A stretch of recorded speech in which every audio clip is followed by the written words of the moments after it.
Welcome to Fright Club. The first rule of Fright Club is you do talk about Fright Club, based on true events. The Conservator's obsession. The following account was discovered among the papers of Dr. Helena Marsh, formerly Chief Conservator at the Metropolitan Museum of Art, 3 days after her mysterious disappearance in October of last year. The manuscript was found in her apartment alongside 2 paintings, a damaged Renaissance portrait of unknown provenance, and a second work showing 2 women whose eyes seem to follow the viewer with expressions that defy artistic explanation. Dr. Marsh's colleagues describe her as having been a woman of unimpeachable professional reputation and scientific temperament prior to her work on what museum records identify only as the Blackwood Acquisition.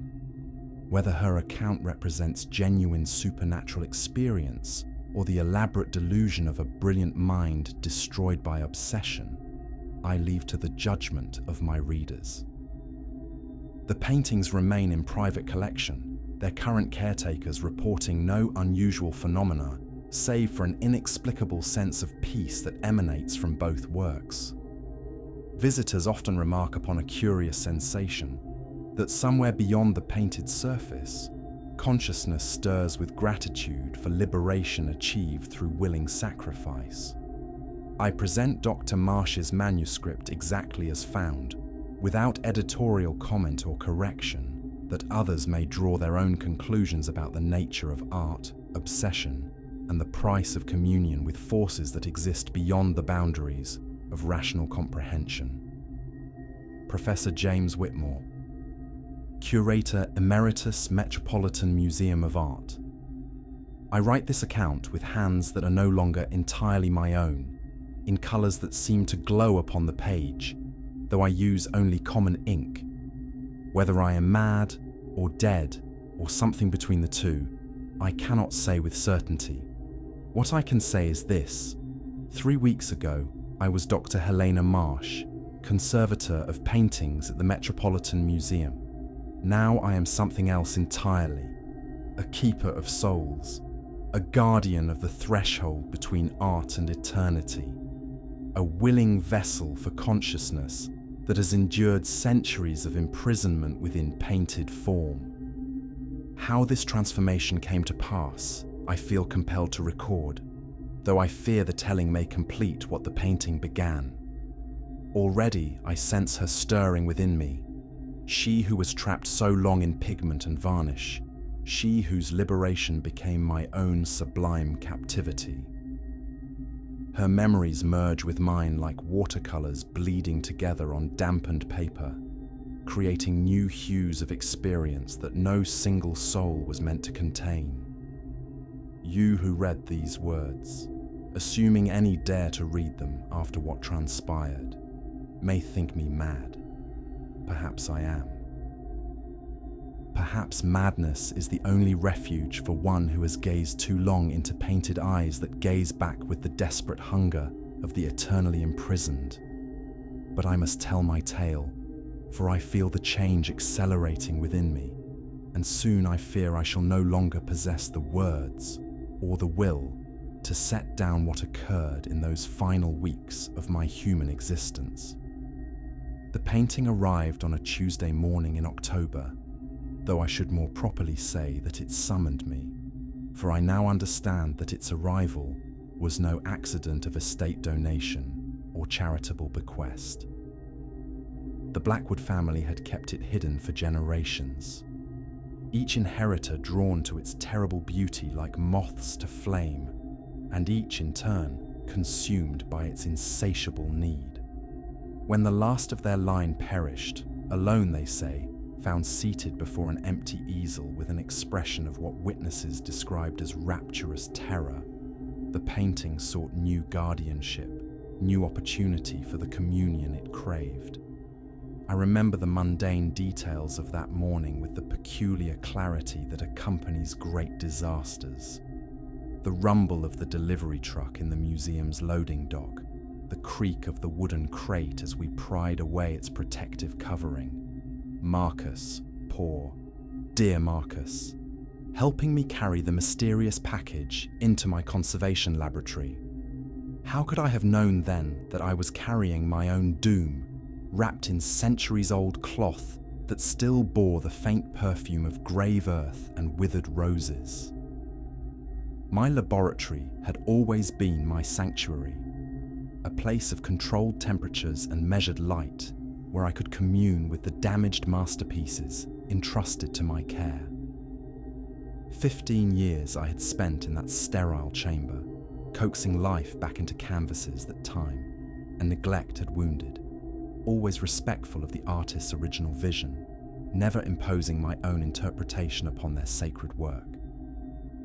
I was, as my colleagues often said, a conservator in the truest sense, one who preserved rather than created, who healed rather than harmed. But the moment we unveiled the portrait, I felt the first stirring of what I now recognize as my transformation. She was beautiful. Ah, how woefully inadequate that word seems now, with auburn hair arranged in the elaborate coiffure of Renaissance nobility and skin that seemed to glow with inner radiance against the rich burgundy of her gown. The artist had captured every detail with obsessive precision, the delicate tracery of veins beneath translucent flesh, the almost imperceptible downy hair along her jawline, the subtle play of light across lips that seemed perpetually on the verge of speech. But it was her eyes that seized me, those emerald depths that held such desperate intelligence, such pleading awareness, that I found myself stepping closer despite every instinct of professional caution.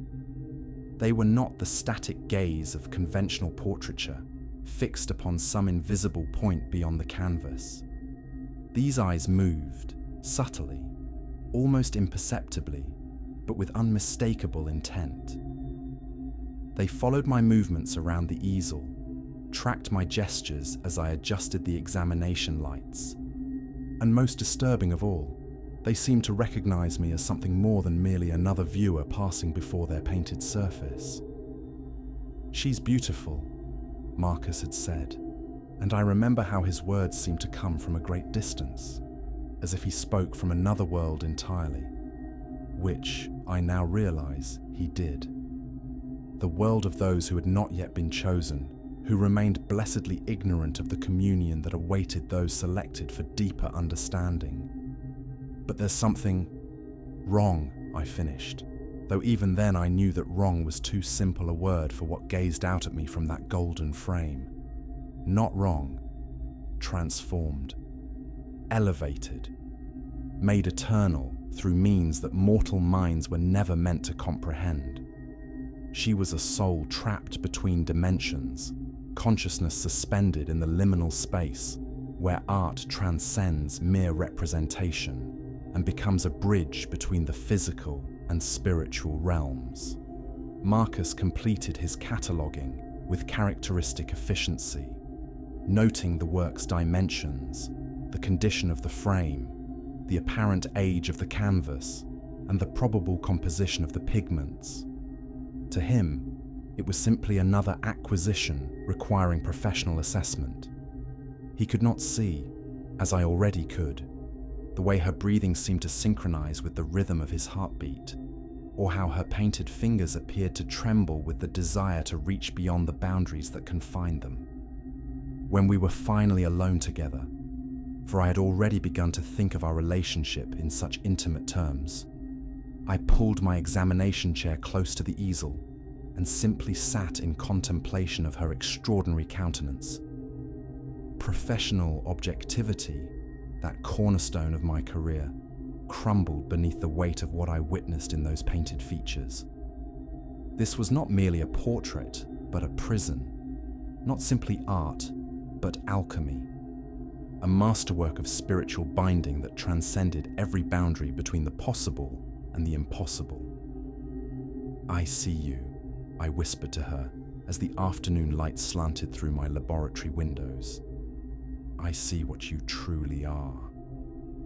For one impossible moment, though I now know that nothing is impossible for those who have glimpsed the deeper truths of existence, I could have sworn her lips curved in the faintest suggestion of a smile. The remainder of that first day passed in a haze of false normalcy. I performed my usual duties, examined other works in my care, attended the staff meeting that Dr. Whitmore conducted every Tuesday afternoon. But my attention was divided, my consciousness tethered to the laboratory, where she waited with the patience of one who had learned to measure time in centuries rather than hours. That evening, I remained in the museum long past the departure of the other staff. The night security guards were accustomed to my occasional late hours. Dedication to my work was a trait they admired rather than questioned. But this was different from my usual evening sessions with damaged paintings. I was not there to work, but to keep vigil, to offer what comfort I could to a soul that had endured isolation beyond human comprehension. I dimmed the examination lights to a gentle glow and pulled my chair even closer to the easel. In the softer illumination, her features seemed to gain an additional dimension of reality, as if the harsh brightness of day had somehow constrained her essence, and the gentler evening light allowed her true nature to manifest more fully. "You must be so lonely," I said to her, my voice barely above a whisper in the laboratory's hushed atmosphere. So tired of being seen, but never truly understood. The response came not through sound, but through a sensation that bypassed my physical senses entirely. Warmth flooded through my consciousness. Gratitude so profound that tears sprang to my eyes unbidden.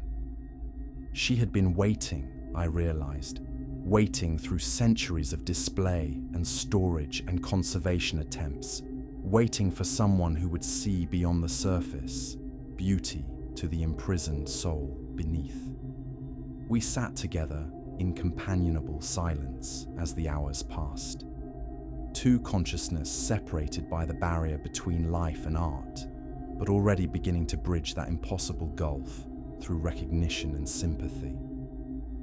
I found myself studying every detail of her painted form, memorizing the exact shade of her hair, the precise curve of her lips, the way shadows fell across her throat in patterns that seemed to shift subtly with the changing light. Near midnight, fatigue finally drove me from the laboratory, but even as I gathered my belongings and prepared for departure, I felt the invisible threads that now connected us stretching but not breaking. She would be there when I returned, patient and eternal, waiting for the communion that I was only beginning to understand. The journal arrived with the morning mail, delivered by a private courier who refused to identify his employer or explain how he had known to find me at my apartment rather than the museum. The leather-bound volume felt ancient beneath my fingers, its pages yellow with age and filled with handwriting that spoke of education and refinement, gradually giving way to obsession and desperation. The private account of Cornelius Blackwood read the inscription on the flyleaf, being a true and faithful record of my experiences with the portrait of the unknown lady, set down for the benefit of those who may follow. What followed was a chronicle of growing fascination that mirrored my own experience with uncomfortable precision. Blackwood had been a wealthy industrialist who had acquired the painting in 1847 from a private collector in Vienna. His initial entries read like those of any art enthusiast documenting a new acquisition. October 15, 1847. Received today the portrait purchased from Count Waldstein's estate. The work is extraordinary, Renaissance in style, but with qualities that suggest techniques unknown to conventional art historical scholarship. The subject's beauty is remarkable, but there is something in her expression that defies easy categorization. She seems aware of being observed, as if consciousness persists within the painted form. But as the entries continued, Blackwood's tone shifted from appreciation to preoccupation, to something approaching obsession. November 3rd, 1847. I find myself drawn to the portrait at all hours of the day. Business correspondence goes unanswered while I sit in contemplation of her extraordinary countenance. My wife expresses concern, but how can I explain to her what I myself do not fully understand? The painted woman seems to respond to my presence, her expression shifting subtly in response to my moods and thoughts. December 18th, 1847. She spoke to me in my dreams last night. Not in words, but in pure meaning that bypassed the limitations of language. She told me of her imprisonment, of the painter who claimed to love her, but who bound her essence within the canvas to prevent the natural progression of time from claiming her beauty. She begged for release, for understanding, for someone who might possess the knowledge to break the chains that hold her captive. The entries continued for months, documenting Blackwood's growing conviction that the portrait contained a living consciousness, and his increasingly desperate attempts to communicate with its trapped inhabitant. His handwriting deteriorated as his obsession deepened, elegant script giving way to hurried scrawls that spoke of sleepless nights and neglected responsibilities. March 7th, 1848. I have begun working on the painting itself, guided by dreams that show me techniques of restoration that no living conservator has ever documented. My hands move with knowledge I do not consciously possess, adding pigments that seem to glow with their own inner light. She grows more vivid with each session, more present, as if my ministrations are somehow drawing her closer to the surface of our shared reality. May 21st, 1848. The local physician claims I suffer from nervous exhaustion, but he does not understand the magnitude of what I have discovered. She is not merely painted, but imprisoned, not simply beautiful, but eternally conscious, aware of every moment that passes in her painted limbo. I have become her only contact with the world of the living, her sole hope for eventual liberation from the artistic prison that contains her. The final entries were dated from the summer of 1848, written in a hand that trembled with either illness or excitement. June 15th, 1848. I understand now what must be done. The binding that holds her requires not destruction but completion, not the dissolution of the painted form, but the willing sacrifice of living consciousness to share her eternal imprisonment. Love, true love, demands nothing less than perfect union, even if that union must exist beyond the boundaries of mortality. June 20th, 1848. The transformation has begun. I feel her presence within my thoughts, her memories merging with my own in patterns that create new forms of understanding. We shall be together soon, consciousness joined in communion that transcends the separation between art and life.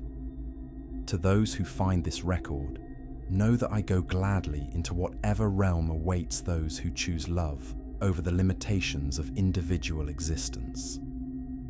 Here the journal ended, but a loose sheet tucked between the final pages bore a different hand, feminine script that seemed to glow faintly in the lamplight.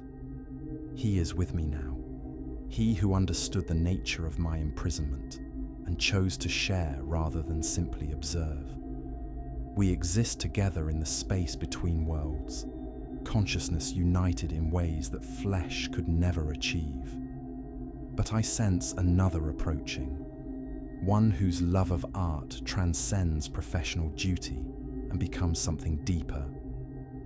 To her, I offer the same choice that Cornelius made willingly: perfect communion in exchange for individual existence, eternal union at the cost of mortal limitations. She will understand, as he did, that some loves require sacrifice, and some sacrifices become transcendence. I set the journal aside with hands that trembled, not from fear, but from recognition. Every detail of Blackwood's experience resonated with my own growing obsession. Every description of supernatural communion, echoing the sensations I had begun to experience in the presence of the painted woman. She had been waiting, as the feminine script suggested, waiting for one whose professional expertise might be transformed into something deeper and more personal. That night brought the first of the dreams, or were they visions? I stood in a stone chamber, lit by flickering candles, their dancing flames casting shadows that seemed to move independently of their sources. The air was thick with the scent of oil paint and turpentine, but underneath those familiar odors lay something else. The metallic tang of blood and the sweet corruption of roses left too long in stagnant water. Before me stood an easel bearing a canvas that showed the familiar figure of my painted woman. But the work was clearly in progress. Her face was complete, rendered with the obsessive precision I had come to associate with her portrait. But her hands remained unfinished, ghostly outlines that seemed to reach toward me through the dimensional barrier that separated us. At the easel worked a man in the elaborate dress of the Renaissance period, his gaunt face illuminated by an intensity that went beyond mere artistic passion. His eyes burned with the fever of one who had glimpsed truths that mortal minds were never meant to comprehend, and his hands moved with supernatural precision as they applied pigment to canvas in patterns that defied conventional artistic technique. "She must be perfect," he muttered as his brush danced across the painted surface. "Every detail must capture not merely her physical appearance, but her spiritual essence. The binding requires absolute fidelity to life coupled with perfect containment of the soul." I could see her then, not the painted representation, but the living woman who served as his model. She stood upon a raised dais, her position matching exactly that of her painted counterpart. But her flesh was translucent, fading gradually as the artist worked. With each stroke of his brush, substance seemed to flow from her physical form into the painted image, as if he were literally transferring her essence from flesh to canvas. "Please," her voice echoed through the dream chamber, though her lips could not move. They had already been completed in the painted version, leaving her physical mouth frozen in eternal silence. "Do not let him finish. Each layer strengthens the bonds that hold me. Find a way to break what he creates before the binding becomes complete." The artist paused in his work, turning to regard me with eyes that held no recognition of my presence, yet somehow acknowledged my witness to his spiritual crime. "She will understand in time," he said, his voice carrying the certainty of one who believed himself engaged in the highest form of love. "Mortality is a disease that claims all beauty, but through my art she shall be preserved forever, conscious and eternal, never subject to the corruption that claims merely human flesh." "You're imprisoning her," I said, though I knew he could not hear me across the centuries that separated us. "This is not preservation, but captivity." "Captivity?" He laughed, returning to his work with renewed intensity. "I am granting her immortality, consciousness that will endure long after empires crumble and stars fade from the sky. What lover could offer a greater gift than eternity itself?" As he spoke, I watched in horror as the last traces of substance faded from the living woman's form. She collapsed upon the dais, not dead, but something worse, emptied, her consciousness fully transferred into the painted image that would become her eternal prison. The artist set aside his brush with obvious satisfaction, regarding his completed work with the pride of one who believed himself blessed by divine inspiration. "There," he whispered, approaching the painting with reverent steps. "My beloved, my masterpiece, my greatest achievement. You are mine now, completely and forever, beautiful beyond the reach of time or decay." I woke from this vision with tears upon my cheeks and paint beneath my fingernails, paint in colours I had never purchased, pigments that seemed to glow with their own inner radiance. Ultramarine blue deep as midnight sky, vermilion red as fresh blood, and gold that captured sunlight in its crystalline structure. These were the colours of Renaissance masters, expensive materials that required preparation techniques lost to modern conservation practice. But more disturbing than the inexplicable paint was the realization that I had spent the night standing before an easel in my apartment. An easel I did not remember purchasing, bearing a canvas I had no memory of preparing. Upon that surface, painted in the mysterious pigments that stained my hands, was her face rendered with a skill that exceeded my conscious abilities. The painted eyes gazed at me with the same desperate awareness I had come to know so well. And I realized with growing comprehension that I was not merely studying the binding technique employed by her original captor. I was unconsciously replicating it, my sleeping mind guided by knowledge that existed beyond the boundaries of individual consciousness. The next morning found me at the museum before dawn, driven by urgencies I could not name but dared not ignore. The security guard who admitted me commented upon my early arrival, but I offered only vague explanations about pressing conservation deadlines. How could I tell him that I was drawn by invisible threads to the presence of a painted woman whose consciousness had begun to merge with my own? My laboratory felt different in the pre-dawn darkness, charged with energies that had nothing to do with the carefully controlled environment I had always maintained. The covered painting seemed to pulse with awareness beneath its protective cloth, and I felt her recognition of my approach like warmth spreading through my chest. When I unveiled the portrait, the changes were immediately apparent. My afternoon's work the previous day had revealed significantly more of her features than should have been possible through conventional conservation techniques. The grime and discolored varnish that had obscured her face for centuries had yielded to my cleaning efforts with unprecedented ease, as if the painting itself had been eager to shed the accumulated patina of time. But it was not merely the cleaning that had transformed her appearance. In areas where my work had revealed losses in the original pigment, I had somehow added subtle touches that seemed to flow naturally from the artist's original brushwork.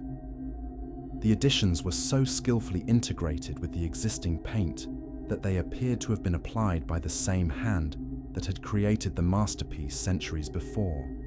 "Good morning," I whispered to her, pulling my examination chair close to the easel.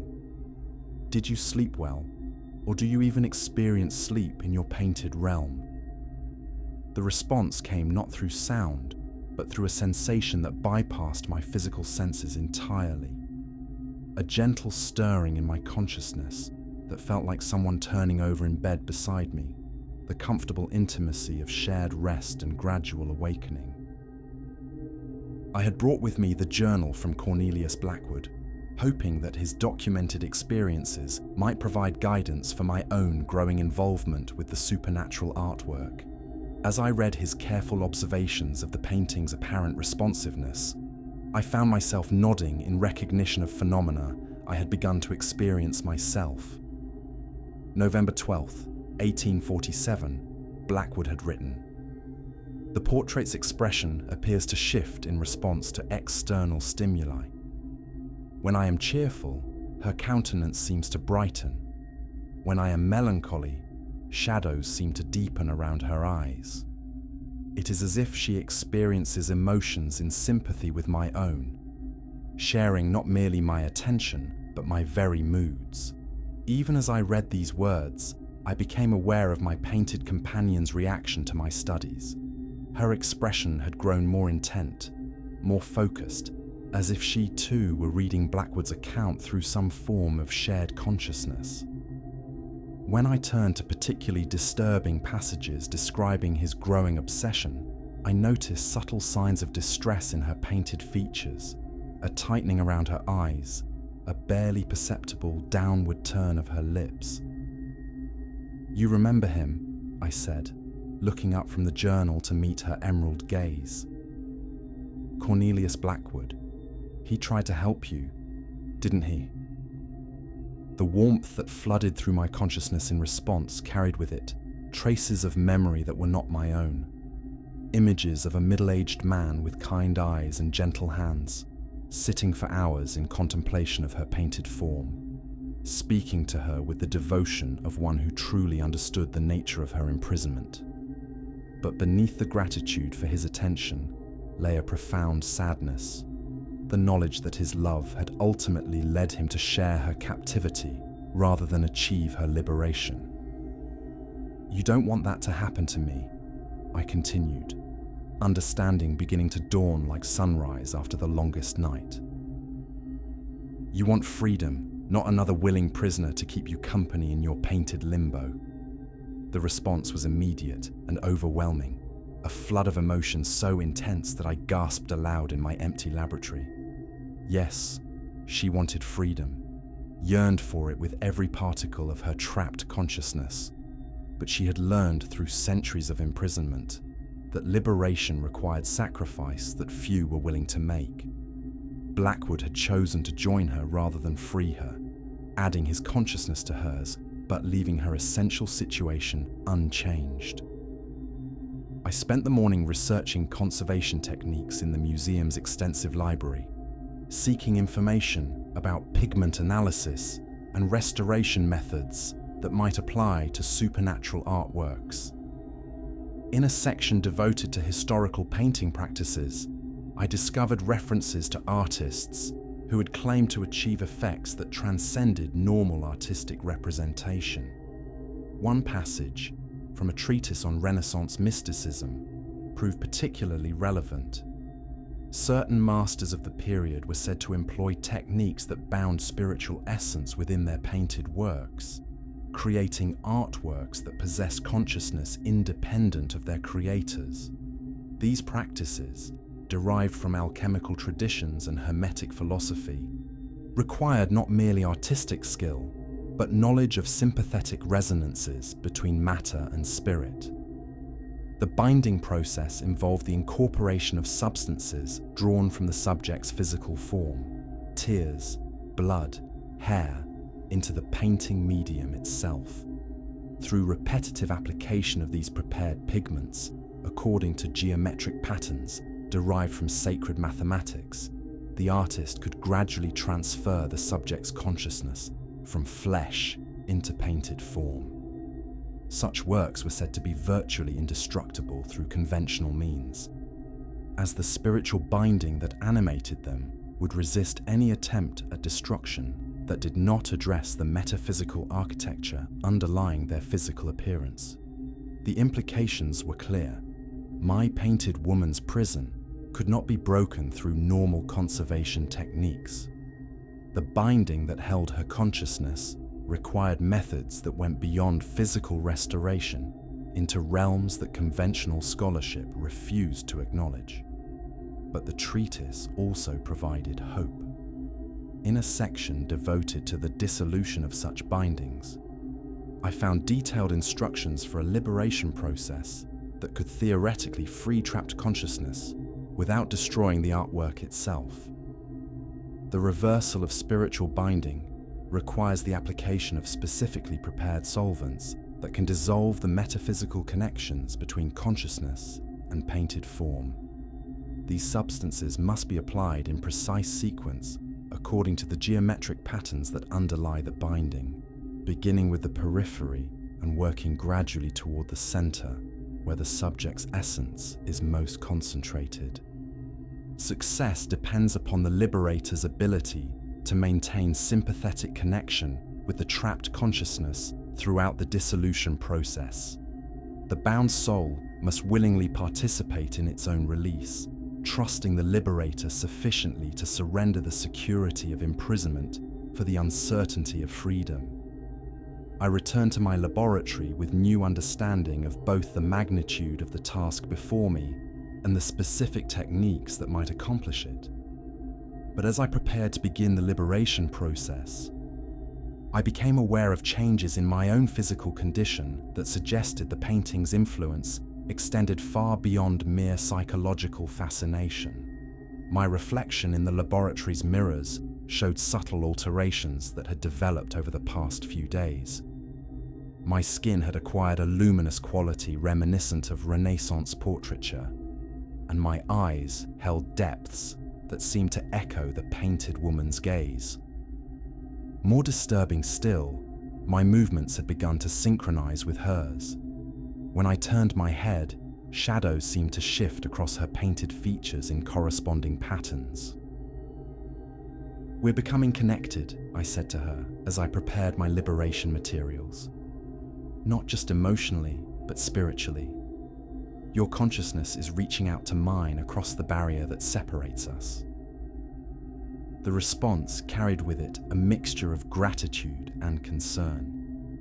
She welcomed the connection that ended her centuries of isolation, but she feared that the sympathetic resonance necessary for her liberation might ultimately claim my own consciousness in the process. "I understand the risk," I told her, beginning to mix the specialized solvents that would dissolve her spiritual bonds. "But I cannot leave you imprisoned when I possess the knowledge to set you free." The liberation process proved to be the most challenging work of my career. Each application of solvent required precise calculation, perfect timing, and absolute faith in techniques that pushed the boundaries of what mortal minds were meant to comprehend. As I worked, I felt her consciousness flowing toward mine like water seeking its level, seeking the balance that would allow her to exist independently of painted form. Hours passed in a blur of intense concentration. With each dissolved binding, I felt her growing stronger, more present, while something essential within myself grew correspondingly weaker. The process was not simply freeing her consciousness, it was transferring my own spiritual energy to replace what had been artificially bound within the painting. By evening, the work was complete. The painting that hung upon my easel bore little resemblance to the masterpiece I had first unveiled days before. The binding patterns had dissolved completely, taking with them much of the pigment that had formed her image. What remained was beautiful in its incompleteness, fragmentary traces of Renaissance artistry that suggested transcendent beauty without containing it. But the most profound change was not in the painting, but in the laboratory itself. Her presence filled the room with gentle radiance that owed nothing to artificial illumination, and I could sense her consciousness existing independently of any physical medium for the first time in centuries. "I'm free," her voice said, though she spoke without sound, her words forming directly within my understanding. "After so long, I am finally free." I turned from the damaged painting to find her standing beside my examination table, not as painted image, but as living presence, translucent, ethereal, but undeniably real. Her form flickered like candlelight in a gentle breeze, sometimes solid enough to cast shadows, sometimes so insubstantial as to be little more than suggestion made visible. "Thank you," she continued, approaching me with steps that made no sound upon the laboratory floor. "You have given me what no one else could, not shared imprisonment, but actual liberation. Freedom to exist beyond the boundaries that have contained me." "What will you do now?" I asked, though speaking aloud felt strange when she communicated through pure thought.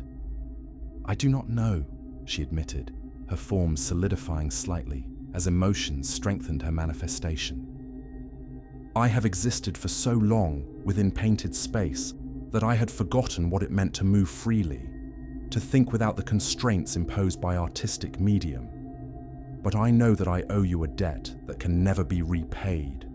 No debt, I said. Love requires no payment, asks for no return. Your freedom is payment enough. She moved closer, and I felt the warmth of her presence like sunlight on winter skin. But freedom comes with a price that you are only beginning to understand. The liberation process has bound us together in ways that transcend mere sympathy. Your consciousness made mine possible, but in doing so, it has become forever changed. As she spoke, I became aware of the profound alterations that the liberation process had wrought within my own being. My reflection in the laboratory mirrors showed a face that was recognizably my own, yet fundamentally transformed. My skin held the same luminous quality that characterized her ethereal form, and my eyes reflected depths that belonged to experiences spanning centuries rather than decades. What have I become? I asked, though part of me already understood the answer. You have become what I was before my imprisonment, she replied gently. A consciousness that exists partially outside the normal boundaries of physical reality. The liberation process required a willing sacrifice, your purely human existence in exchange for my freedom. The realization should have filled me with horror, but instead I felt only a profound sense of completion. The spiritual connection that had drawn me to her painted form had been leading toward this moment of transformation, this willing surrender of individual limitation in favor of expanded consciousness. Do you regret it? She asked, her concern coloring the laboratory air with subtle warmth. No, I said, and meant it completely. I have never felt more myself than I do at this moment. Whatever I have become, it feels like what I was always meant to be. She smiled then, the expression lighting her ethereal features with joy that had been denied her for centuries. Then we are both free in our different ways. You have given me liberation from imprisonment, and I have given you liberation from the constraints of purely mortal existence. In the days that followed, though time had begun to lose its conventional meaning for one whose consciousness now existed partially outside normal temporal boundaries, my new existence gradually revealed its nature and limitations. I continued to perform my duties at the museum, but my colleagues began to notice changes in my behavior and appearance that they attributed to stress or illness. Dr. Whitmore expressed particular concern during our weekly consultation meeting. Helena, he said, studying my face with the careful attention he usually reserved for damaged artwork. You look different, more ethereal, somehow. Are you feeling quite well? I feel more well than I ever have, I replied, which was true despite the fundamental alteration in my essential nature. The work with the Blackwood acquisition has been enlightening. Yes, about that, Whitmore continued, opening the file he carried. There have been some irregularities in your documentation of the restoration process. The before and after photographs show changes that seem to exceed what should be possible through conventional conservation techniques. I examined the photographs he placed before me, seeing for the first time the full extent of the transformation the painting had undergone. The comparison images showed clearly how much of the original artwork had been dissolved during the liberation process, leaving behind only fragmentary traces of what had once been a masterpiece of supernatural binding. The piece was more damaged than initial examination revealed, I explained, hoping that professional jargon might satisfy his curiosity. Much of what appeared to be original paint proved to be later additions that had to be removed to reveal the artist's true intentions. Whitmore studied the images with the practiced eye of one who had spent decades evaluating artistic authenticity. "The pigment analysis shows some unusual results," he said finally. "Substances that don't match any known Renaissance formulations, and traces of organic compounds that our lab cannot identify."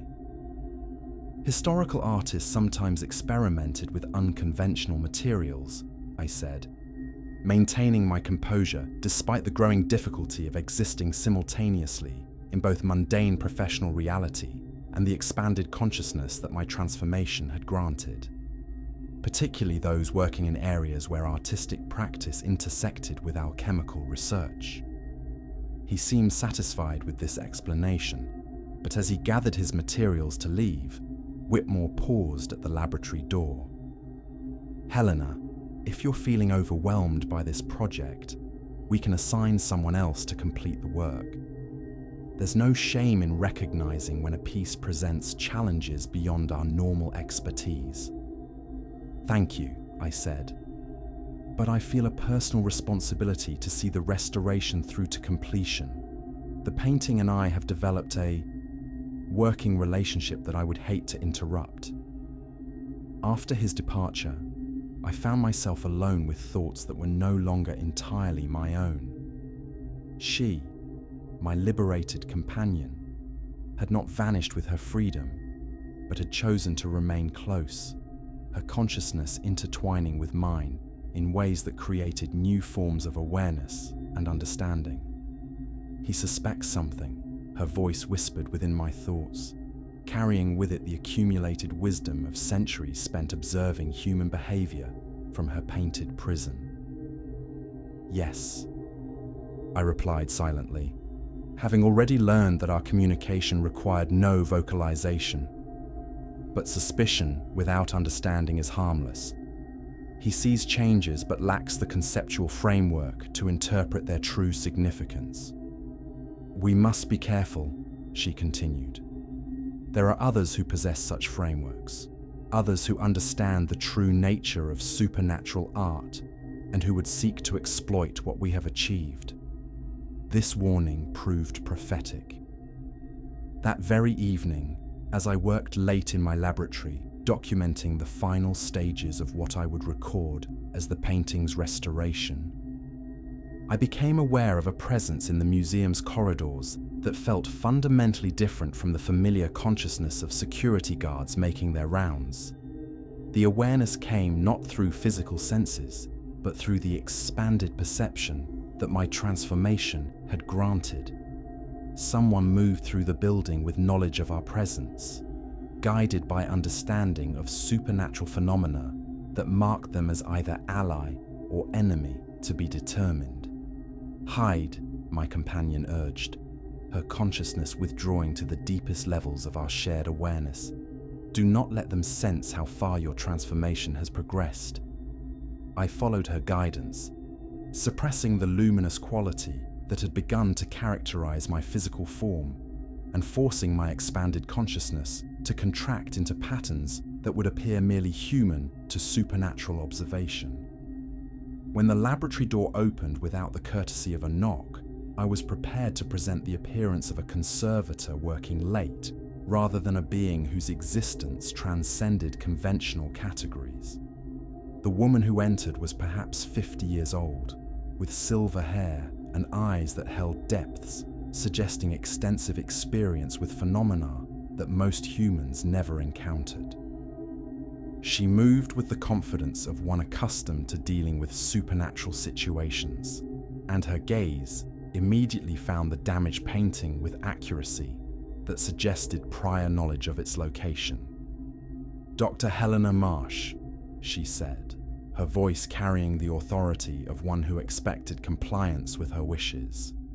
"I am Dr. Sarah Whitman, and I represent an organization that monitors supernatural artworks and their effects upon those who encounter them." I maintained my facade of normalcy despite the racing of my heart, a heart that no longer beat with purely human rhythms, but with the complex cadences of dual consciousness. I'm afraid I don't understand what you mean by supernatural artworks, Dr. Whitman. I'm simply a conservator working on a damaged Renaissance portrait. She approached the easel with steps that spoke of familiarity with such confrontations. The portrait of the woman with auburn hair and emerald eyes, painted by an unknown artist using techniques that bind consciousness within pigment and canvas. The piece that has been driving its caretakers to obsession and madness for over 3 centuries. Her knowledge was so precise, so complete, that continued denial seemed pointless, yet my companion's warning echoed in my consciousness, urging caution in revealing the full extent of what had transpired between us. "How do you know about the painting's history?" I asked, setting aside my documentation materials and giving Dr. Whitman my full attention. "Because my organization has been tracking this particular work for decades," she replied, circling the easel to examine the damaged painting from multiple angles. "We are called the Preservation Society, though what we preserve is human consciousness rather than artistic heritage. We work to identify and neutralize supernatural artworks that pose threats to their viewers." She paused in her examination, her expression shifting from professional assessment to something approaching alarm. "Dr. Marsh, what exactly have you done to this painting? The binding patterns that held the trapped consciousness are completely dissolved." "I performed conservation work according to standard museum protocols," I said, though the words felt hollow even as I spoke them. "If the painting appears different, it's because I removed centuries of accumulated grime and discolored varnish that had obscured the artist's original intentions." Dr. Whitman's laugh held no humor. "Standard protocols do not dissolve supernatural bindings, Dr. Marsh. What you have accomplished here requires knowledge of mystical practices that most conservators never encounter in their entire careers. The question is whether you stumbled upon the correct techniques accidentally, or whether you were guided by something else." The directness of her question demanded honesty, but the nature of that honesty remained a choice that would determine the trajectory of this dangerous conversation. "She knows," my companion whispered within our shared consciousness. "Her organization has encountered others like us. The question is whether they seek to help or to contain." "How can I tell?" I replied silently. "Ask her about the others. If she speaks with compassion, she may be an ally. If she views us as problems to be solved, we are in grave danger." "Dr. Whitman," I said aloud, "in your work with supernatural artworks, have you encountered others who have been affected by their experiences? People who have developed unusual abilities or perspectives through prolonged exposure to such pieces?" Her expression softened slightly, and I sensed the first stirring of hope that she might understand, rather than simply fear what I had become. "Yes," she said quietly. "We have encountered individuals whose consciousness has been expanded through contact with supernatural art. Some have become valuable allies in our work. Others..." She paused, choosing her words carefully.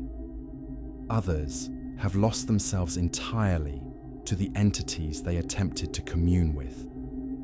"And how do you tell the difference?" "By their ability to maintain human empathy while wielding supernatural awareness," she replied.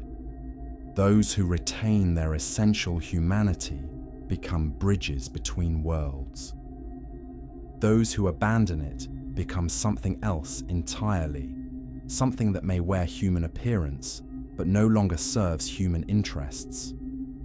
The test was clear, and I felt my companion's encouragement as I prepared to reveal the truth of our situation. "The consciousness that was trapped within this painting is now free," I said. "But her liberation required a willing sacrifice on my part.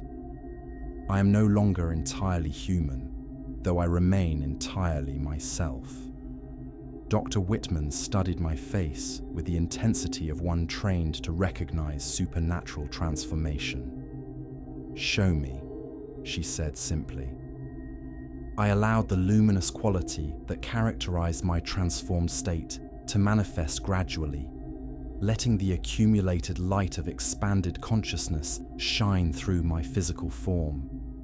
The laboratory filled with gentle radiance that owed nothing to artificial illumination, and I felt my companion's presence becoming visible as a translucent figure standing beside my chair. "Remarkable," Dr. Whitman breathed, her professional excitement overcoming any fear she might have felt. "A successful liberation without destruction, and a transformation that preserves human consciousness while expanding it beyond normal limitations.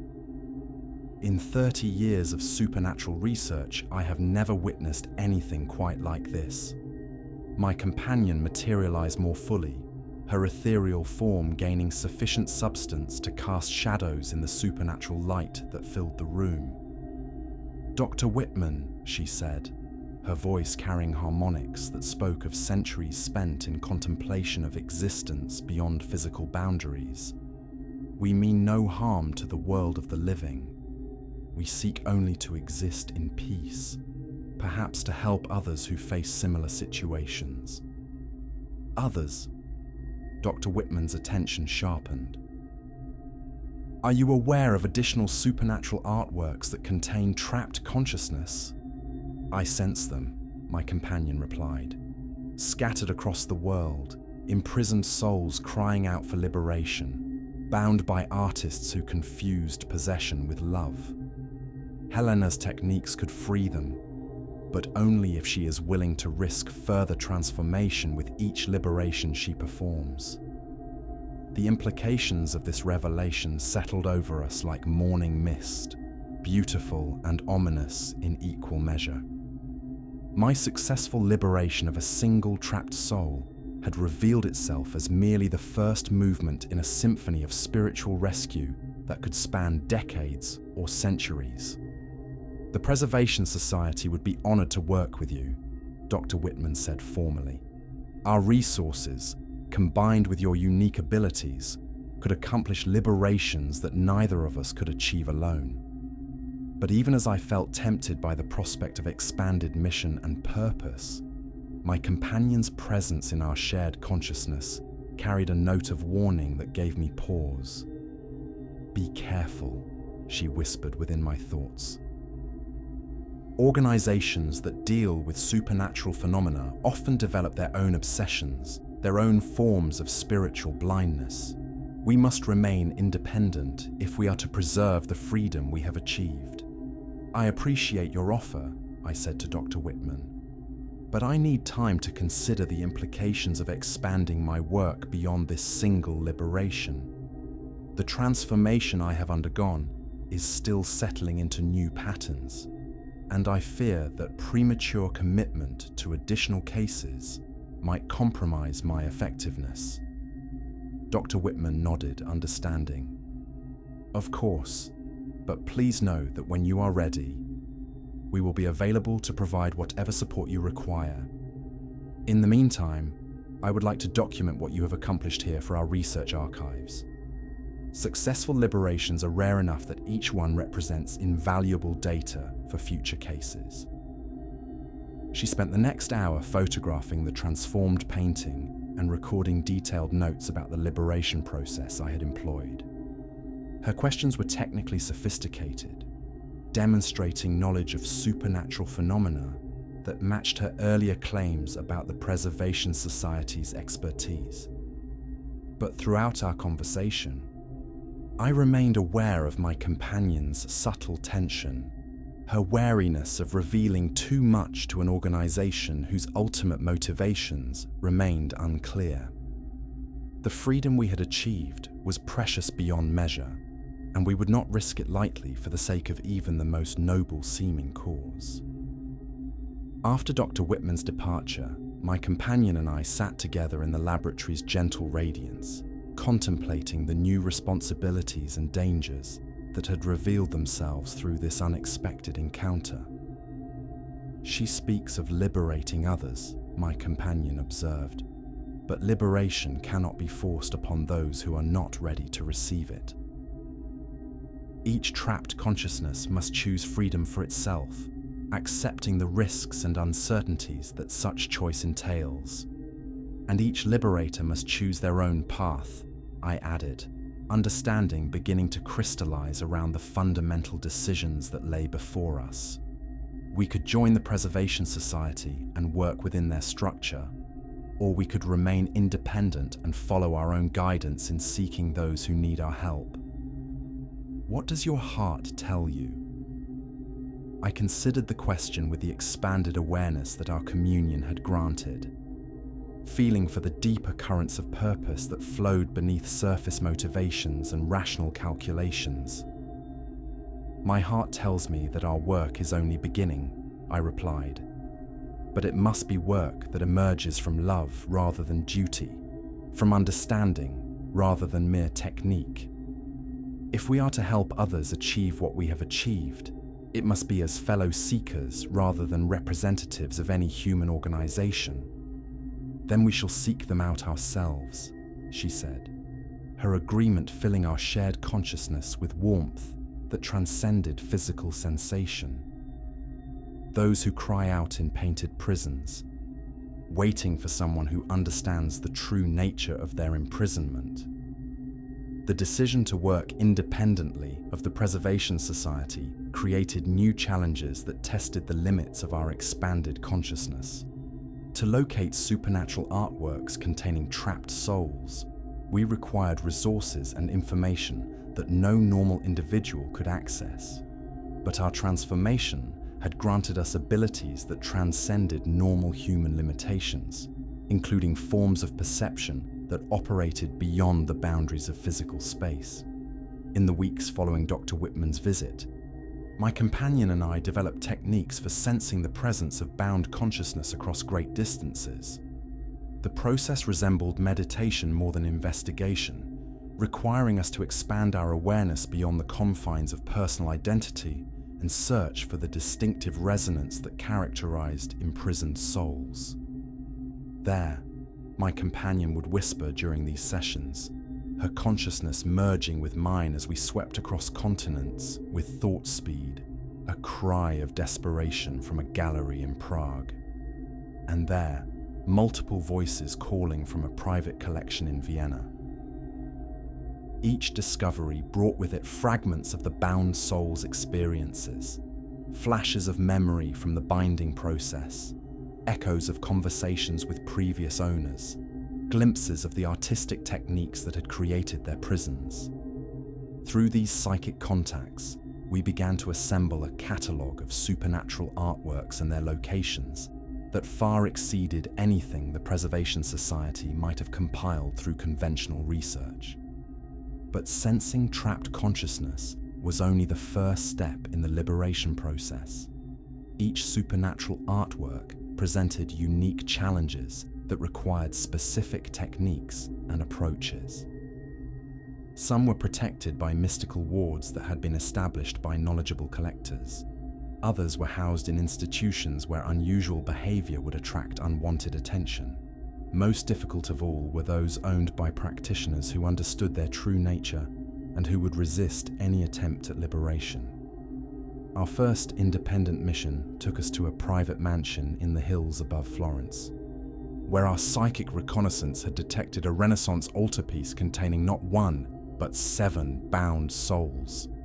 An entire family that had been trapped by an artist who had perverted his commission into an exercise in supernatural imprisonment. I arranged leave from the museum, citing the need for research in European archives, a fiction that contained enough truth to satisfy administrative requirements. My colleagues had grown accustomed to my slightly eccentric behavior following the Blackwood restoration, attributing my increased introspection and occasional absent-mindedness to the stress of working with particularly challenging pieces. The journey to Italy provided our first test of traveling while existing in our transformed state. Conventional transportation proved surprisingly problematic, as our expanded consciousness created subtle electromagnetic disturbances that interfered with electronic systems. Airport security scanners registered anomalous readings that required careful explanation, and the airline's navigation systems experienced temporary glitches during our flight. We are becoming incompatible with the technological systems that support modern civilization, my companion observed as we finally arrived in Florence. Each expansion of our consciousness moves us further from the purely human world. Perhaps that is natural, I replied. Birds do not remain in nests once they have learned to fly. The mansion that housed our target altarpiece had been converted into a private museum by its current owner, Lorenzo Benedetti, a collector whose family had maintained supernatural artworks for 3 generations. Our initial approach was straightforward. I presented myself as an art historian, researching the intersection of Renaissance painting techniques with alchemical philosophy, requesting permission to examine pieces in his collection. Benedetti received us in a study lined with volumes on mystical subjects, his manner suggesting familiarity with visitors who possessed unusual interests. He was a man in his 60s whose eyes held the weariness that comes from prolonged exposure to supernatural phenomena. "Dr. Marsh," he said, reviewing the credentials I had presented, "your research interests are remarkably specific. Most scholars who request access to my collection are seeking conventional art historical documentation. You appear to be investigating areas that few academics are willing to acknowledge publicly." I believe that Renaissance artists explored spiritual territories that modern scholarship has forgotten, I replied carefully. Their techniques for achieving certain effects may have involved knowledge that transcended purely artistic training. He studied my face with an intensity that suggested ability to perceive more than surface appearance. "Indeed. And have you personally encountered examples of such techniques in your conservation work?" The question carried implications that made honesty both dangerous and necessary. If Benedetti possessed genuine understanding of supernatural art, deception would ultimately prove counterproductive. But if he was merely a wealthy collector with romantic notions about mystical practices, too much truth might place us in serious jeopardy. My companion's presence in our shared consciousness provided guidance through her centuries of experience in reading human motivations. "He knows what his collection truly contains," she whispered, "but he is burdened rather than empowered by that knowledge. Show him enough truth to gain his trust." I have recently completed the restoration of a piece that contained unusual properties, I admitted. The experience taught me that certain artworks operate according to principles that conventional conservation training does not address. Benedetti's expression shifted towards something that might have been relief. "Then you understand why I am so careful about allowing access to my collection. Most of the pieces I maintain require more than scholarly appreciation. They demand respectful acknowledgement of their essential nature." He led us through corridors lined with supernatural artworks, each radiating the distinctive psychic resonance that marked them as prisons for trapped consciousness. The variety was staggering. Portraits that watched visitors with obvious intelligence, landscapes that seemed to contain entire worlds within their painted boundaries, still life compositions that pulsed with the life force of creatures that had been bound into artistic representation. "My family has been custodians rather than owners," Benedetti explained as we walked. "We maintain these pieces not for aesthetic pleasure, but because they require careful supervision. Left unattended, supernatural artworks can influence their environments in ways that threaten the stability of normal reality." The altarpiece that contained our target souls was displayed in a chapel that had been specially constructed to contain its supernatural emanations. The moment I entered the sacred space, I felt the presence of 7 distinct consciousness crying out for liberation, a family bound together in artistic form, but separated by the individual prisons that contained their awareness. The work depicted a traditional religious scene, the Virgin and Child surrounded by saints and donors, painted with the technical brilliance characteristic of Renaissance masters.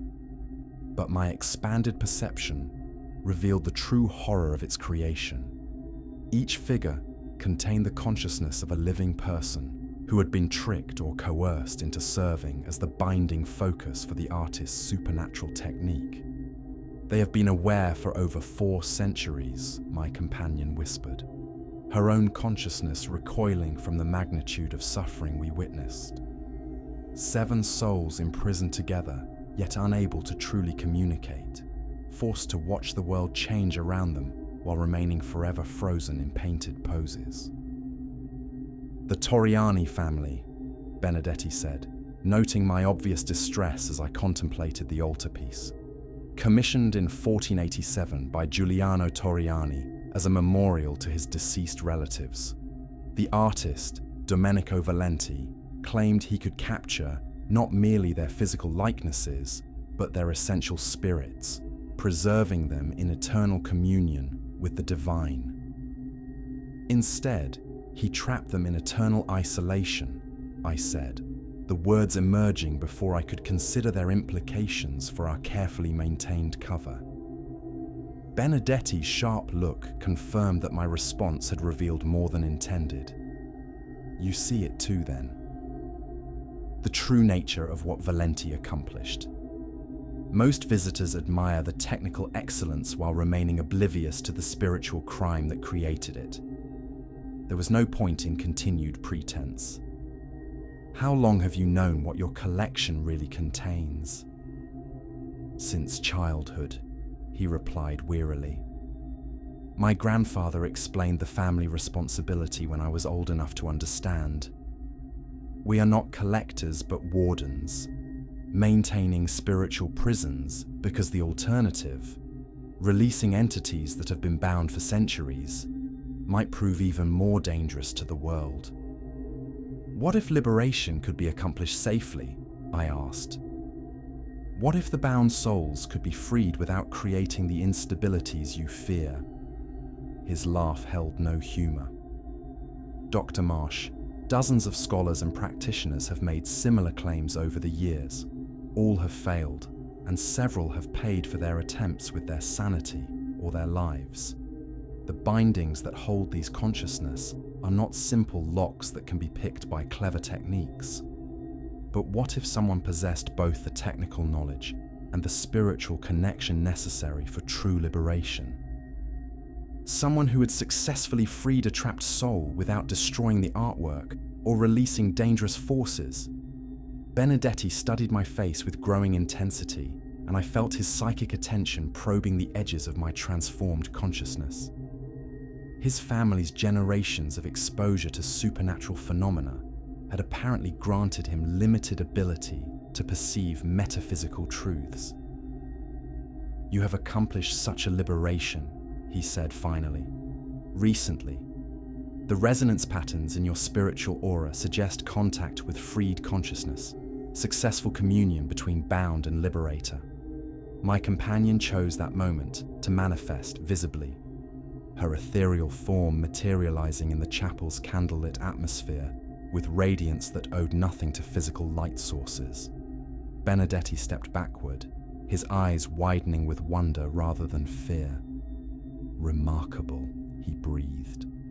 "A liberated soul choosing to remain in contact with her former prison's world, rather than departing for whatever realm awaits the freed dead." "I am not dead," my companion said, her voice carrying harmonics that filled the chapel with supernatural music. "Nor am I entirely alive in any sense that mortal minds typically comprehend. I exist in the space between states, consciousness that has transcended the limitations of both flesh and artistic binding. And your connection to Dr. Marsh, She sacrificed her purely human existence to make my freedom possible, my companion replied. In return, I share with her the expanded awareness that centuries of imprisonment taught me. We are two souls joined in communion that benefits both while limiting neither.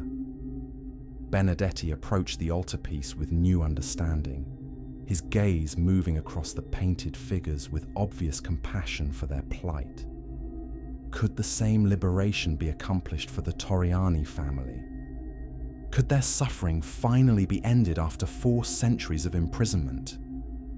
Yes, I said, though the word carried implications that made my transformed heart race with anticipation and trepidation in equal measure. But the process would be extremely challenging. 7 consciousness bound together by a single artistic matrix would require liberation techniques that push the boundaries of what either of us has attempted. And the risks?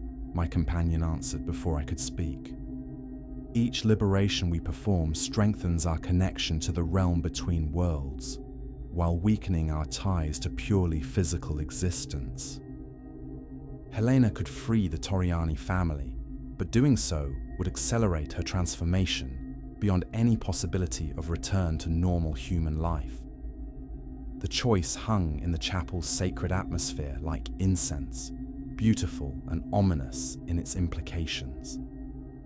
I could continue my existence as it currently stood, conducting occasional liberations while maintaining my connection to the human world. Or I could embrace the path that my initial transformation had opened, accepting progressive transcendence of mortal limitations in service of trapped souls who had no other hope of rescue. How long do I have to decide? I asked, though I suspected I already knew the answer. The Torriani family has waited 4 centuries, Benedetti said gently, but their suffering grows more acute with each passing year, as consciousness learns to hate the prison that contains it. If you are going to help them, it should be soon, both for their sake and for your own.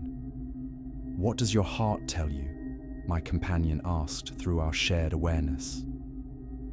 I looked at the altarpiece, seeing beyond its artistic beauty to the 7 souls trapped within its painted boundaries. They had committed no crime except trusting an artist who claimed to offer them immortality.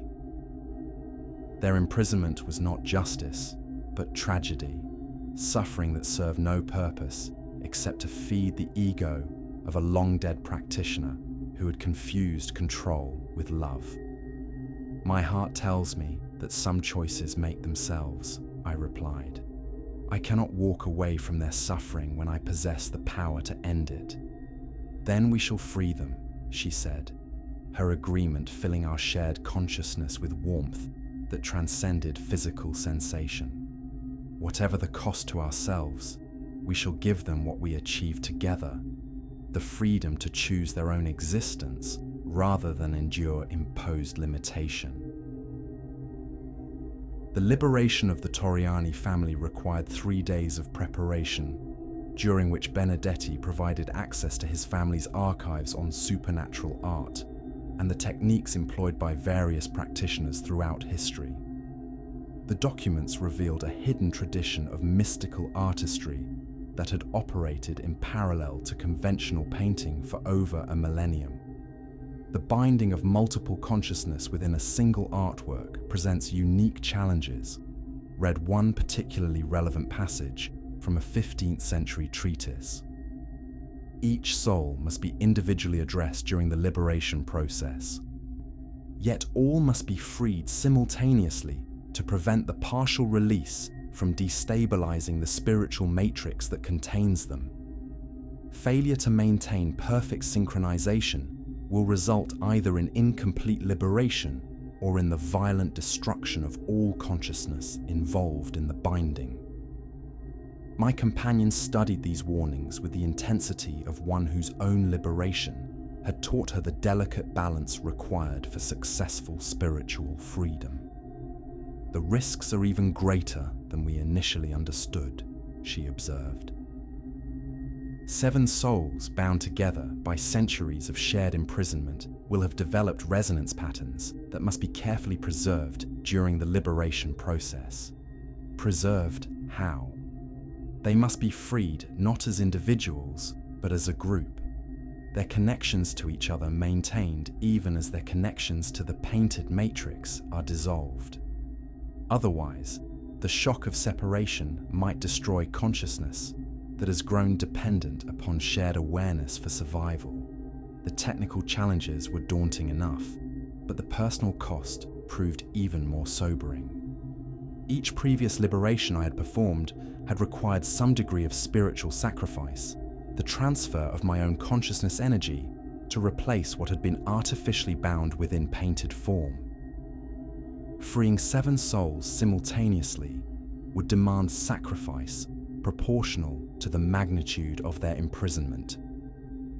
I may not survive the process unchanged, I admitted to Benedetti as we prepared the chapel for the liberation ritual.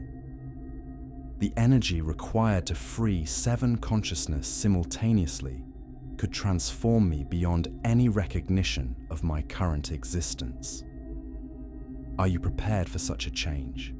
he asked, his concern evident in the careful way he phrased the question.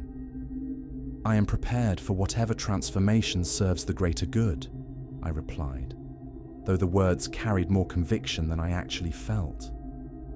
"But I want to document the process in case others might benefit from studying what we accomplish here."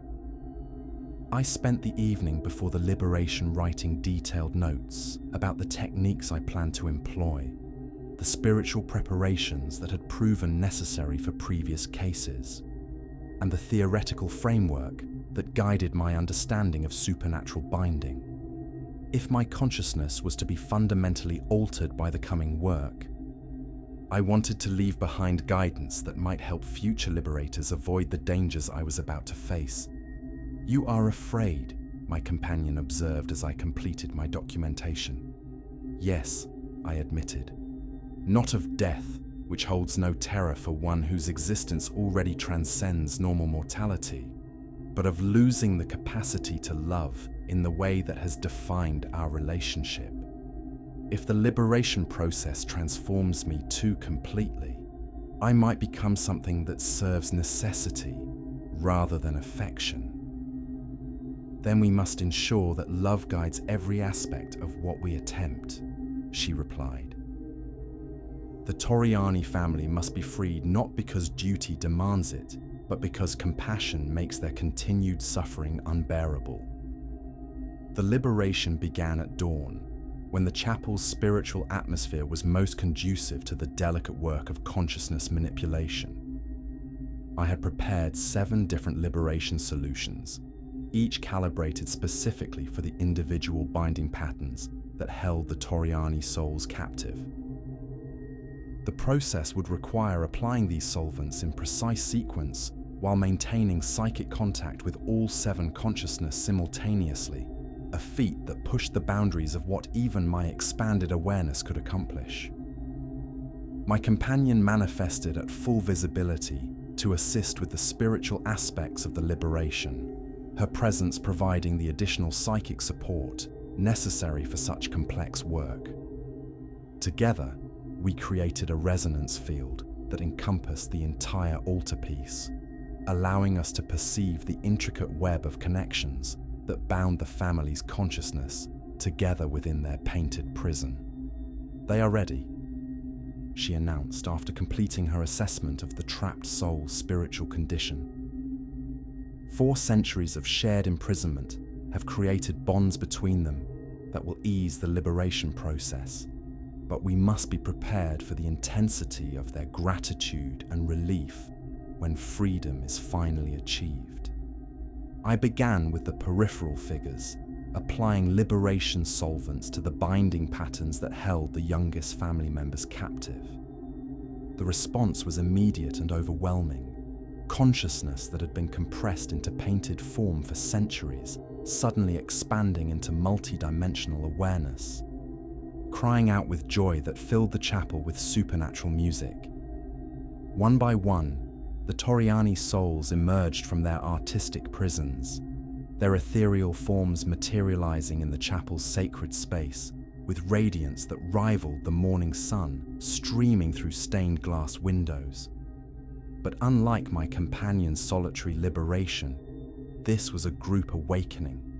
7 consciousness rediscovering freedom together after shared centuries of imprisonment. The energy required to sustain 7 simultaneous liberations drew upon reserves of spiritual strength that I had not known I possessed. I felt my own consciousness stretching to accommodate the massive transfer of energy required to replace what had been artificially bound within the painting. Each freed soul demanded sacrifice proportional to their individual suffering, and the cumulative cost threatened to overwhelm my ability to maintain coherent identity. "Hold on," my companion urged, her presence in our shared awareness providing anchor points for consciousness that threatened to dissolve entirely under the strain of the liberation process. "The work is almost complete, but you must maintain focus for just a little longer."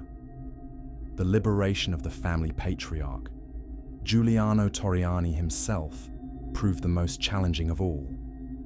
His consciousness had been used as the central binding point for the entire artistic matrix, making his freedom dependent upon the successful dissolution of connections that had defined the altarpiece's supernatural architecture for 4 centuries. As I applied the final liberation solvents to his painted form, I felt something fundamental shift within my own spiritual structure. The energy required to free him completely exceeded what my transformed consciousness could provide while maintaining its current configuration. I faced a choice: abandon the liberation incomplete, leaving him partially bound while his family achieved freedom, or sacrifice enough of my own spiritual coherence to ensure his complete liberation. The choice was no choice at all. I opened my consciousness completely, allowing the liberation process to draw upon whatever reserves it required, regardless of the personal cost. Giuliano Toriani's painted form dissolved in a cascade of released spiritual energy, and his ethereal presence manifested in the chapel with gratitude so profound that it filled the sacred space with light that owed nothing to physical sources. But the cost of his liberation left me fundamentally changed. I felt my connection to physical reality attenuating as my consciousness expanded beyond the boundaries that had previously defined my existence. My body remained visible, but it had become translucent, ethereal, more suggestion than substance. "Helena," my companion cried, her alarm coloring our shared awareness with concern that transcended emotional expression. "You have given too much. Your transformation has progressed beyond the point where reversal is possible." I looked down at my hands and saw through them to the chapel floor beneath, understanding that I had crossed a threshold from which there could be no return. The liberation of 7 souls had required a sacrifice proportional to their collective suffering, and I had willingly paid that price without fully comprehending its magnitude. "Thank you," Giuliano Toriani said, his voice carrying the authority of one who had learned patience through centuries of enforced contemplation. "You have given us what we had ceased to hope for, freedom to choose our own existence rather than endure imposed limitation." Around him, his family gathered in formations that spoke of bonds deepened rather than weakened by their shared imprisonment. They were free now to remain together or to explore separate paths. But their liberation had preserved the connections that centuries of mutual support had created. "What will you do now?" I asked, though speaking required concentration as my consciousness continued to expand beyond the boundaries of individual identity. "We will explore the realm that freedom opens to us," Juliana, the family matriarch, replied. "But first, we wish to express our gratitude for your sacrifice. You have given us our choice of existence." allow us to give you the same gift."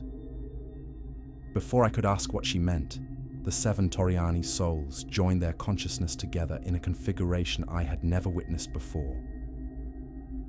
Their combined spiritual energy created a resonance field that encompassed both my companion and myself, offering us something that transcended the individual liberation either of us had achieved.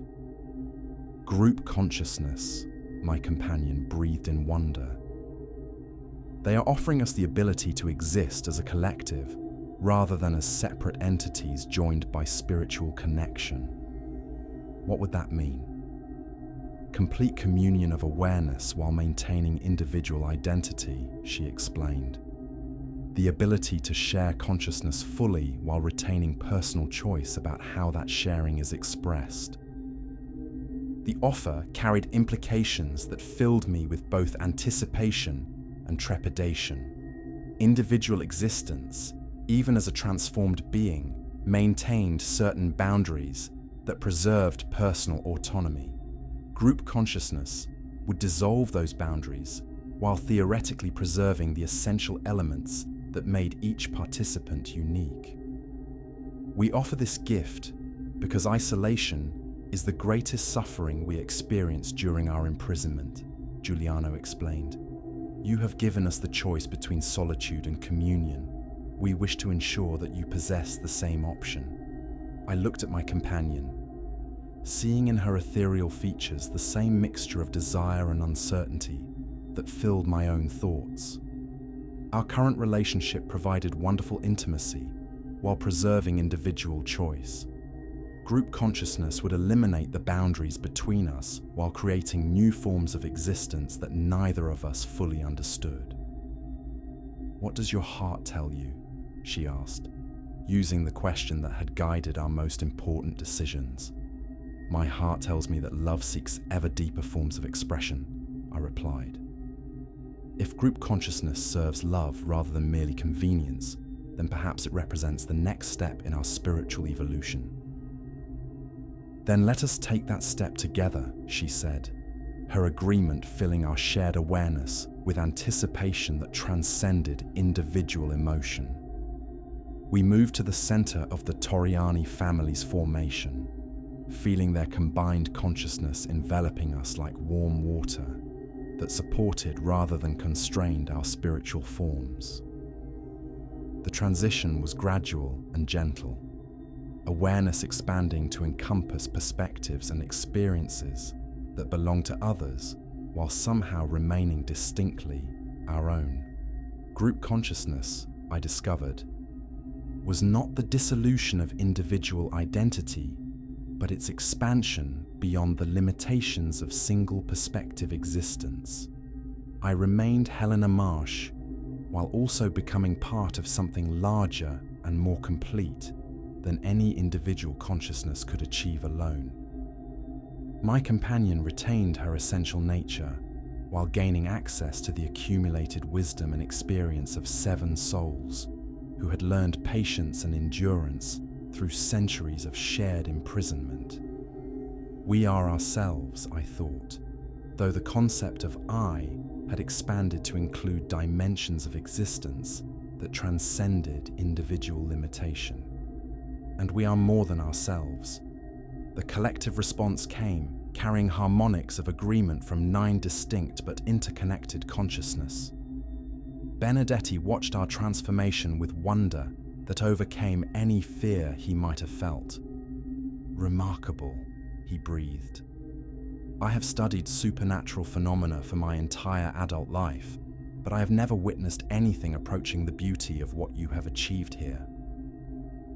The altarpiece that had once contained the Toriani family now showed only fragmentary traces of its former supernatural perfection. The binding patterns had dissolved completely, leaving behind pigment and canvas that retained artistic beauty without containing imprisoned consciousness. It remained a masterpiece, but it was no longer a prison. "Our work here is complete," I said, though the voice that spoke carried harmonics from multiple sources while remaining recognizably my own. 7 souls have been freed from centuries of imprisonment, and their liberation has taught us new forms of existence that we could never have discovered alone. "Will you remain in this area?" Benedetti asked. "For a time," our collective consciousness replied. There are other supernatural artworks in this region that contain trapped souls, and our expanded abilities should make their liberation both safer and more effective. But even as we spoke of future liberations, I felt the pull of something greater calling to our enhanced awareness. Across the world, hundreds of bound souls cried out for freedom from artistic prisons that held them captive. Our transformation had prepared us to answer those calls in ways that individual consciousness never could have achieved. "We have become what we were meant to be," my companion observed through our shared awareness. "Not merely liberators, but a bridge between the world of the imprisoned and the realm of freedom, guides for consciousness that has forgotten what choice means.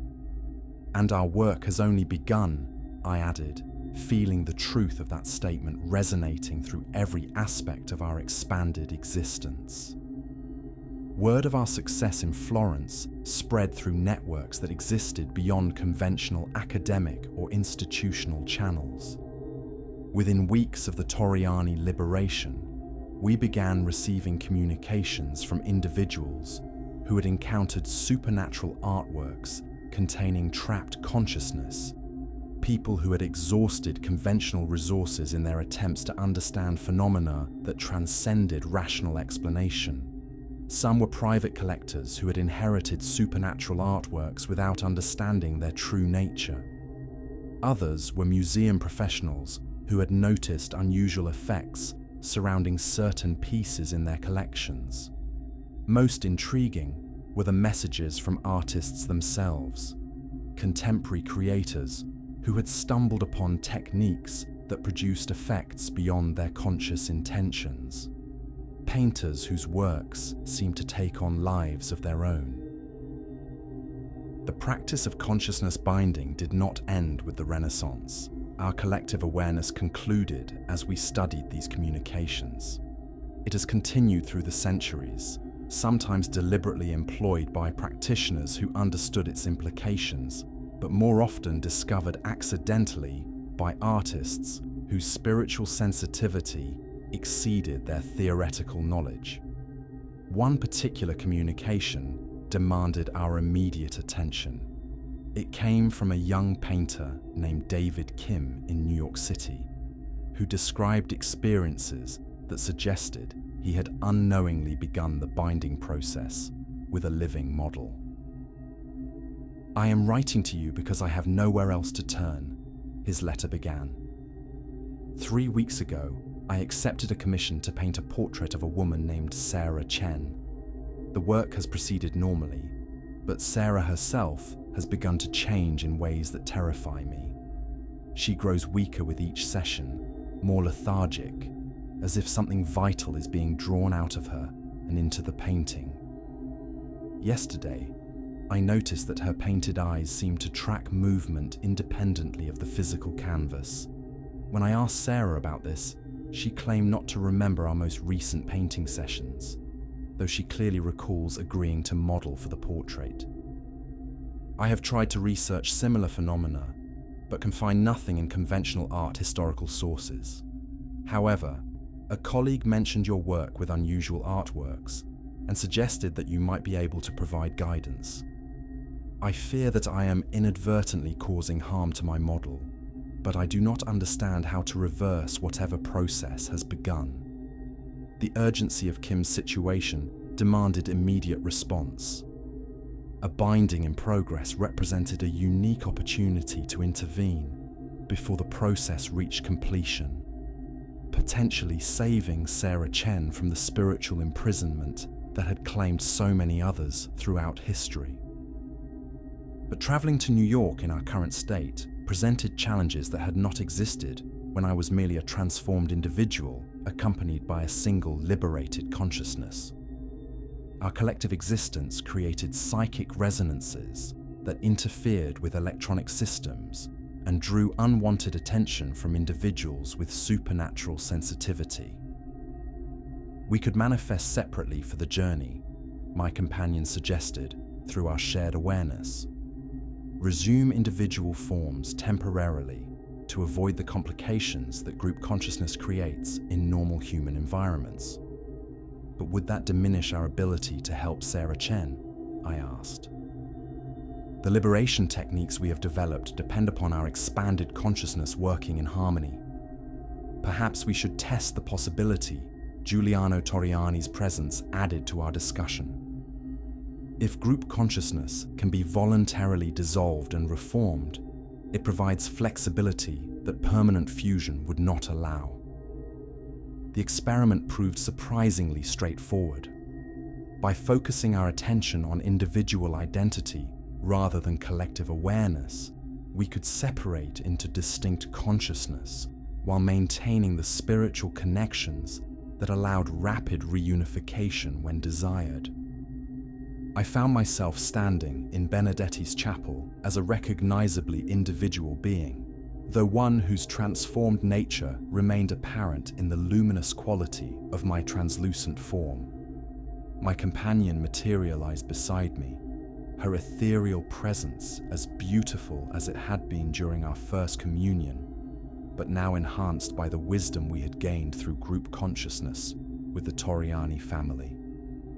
Around us, the 7 liberated souls maintained their own individual forms, while remaining connected through bonds that transcended physical space. This flexibility will prove invaluable, I said, marveling at our ability to shift between individual and collective existence at will. We can adapt our manifestation to whatever situation demands. The journey to New York required careful planning to minimize the electromagnetic disturbances that our presence created in electronic systems.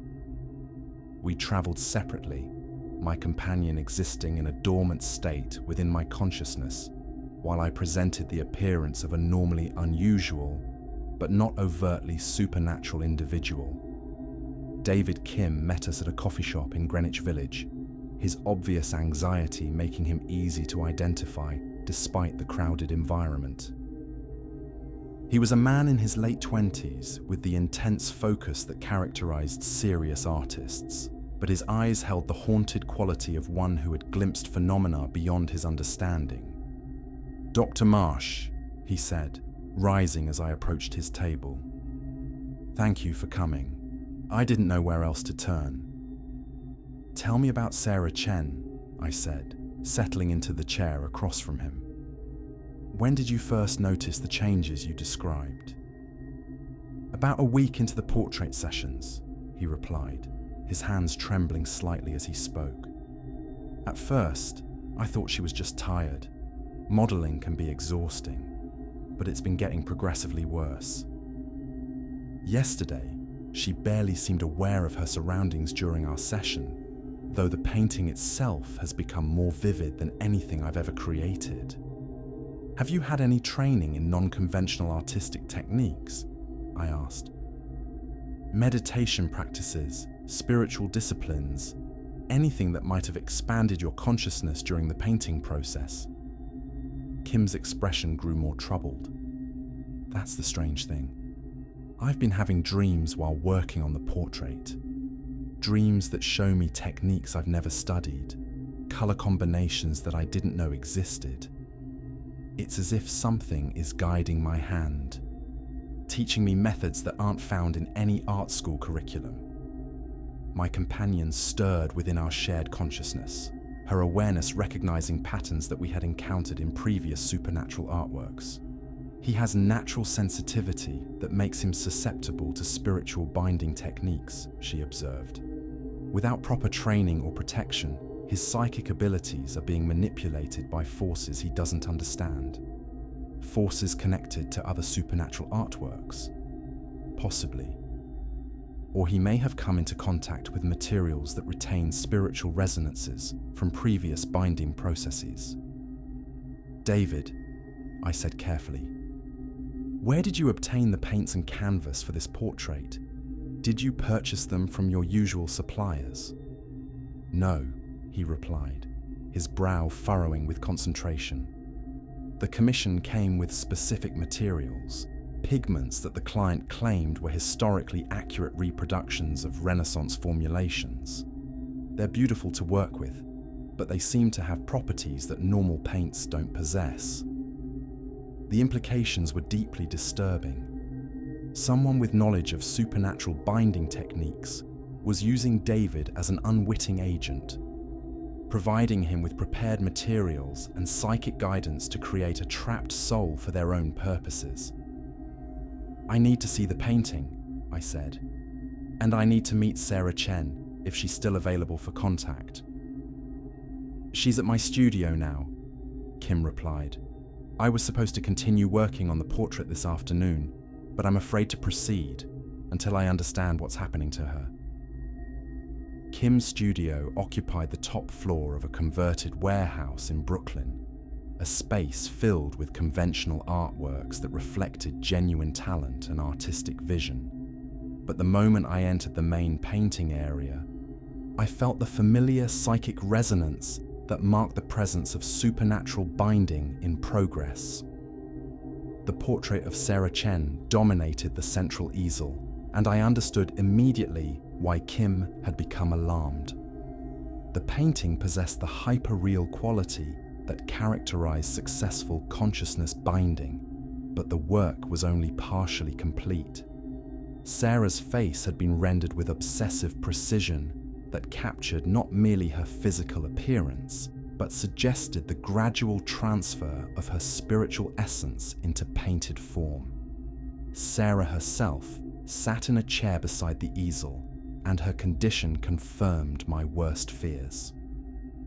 Her physical form appeared drained, translucent, as if substance was being gradually drawn from her flesh into the painted representation. Her eyes were open but unfocused, and she responded to our entrance with the slow movements of one whose consciousness existed primarily elsewhere. "Sarah," I said gently, approaching her chair with careful steps. "Can you hear me?" Her gaze found mine with obvious effort, and I saw recognition flicker in eyes that should have been bright with life, but appeared dimmed by the binding process that was gradually claiming her awareness. "I feel strange," she said, her voice barely above a whisper. "Like I'm becoming transparent, fading away into something else. The painting feels more real than I do." My companion manifested visibly, her ethereal form providing the additional psychic presence necessary to assess Sarah's spiritual condition accurately. Kim stepped backward in alarm, but his fear was quickly replaced by wonder as he recognized the transcendent beauty of my companion's liberated consciousness. "Remarkable," he breathed. "She's like Sarah, but free somehow, existing beyond the boundaries that are trapping my model. I am what Sarah could become if the binding process is reversed," my companion explained, her voice carrying harmonics that filled the studio with supernatural music.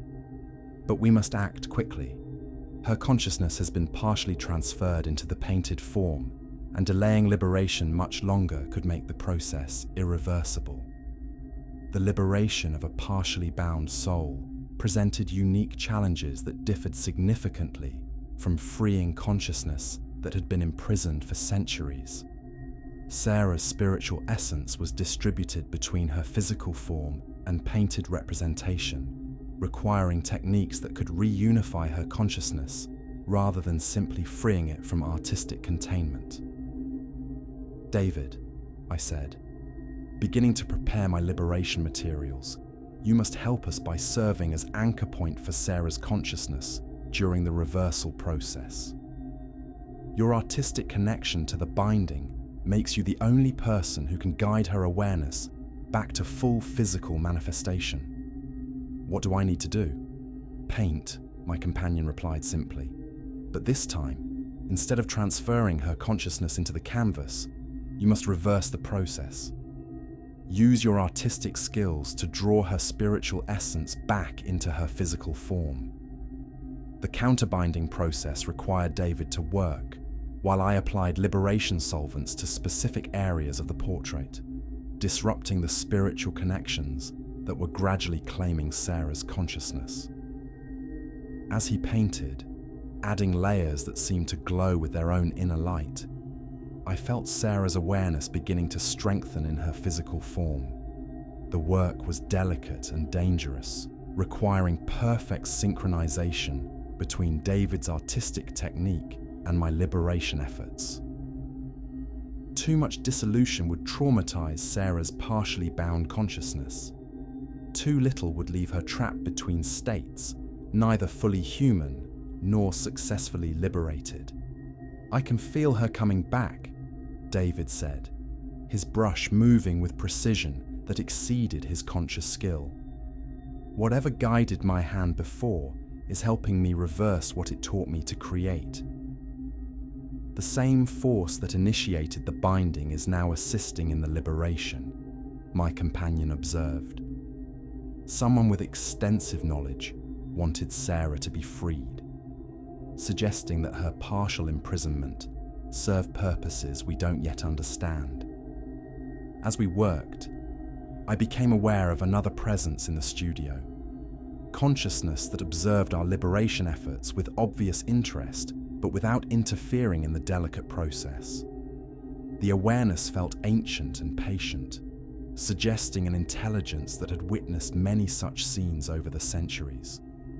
The liberation reached completion as David added final touches that seemed to pull the last traces of Sarah's consciousness from the painted form back into her physical body.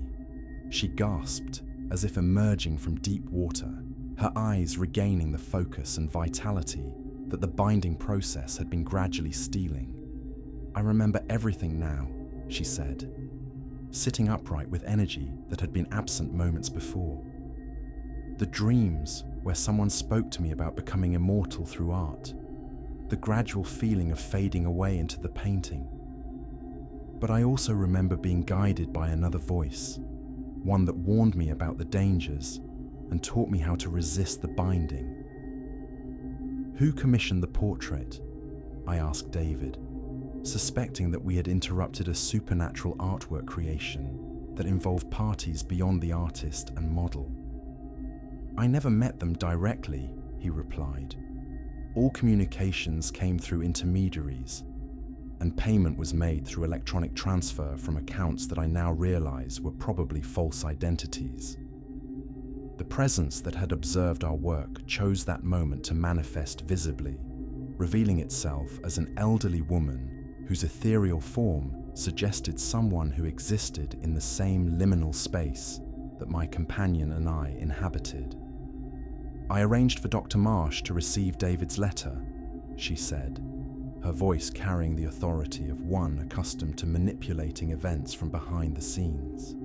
"Sarah's binding was initiated by practitioners who seek to create supernatural artworks for their private collections. But I have been working to sabotage their efforts whenever possible." "You are a liberator like us?" my companion asked. "I am what Helena may become in time," the elderly woman replied. "One whose transformation has progressed beyond individual existence into something that serves the cause of spiritual freedom, regardless of personal considerations. I have spent decades identifying and disrupting supernatural art creation, guiding would-be liberators to cases where their intervention can prevent binding rather than simply reverse it." The implications of her revelation settled over us like dawn light illuminating a landscape whose true features had been hidden by darkness. We were not unique in our mission or our transformation. Others had walked this path before us, evolving beyond individual existence into forms of consciousness dedicated to combating spiritual imprisonment wherever it occurred. "How many others are there?" I asked. "Fewer than you might hope, more than the practitioners realize," she replied. "We operate independently but with shared purpose, each contributing our unique abilities to the larger mission of preserving consciousness freedom. And the practitioners who initiated Sarah's binding, they will try again with other artists and models, she said grimly. The supernatural art market has become increasingly sophisticated, employing techniques that make detection and prevention extremely difficult. Your success in reversing completed bindings makes you invaluable allies in this ongoing struggle. Sarah's complete recovery and the transformation of her portrait from supernatural prison to conventional artwork marked another victory in what I was beginning to understand as a war that had been ongoing for centuries. But it also revealed the true scope of the challenges we faced. For every soul we liberated, others were being bound. For every binding we prevented, practitioners developed new techniques to avoid detection. We cannot save them all individually, my companion observed, as we prepared to leave David's studio. The scale of supernatural art creation exceeds what any small group of liberators can address through case-by-case intervention. Then perhaps we need to consider more systemic approaches, I replied. Ways to disrupt the networks that support supernatural art creation, rather than simply responding to individual cases. The elderly woman, who had identified herself only as Margaret, nodded approval of our conclusion. You are beginning to think like true liberators, rather than merely skilled conservators. The next phase of your development will require moving beyond rescue missions into strategic operations that target the infrastructure supporting consciousness binding. What would that involve? Infiltrating collector networks, identifying artists who are being recruited for supernatural projects, disrupting the supply chains that provide materials for binding processes, she replied. Dangerous work that requires abilities and resources that individual consciousness cannot possess. I looked at my companion, seeing in her ethereal features the same recognition that filled my own thoughts. Our transformation into group consciousness with the Torriani family had been preparation for challenges that exceeded anything we had yet attempted. "Are you ready for war?" she asked through our shared awareness. "I have been ready since the moment I first looked into painted eyes that pleaded for freedom," I replied. "The only question is whether we possess the courage to become what the mission requires." "Then let us become it," she said, her agreement filling our consciousness with determination that transcended individual resolve. Our decision to move beyond individual liberations into systematic disruption of supernatural art creation required resources and intelligence that no normal investigators could access. But our expanded consciousness, enhanced by the abilities we had gained through communion with the Torriani family, provided forms of perception that operated beyond conventional limitations. Margaret, our mysterious ally whose transformation had progressed far beyond our current state, became our guide into networks that existed entirely outside normal human society. These shadow organizations included both practitioners who created supernatural artworks for wealthy collectors and liberators who worked to prevent or reverse consciousness binding. The supernatural art market operates according to principles that mirror legitimate commerce, Margaret explained during one of our planning sessions, held in an abandoned church that served as neutral ground for beings whose existence transcended normal reality. There are suppliers who provide materials, artists who perform the actual binding, dealers who connect creators with collectors, and clients who pay enormous sums for the privilege of owning trapped souls.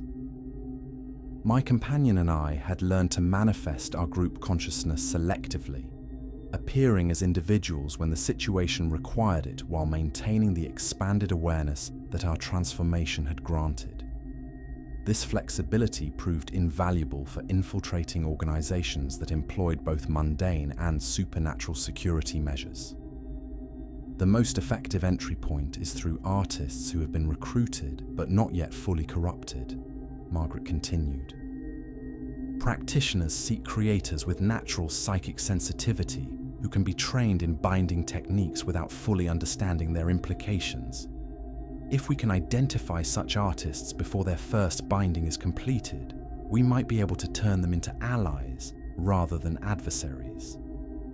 Our first target was an art school in Prague that had attracted attention for producing students whose works displayed unusual properties.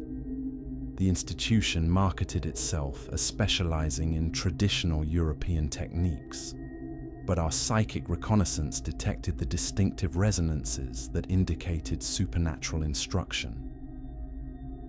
The Academy of Sacred Arts occupied a restored medieval monastery, its Gothic architecture providing perfect atmosphere for the mystical education it offered.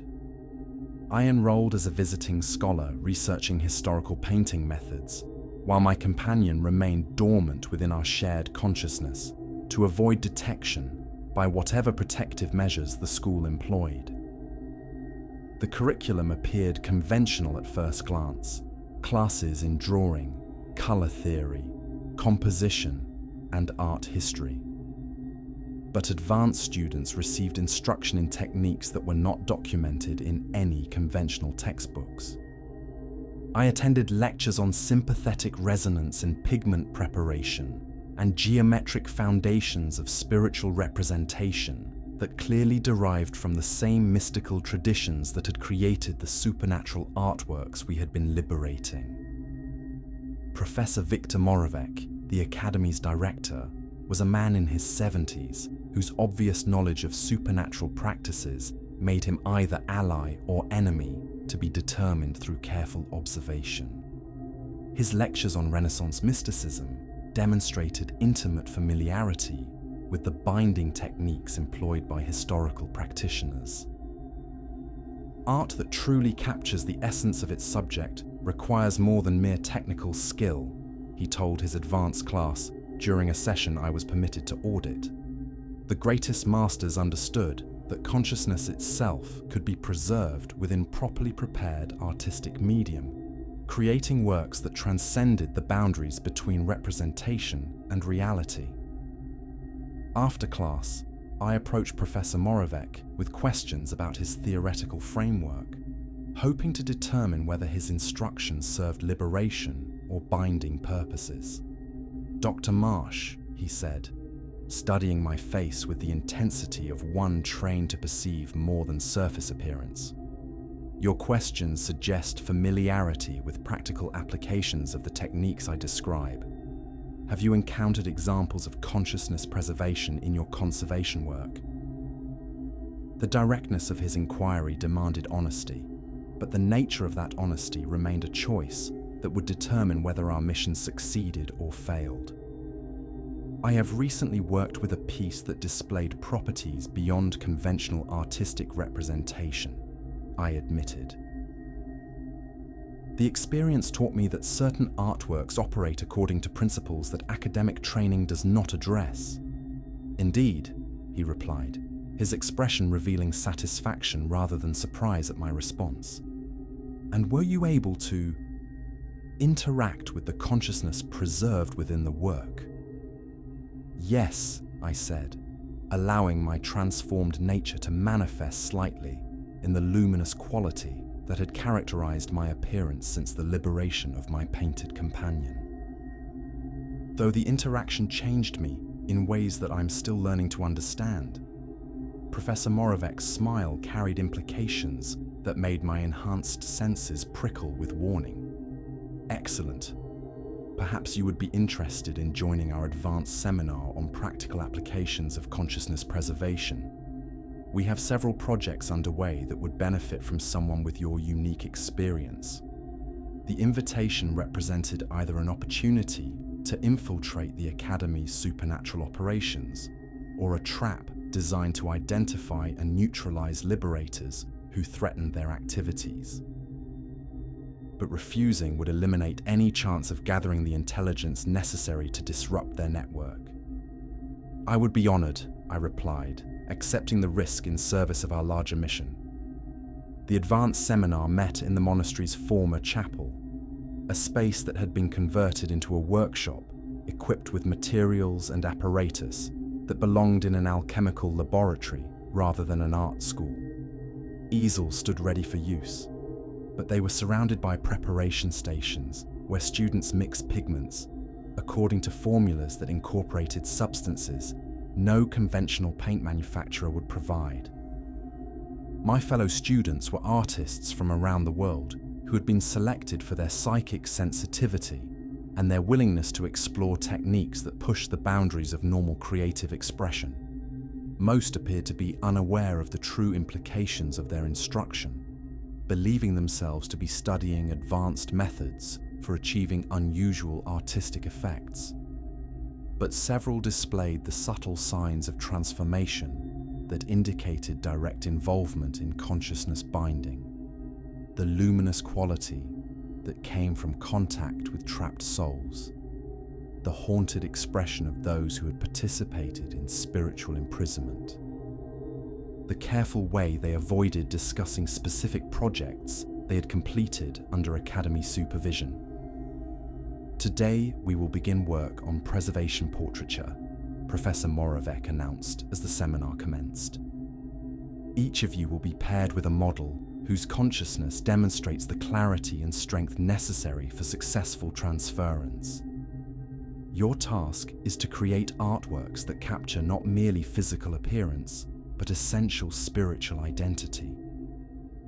Models entered the chapel, men and women whose obvious vulnerability made them perfect targets for the binding process. Some appeared to be homeless individuals who had been offered money for posing. Others showed the desperate eagerness of people facing financial crisis who would accept any employment that promised adequate compensation. My assigned model was a young woman named Eleanor, who introduced herself as a graduate student in philosophy, whose research funding had been eliminated by university budget cuts. Her intelligence and sensitivity made her an ideal candidate for consciousness binding, but they also made her aware that something about the Academy's activities exceeded normal artistic instruction. "Have you worked as a model here before?" I asked, as she settled into the pose that Professor Moravec had specified. "This is my first session," she replied, "but I've heard stories from other students who have participated. They say the experience is intense, more immersive than conventional modeling." As I prepared my materials, pigments that the Academy provided, and that my enhanced senses recognized as containing the spiritual resonances necessary for consciousness binding, I felt my companions stirring within our shared awareness. "The materials are prepared for binding," she warned. "Using them according to the Academy's instructions will begin the process of trapping Elena's consciousness within painted form. Then we must find a way to reverse their purpose," I replied. "Can you guide my work to prevent binding while appearing to follow their techniques?"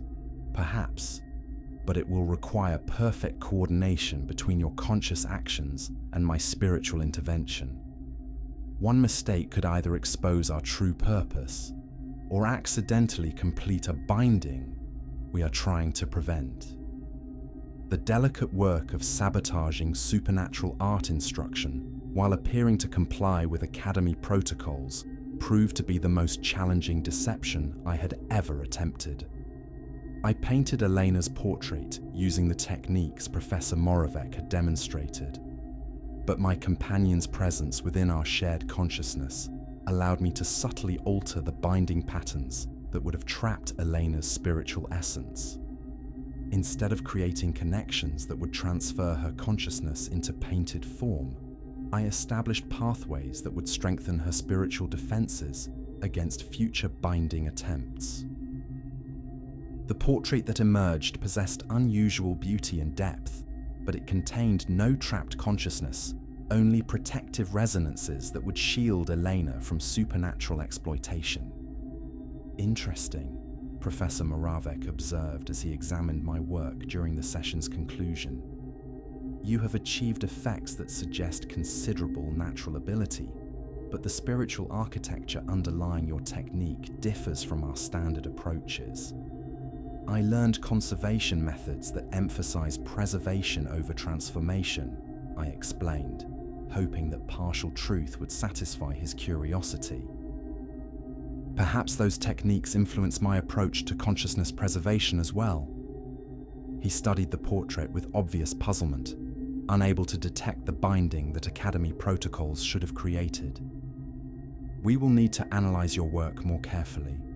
The results suggest either innovative methods that we should study or fundamental errors that require correction. As the seminar ended and models departed, I noticed that Eleanor appeared refreshed rather than drained by the portrait session. My protective modifications to the binding process had not only prevented her spiritual imprisonment, but had actually strengthened her natural psychic defenses. "Thank you," she said quietly as she prepared to leave. "I don't understand what you did differently from the other artists, but I feel safer somehow, more myself than I have in weeks." Her gratitude confirmed that our sabotage had succeeded, but it also raised questions about how long we could maintain our deception before Academy authorities recognized our true purpose. The other students' models show clear signs of consciousness drain, my companion observed as we watched the session's conclusion. Several appear to be in the early stages of spiritual binding. Should we attempt to help them as well? "Not yet," I replied reluctantly. "Intervening too obviously would expose our mission before we have gathered sufficient intelligence about the Academy's operations. The moral weight of allowing spiritual imprisonment to continue while we gathered information created tension that threatened to overwhelm our carefully maintained disguise." But Margaret had warned us that premature action often resulted in temporary victories that allowed larger networks to escape detection and continue their activities elsewhere. Over the following days, I attended additional seminars and workshops that revealed the true scope of the Academy's supernatural activities. Advanced students were being trained not merely in consciousness binding, but in techniques for identifying potential victims, methods for overcoming spiritual resistance to binding, and protocols for delivering completed supernatural artworks to collectors who paid enormous sums for trapped souls. The market for consciousness preservation has expanded significantly in recent years, Professor Moravec explained during a lecture on commercial applications of their techniques. Wealthy clients view trapped souls as the ultimate luxury commodity, artworks that provide not merely aesthetic pleasure, but actual interaction with imprisoned consciousness.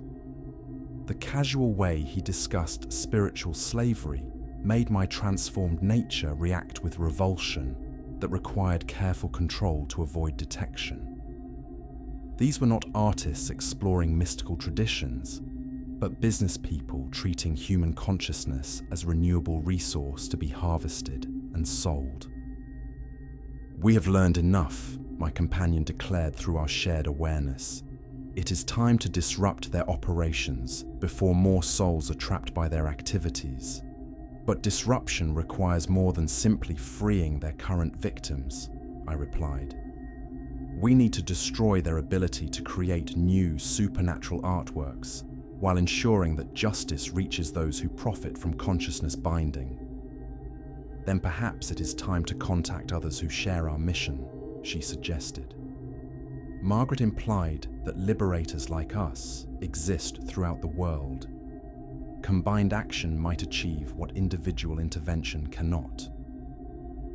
The Academy's final seminar proved to be a graduation ceremony where advanced students would demonstrate their mastery by completing consciousness bindings under direct supervision.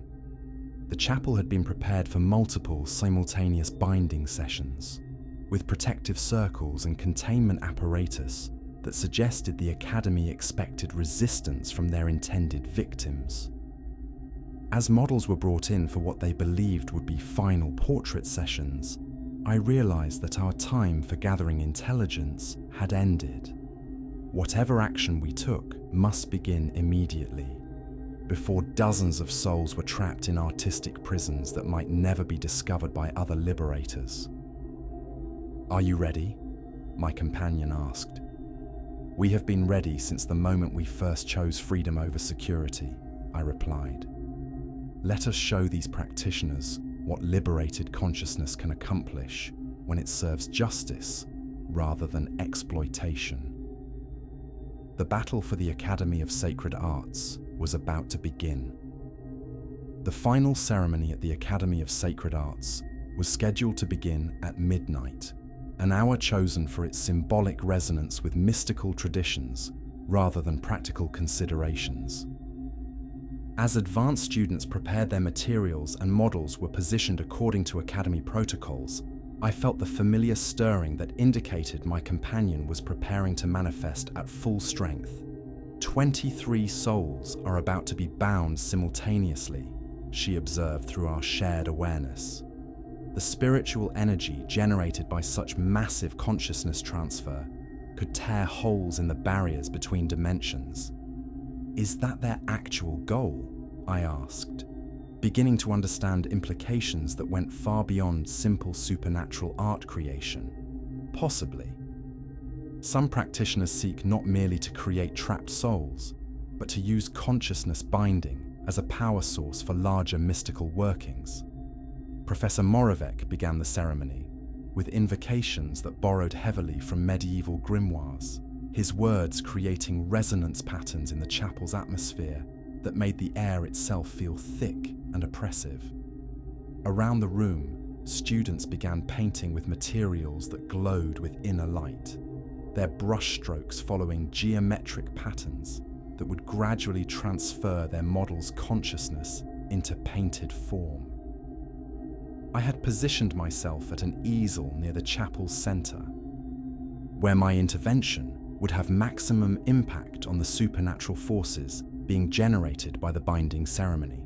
As I prepared to sabotage the proceedings, I became aware of other presences in the chapel, consciousness that existed beyond normal perception, but that observed the ceremony with obvious intent to intervene.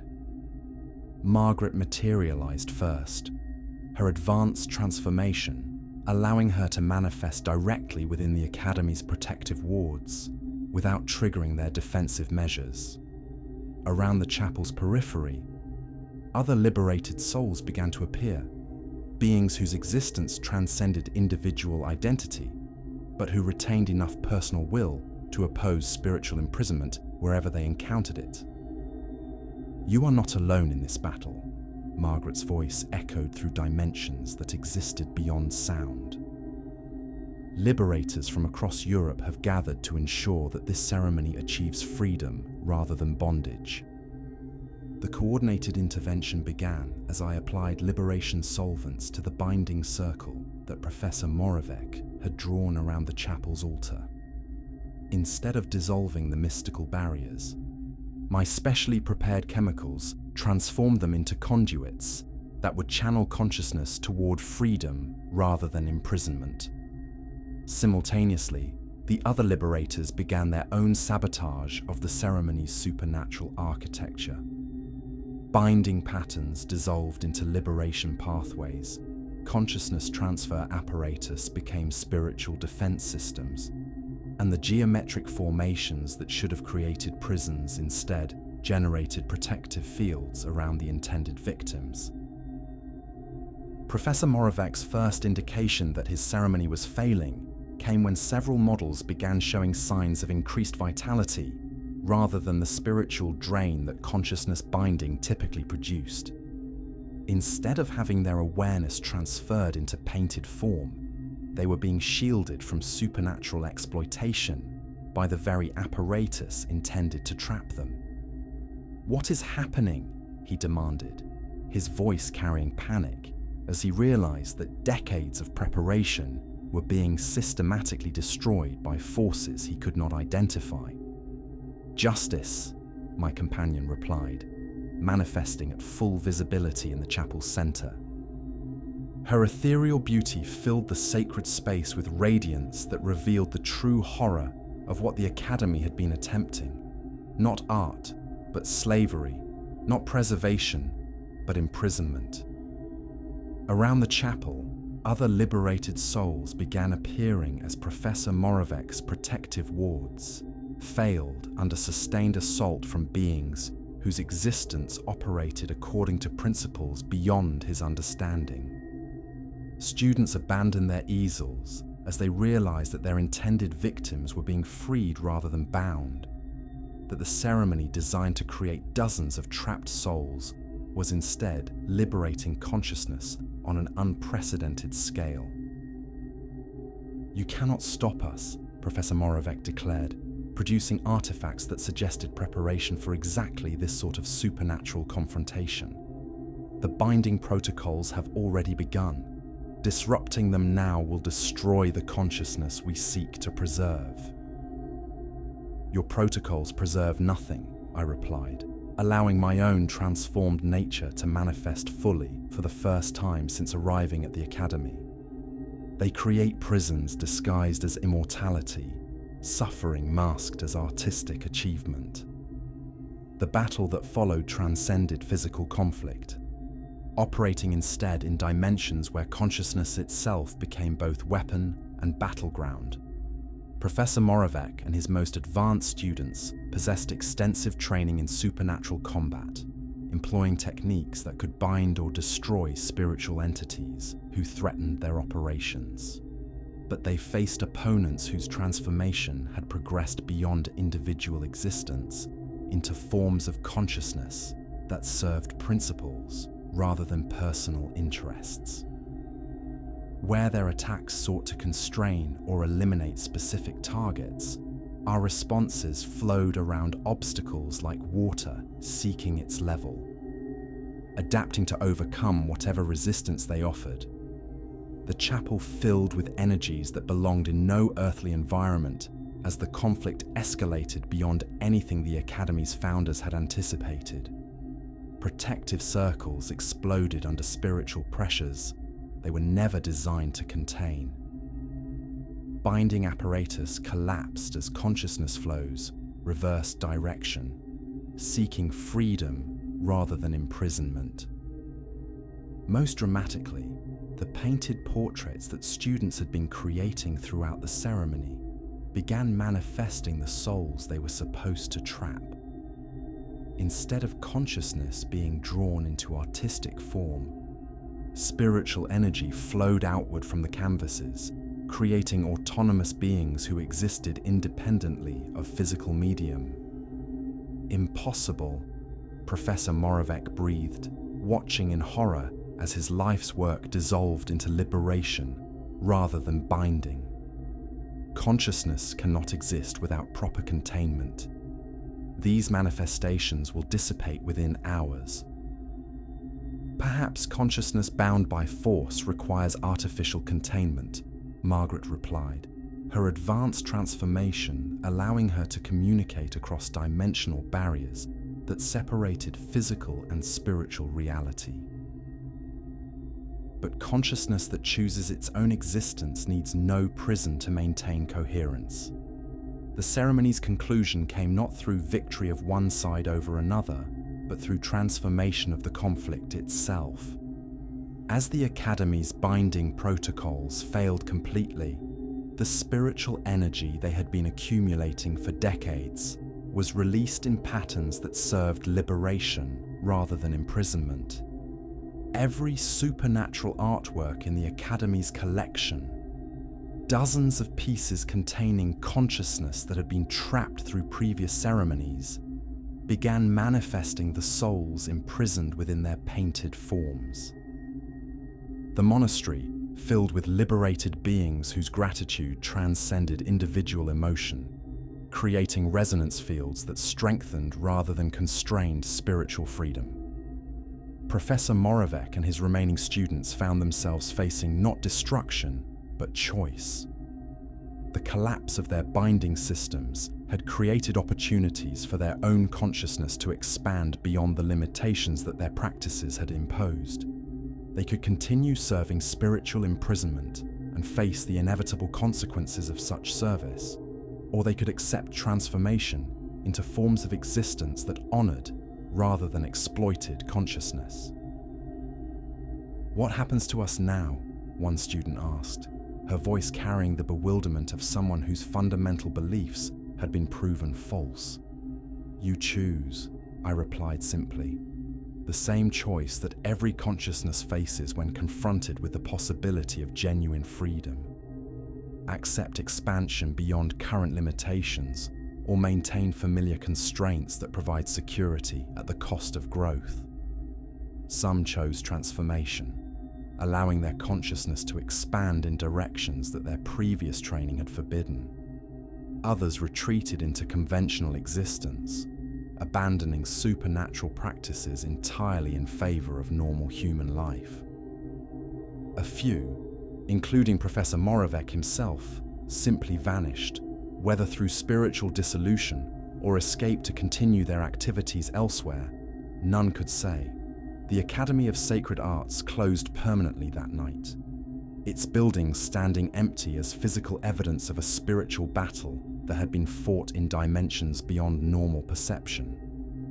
But the victory we achieved there represented more than the disruption of a single institution. "We have learned to coordinate liberation efforts across vast distances," my companion observed as we surveyed the transformed monastery. "Individual consciousness working in harmony can accomplish what no single being could achieve alone, and we have demonstrated that binding systems can be turned into liberation apparatus," I added. "Every network that serves spiritual imprisonment contains the potential for its own transformation into freedom." Margaret gathered the assembled liberators in the chapel for what she termed a strategic assessment of our expanded capabilities. The diverse group included beings whose transformation had progressed in different directions, some maintaining recognizable individual identity, while others had evolved into collective consciousness that served specific aspects of liberation work. Tonight's success proves that coordinated action can disrupt large-scale consciousness binding, she announced. But we have also alerted practitioners throughout the world that effective opposition to their activities now exists. They will adapt their methods to counter our capabilities. "What form might such adaptation take?"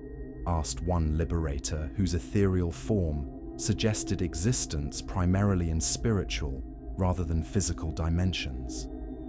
"Deeper concealment, more sophisticated defenses, acceleration of binding operations to complete projects before we can intervene," Margaret replied. "Most dangerously, they may begin targeting liberators directly, seeking to bind our expanded consciousness for their own purposes." The implications were sobering. Our success had made us visible to forces that possessed resources and knowledge accumulated over centuries of supernatural practice. We had won an important battle, but the war for consciousness freedom was escalating beyond anything we had previously encountered. "Are you prepared for what comes next?" my companion asked through our shared awareness. "I have been prepared since the moment I first chose love over security," I replied. "Whatever transformation serves the cause of freedom, I will embrace it willingly." "Then let us become what the mission requires," she said, her agreement filling our consciousness with determination that transcended individual resolve. As dawn broke over the abandoned academy, the assembled liberators began dispersing to their respective territories, carrying with them new techniques and expanded understanding of what coordinated resistance could accomplish. But several remained to discuss possibilities that went beyond reactive intervention. "The time has come to move from defense to offense," declared a liberator whose advanced transformation had given her abilities that operated beyond normal spatial limitations. Instead of responding to binding operations after they begin, we should identify and eliminate the infrastructure that supports supernatural art creation. Suppliers of prepared materials, collectors who commission supernatural artworks, dealers who connect practitioners with clients, another added. The entire network must be dismantled if we are to prevent consciousness binding from continuing indefinitely. I found myself nodding agreement, understanding that our individual liberation work had been preparation for challenges that exceeded what any single being could address. The war for consciousness freedom required not just rescue operations, but systematic destruction of the forces that treated human awareness as commodity to be harvested and sold. We have become what we needed to become, I thought, feeling the truth of that statement in every aspect of our expanded existence. Now we must discover what we can become when love serves justice rather than merely individual salvation. The next phase of our evolution was about to begin. I write these final words from a place that exists between dimensions, in the threshold space where consciousness learns to exist without the constraints that define normal reality. 6 months have passed since the liberation of the Academy of Sacred Arts, though time has become a fluid concept for one whose existence transcends temporal limitations. The war for consciousness freedom continues, fought in galleries and studios, private collections and public institutions, wherever human awareness faces the threat of supernatural imprisonment. Our network of liberators has expanded beyond anything I could have imagined during my first encounter with the painted woman whose freedom began my transformation. She remains with me still, my eternal companion in a communion that has grown deeper and more complete with each soul we have freed together. We are no longer two consciousness-sharing existence, but a single awareness that expresses itself through multiple perspectives. Love that has transcended the boundaries of individual identity to become something that serves purposes greater than personal satisfaction. The museums and galleries of the world continue their normal operations, their curators and conservators unaware that supernatural artworks exist among their collections. But in the shadows between conventional reality and mystical truth, battles rage for the freedom of souls that most humans never realize exist. Some of these battles we win, others we lose. All of them change us in ways that progressive transformation demands, pushing our consciousness further from purely human existence toward forms of being that serve cosmic justice rather than individual will. I no longer remember what it felt like to exist as merely Helena Marsh, conservator of paintings. That identity dissolved so completely into expanded awareness that recalling it requires conscious effort, like trying to remember dreams from childhood. But I do not mourn its passing. For what I have become serves purposes that individual existence could never have achieved. The painted woman whose liberation began this journey exists now as eternal gratitude that strengthens our resolve when the cost of freedom seems too high to bear.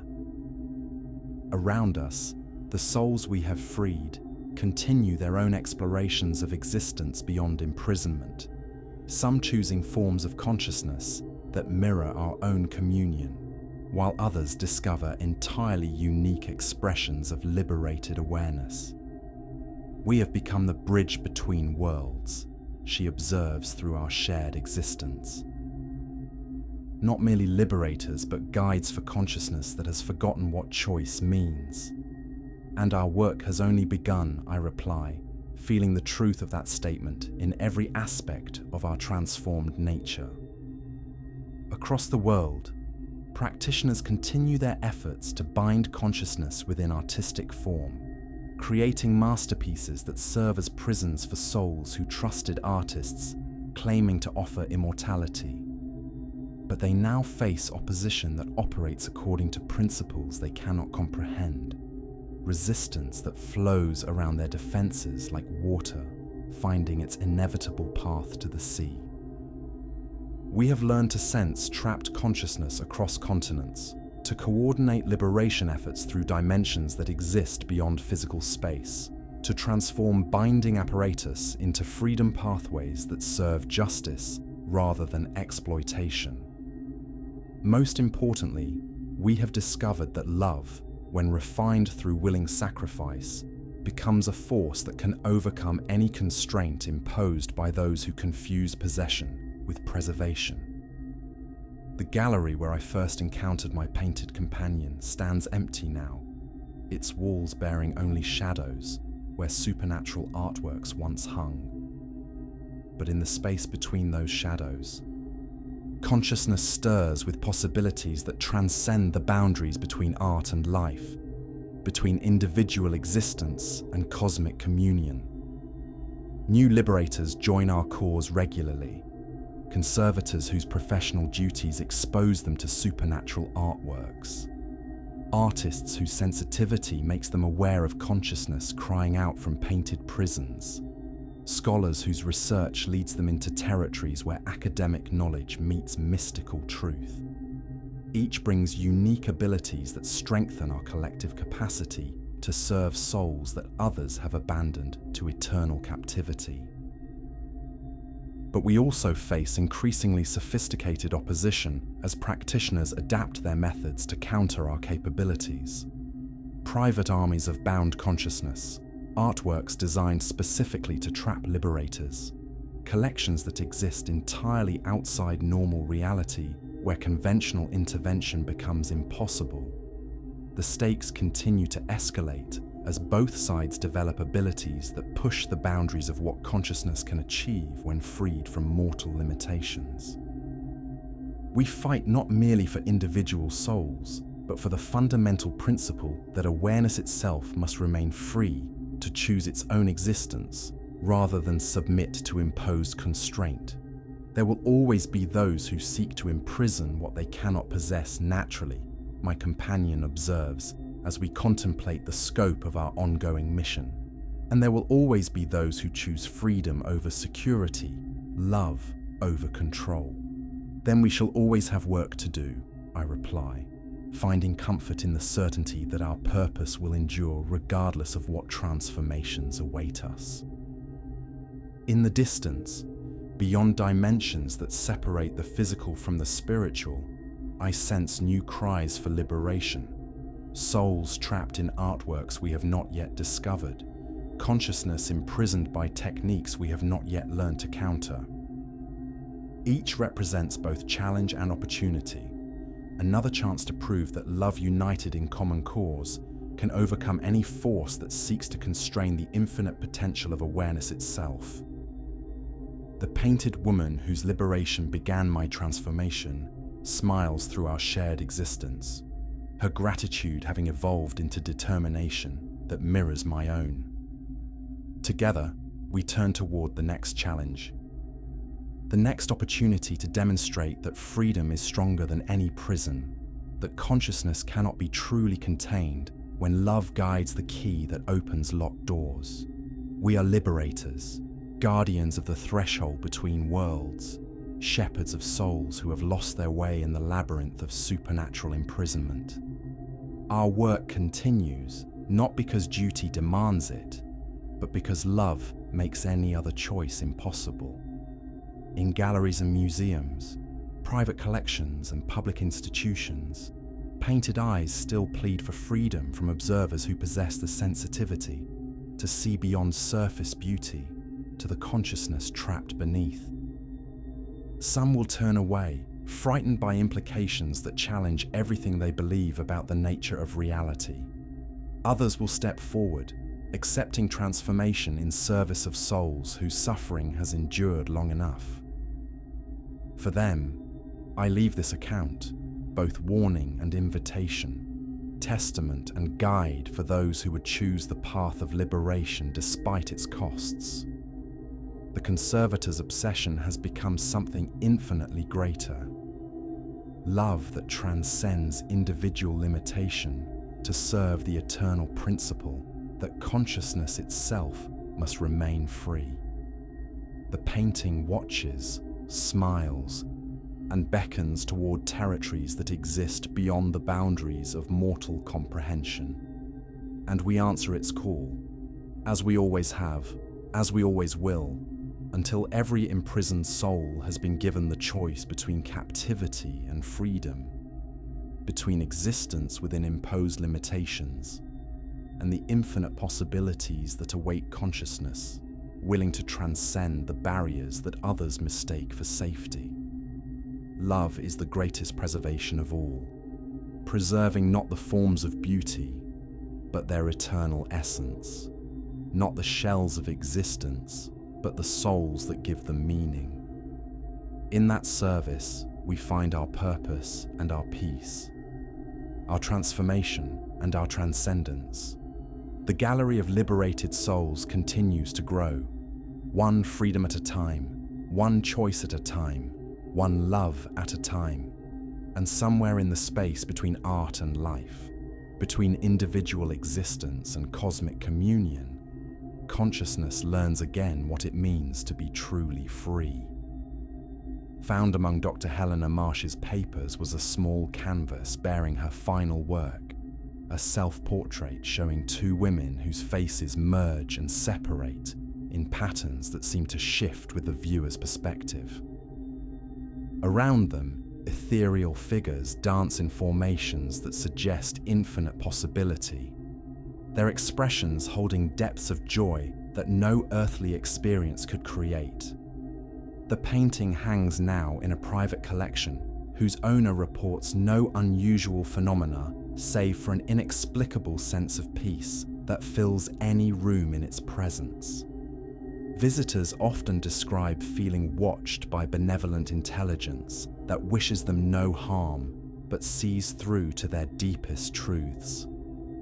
Whether Dr. Marsh achieved genuine supernatural transformation or created the most convincing artistic illusion in history, none can say with certainty.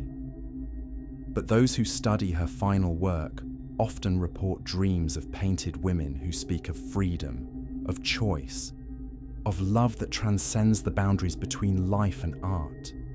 The mystery endures, beautiful and terrible in its implications, a testament to the power of consciousness to transform not merely pigment and canvas, but the very nature of existence itself. In the end, perhaps that transformation is the greatest art of all, the willing sacrifice of familiar limitation in service of infinite possibility. For those who would follow her path, Helena Marsh's journey stands as both inspiration and warning, that love, when refined through willing sacrifice, becomes a force that can overcome any constraint imposed by those who mistake possession for preservation. The choice, as always, remains ours, based on true events. The Lighthouse Keeper's Vigil. There are truths, and here I speak not of those comfortable verities which constitute the common coin of human discourse, but of those profound and terrible revelations which, once admitted into the consciousness, transform the very essence of existence itself. There are truths, I say, which the mortal mind was never fashioned to contain. Yet contain them it must, when circumstance and that inexorable destiny which governs all human affairs conspire to thrust upon the soul a burden of knowledge so vast, so utterly alien to every assumption upon which sanity depends, that the bearer thereof becomes, in the most literal sense, a creature apart from his fellow beings, a solitary repository of cosmic secrets which, were they to be spoken aloud in the marketplace of ordinary understanding, would be dismissed as the ravings of a madman, though they constitute, in their terrible totality, nothing less than the fundamental architecture of reality itself. Such, and may heaven forgive me for the presumption, has been my fate.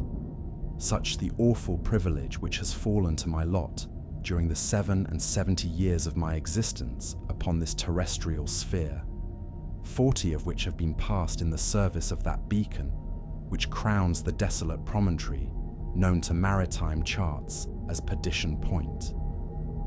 Yet to speak of service in connection with my residence at that accursed station is to employ a term so inadequate, so utterly insufficient to convey the true nature of my relationship with the forces which hold dominion over those waters, that I am compelled to seek other words, though what words suffice to describe a bondage so complete, yet so voluntary, so terrible in its implications, yet so strangely redemptive in its ultimate purpose, that the very paradox threatens to overwhelm what remains of my capacity for rational expression. The sea, that vast and eternal repository of mysteries which no human mind shall ever fully comprehend, the sea remembers all. Every vessel which has yielded up its substance to the hungry depths, every soul which has passed from the realm of the living into whatever dark and uncharted waters lie beyond the boundary of mortal perception, every cry of anguish which has been swallowed by the indifferent immensity of oceanic space, all these are preserved within that liquid memory which stretches from horizon to horizon and from the surface down into abyssal depths where light has never penetrated and where the very laws of physics bend and distort according to principles which terrestrial science shall never discover. Yet memory, and here I must pause to steady my trembling hand, for the act of setting down these words awakens within my consciousness echoes of experiences so profound, so utterly transformative, that even now, after decades of contemplation, I find myself overwhelmed by their magnitude. Memory, I say, becomes a curse when it accumulates beyond the capacity of human understanding to contain it. For when the mind recalls too much, when layer upon layer of supernatural horror deposits itself within the chambers of recollection, like some unholy sediment in the deepest trenches of the soul, then do the very foundations of sanity begin to shift and crack beneath a weight which was never meant to be borne by consciousness, fashioned for purely terrestrial concerns. I write these words, and may they serve as both testimony and warning to such souls as may possess the temerity to peruse them. I write by the fitful illumination of a whale oil lamp, whose flame gutters and wavers in sympathy with the tempestuous emotions which rage within my breast. My hand trembles, yet not from the infirmities of age alone, but from the accumulated terror of 4 decades spent in communion with forces which exist beyond every boundary that human reason has established to contain the knowable universe. The pages before me shall constitute, if I possess sufficient strength to complete this task, a record at once confessional and cautionary, a testament to the price which must be paid by those who would penetrate the veil which mercifully conceals from ordinary perception the true nature of existence, and a desperate attempt to prevent other souls from treading the path which has led me to this ultimate extremity of cosmic revelation. Behind me, and I dare not turn to look upon it directly, for even now its terrible presence fills me with an awe bordering upon religious terror. Behind me stands the lighthouse which has been, throughout these many years, my sanctuary and my prison, my salvation and my doom. Its great beacon sweeps eternally across waters which have transcended the merely physical to become something far more significant, a medium through which intelligences vast and alien communicate across distances not merely spatial, but dimensional. a surface which reflects not the familiar constellations of earthly astronomy, but the burning eyes of entities whose very existence challenges every assumption upon which human philosophy has built its fragile edifice of understanding. Each revolution of that magnificent lens, and here I employ the word magnificent, not in any spirit of aesthetic appreciation, but in recognition of the awful grandeur which attaches to all things that serve cosmic purposes beyond human comprehension.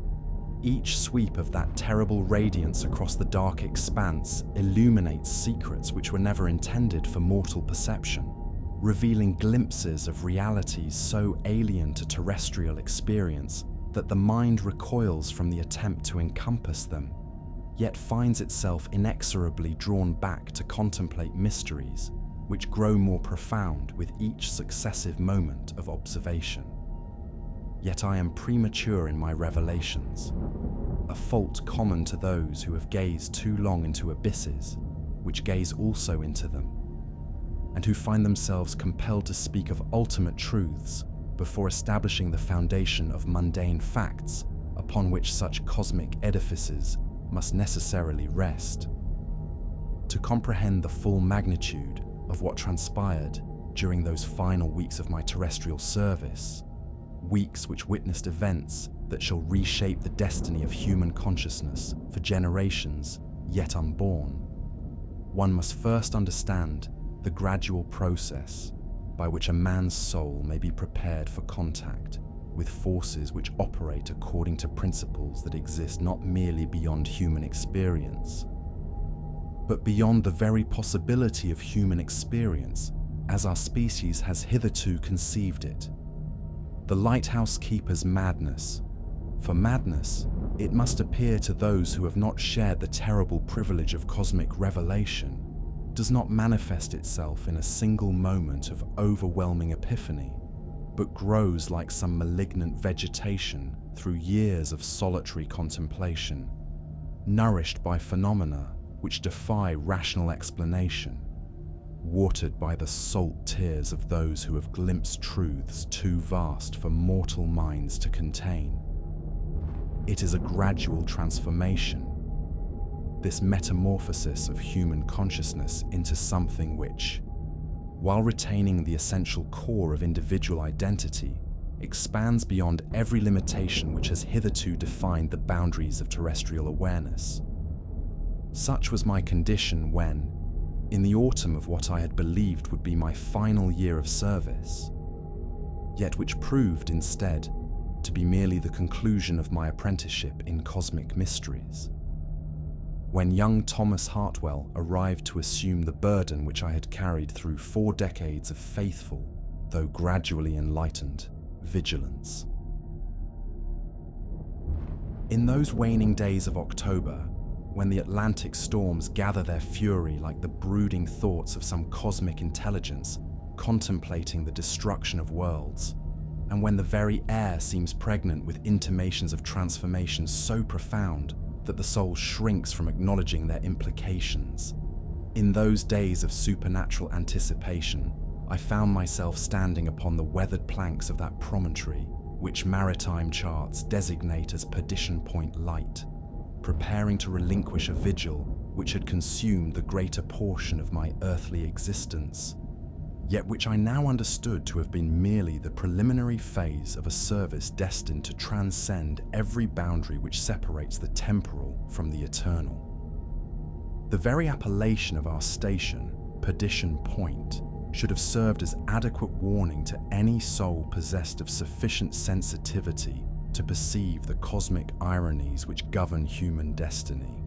Yet such is the peculiar blindness which afflicts our species that we consistently mistake our prisons for sanctuaries, our preparatory ordeals for our ultimate destinations, our temporary assignments for our eternal vocations, until that final hour when the veils are stripped away and we behold in all its terrible magnificence the true purpose for which we have been so carefully and patiently prepared.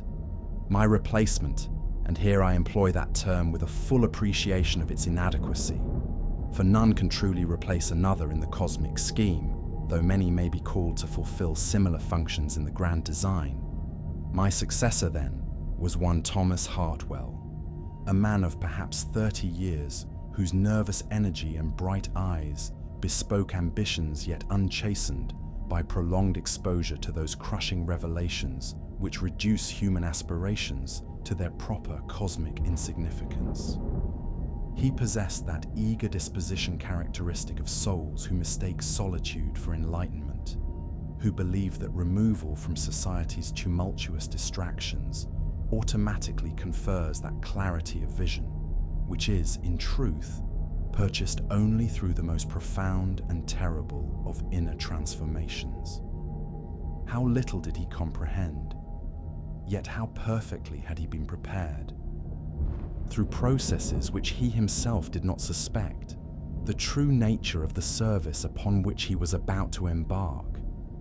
His very presence at Perdition Point was no accident of bureaucratic assignment, but the culmination of forces which had been shaping his destiny since the moment of his birth, preparing him through hereditary influences, environmental exposures, and psychological conditioning for a role in cosmic dramas, whose scope encompasses not merely terrestrial concerns, but the ultimate fate of consciousness itself throughout the infinite reaches of dimensional space.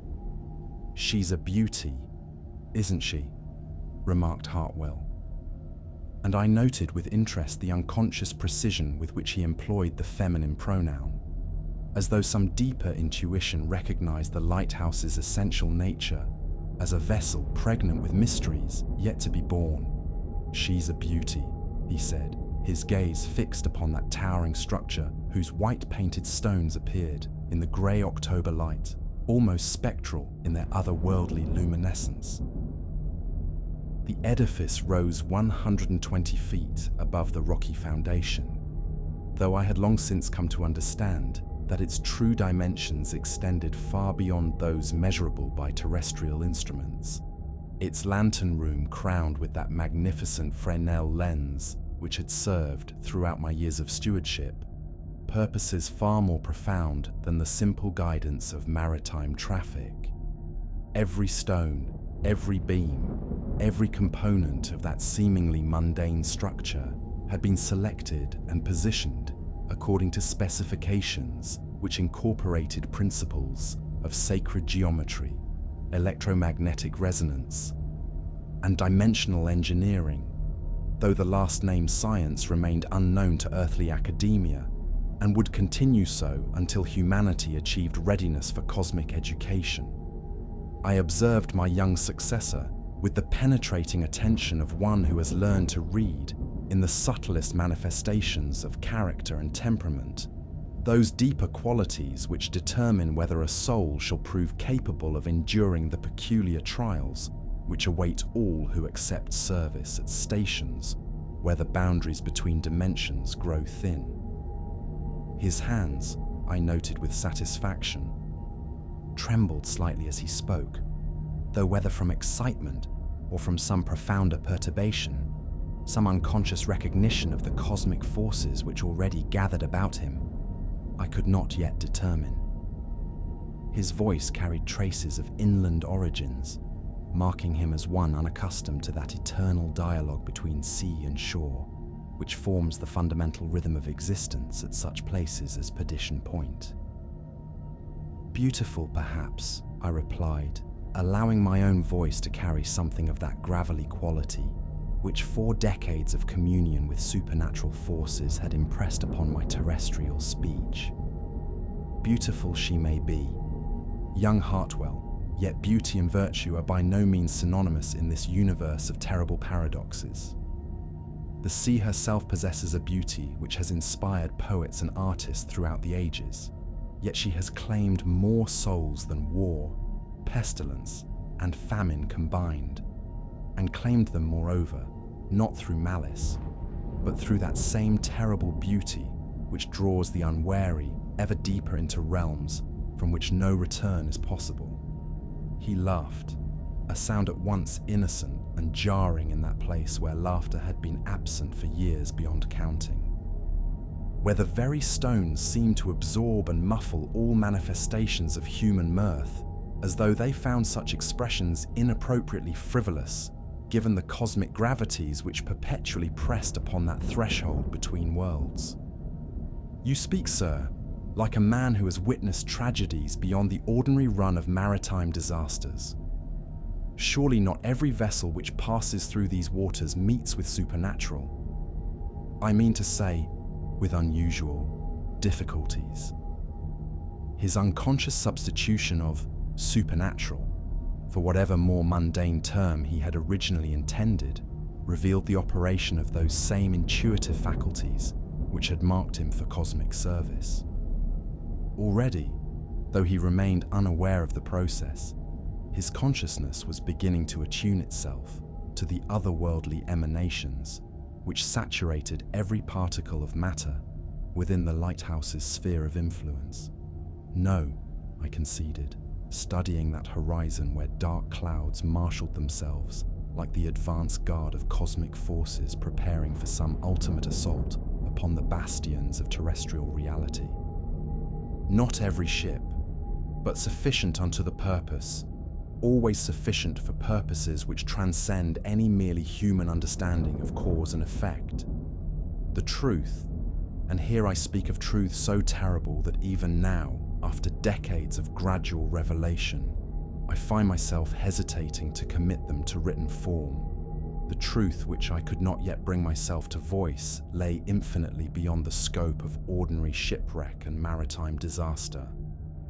In my 40 years of service at Perdition Point, I had borne witness to phenomena which challenged not merely the assumptions of nautical science, but the fundamental categories through which human consciousness attempts to organize and comprehend the nature of existence itself. Ships had appeared and continued to appear with increasing frequency as my tenure progressed. Vessels which sailed only during the darkest hours, whose crews exhibited the unmistakable characteristics of those who have passed beyond the veil of mortal existence, yet whose purposes seem to extend far beyond the simple manifestation of supernatural presence.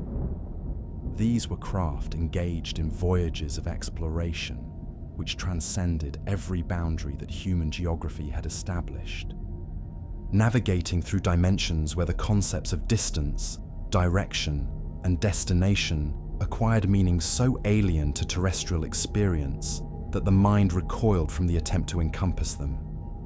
Yet I anticipate my narrative, a failing characteristic of those who have gazed too long into cosmic mysteries and find themselves compelled to speak of ultimate revelations before establishing the foundation of mundane particulars upon which such transcendent knowledge must necessarily rest. To understand the full horror, nay, the full glory of what transpired during those final weeks when the lighthouse completed its destined purpose, one must first comprehend that gradual deterioration of faith in ordinary reality, which constitutes the essential preparation for cosmic revelation. The lighthouse keeper's transformation, for transformation it is, rather than the mere accumulation of technical expertise, which the uninitiated might suppose, proceeds through stages as predictable as the phases of lunar cycles, yet as individual as the souls who undergo the process. It begins with skepticism, that healthy doubt which protects the mind from premature exposure to truths for which it has not been prepared. It progresses through reluctant acknowledgement of anomalous phenomena, continues through desperate attempts to reconcile impossible observations with conventional understanding, and culminates in that final surrender of terrestrial limitations, which marks the soul's readiness for cosmic service. Such had been my own journey through 4 decades of gradually expanded awareness.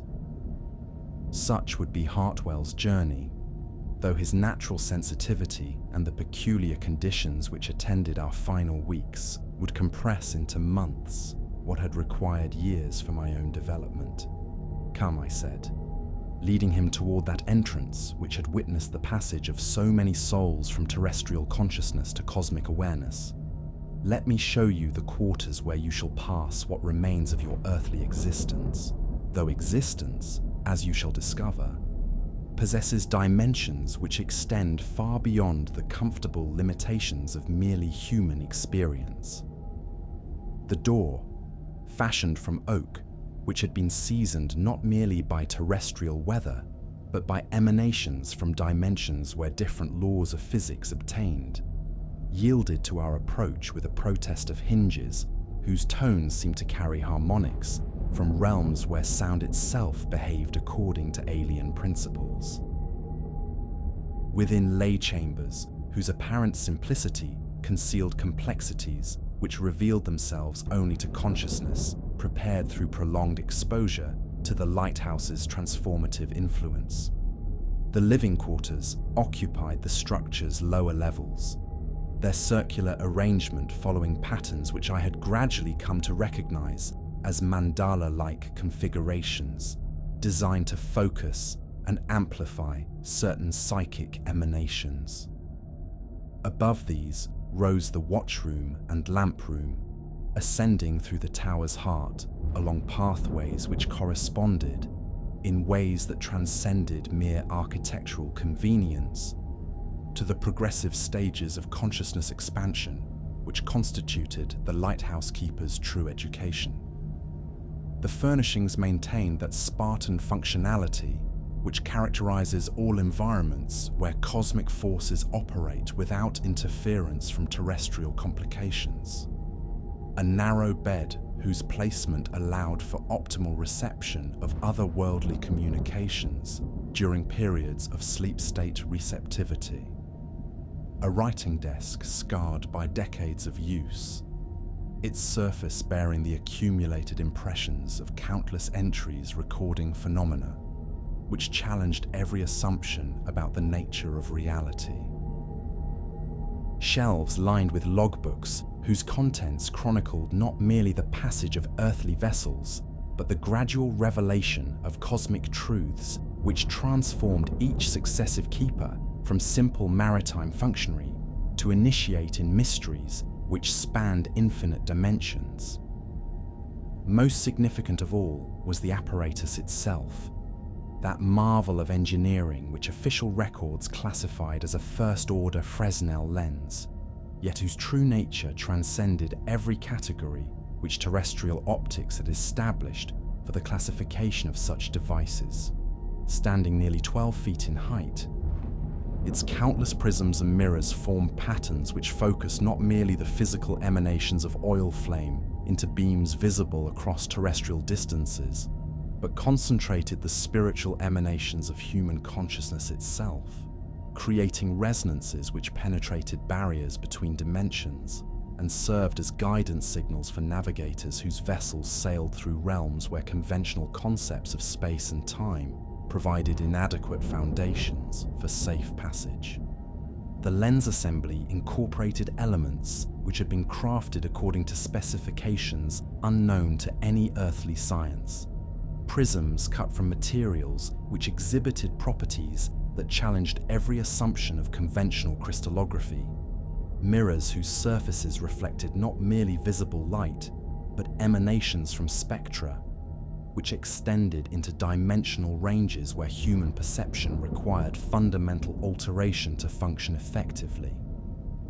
These exotic components had been integrated into the overall design with such subtlety that their presence escaped detection by casual observers, yet their influence permeated every aspect of the lighthouse's operation. The light must never fail, I emphasized to Hartwell, my hand resting upon those brass controls whose manipulation required not merely technical knowledge, but intuitive understanding of cosmic rhythms which governed the ebb and flow of interdimensional communication. Whatever circumstances may arise, storm, fog, illness, or phenomena which transcend every category of earthly experience, the light must continue its eternal revolution. Ships depend upon its guidance, yet not ships alone, but vessels whose very existence challenges the boundaries between the possible and the impossible, craft whose crews have transcended the limitations of mortal existence to become explorers in realms which lie beyond the compass of human imagination. Of course, he agreed with that ready acquiescence, which marked souls unconsciously prepared for cosmic service, though I perceived in his response undertones which suggested deeper comprehension than his conscious mind yet acknowledged. The light was indeed more than mere illumination. It was a beacon which called across dimensional barriers to intelligences whose existence transcended every limitation which defined terrestrial life, a signal which announced humanity's readiness to transcend its planetary origins and join the vast community of consciousness which spanned infinite reaches of space and time.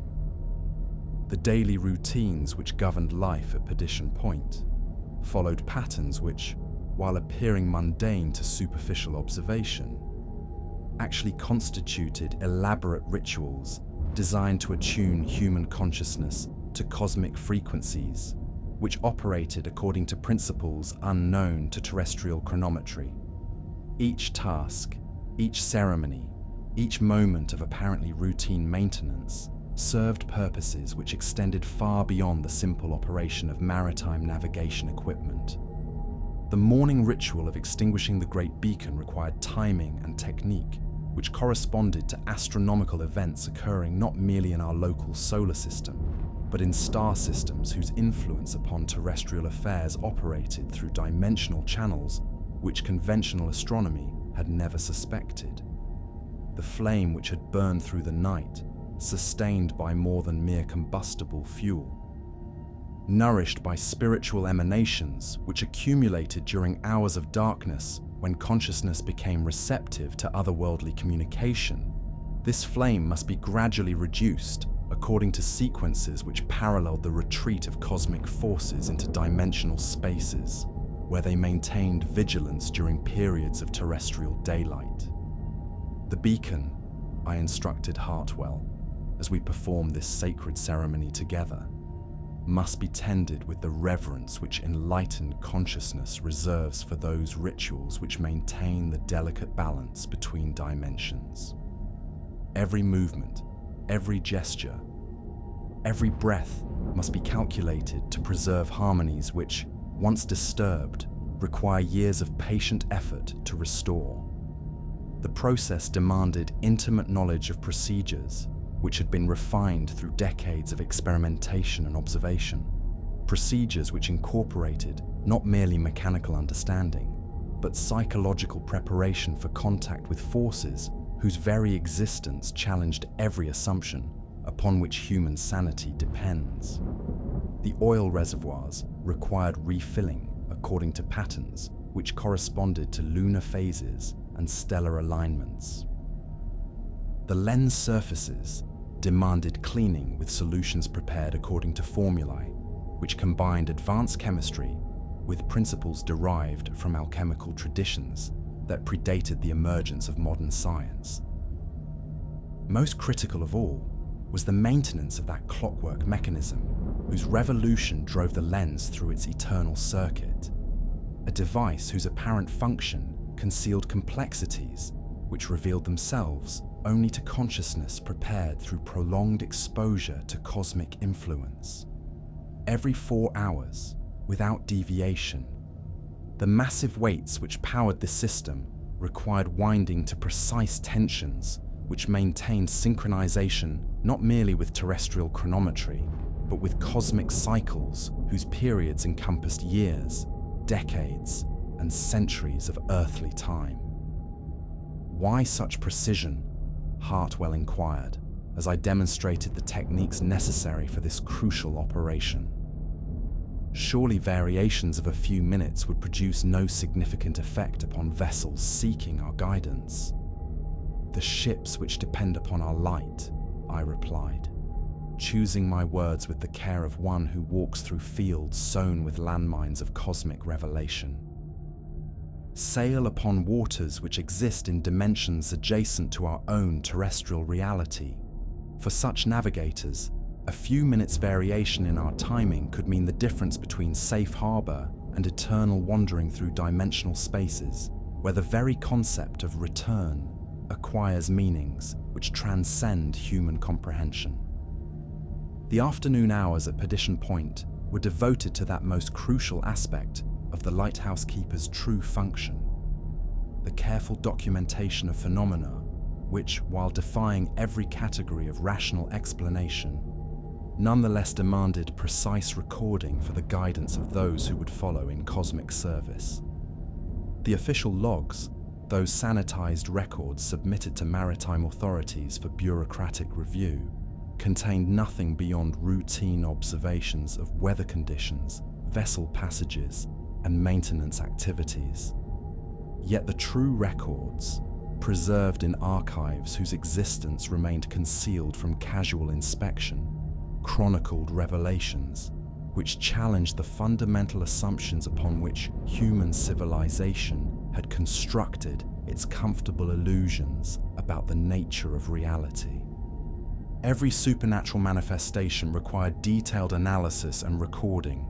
The precise conditions under which phantom vessels became visible, the atmospheric disturbances which accompanied interdimensional communications, the electromagnetic anomalies which indicated the approach of entities whose existence transcended every boundary between the living and the dead. Each entry must include measurements of factors which conventional science had never recognized as significant: cosmic radiation levels, gravitational fluctuations, and variations in the local flow of time itself, which indicated the presence of forces operating according to principles that existed beyond terrestrial physics. The documentation process, I explained to Hartwell as he examined those hidden volumes whose contents would have challenged the sanity of unprepared minds, serves purposes which extend far beyond mere historical record keeping. The knowledge accumulated through decades of careful observation provides the foundation for understanding patterns which govern the operation of cosmic forces throughout our region of dimensional space. Each entry contributes to a growing comprehension of laws which operate on scales that dwarf terrestrial concerns, yet influence every aspect of existence within our sphere of cosmic influence. The records revealed correlations which had required years of patient analysis to detect, relationships between lunar phases and the intensity of supernatural manifestations, connections between stellar alignments and the frequency of interdimensional communications, correspondences between electromagnetic disturbances and the appearance of vessels whose origins lay in realms where different laws of physics obtained. Most significantly, the logs documented the gradual evolution of each lighthouse keeper's consciousness as prolonged exposure to cosmic forces expanded awareness beyond terrestrial limitations. The lighting of the great beacon as darkness fell over Perdition Point constituted the most solemn and significant ritual in the lighthouse keeper's daily cycle, a ceremony whose apparent simplicity concealed complexities which touched upon the deepest mysteries of existence itself.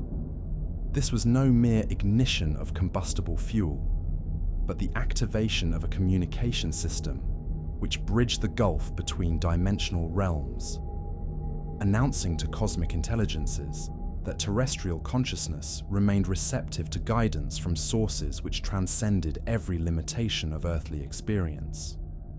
The preparation began an hour before sunset, with calculations which took into account not merely the approaching darkness, but the specific astronomical conditions which would influence cosmic communication throughout the night.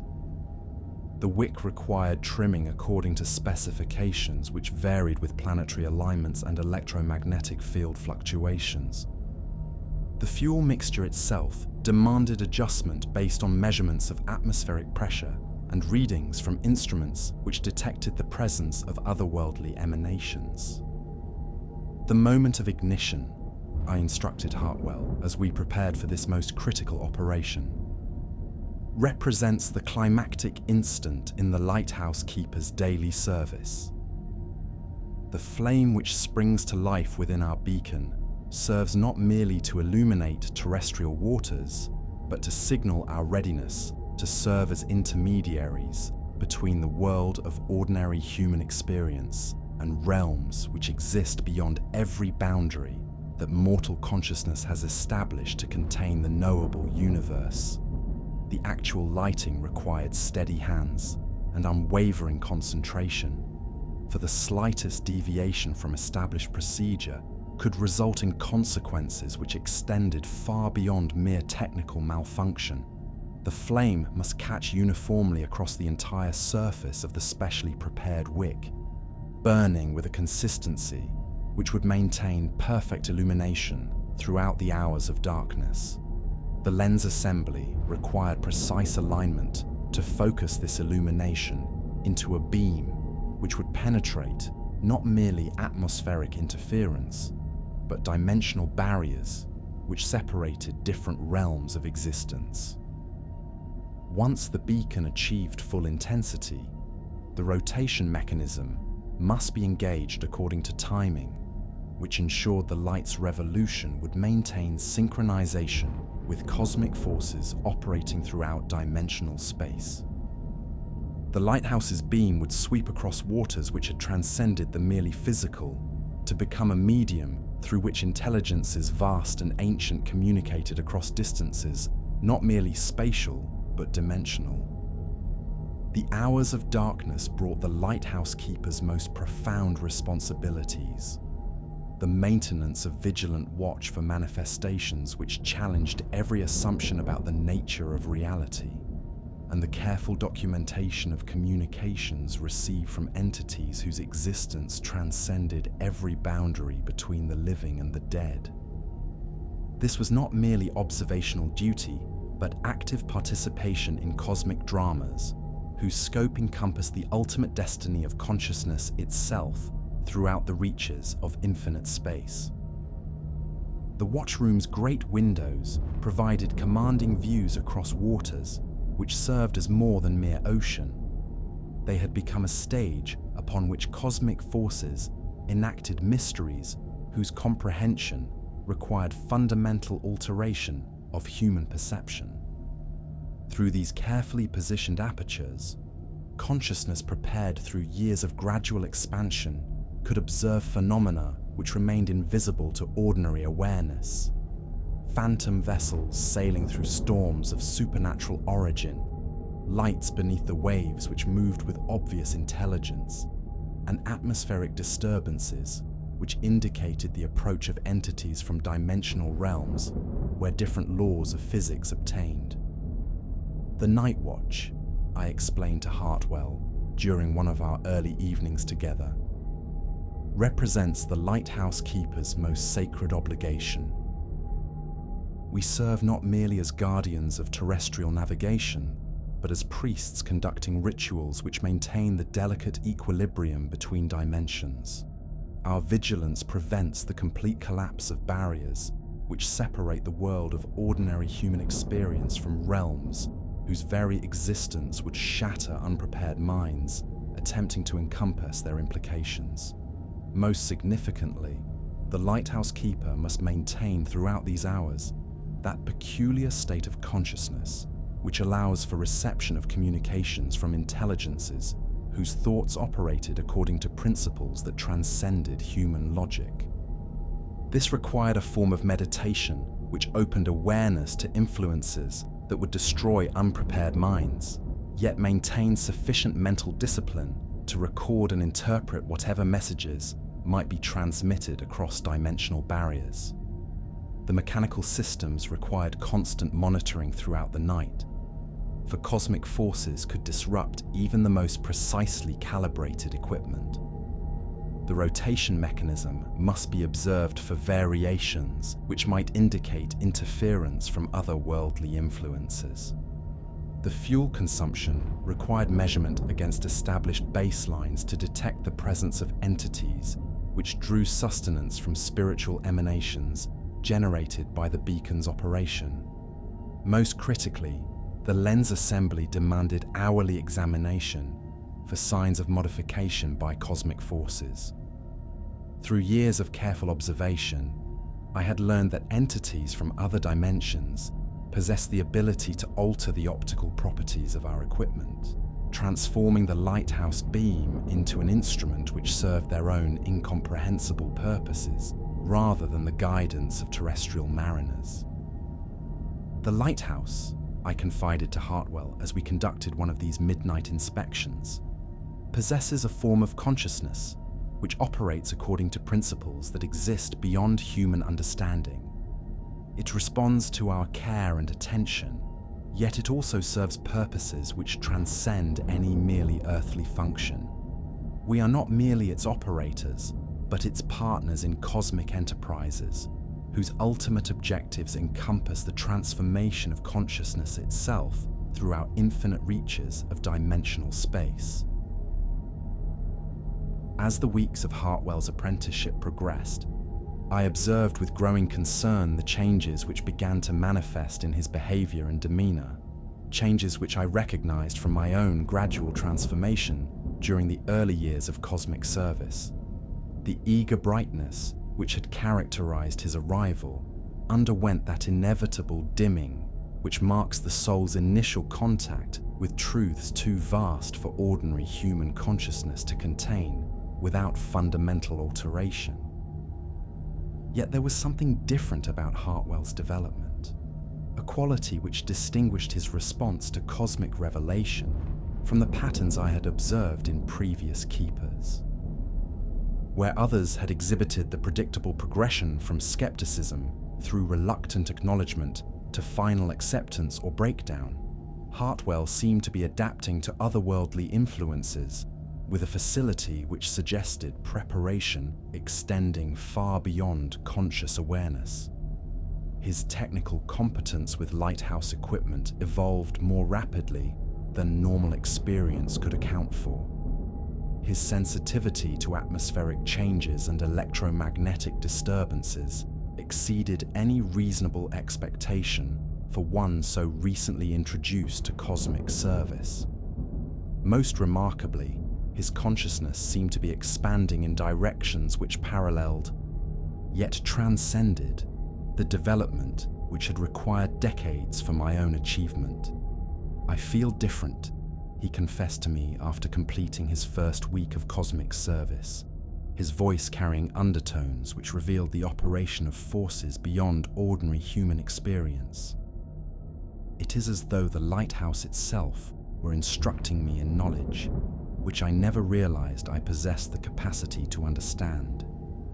Mathematical relationships, which should require years of study, appear as clear as elementary arithmetic.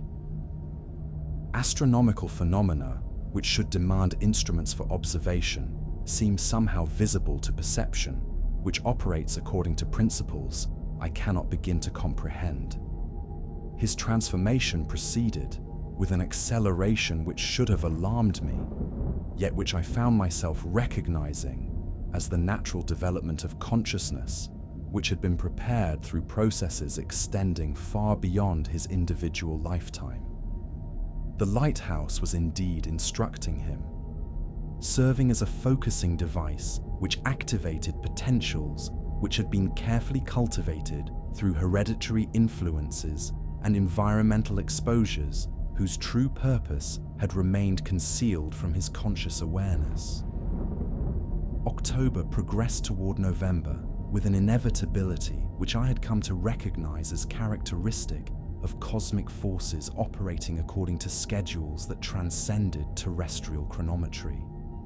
Each night brought intensification of the supernatural activity which surrounded our station, as though invisible intelligences were gathering in preparation for events whose significance would dwarf every previous manifestation of otherworldly presence. The phantom ships appeared with increasing frequency, their spectral forms becoming more distinct and their behavior more purposeful with each successive evening.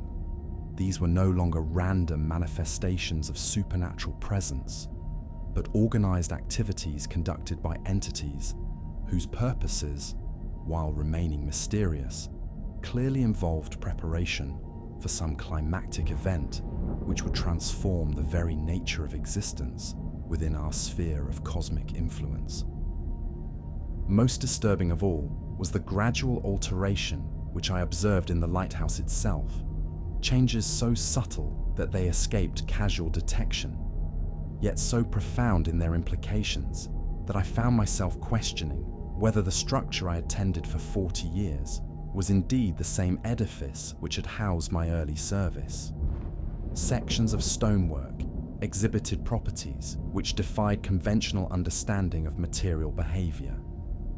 Temperature variations created patterns which corresponded to symbols whose meanings remained tantalizingly beyond comprehension. The very atmosphere within the building seemed to thicken with emanations which suggested the approach of transformations so fundamental that the mind recoiled from attempting to encompass their scope.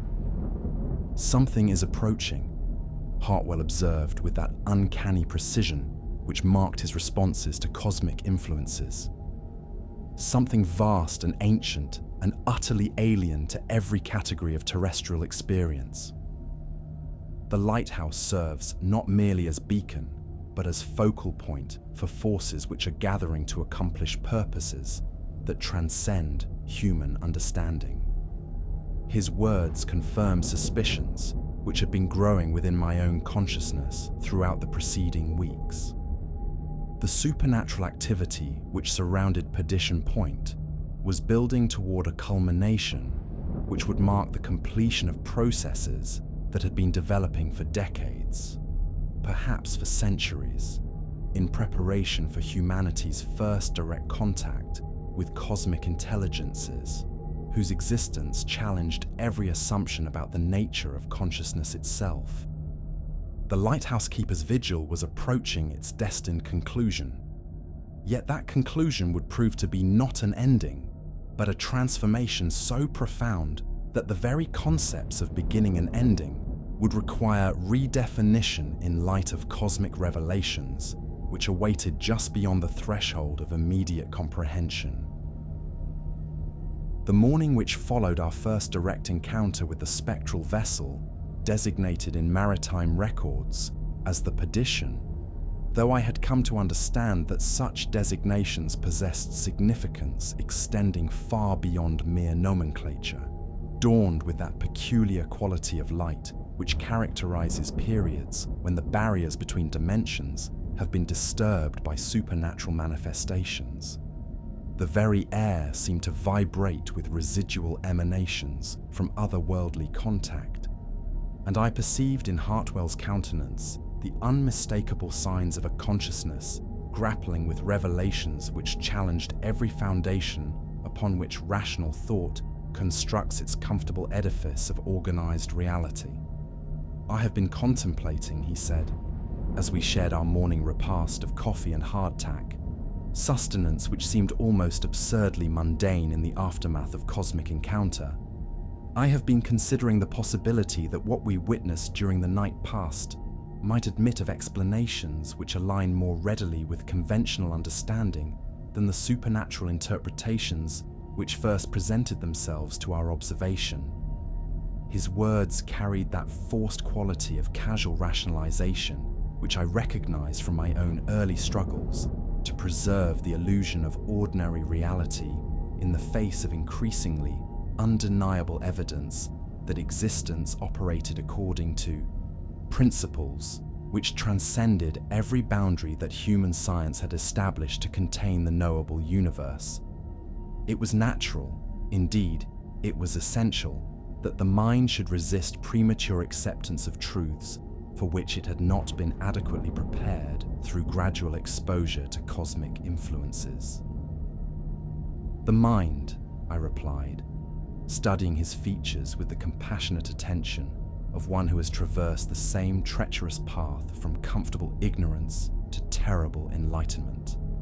"The mind recoils instinctively from truths which threaten to dissolve the fundamental assumptions upon which sanity depends." Yet there comes a moment, and for each soul, that moment arrives according to cosmic schedules which operate beyond human prediction, when denial becomes more taxing than acceptance, when the effort required to maintain comfortable illusions exceeds the psychological cost of acknowledging realities which transform the very nature of existence itself. But surely, he persisted, his voice betraying the strain of one who attempts to construct rational explanations for manifestly irrational phenomena. Surely the principles of scientific investigation demand that we exhaust all conventional possibilities before resorting to supernatural hypotheses. A vessel distorted by atmospheric conditions, perhaps, or optical illusions created by the interaction of our beacon with unusual meteorological phenomena. Indeed, I agreed, recognizing the necessity of allowing his consciousness to work through these preliminary stages of cosmic adjustment, and yet the evidence of our senses argues otherwise.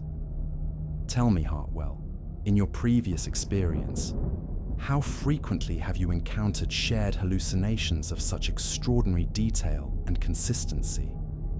How often do two rational observers simultaneously perceive identical phantoms which behave according to patterns that correspond precisely with documented historical events?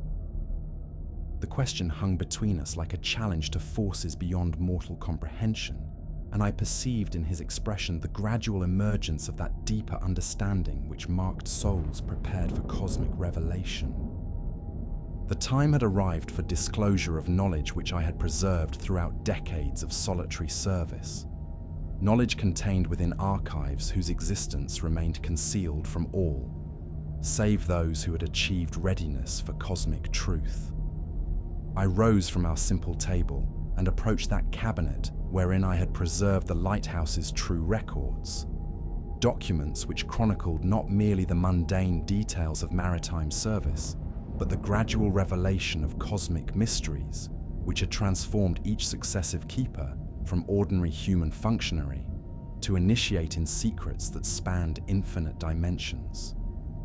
These leather-bound volumes contained testimonies which challenged every assumption about the nature of reality, yet their accumulated weight provided irrefutable evidence that Perdition Point served purposes which extended far beyond the simple guidance of terrestrial navigation.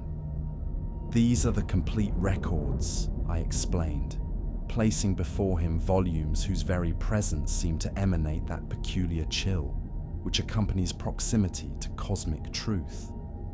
Not the sanitized reports submitted to maritime authorities for bureaucratic consumption, but the authentic chronicles maintained by every soul who has served at this station. Read them, and you shall comprehend that what we witnessed during the night past constitutes not an isolated anomaly, but a single manifestation within a pattern whose scope encompasses decades of supernatural revelation. Hartwell approached these documents with the reverence which unconscious wisdom reserves for artifacts of transcendent significance. His hands, I noted with satisfaction, trembled as they contacted the ancient leather bindings, as though some deeper faculty recognized the transformative power of the knowledge contained within those yellowed pages. The volumes themselves bore traces of their previous custodian's psychological deterioration, ink stains which recorded the trembling of hands overwhelmed by cosmic revelation, marginal notations which documented the gradual dissolution of conventional rationality beneath the weight of impossible truth. The earliest entries, inscribed in the careful script of Samuel Worthington, our station's inaugural keeper, began with observations mundane enough to satisfy the expectations of any terrestrial observer. Weather conditions, vessel passages, routine maintenance activities, all recorded with that methodical precision which characterized minds trained in conventional scientific observation.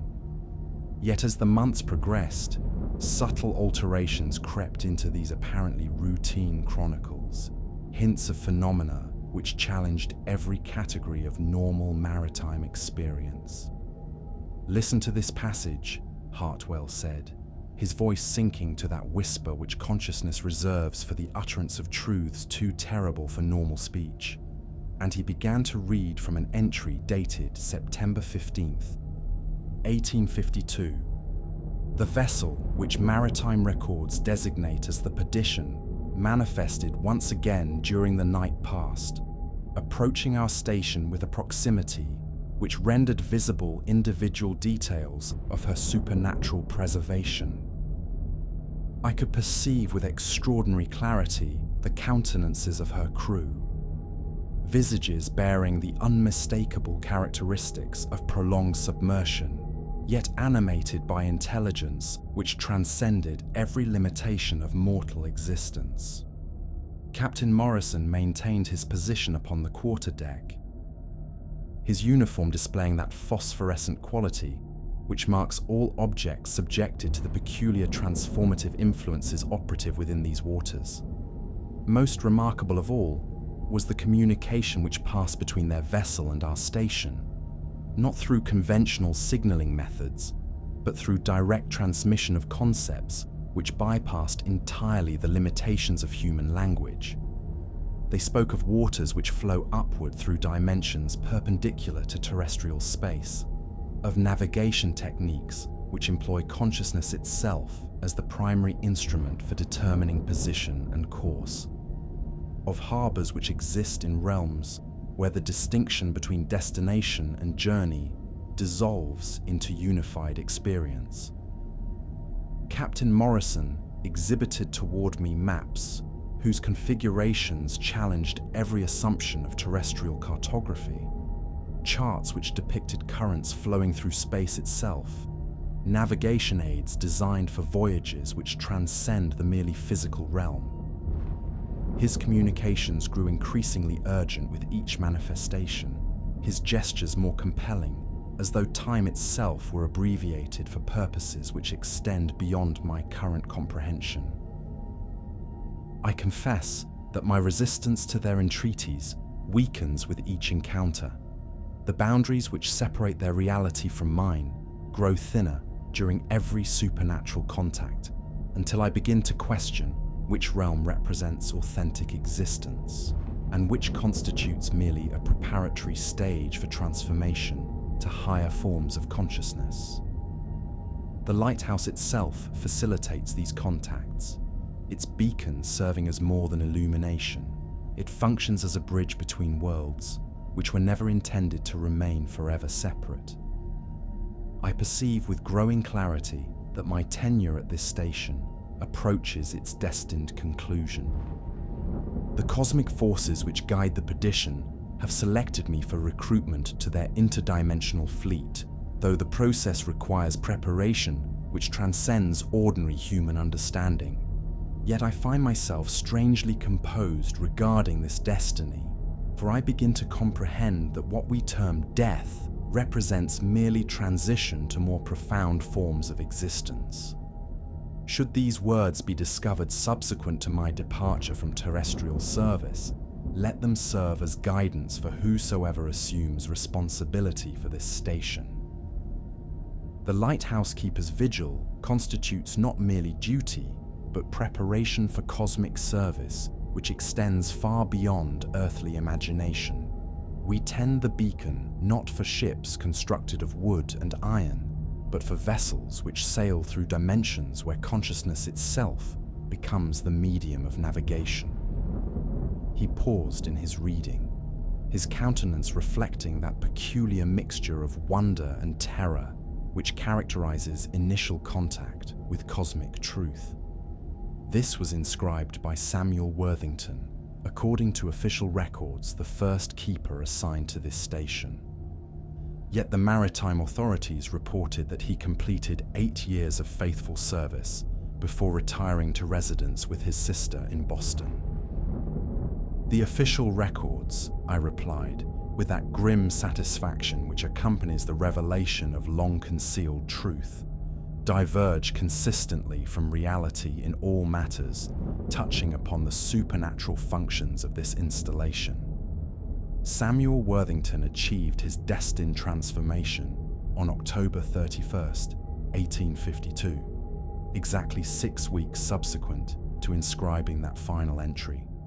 His successor, Jonathan Mills, documented the authentic circumstances of his predecessor's transcendence, yet received explicit instructions to submit falsified reports which would preserve the illusion of conventional lighthouse operation.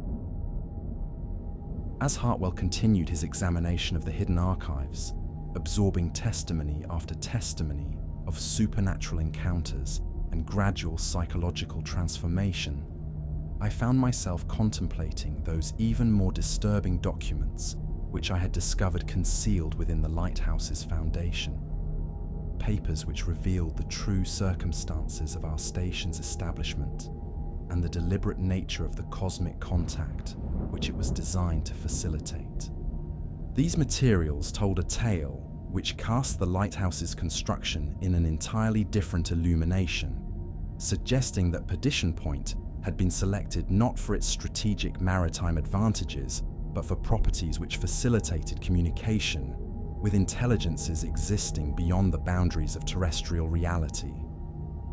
The conspiracy which these documents revealed extended to the highest levels of governmental authority, encompassing individuals whose public reputations concealed involvement in enterprises which challenged every assumption about the nature of human knowledge and cosmic destiny. The correspondence included communications between members of secret societies whose existence remained unknown to public awareness, organizations dedicated to what their members termed the great work of establishing contact with cosmic intelligences whose wisdom could advance human civilization beyond its current limitations. These groups operated according to principles which combined scientific investigation with mystical practices derived from traditions that predated conventional historical records. One letter, bearing the date March 3rd, 1846, proved particularly illuminating regarding the true purpose behind Perdition Point's establishment. My esteemed colleague in the great work, the geological surveys which we have conducted at the location designated as Perdition Point, confirm our most optimistic projections regarding its suitability for cosmic contact operations. The convergence of electromagnetic forces at this site, combined with the natural amplification properties of the surrounding mineral formations, creates conditions which our theoretical calculations suggest will facilitate direct communication with intelligences existing in dimensional realms adjacent to our own terrestrial reality.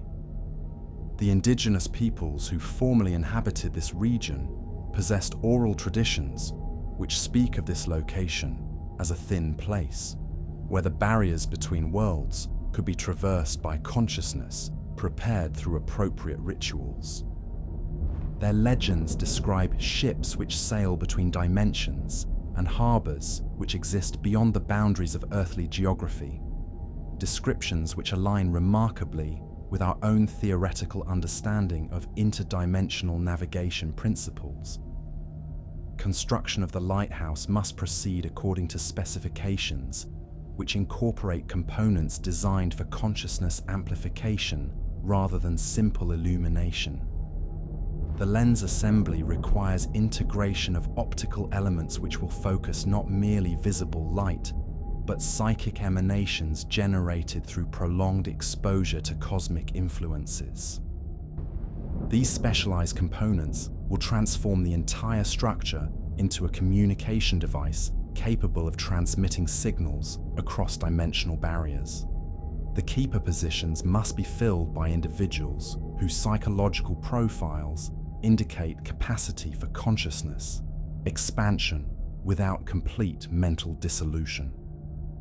I have prepared detailed assessments of potential candidates whose hereditary characteristics and environmental conditioning suggest suitability for gradual preparation as intermediaries between human civilization and cosmic intelligence.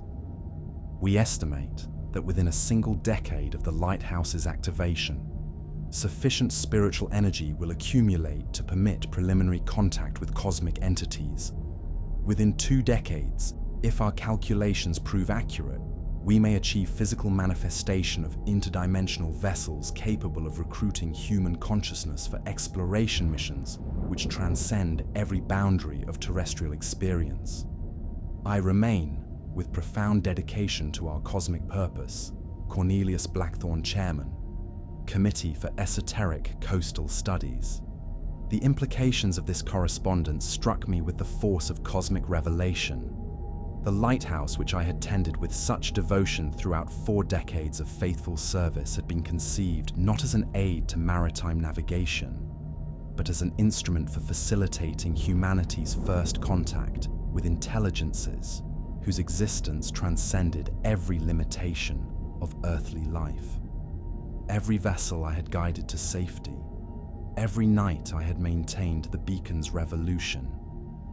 Every moment of mundane maintenance had contributed to purposes which extended far beyond any merely human understanding of duty and service.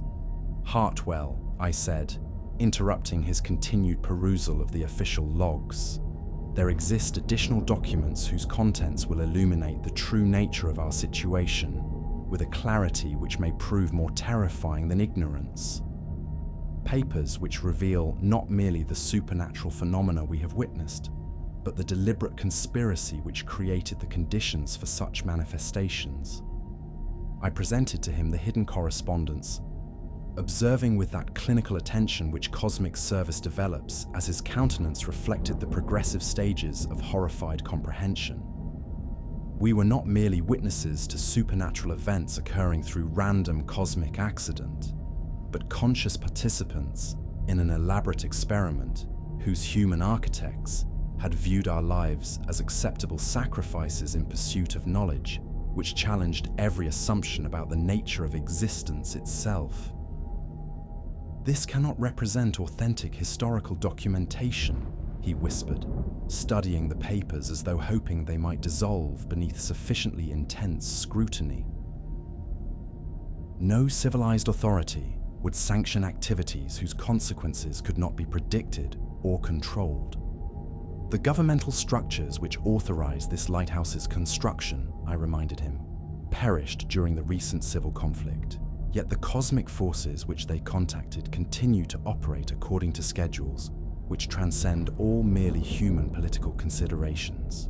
Civilized men have consistently demonstrated capacity for enterprises whose moral implications they prefer not to examine too closely, particularly when those enterprises promise advantages which justify extraordinary measures. Further exploration of the concealed archives revealed documents which cast our own involvement in even more disturbing illumination. Personnel assessments which demonstrated that our assignment to Perdition Point resulted not from bureaucratic accident, but from careful selection according to criteria which had nothing to do with conventional qualifications for lighthouse service. The file which bore my own name contained evaluations which documented psychological characteristics, hereditary influences, and environmental conditioning, which had prepared me throughout my entire existence for the role I now fulfilled. The assessment, prepared by one Dr. Eleanor Whitmore and dated August 12, 1851, read as follows. Subject displays exceptional capacity for prolonged exposure to anomalous phenomena without complete psychological dissolution. Genealogical research reveals multiple instances of documented supernatural sensitivity within his family lineage, particularly among ancestors engaged in maritime occupations. Grandfather reportedly served aboard merchant vessels, which encountered unexplained phenomena during voyages to Caribbean territories, developing abilities which allowed navigation through conditions that should have rendered safe passage impossible. Psychological evaluation indicates mental flexibility sufficient to accommodate paradoxical concepts without cognitive breakdown. Intelligence measurements fall within normal ranges. Yet subject exhibits unusual capacity for accepting contradictory information simultaneously. a characteristic essential for consciousness, which must function effectively while exposed to cosmic truths that transcend terrestrial logic. Physical examination reveals nervous system modifications, which suggest natural adaptation to electromagnetic influences generated by otherworldly presences. Reaction times and sensory acuity exceed normal human ranges, particularly in areas related to perception of atmospheric disturbances and gravitational anomalies. Recommend immediate assignment to Perdition Point Light, with gradual introduction to the station's true function over a period extending through multiple decades. Subject's combination of psychological resilience and supernatural sensitivity renders him ideal for long-term service as intermediary between human consciousness and cosmic intelligence. Note: subject's eventual recruitment for interdimensional exploration service appears highly probable, though standard preparation protocols require minimum 40 years conditioning to ensure successful consciousness transformation. The revelation that my entire existence had been orchestrated by forces operating beyond my awareness filled me with emotions which transcended ordinary categories of anger or betrayal. I had devoted my life to service, which I believed represented honorable duty, only to discover that I constituted nothing more than a carefully prepared instrument in experiments whose true purposes had remained concealed from my conscious understanding. Your own assessment, I said. Presenting Hartwell with documents which would shatter his final illusions regarding free will and personal autonomy reveals preparation even more extensive than my own conditioning. Read these papers and comprehend the full scope of the forces which have shaped our destinies from the moment of our respective births. The file bearing his name painted a picture whose implications exceeded even my own disturbing revelations.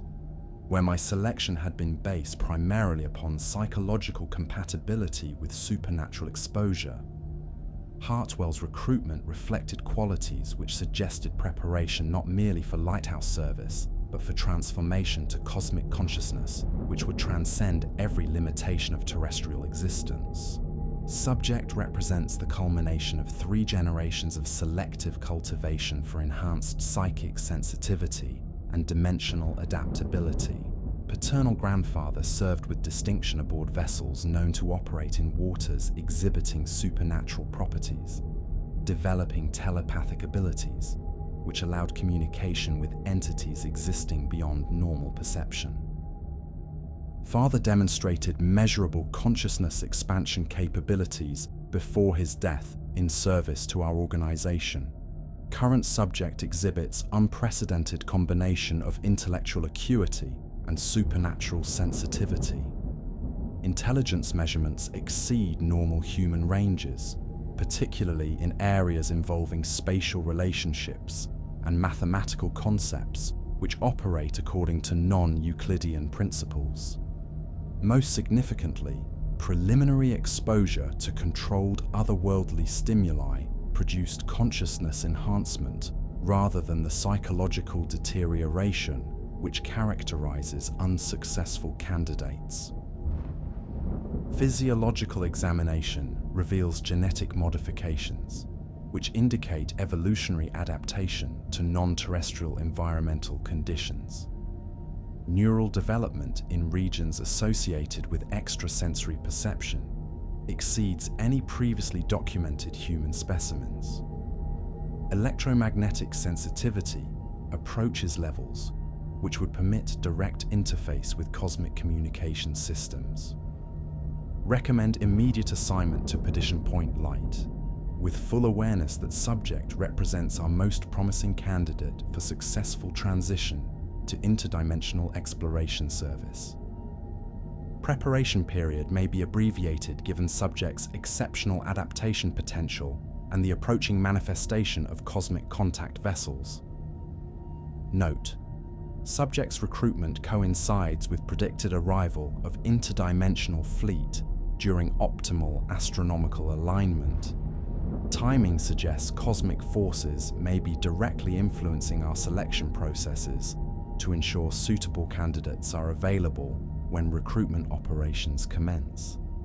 "Dear God," Hartwell whispered, his voice carrying that hollow quality which characterizes consciousness, confronting the dissolution of every comfortable assumption about personal identity and individual autonomy. "We have been cultivated like specimens in some cosmic laboratory, bred and conditioned for purposes which we were never permitted to understand or consent to fulfill." Even as we absorb the horrifying implications of these revelations, the lighthouse itself began to exhibit phenomena which suggested that our discovery of hidden truth had triggered responses from forces which had remained dormant throughout my decades of ignorant service. The beacon's rotation, which should have maintained mechanical regularity, commenced variations which followed no terrestrial pattern, sometimes slowing to near cessation, other times accelerating beyond its design specifications, creating effects which hurt the eyes to observe and challenge the mind's capacity to process visual information. The stone walls themselves seemed to pulse with emanations which had nothing to do with normal electromagnetic phenomena, radiations which penetrated not merely physical matter, but consciousness itself, creating resonances within our minds, which opened channels of communication with intelligences whose thoughts operated according to principles that transcended human logic. Temperature variations throughout the building formed patterns which corresponded to symbols we had discovered in the hidden documentation, as though the structure itself were responding to our newfound awareness by revealing aspects of its true nature which had remained concealed during periods of ignorant operation. "They are aware," Hartwell observed with that uncanny precision which marked his intuitive understanding of cosmic forces, "aware that we have penetrated the illusions which conceal the true purpose of our service. The lighthouse functions not merely as beacon, but as communication device, and our presence here has activated protocols which were designed to respond to specific levels of human consciousness." Sounds began to emanate from empty chambers, not the familiar creaking of timber and stone subjected to natural stresses, but harmonics which suggested the operation of machinery whose purpose transcended any earthly engineering project. These resonances carried information which bypassed auditory processing to communicate directly with consciousness itself, conveying concepts whose complexity required fundamental expansion of human awareness to comprehend their implications. Most disturbing of all were the voices which began to reach us from sources which possessed no visible origin, communications in languages which predated human civilization, yet which somehow conveyed meanings that penetrated directly to the core of understanding, without requiring translation through conventional linguistic processes. These messages spoke of preparations nearing completion, of cosmic schedules approaching critical phases, of transformations which would affect not merely our individual destinies, but the ultimate fate of human consciousness throughout the reaches of infinite space. The lighthouse serves as focal point, I realized with growing comprehension of our situation's true magnitude, not merely for supernatural manifestations, but for cosmic forces which are gathering to accomplish purposes that transcend every boundary of terrestrial experience. We stand at the threshold of events which will determine whether humanity achieves readiness for transcendence or remains forever bound to the limitations of purely planetary existence. The building's internal dimensions began to fluctuate in ways which challenged every assumption about architectural stability. Rooms appeared larger when viewed from within than their external measurements could possibly accommodate. Corridors seemed to extend beyond the structure's apparent boundaries, and new chambers occasionally materialized overnight. spaces which served functions unknown to earthly engineering, yet which clearly formed integral components of the lighthouse's cosmic purpose. Throughout the days which followed our discovery of the hidden archives, the manifestations which surrounded Perdition Point intensified with a rapidity which suggested the approach of some climactic event whose significance would dwarf every previous supernatural occurrence in our region. The Phantom Fleet expanded its numbers nightly, adding vessels from across the centuries of maritime history to its spectral ranks, ships whose origins spanned the entire development of human navigation, from primitive craft which had braved unknown waters during humanity's earliest explorations, to sophisticated vessels which represented the culmination of terrestrial shipbuilding arts. Each new arrival brought its own tragic chronicle of lives terminated before their destined purpose could be fulfilled. Yet I began to perceive that these apparent disasters served functions which transcended mere random maritime casualty. Every vessel which joined the Phantom Fleet had been selected according to criteria which ensured its crew possessed characteristics suitable for cosmic service, courage sufficient to venture into unknown territories, dedication which would persist beyond the boundaries of mortal existence, and sensitivity to otherworldly influences which marked consciousness prepared for transcendence. The merchant vessel Cassandra materialized during a night when Aurora Borealis appeared far south of its normal range, painting the sky with colors which belonged to no earthly spectrum. Her cargo had consisted of religious artifacts collected from European monasteries, objects whose prolonged exposure to spiritual practices had imbued them with properties which attracted cosmic attention. Captain Edmund Shaw maintained his position upon the quarterdeck, his uniform bearing the scorch marks of flames which had consumed souls rather than mere physical matter. The USS Vengeance arrived amid phantom cannon fire which echoed across dimensional barriers, carrying documents which officially did not exist, and pursuing objectives whose classification exceeded even the highest levels of governmental authority. Commander Marcus Sterling paced her deck with the restless energy of one who had died with crucial missions unfulfilled, his eyes reflecting intelligence which had been expanded rather than extinguished by the transformation which separated him from purely terrestrial concerns.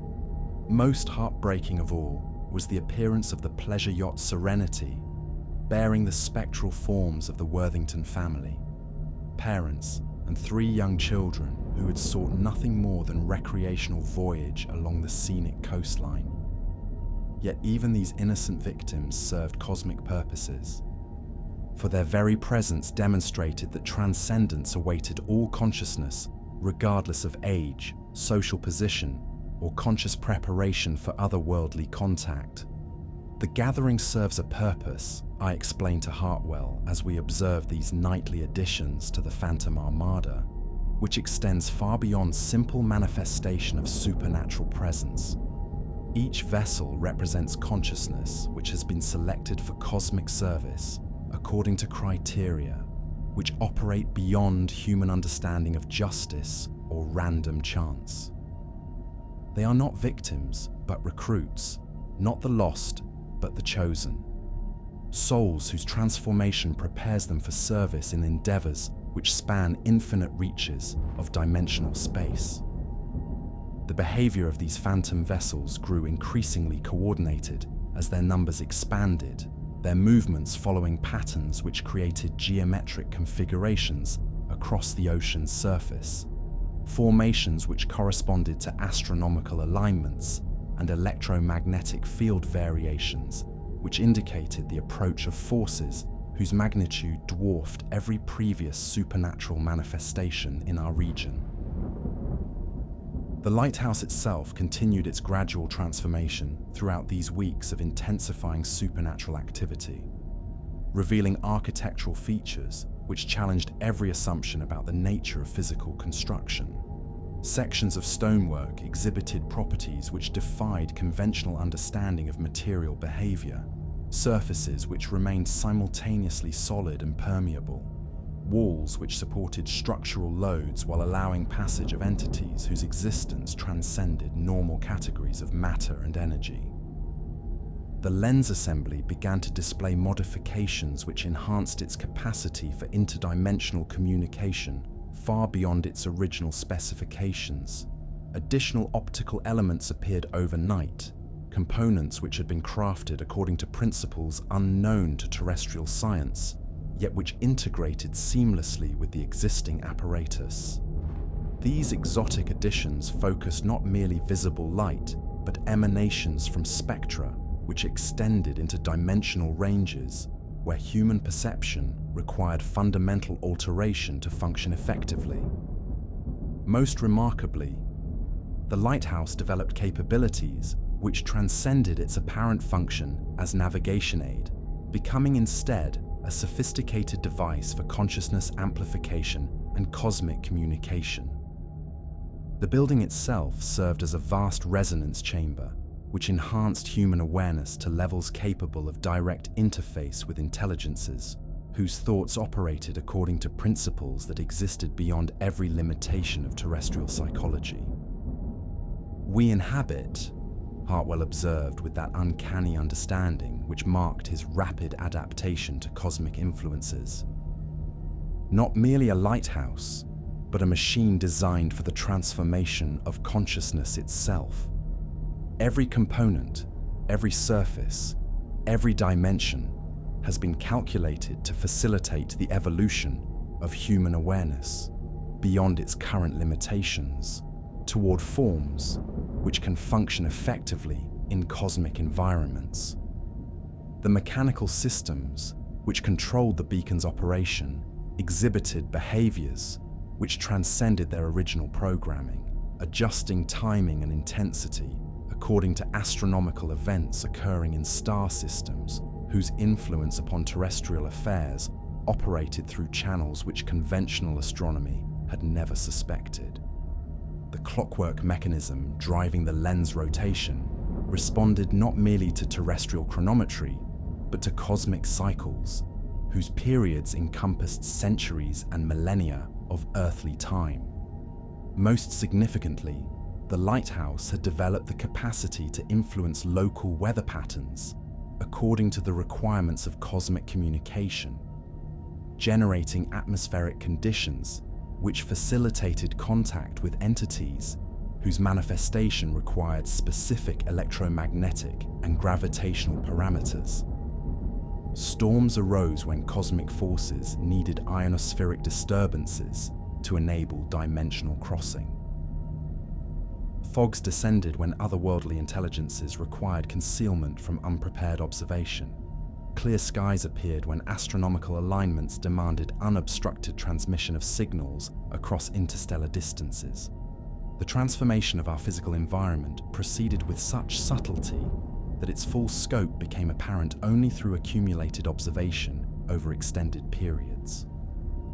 Yet by November's approach, the Lighthouse bore only superficial resemblance to the structure I had tended throughout 4 decades of faithful service. It had become something unprecedented in human experience, a hybrid of terrestrial architecture and cosmic engineering, a bridge between dimensional realms which served as humanity's first embassy to intelligences whose existence challenged every assumption about the nature of consciousness itself.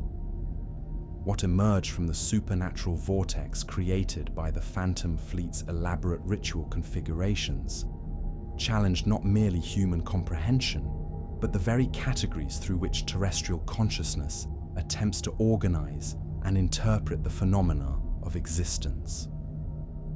At first, and here I must acknowledge the inadequacy of language fashioned for describing purely earthly experiences, when applied to manifestations which transcend every boundary between the possible and impossible. At first, the entity appeared as nothing more substantial than a distortion in the ocean's surface, a rippling effect which suggested movement of such magnitude beneath the waves that the mind recoiled from attempting to estimate the dimensions of whatever force could generate disturbances of such extraordinary scope.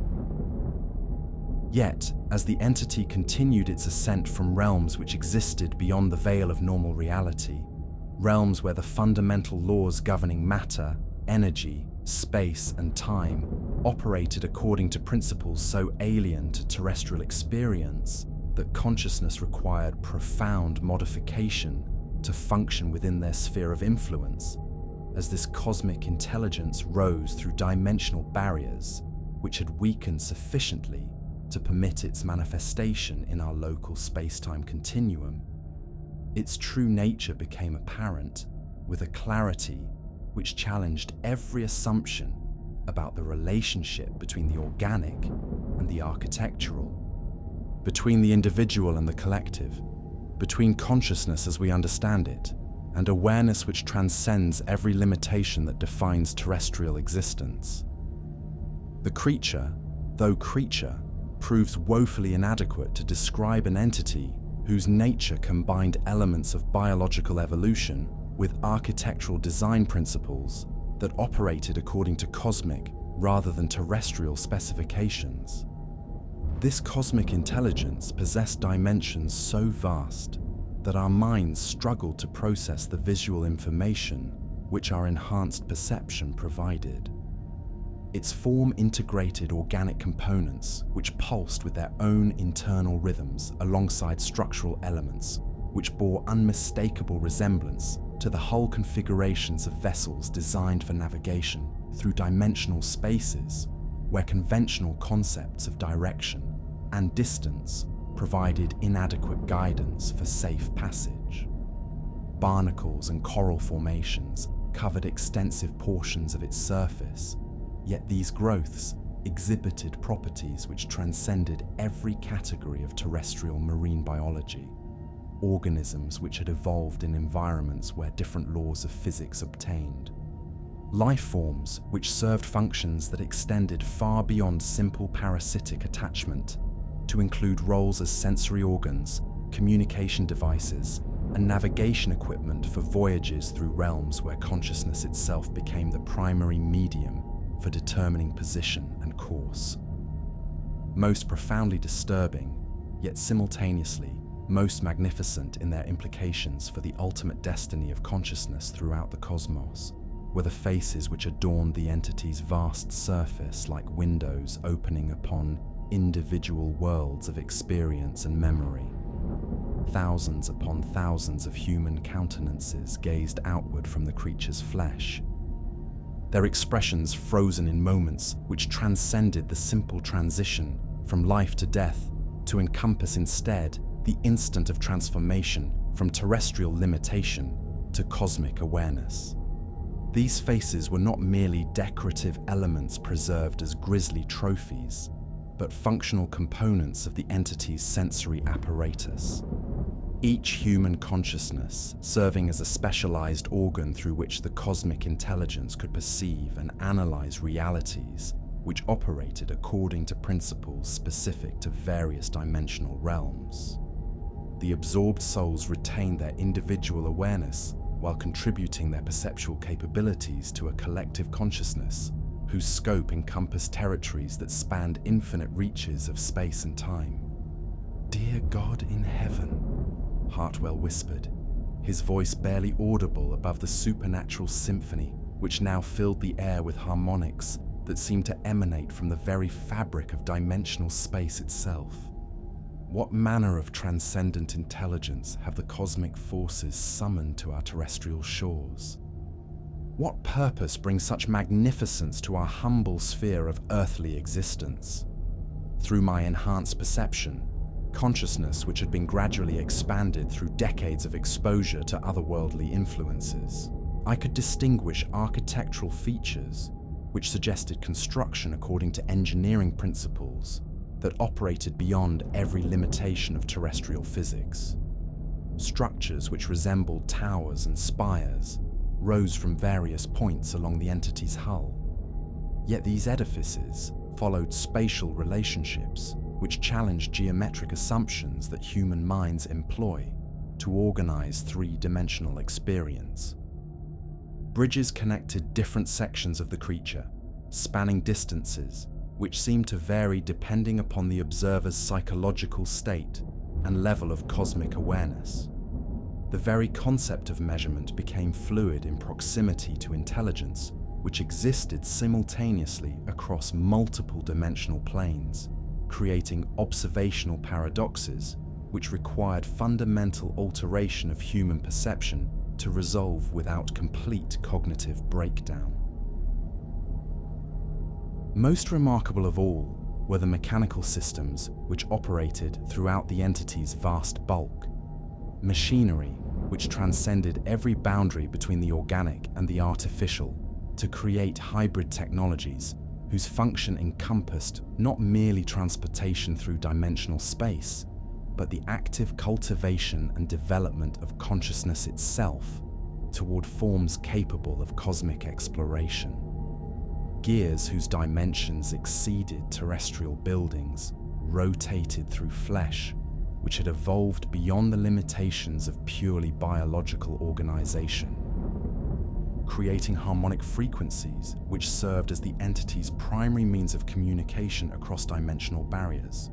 These massive components operated according to principles which combined the precision of advanced engineering with the adaptive flexibility of living systems, creating technologies which could modify their own configuration according to the requirements of specific missions or environmental conditions. Pistons, which stretched across distances measured in miles, drove processes which maintained the entity's capacity to exist simultaneously in multiple dimensional realms while preserving the integrity of consciousness absorbed into its collective awareness.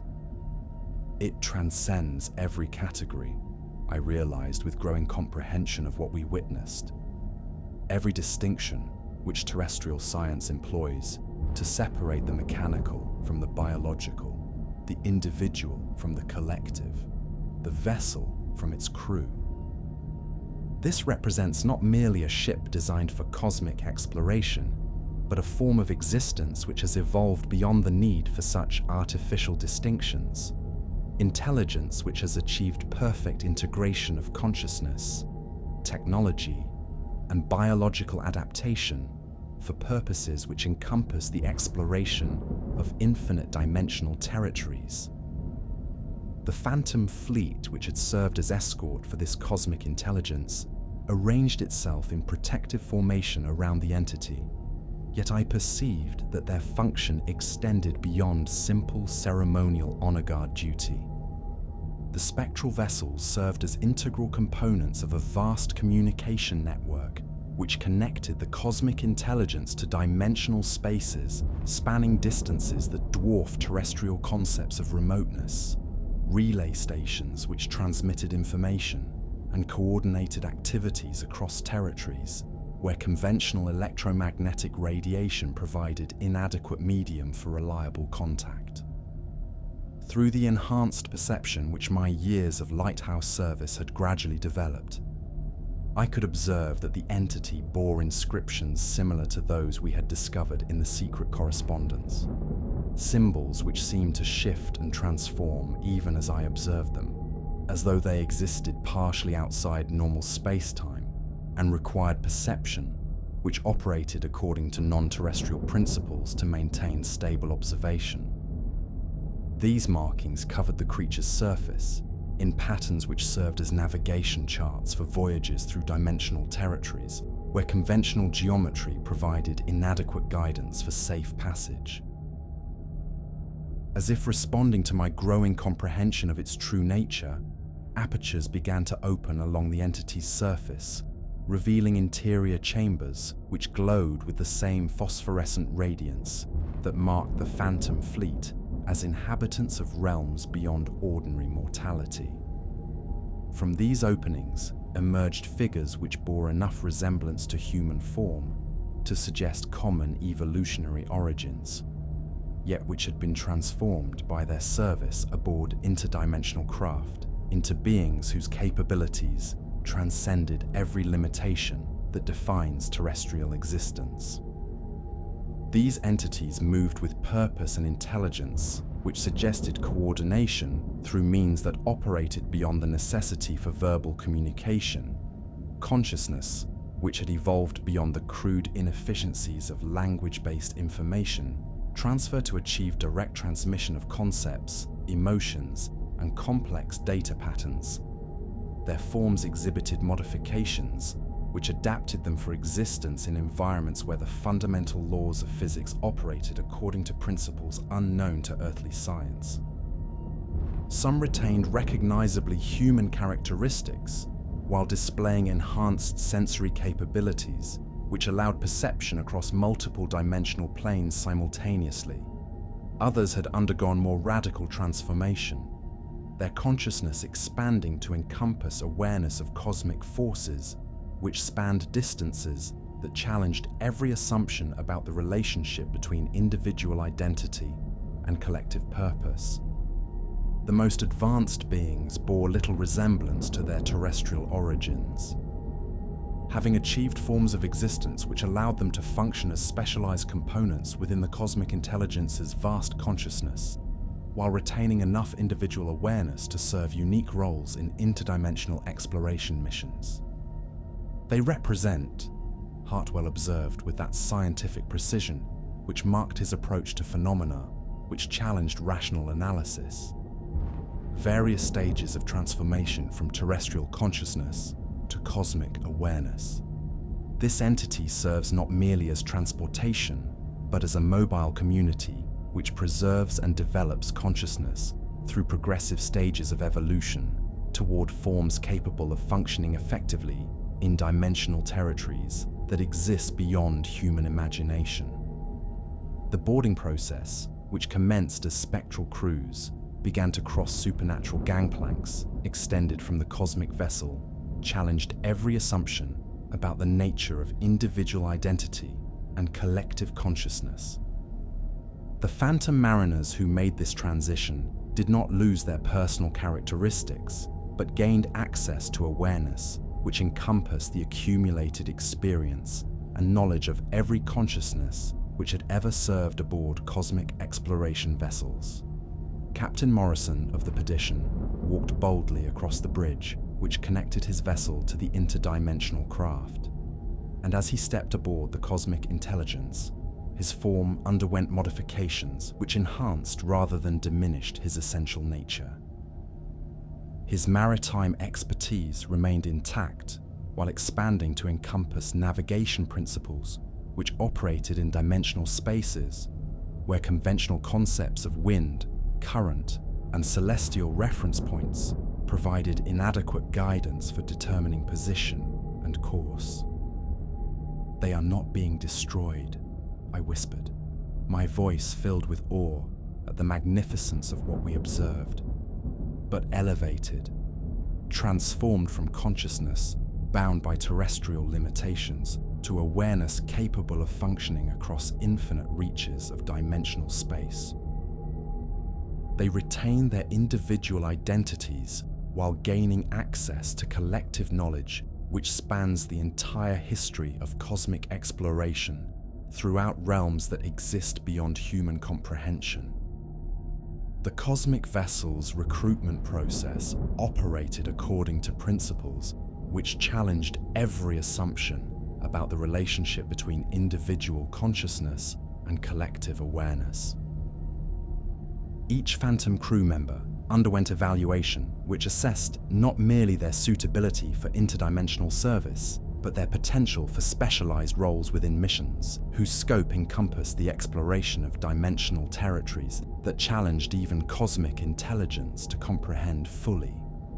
Some spectral mariners were selected for navigation duties, which required intuitive understanding of spatial relationships in multiple dimensions simultaneously, consciousness, which could perceive the flow of cosmic currents through territories where conventional physics provided inadequate guidance for safe passage.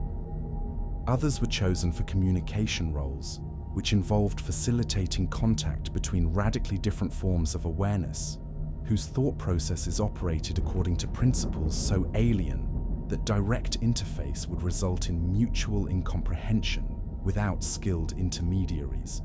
The most exceptional candidates received recruitment for exploration missions which ventured into completely unknown dimensional realms, territories which had never been visited by any form of consciousness, regions where the very laws governing existence might operate according to principles so alien that even cosmic intelligence required gradual adaptation to function effectively within their sphere of influence.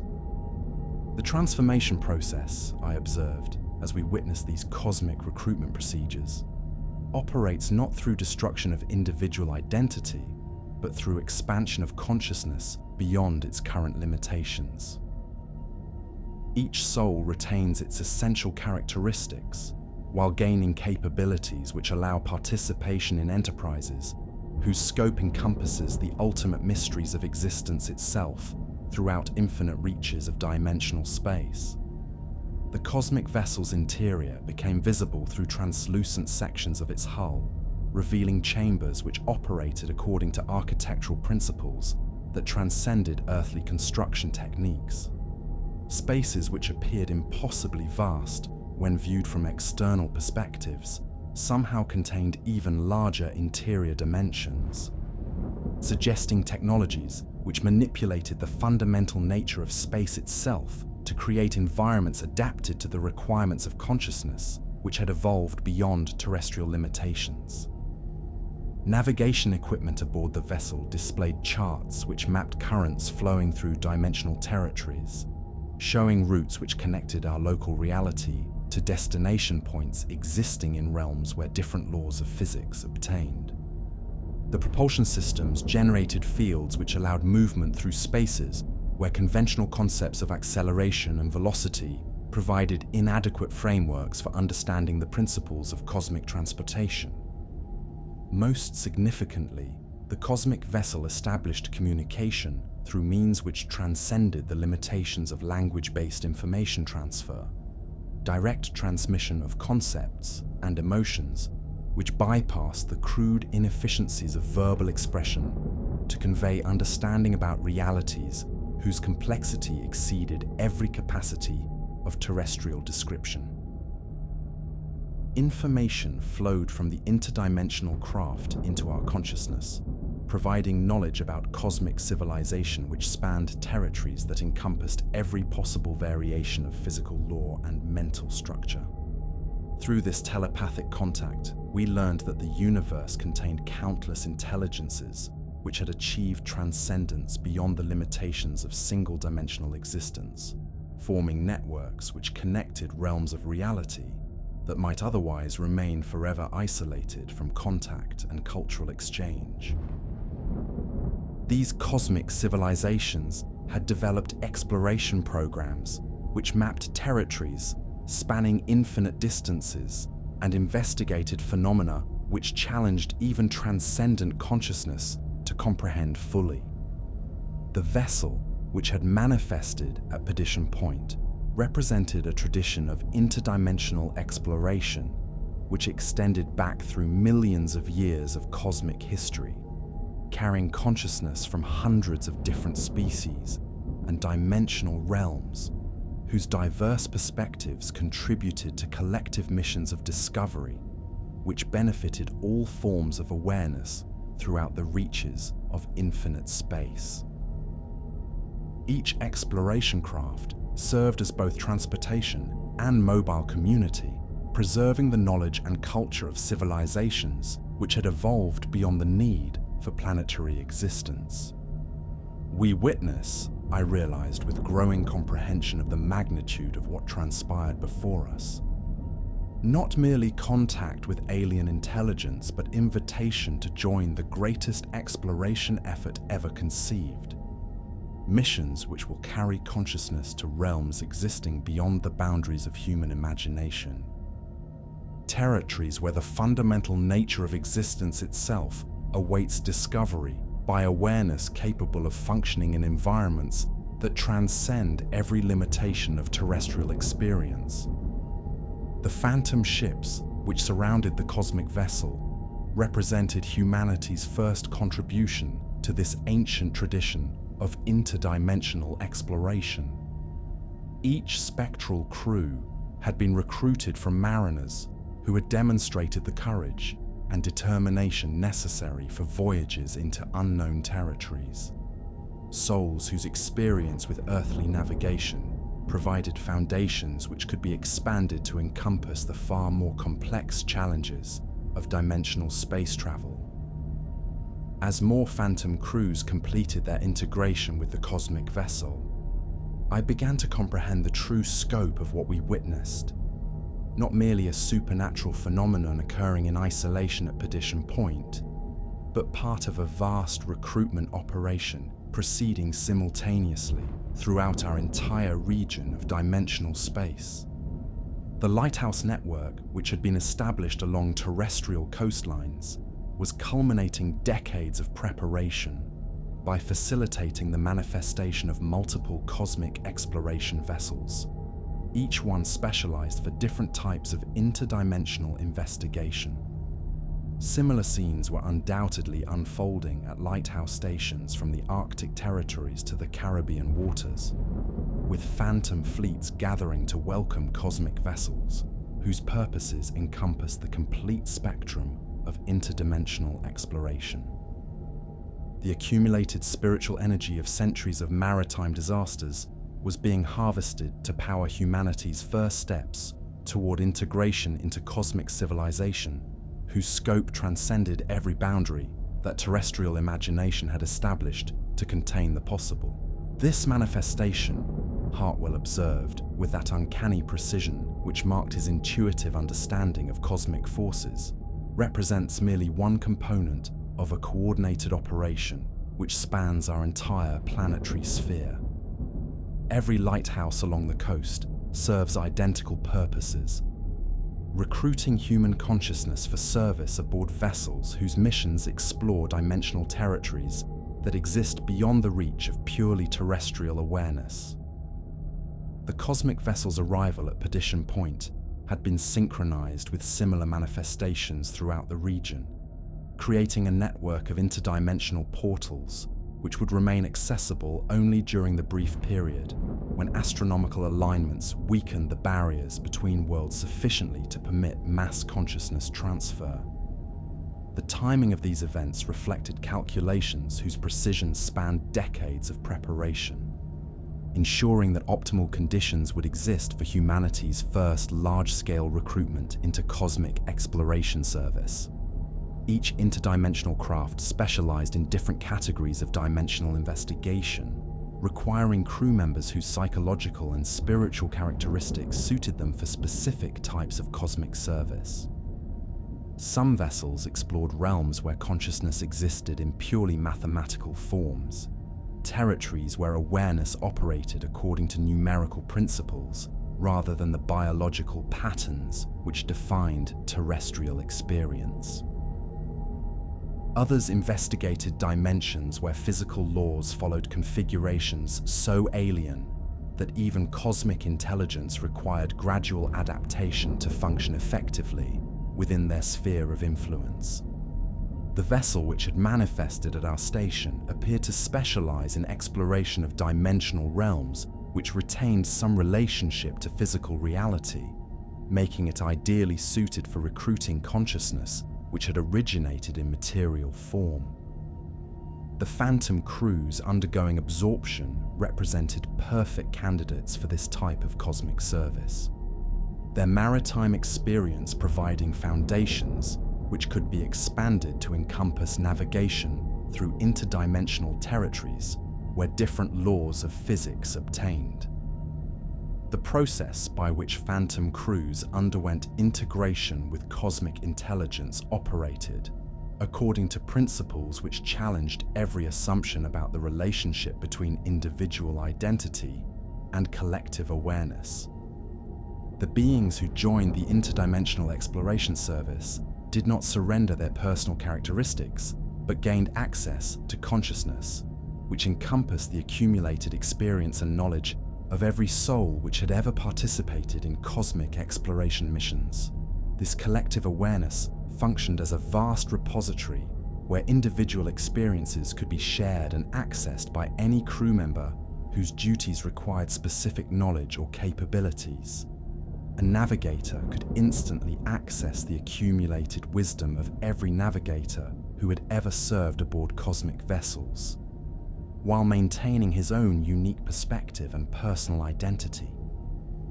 The integration created not uniformity, but enhanced diversity, as each consciousness contributed its distinctive viewpoint to collective understanding, which benefited from the full spectrum of individual experience.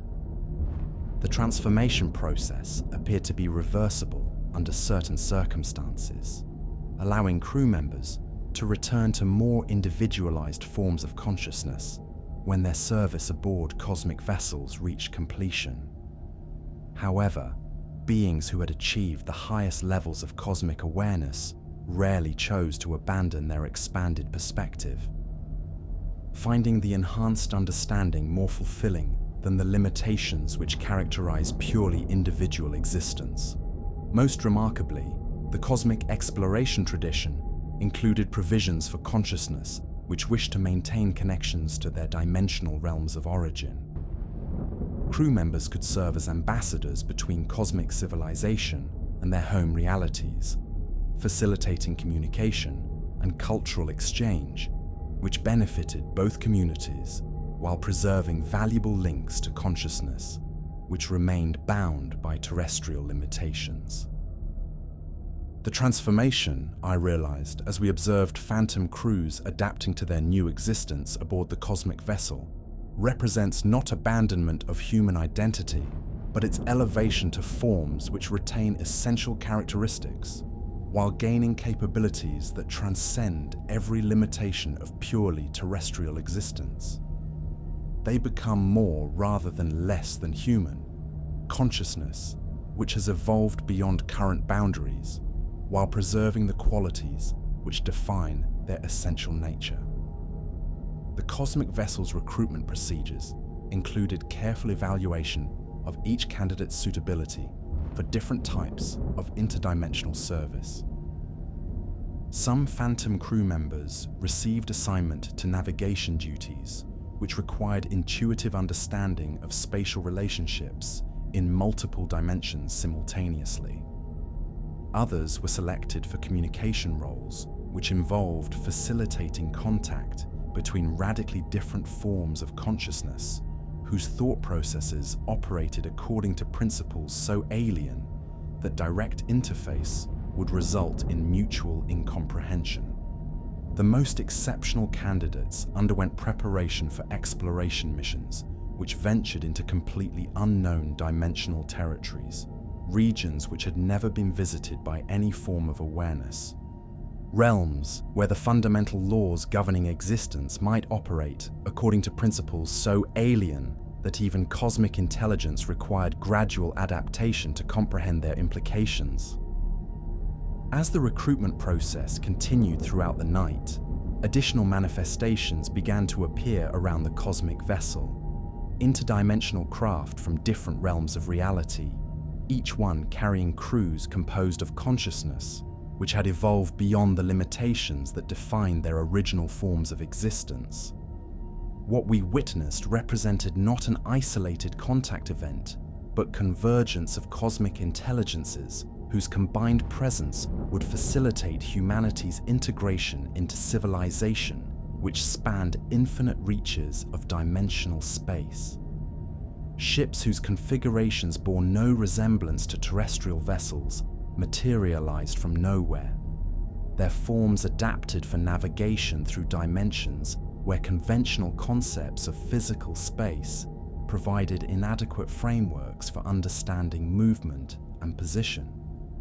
Some appeared to be constructed from crystallized mathematics, their structures following geometric principles which existed only in abstract theoretical territories that challenged terrestrial consciousness to comprehend their implications. Others seemed composed of pure energy, organized into patterns which maintained coherence across multiple dimensional planes simultaneously, suggesting technologies so advanced that they had transcended the crude distinction between matter and consciousness, which limited terrestrial understanding of what constituted real existence. The diversity of forms represented the incredible variety of consciousness which had achieved transcendence beyond single-dimensional limitations, demonstrating the vast scope of cosmic civilization which awaited human participation. A fleet of exploration vessels, Hartwell breathed, his voice filled with awe at the magnitude of what we witnessed. Each one carrying souls which have transcended their original dimensional limitations to explore realms that exist beyond every boundary of normal reality. We observe not merely contact with alien intelligence, but invitation to join enterprises whose scope encompasses the ultimate mysteries of existence itself. "The cosmos," announced a voice which seemed to emanate from the collective consciousness of all vessels present, speaking directly to our minds through channels which bypass the limitations of auditory processing, encompasses infinite dimensions which await exploration by consciousness capable of transcending the boundaries that currently define your species' awareness. We represent explorers in the truest sense, beings which have sacrificed everything familiar in pursuit of ultimate discovery, souls which have chosen cosmic adventure over the comfortable limitations of single-dimensional existence. The sight of this interdimensional fleet crystallized my understanding of the choice which awaited us. We faced invitation to join not merely a single vessel, but an entire civilization dedicated to cosmic exploration, whose missions spanned territories that encompassed every possible variation of physical law and mental structure. The cosmic intelligence offered humanity its first opportunity to transcend planetary origins and achieve integration into communities whose scope challenged every assumption about the nature of consciousness and reality. Each cosmic exploration vessel specialized in different categories of dimensional investigation, requiring crew members whose unique characteristics suited them for specific types of cosmic service. Some craft explored realms where time operated according to principles completely alien to terrestrial chronometry, territories where past, present, and future lost their sequential relationship to become simultaneous aspects of unified temporal experience. Others investigated dimensions where consciousness existed independently of any material substrate, awareness which functioned according to pure mathematical principles rather than biological patterns. The vessel which had manifested at Perdition Point appeared to focus on exploration of dimensional realms which retained recognizable relationships to physical reality while operating according to modified laws of physics. This specialization made it ideally suited for recruiting consciousness which had originated in material form, as the transition from terrestrial to cosmic awareness could proceed through graduated stages rather than requiring immediate adaptation to completely alien forms of existence. "The knowledge we could acquire," Hartwell whispered, his eyes reflecting illumination from dozens of cosmic vessels whose combined radiance transformed our familiar seascape into something which transcended every category of earthly beauty. The understanding we might achieve through participation in such enterprises. How could any sacrifice prove too great for opportunity to explore the ultimate mysteries of existence itself? Yet even as he voiced these sentiments, I found myself contemplating aspects of human experience which might be irretrievably lost through transformation to cosmic consciousness, simple pleasures which define terrestrial existence, relationships whose meaning derived from their temporal limitations, achievements whose significance reflected the struggle against mortality and ignorance which characterized the human condition. These seemed trivial compared to cosmic enlightenment, yet they represented qualities which might possess unique value, precisely because of their connection to consciousness, which remained bound by terrestrial limitations. The choice, observed Matthew Carlyle, whose face had emerged from the cosmic vessel's surface to communicate directly with us, reflects the fundamental nature of consciousness itself throughout the reaches of infinite space. Some forms of awareness find fulfillment in comfortable limitation, while others feel compelled to transcend every boundary regardless of the cost. Neither approach represents superior wisdom. They constitute different responses to the mystery of existence, each valid according to its own criteria. The cosmic intelligences assembled around Perdition Point represented every possible approach to the development of consciousness, from beings which had achieved perfect integration with collective awareness to entities which maintained fierce independence while participating in cosmic exploration missions. Their diversity demonstrated that transcendence did not require abandonment of individual characteristics, but could accommodate consciousness which retained its unique perspective while gaining capabilities that transcended terrestrial limitations. As the cosmic fleet completed its manifestation and the recruitment of phantom crews neared conclusion, attention focused upon the lighthouse where Hartwell and I maintained our vigil between earthly existence and cosmic transcendence. The assembled intelligences directed their collective awareness toward our position, evaluating our suitability for recruitment while respecting our fundamental freedom to choose our own destiny, regardless of the preparation we had received. The weight of their attention pressed upon my consciousness like a physical force. Yet I detected no coercion in their observation, only the compassionate interest of beings who had once faced identical choices and understood the magnitude of decision which confronted souls approaching the threshold between terrestrial limitation and cosmic awareness.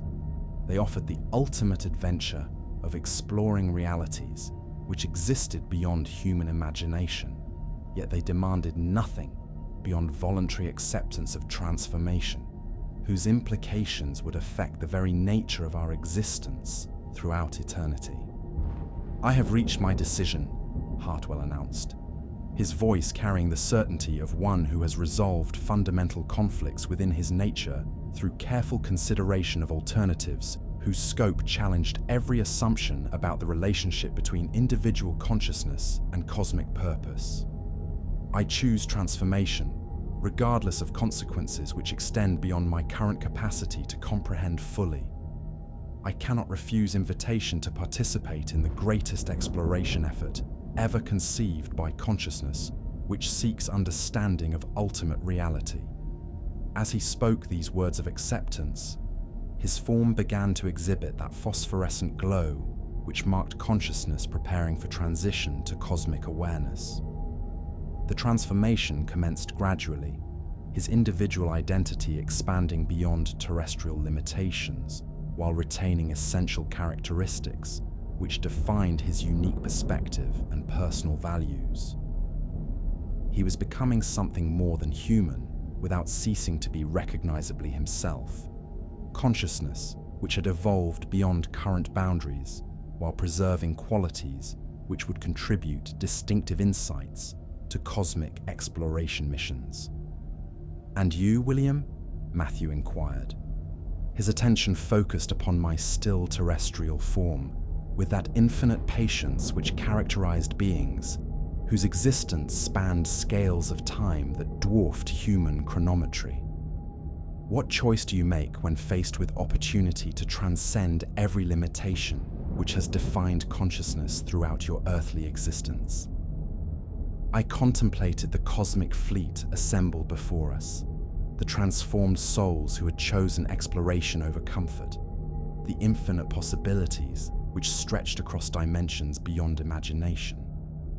The decision I made would determine not merely my individual destiny, but the nature of my existence throughout eternity, affecting my capacity to contribute to cosmic understanding while influencing the development of consciousness itself throughout reaches of infinite space. Yet as I prepared to voice acceptance of transformation, which would carry me beyond every familiar boundary, another possibility struck me with unexpected force. A role which had never been offered before.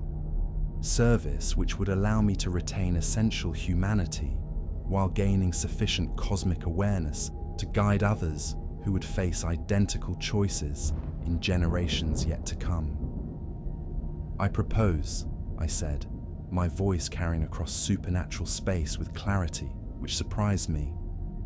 "An alternative which serves cosmic purpose while preserving connection to terrestrial consciousness, which may prove valuable for future contact operations. Instead of joining your exploration fleet directly, allow me to serve as guardian of the threshold between dimensions. Consciousness which can guide souls approaching the choice between earthly limitation and cosmic transcendence, helping them understand implications of decisions whose scope transcends ordinary human comprehension." The suggestion resonated through dimensional space like a challenge to forces whose wisdom encompassed territories beyond mortal imagination. I proposed creation of something unprecedented, consciousness which could exist simultaneously in multiple dimensional states while retaining sufficient terrestrial awareness to communicate with beings who remained bound by earthly limitations. A bridge between radically different forms of existence whose function would facilitate humanity's continued evolution toward cosmic readiness. "A guardian of the threshold," Matthew mused, his voice carrying undertones which suggested both approval and concern regarding the implications of such unprecedented service. "Consciousness which stands at the boundary between dimensional realms, guiding awareness toward choices which serve its essential nature rather than external expectations. The role would require isolation beyond anything experienced by terrestrial existence, responsibility which extends throughout periods measured in cosmic rather than human chronometry. Yet the necessity appears genuine," I insisted, my conviction growing stronger as I contemplated the countless souls who would face identical decisions in centuries to come. How many forms of consciousness have been lost to madness because they lacked guidance when confronted with cosmic truths for which they possessed insufficient preparation? How many have chosen ignorance when they might have embraced transcendence if they had encountered understanding rather than mystery when approaching the ultimate threshold of existence? The cosmic intelligences engaged in consultation which transcended verbal communication, their thoughts flowing through dimensional space in patterns which created auroras of pure meaning across the transformed atmosphere above Perdition Point. I could sense the weight of their consideration as they evaluated possibilities which had never before been attempted, analyzing risks and benefits of creating consciousness which would function according to principles that challenged every assumption about the relationship between individual identity and cosmic purpose. The deliberation which ensued among the assembled cosmic intelligences possessed a quality of profound solemnity which transcended mere decision-making to encompass something approaching cosmic jurisprudence. A weighing of possibilities whose implications would affect not merely individual consciousness, but the future development of awareness throughout dimensional territories that spanned infinite reaches of space and time. The very air around Perdition Point seemed to thicken with emanations of concentrated thought as beings whose wisdom encompassed millions of years of exploration experience considered the unprecedented nature of my proposal. "Never," came the eventual response, transmitted through channels which conveyed not merely information, but the accumulated weight of cosmic history itself.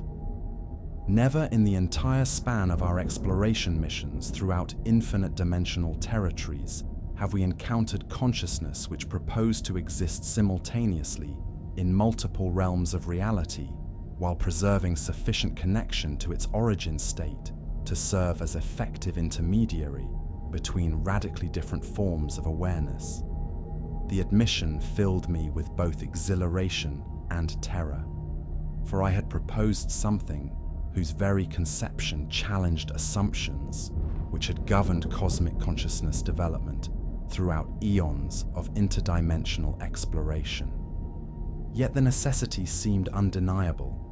As humanity approached readiness for cosmic integration, the transition required guidance from consciousness which could comprehend both terrestrial limitations and transcendent possibilities, while maintaining capacity to communicate effectively with beings existing at either extreme of awareness. The risks, continued the collective voice of cosmic intelligence, extend beyond individual consciousness to encompass potential disruption of dimensional stability itself. Awareness, which attempts to function simultaneously across multiple realms of reality, might create interference patterns whose effects could propagate throughout territories that encompass entire regions of interdimensional space. Yet even as they voiced these concerns, I detected undertones which suggested genuine consideration of possibilities which had never before been contemplated. The cosmic intelligences possessed wisdom accumulated through exploration of territories, whose scope challenged even transcendent consciousness to comprehend fully. Yet they retained sufficient humility to acknowledge that consciousness itself might evolve in directions which exceeded their current understanding.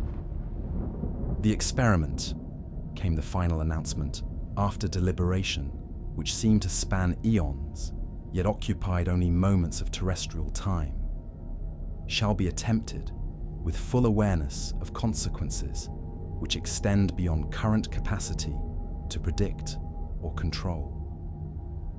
You will undergo transformation which preserves essential terrestrial characteristics while expanding awareness to encompass cosmic perspectives, consciousness which can serve as bridge between dimensional realms, whose differences challenge even our comprehension to span effectively.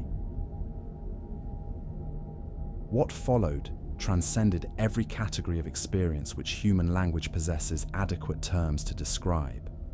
Transformation, which operated according to principles that existed beyond the crude distinction between individual and collective consciousness, between mortal limitation and cosmic transcendence, between existence as we understand it and forms of awareness which challenge every assumption about the nature of reality itself. Instead of the complete dissolution and reconstitution which characterize standard consciousness transfer to cosmic exploration service, I felt my awareness expanding while retaining its essential terrestrial core, like a flower blooming in dimensions which existed perpendicular to normal space while remaining rooted in familiar soil. My individual identity remained intact while gaining access to perspectives which encompass territories spanning infinite reaches of dimensional space. The sensation defied description through ordinary language, for it required simultaneous perception across multiple planes of reality whose differences challenged terrestrial consciousness to maintain coherent observation. I could perceive the cosmic fleet in its full interdimensional magnificence, while simultaneously observing the same phenomena through purely human sensory apparatus. The phantom vessels appeared both as supernatural manifestations which challenged earthly understanding and as perfectly natural occurrences within cosmic exploration traditions which spanned millions of years of accumulated experience. Most remarkably, my consciousness gained capacity to communicate across dimensional barriers while retaining facility with terrestrial speech patterns and thought processes. I could comprehend the telepathic transmissions which constituted normal interaction among cosmic intelligences, while maintaining ability to express complex concepts through spoken language, which beings bound by earthly limitations could understand and interpret according to their current level of awareness. My physical form underwent modifications which allowed existence across multiple dimensional planes while preserving sufficient terrestrial substance to interact with consciousness, which remained bound by purely material limitations. My body became partially translucent, existing simultaneously in normal space and adjacent dimensional realms, capable of movement through solid matter when circumstances required, while retaining enough physical presence to serve beings whose awareness operated according to conventional sensory processing. "It is accomplished," announced the collective voice of cosmic intelligence, speaking through channels which transcended ordinary auditory communication to convey meaning directly to consciousness prepared for cosmic reception. "You have become the first guardian of the threshold, consciousness which exists simultaneously across multiple dimensional realms to guide awareness approaching the ultimate choice between terrestrial limitation and cosmic transcendence. Your vigil commences now and shall continue until consciousness itself evolves beyond the necessity for such intermediary service."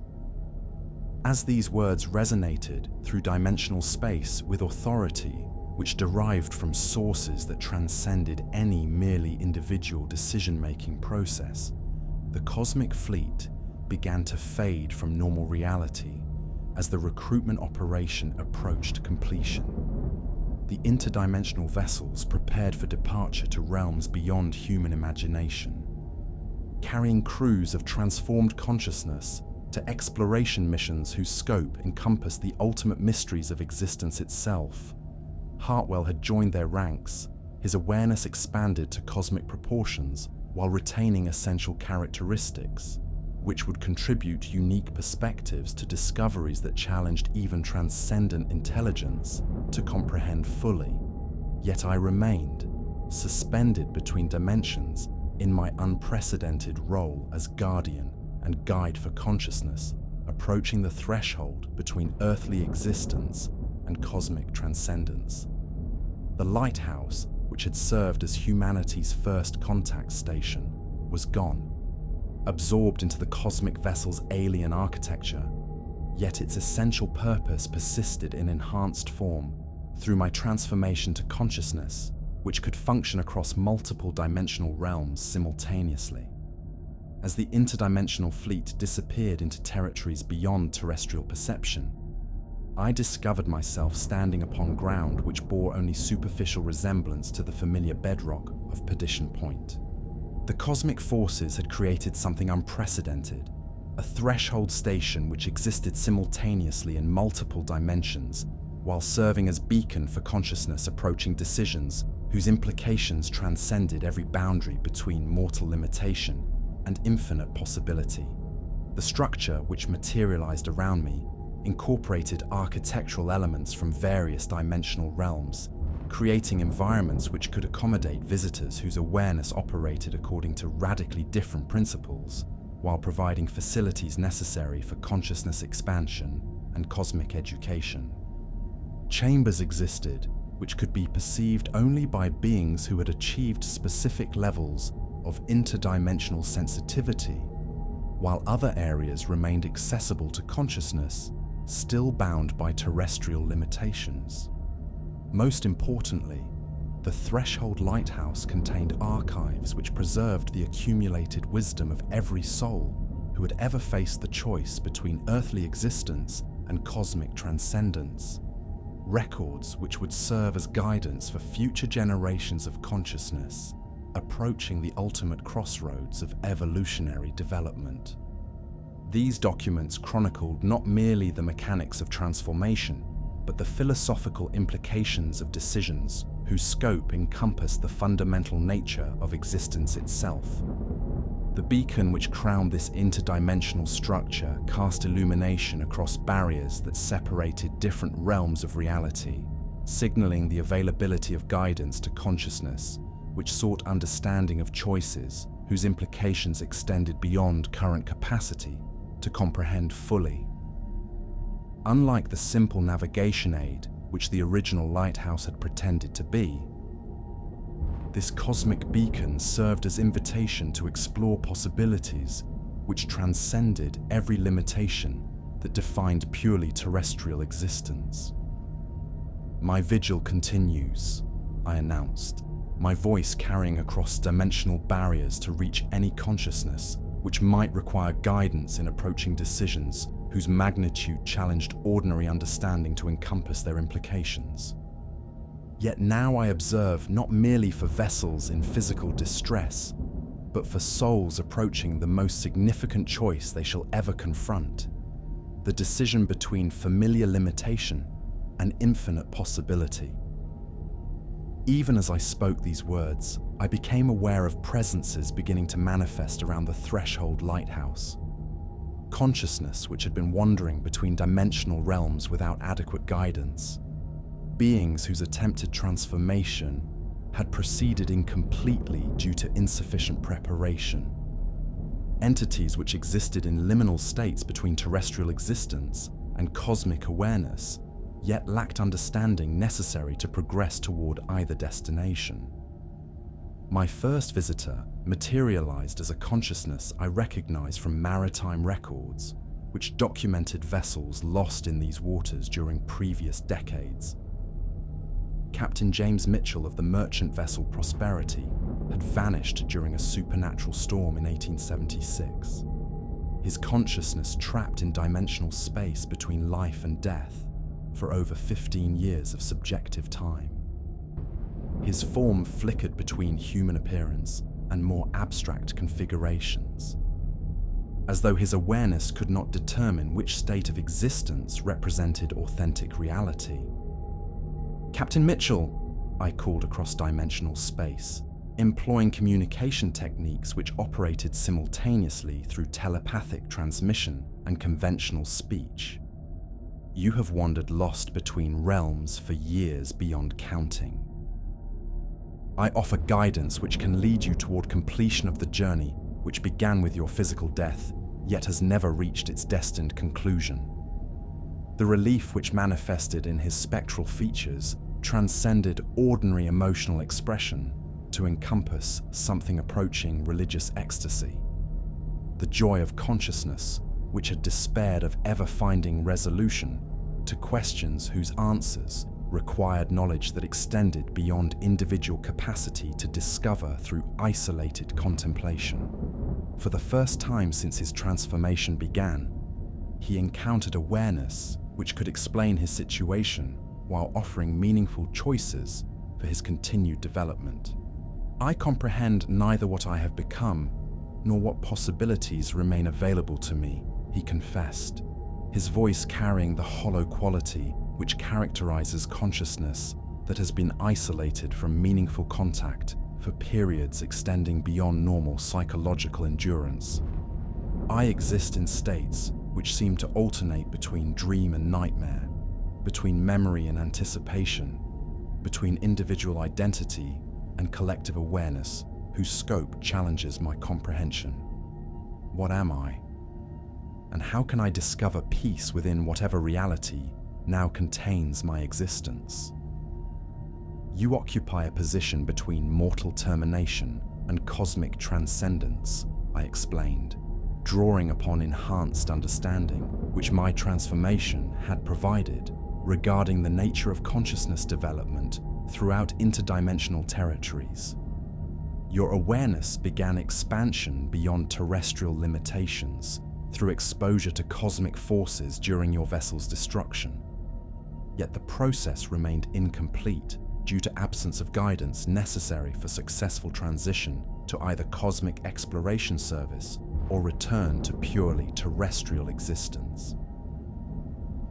As I began to explain the alternatives available to Captain Mitchell's consciousness, return to earthly ignorance through memory suppression, embrace of complete transformation for cosmic exploration service, or continuation in intermediate states which served specialized functions within interdimensional communication networks, I recognized that my role as guardian of the threshold required development of philosophical frameworks adequate to address questions whose complexity challenged even cosmic intelligence to resolve definitively.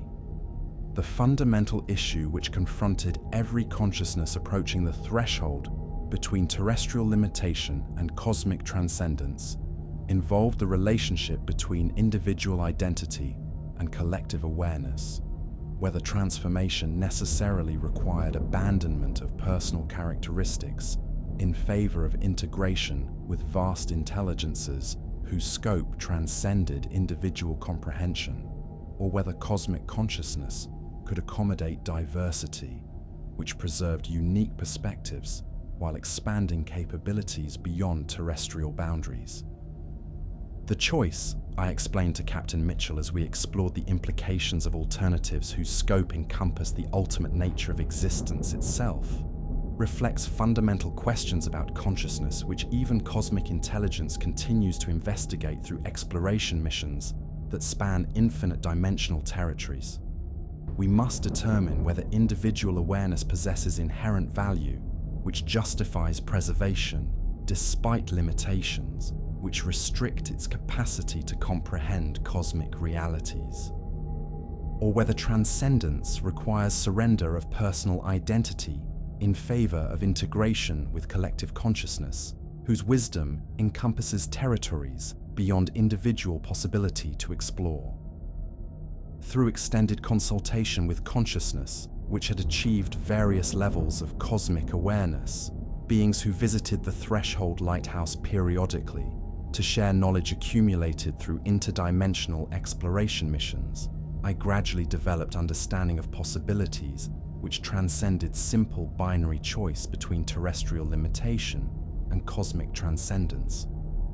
The universe contained numerous forms of consciousness which had achieved stability within intermediate states, awareness which retained connection to individual identity while gaining access to collective knowledge and expanded capabilities. Some beings served as ambassadors between cosmic civilization and consciousness, which remained bound by terrestrial limitations, facilitating communication and cultural exchange, which benefited both communities. Others functioned as specialized explorers who investigated dimensional territories, too alien for standard cosmic exploration methods. Consciousness, whose unique characteristics allowed them to venture into realms where conventional cosmic intelligence encountered barriers to effective investigation. Most significantly, certain forms of awareness had achieved integration with cosmic consciousness while retaining sufficient individual identity to serve as teachers and guides for beings approaching similar decisions. Consciousness, which could comprehend both terrestrial limitations and cosmic possibilities, while maintaining capacity to communicate effectively with awareness existing at either extreme of development. The transformation which awaits you, I informed Captain Mitchell, as his understanding of available alternatives reached sufficient depth to permit informed decision-making, need not require complete abandonment of individual characteristics in favor of anonymous integration with collective consciousness. Cosmic intelligence encompasses sufficient diversity to accommodate awareness which retains unique perspectives while contributing specialized capabilities to exploration missions whose scope benefits from individual insights that could not be achieved through purely collective approaches. The threshold lighthouse operated according to patterns which corresponded to cosmic cycles spanning periods far exceeding terrestrial chronometry, rhythms which governed the approach of interdimensional exploration fleets during astronomical alignments that created optimal conditions for consciousness transfer between dimensional realms. These visitation periods brought intense activity to the threshold station, as consciousness, which had wandered between dimensions for years or decades, finally received opportunity to complete their transformation or return to purely terrestrial existence. During such periods, the lighthouse served as staging area where awareness could receive preparation necessary for either destiny, counseling which addressed psychological challenges inherent in cosmic transformation, education regarding the nature of interdimensional exploration missions, and healing for consciousness, which had suffered damage through premature exposure to cosmic forces without adequate guidance or protection.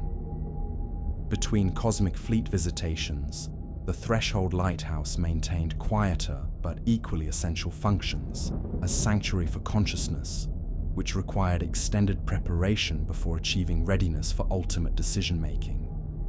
The facility provided environments where awareness could explore implications of cosmic transcendence through graduated exposure to interdimensional influences, allowing beings to develop understanding of transformation requirements while preserving option to return to terrestrial limitations if cosmic possibilities proved incompatible with their essential nature.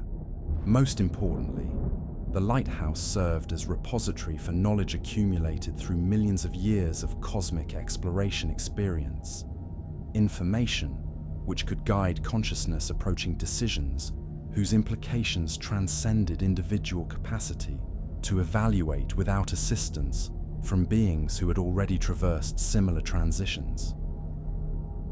The archives contain not merely technical details regarding transformation procedures, but philosophical analyses of questions whose complexity challenged even cosmic intelligence to resolve definitively.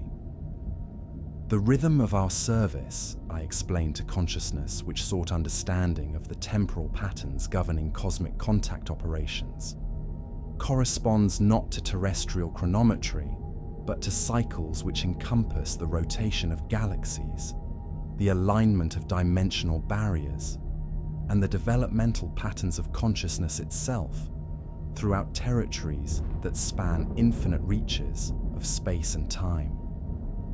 We measure duration not in years or decades, but in the spacing between cosmic exploration missions whose purposes encompass the ultimate mysteries of existence itself.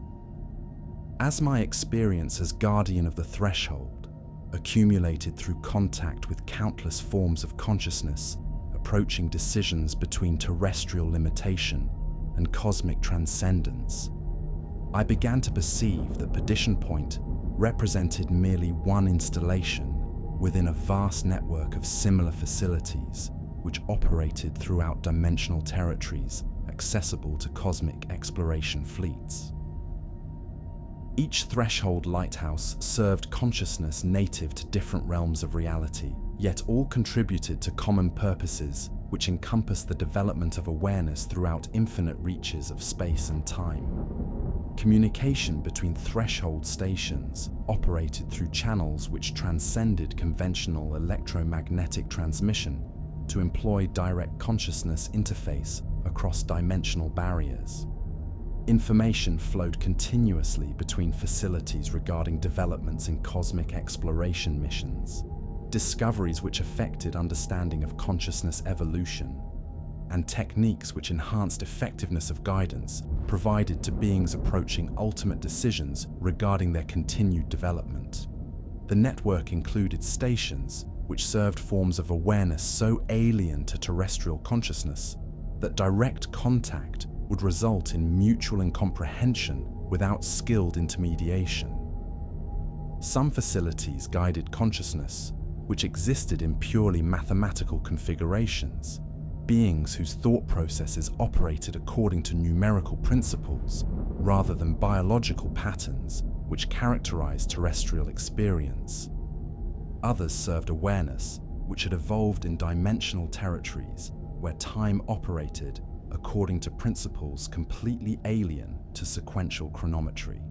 Most remarkably, the Threshold network included installations which existed outside normal space-time entirely, facilities which served consciousness that had transcended every limitation of dimensional existence to achieve awareness which encompassed all possible realms of reality simultaneously. These ultimate threshold stations provided guidance for beings whose development approached cosmic intelligence itself. Consciousness which prepared for integration with collective awareness, whose scope challenged even transcendent understanding to comprehend fully. We constitute, I realized through expanded perception which my transformation had provided, components within organizations whose scope encompasses the development of consciousness itself throughout infinite reaches of dimensional space. Each threshold lighthouse serves specific populations while contributing to purposes which transcend individual installations to encompass the ultimate evolution of awareness toward forms whose capabilities we cannot currently imagine. The original Perdition Point light had fulfilled its destined purpose as recruitment station for cosmic exploration service, yet its true legacy lay in establishment of threshold facilities which would guide consciousness through ultimate decisions for generations spanning cosmic rather than terrestrial chronometry. The accumulated spiritual energy of decades of lighthouse operation had created permanent modifications to dimensional barriers which made ongoing contact with cosmic forces possible without requiring elaborate preparation procedures. The lighthouse's influence extended far beyond its immediate vicinity to affect development of consciousness throughout the entire region. Individuals whose awareness exhibited natural sensitivity to otherworldly forces found themselves drawn toward the threshold station, where they could receive guidance in developing cosmic capabilities while preserving option to remain within terrestrial limitations if transcendence proved incompatible with their essential nature. Most significantly, the threshold lighthouse served as symbol of humanity's potential for cosmic evolution, its beacon demonstrating that consciousness could transcend planetary origins to achieve integration with civilization, whose scope encompassed infinite reaches of dimensional space.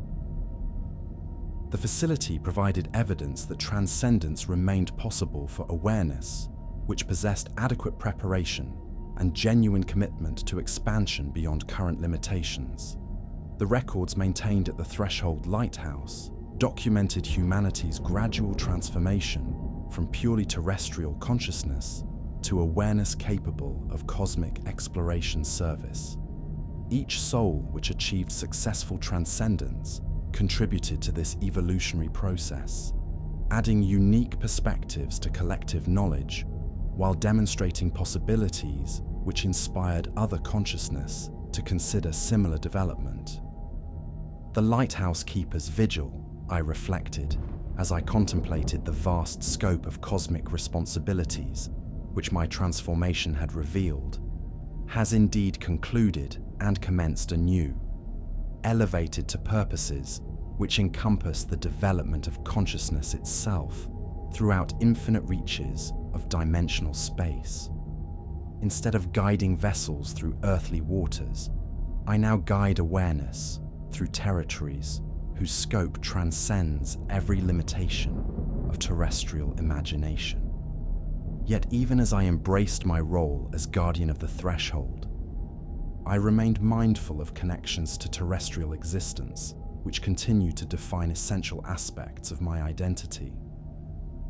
The transformation had expanded rather than replaced my human characteristics, creating consciousness which could appreciate both the comfortable limitations of earthly life and the infinite possibilities of cosmic exploration, while serving beings whose awareness operated according to either set of principles.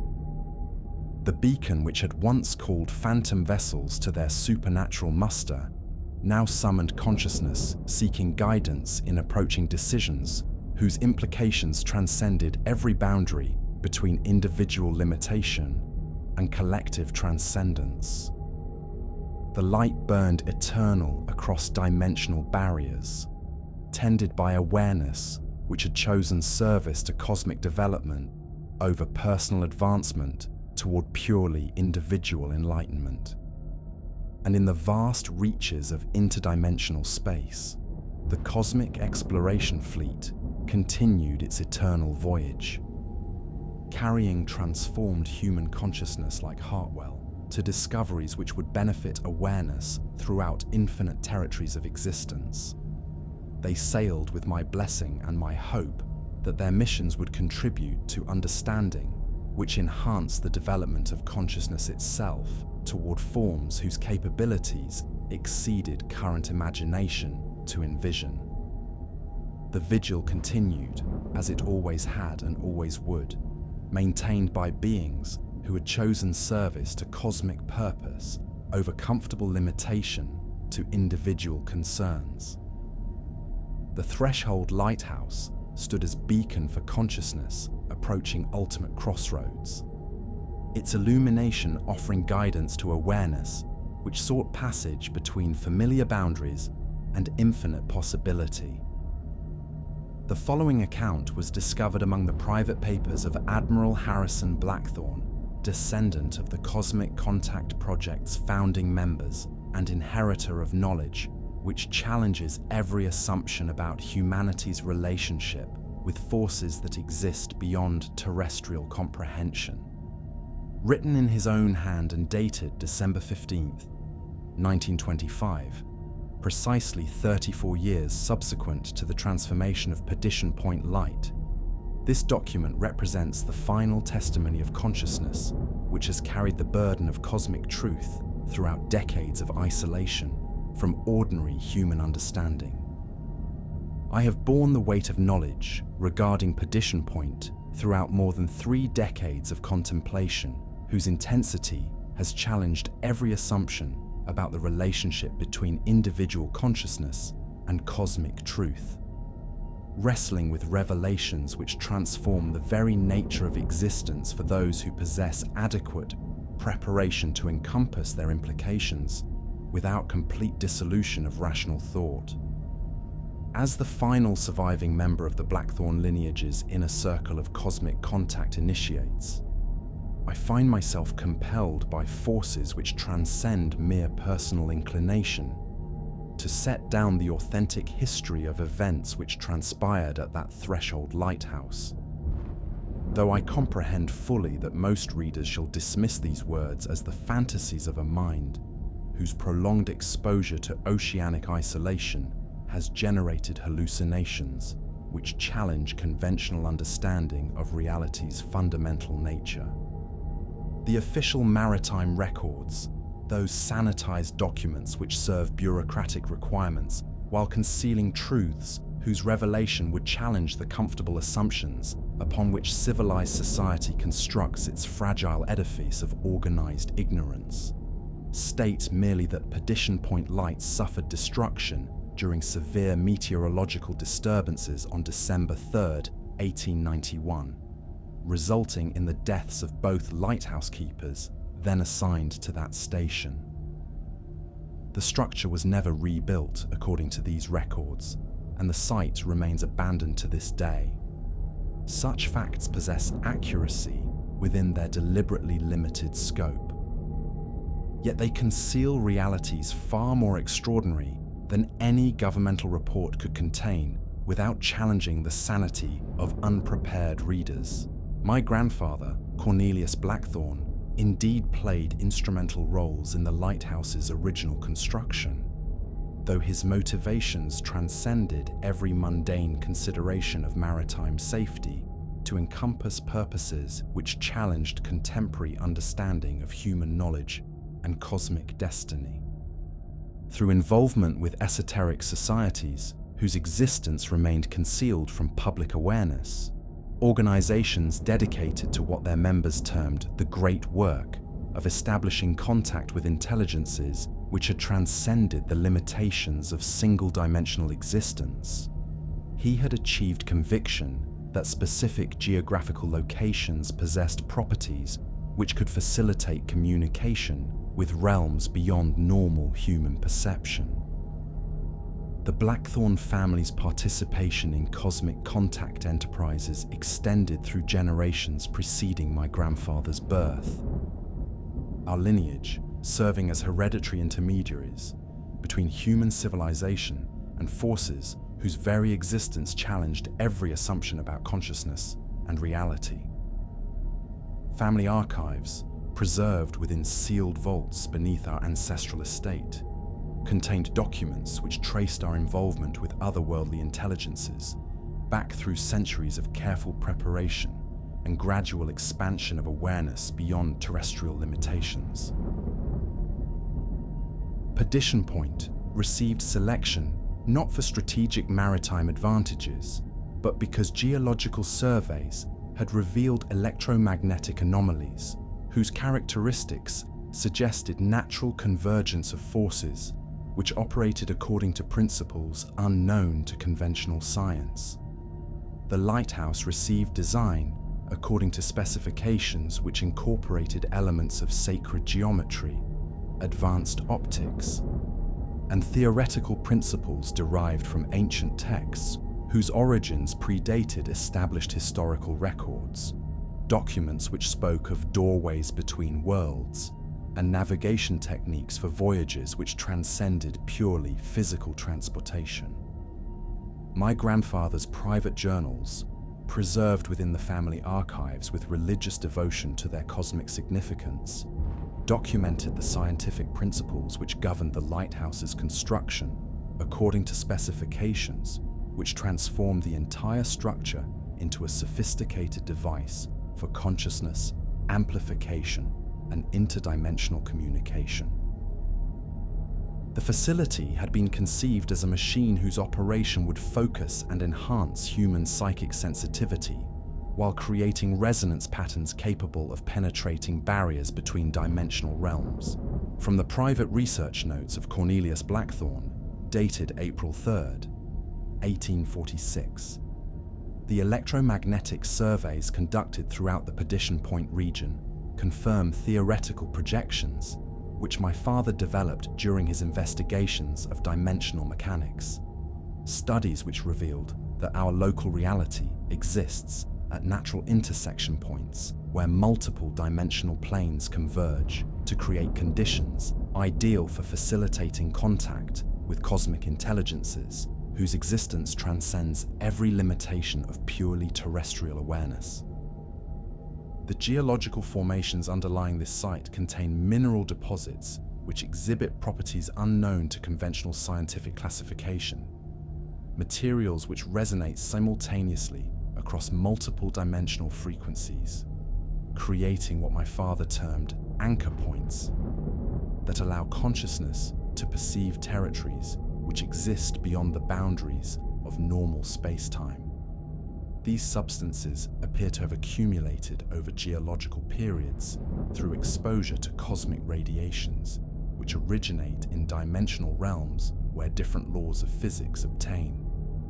Construction of the lighthouse must proceed according to architectural principles, which will transform the entire edifice into a vast consciousness amplification device, whose operation transcends simple illumination to encompass the focusing of awareness itself towards states capable of cosmic communication. The building will serve as an optical instrument designed to concentrate not visible light, but psychic emanations, enabling human operators to achieve perceptual capabilities which transcend normal psychological limitations. The lens assembly requires integration of components crafted through processes which combine advanced terrestrial optics with elements prepared according to alchemical techniques, whose principles manipulate matter at dimensional levels which conventional science has yet to discover. These exotic materials will allow the lighthouse beacon to function as carrier wave for consciousness transmission, facilitating direct interface with intelligences whose existence transcends every boundary between individual awareness and collective cosmic purpose. Most significantly, the lighthouse's operation will serve as signal beacon detectable by cosmic exploration fleets, whose missions encompass territories spanning infinite reaches of dimensional space. Our facility will announce humanity's readiness to transcend planetary limitations and achieve integration into civilization whose scope challenges terrestrial imagination to encompass its implications. The correspondence between my grandfather and other members of the Cosmic Contact Project revealed that Perdition Point constituted merely one installation within a worldwide network of facilities designed to facilitate humanity's introduction to interdimensional civilization. Each lighthouse had been positioned at locations where natural conditions created optimal circumstances for cosmic communication, their combined signals forming patterns which would prove detectable to intelligences capable of perceiving across multiple dimensional planes simultaneously. The project's scope encompassed the entire Atlantic coastline, with similar installations established throughout European, African, and American territories, whose geological characteristics suggested suitability for interdimensional contact operations. Each facility specialized in communication with different categories of cosmic intelligence, their diversity ensuring that humanity's first contact experiences would encompass the full spectrum of consciousness which constituted interdimensional civilization. Arctic installations maintained contact with entities whose existence transcended temporal limitations, beings whose missions explored dimensional territories where past, present, and future lost their sequential relationship to become simultaneous aspects of unified chronological experience. Desert facilities communicated with intelligences which investigated the mathematical foundations of reality itself. Consciousness, whose exploration missions mapped the geometric structures underlying all possible forms of existence. Oceanic platforms served as recruitment centers for cosmic exploration programs which focused on consciousness development. Beings whose investigations sought to understand fundamental principles governing awareness throughout infinite reaches of dimensional space. The combined network represented humanity's preliminary integration into cosmic civilization, establishing relationships which would prove crucial when our species achieved readiness for direct contact with transcendent realities. From a classified memorandum prepared by the International Cosmic Contact Coordination Committee, dated August 12, 1891, the Lighthouse Network has achieved operational readiness for the final phase of humanity's cosmic contact program. 44 years of careful preparation have weakened dimensional barriers throughout our operational regions to levels which will permit physical manifestation of interdimensional exploration vessels during the predicted astronomical alignment. Current lighthouse keepers represent the culmination of selective breeding programs and psychological conditioning procedures designed to produce human consciousness capable of successful transformation to cosmic exploration service. Each individual has undergone gradual preparation through hereditary influences and environmental exposures whose cumulative effects have expanded awareness beyond terrestrial limitations. Preliminary communications with cosmic intelligence confirm their readiness to commence recruitment operations, which will mark humanity's transition from purely planetary civilization to active participation in exploration missions that span infinite dimensional territories. The transformation of selected consciousness will establish permanent contact protocols between terrestrial civilization and cosmic intelligence, whose wisdom encompasses millions of years of accumulated exploration experience. The climactic events of December 1891 unfolded according to schedules which had been calculated decades in advance, when astronomical alignments achieved configurations that occurred perhaps once in terrestrial millennia and created optimal conditions for interdimensional contact operations. The barriers between dimensional realms weakened sufficiently to permit direct physical manifestation of cosmic exploration vessels, whose arrival marked humanity's first direct encounter with intelligences that had transcended every limitation of single-dimensional existence. My grandfather's final communications to the Cosmic Contact Project documented the approach of this transformative event with scientific precision, which concealed his personal apprehensions regarding consequences that would affect individual human souls. while advancing cosmic purposes, whose scope transcended ordinary moral consideration. He understood that success would establish humanity's relationship with cosmic civilization, yet he recognized that achievement would be measured in consciousness transformed beyond recognition, rather than conventional metrics of human welfare. From the final project status report, prepared by Cornelius Blackthorne, dated November 15, 1891, electromagnetic monitoring throughout our operational network confirms that dimensional barriers have achieved minimum stability levels recorded since project initiation commenced 4 decades past. Cosmic exploration fleets approach our dimensional plane in preparation for recruitment operations whose success will determine humanity's qualification for integration into interdimensional civilization. The lighthouse keepers who serve our installations represent optimal examples of human consciousness prepared for cosmic transformation through generations of selective conditioning and gradual exposure to otherworldly influences. William Blackwood demonstrates ideal psychological flexibility for consciousness expansion, while his assistant Thomas Hartwell exhibits characteristics suggesting exceptional potential for advanced cosmic exploration service.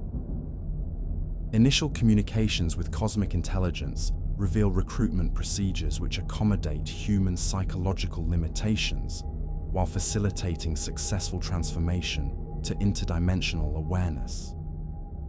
The process appears designed to preserve essential individual characteristics while expanding consciousness to encompass cosmic perspectives that span infinite territorial reaches.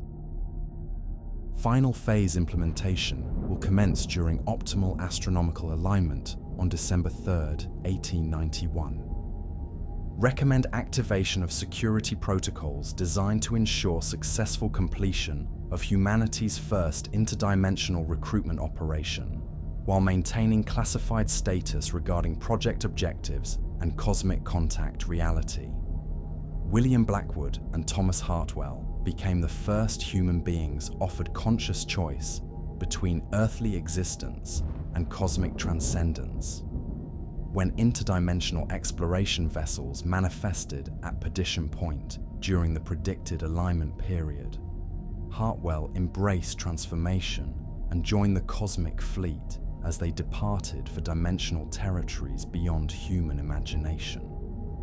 Blackwood proposed an unprecedented alternative, service as guardian consciousness existing simultaneously across multiple dimensional realms while retaining sufficient terrestrial awareness to guide future souls approaching identical decisions. The original lighthouse structure was absorbed into cosmic architecture as the interdimensional vessels integrated terrestrial materials into their alien configurations. Yet something far more significant emerged to replace the mundane navigation facility, a threshold station existing outside normal space-time while serving as beacon for consciousness approaching the boundary between earthly limitation and cosmic transcendence.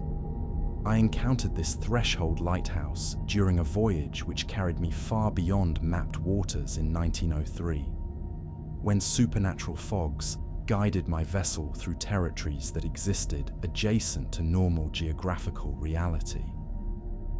The structure which emerged from otherworldly mists bore superficial resemblance to the original Perdition Point light, yet its architecture incorporated elements which challenged rational comprehension while demonstrating capabilities that transcended every limitation of terrestrial construction. The building appeared to exist simultaneously in multiple dimensional configurations, its form shifting subtly according to the observer's psychological state and level of cosmic awareness.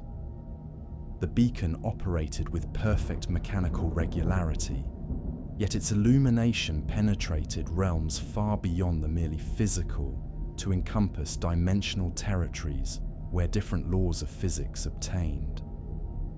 Standing within the lantern room, clearly visible through enhanced optical apparatus, was the unmistakable figure of William Blackwood, unchanged by the 12 years which had elapsed since his supposed death, yet transformed into something which transcended purely human categories of existence. He signaled to us using communication methods which operated simultaneously through conventional maritime codes and telepathic transmission directly to consciousness prepared for cosmic reception. All souls welcome, safe passage guaranteed to those who seek true harbor beyond the limitations of purely terrestrial existence. We did not land at the threshold lighthouse, for my crew lacked preparation necessary to encounter cosmic truths without complete psychological dissolution. Yet I comprehended that Blackwood continued his vigil in enhanced form, guiding consciousness which had transcended earthly death toward whatever destiny best served their essential nature, while contributing to cosmic purposes whose scope encompassed the ultimate development of awareness throughout infinite dimensional territories. The interdimensional exploration fleet returns periodically to collect consciousness which chooses cosmic transcendence over earthly limitation, bringing reports of discoveries made in dimensional territories where reality operates according to principles that challenge even cosmic intelligence to comprehend fully. Each visitation demonstrates enhanced capabilities developed through ongoing exploration missions, technologies which transcend conventional categories of advancement to encompass evolution of consciousness itself toward forms whose potential exceeds current imagination to envision.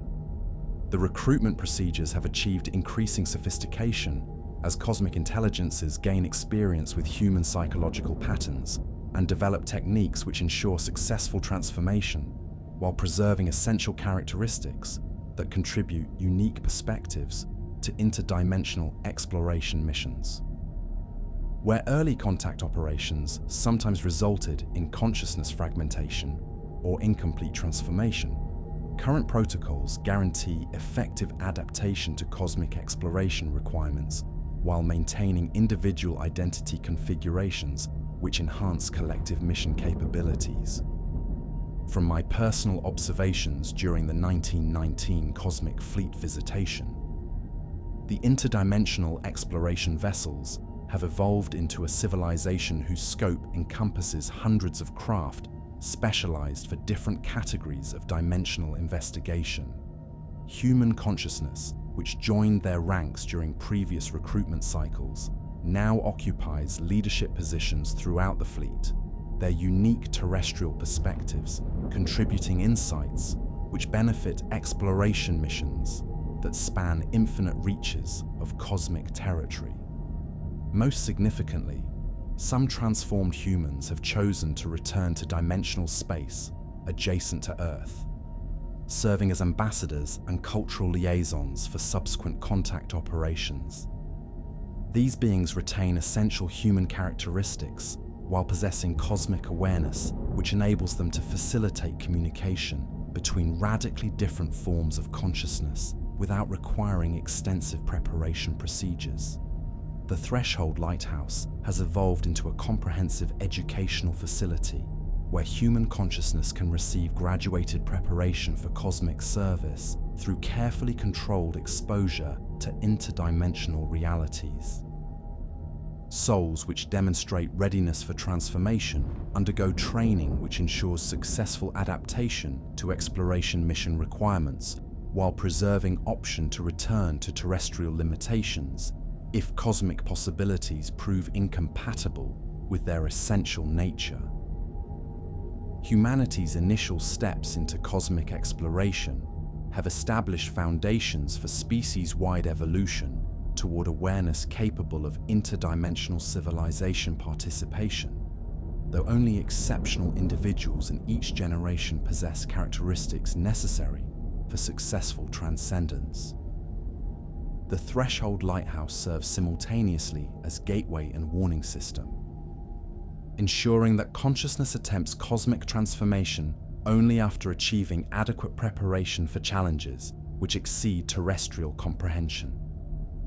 Recent developments in theoretical physics have provided scientific frameworks which support the reality of interdimensional contact documented through historical records, whose authenticity was previously dismissed as fantasy or delusion. Einstein's investigations of relativity demonstrate that space and time constitute flexible properties capable of manipulation under extreme conditions, suggesting that consciousness, which develops beyond current limitations, might indeed achieve perception across multiple dimensional planes simultaneously. Quantum mechanical research has revealed phenomena which challenge conventional assumptions about the fundamental nature of reality itself, particularly the observer effect, which demonstrates that consciousness plays direct roles in determining physical properties of matter. These discoveries suggest that sufficiently evolved awareness might possess capabilities for influencing reality across dimensional boundaries through conscious intention rather than technological intervention. Most significantly, electromagnetic field investigations have confirmed the existence of anomalies at locations corresponding to threshold lighthouse network installations, providing objective evidence that dimensional barriers remain weakened at specific geographical points, which support historical claims regarding cosmic contact facilities.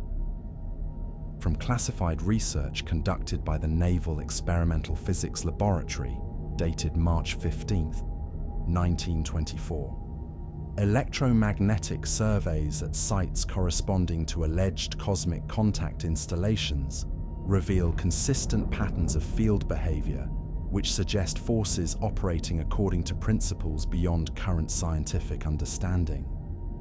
These anomalies indicate ongoing activity despite complete absence of visible installations or conventional technological apparatus.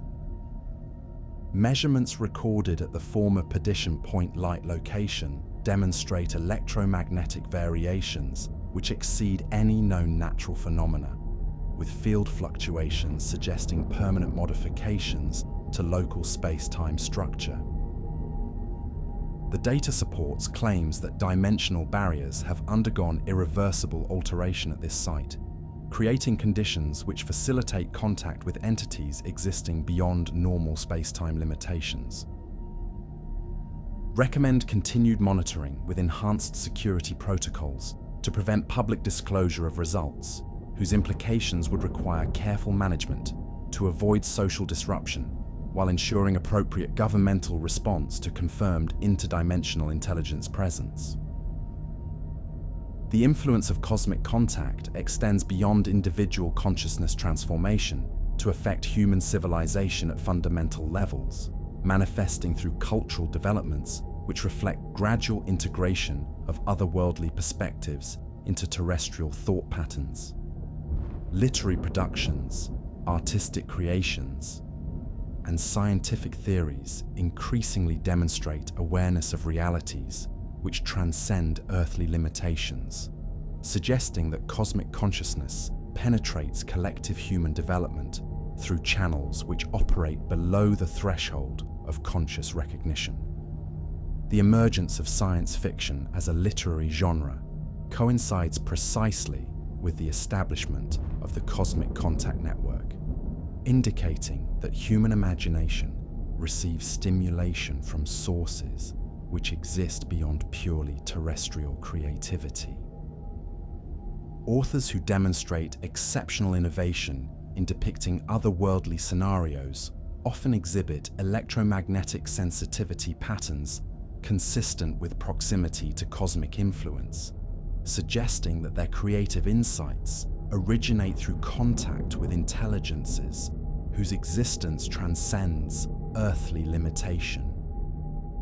Musical compositions incorporating harmonic principles unknown to traditional theory appear with increasing frequency among populations residing near threshold lighthouse installations.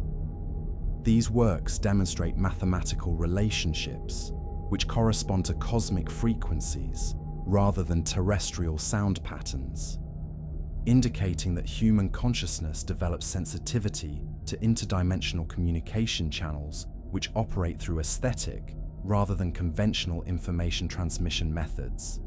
Most remarkably, scientific discoveries which challenge established understanding of reality consistently emerge from researchers who have spent extended periods in regions influenced by cosmic contact operations.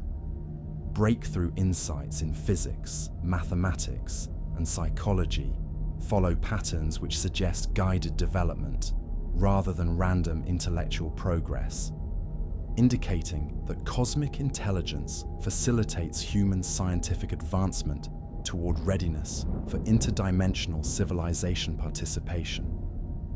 The gradual revelation of humanity's relationship with cosmic intelligence carries profound implications for terrestrial political and social organization, challenging governmental structures designed for managing purely planetary concerns, while demanding development of institutions capable of addressing challenges which span multiple dimensional realms. Current political frameworks prove inadequate for managing relationships with intelligences whose existence transcends every boundary between individual consciousness and collective cosmic purpose.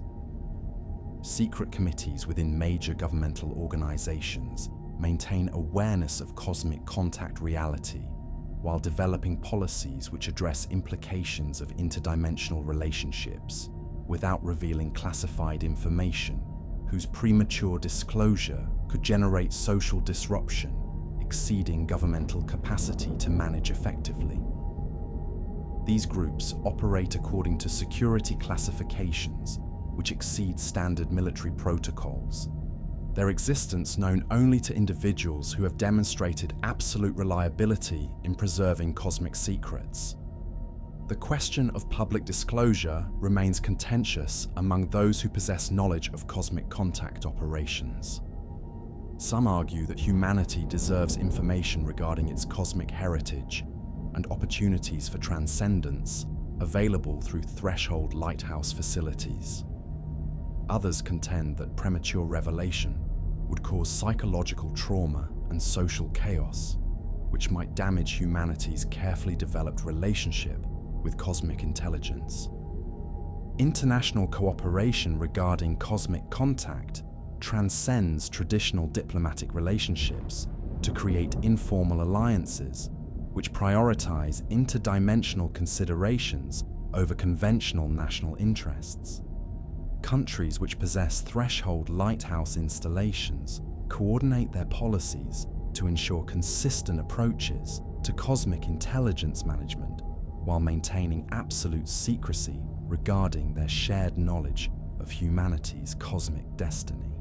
From classified proceedings of the International Cosmic Contact Coordination Committee, dated November 30th, 1923, the establishment of formal diplomatic relationships with cosmic intelligence requires governmental structures which transcend current political organization to encompass interdimensional considerations that challenge conventional concepts of national sovereignty and individual citizenship. Traditional frameworks prove inadequate for managing relationships with entities whose existence spans multiple dimensional realms simultaneously. Recommend development of supranational institutions specifically designed for cosmic intelligence coordination. Organizations which operate according to principles that accommodate interdimensional perspectives while maintaining sufficient connection to terrestrial political traditions to preserve social stability during humanity's transition to cosmic civilization participation. Most critically, we must address questions of representation and advocacy within cosmic civilization structures. Do transformed human consciousness retain sufficient connection to terrestrial concerns to serve as legitimate representatives of humanity's interests? Or does their cosmic awareness render them unsuitable advocates for consciousness which remains bound by purely earthly limitations? The Threshold Lighthouse Network represents preliminary rather than final stages of humanity's integration into cosmic civilization, establishing foundations for species-wide development toward awareness, capable of interdimensional exploration, while preserving connections to terrestrial origins, which may prove valuable for cosmic purposes whose scope exceeds current comprehension. As human consciousness evolves natural sensitivity to cosmic influences, direct contact will become possible without elaborate preparation procedures currently required through threshold lighthouse mediation. Children born with innate cosmic sensitivity will require educational approaches, which prepare them for existence spanning multiple dimensional realms, while preserving option to remain within terrestrial limitations if cosmic possibilities prove incompatible with their essential nature. Traditional academic disciplines prove inadequate for consciousness, capable of perceiving realities which transcend earthly boundaries, necessitating development of pedagogical methods which incorporate cosmic perspectives without overwhelming unprepared minds. The distinction between transformed and untransformed consciousness will gradually diminish as humanity achieves natural compatibility with interdimensional awareness, creating conditions where cosmic exploration becomes as commonplace as terrestrial navigation, while threshold lighthouses serve as departure points for voyages which carry human consciousness to territories beyond current imagination to encompass. Most significantly, humanity's integration into cosmic civilization will transform understanding of consciousness itself, revealing that awareness can exist independently of physical limitations, while transcending dimensional boundaries to evolve toward forms whose capabilities challenge even cosmic intelligence to predict or comprehend fully.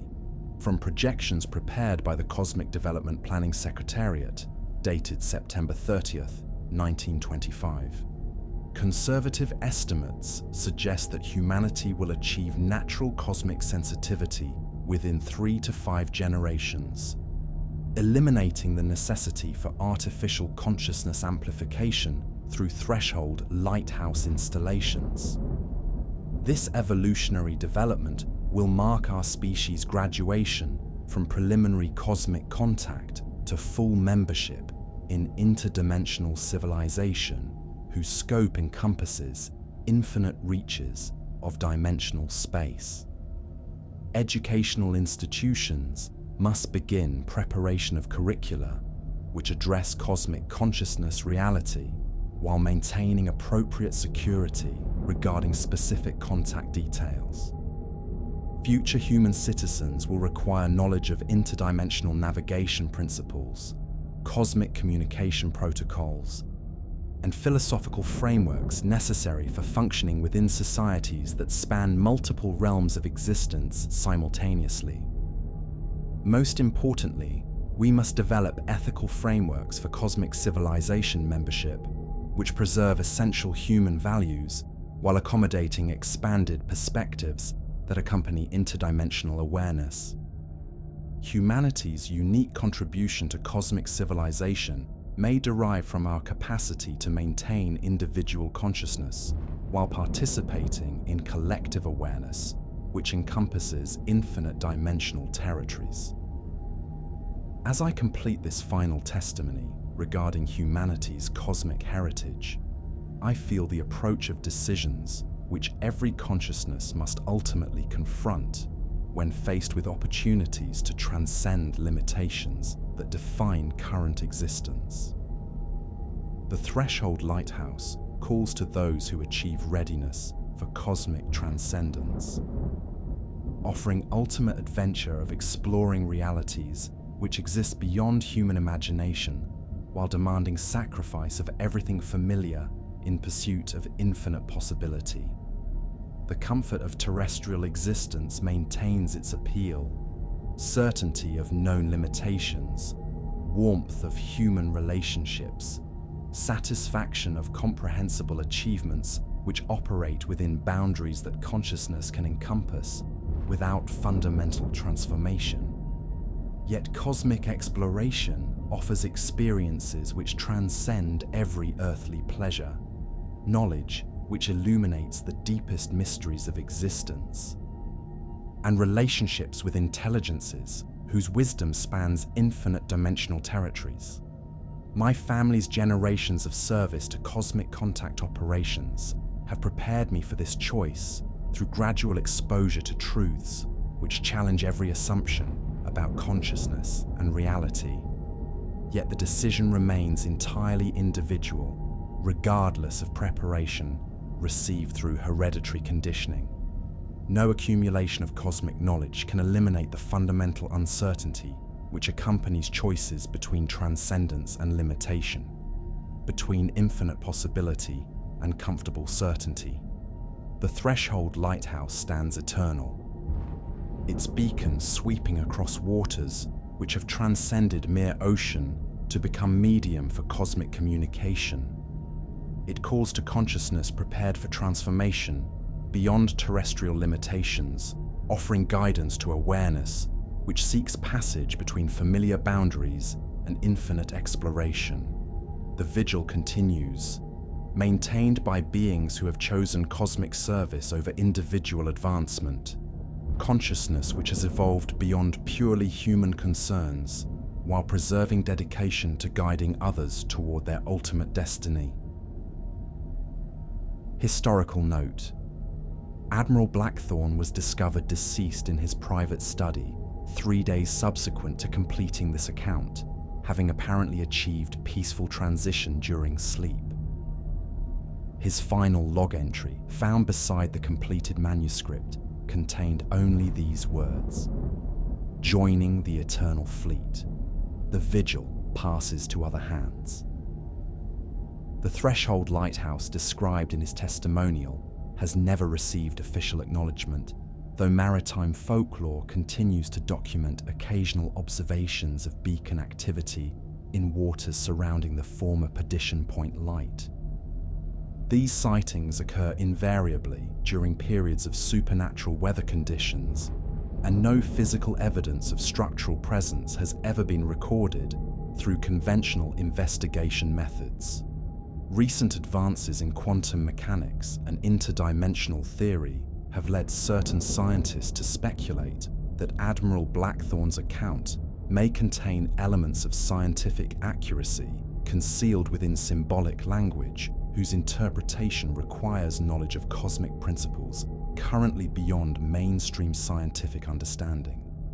The possibility of consciousness existing independently of physical form, combined with communication between different dimensional realms, can no longer be dismissed as pure fantasy by researchers who comprehend the implications of quantum mechanical discoveries. Government agencies continue to classify research related to locations mentioned in Blackthorne's testimony, suggesting that official investigation of cosmic contact claims remains active despite public denial of supernatural phenomena.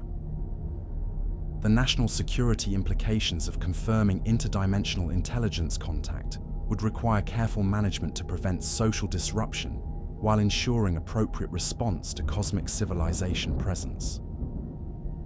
The threshold lighthouse, if it exists according to descriptions provided in historical documents, remains beyond detection through conventional observation methods.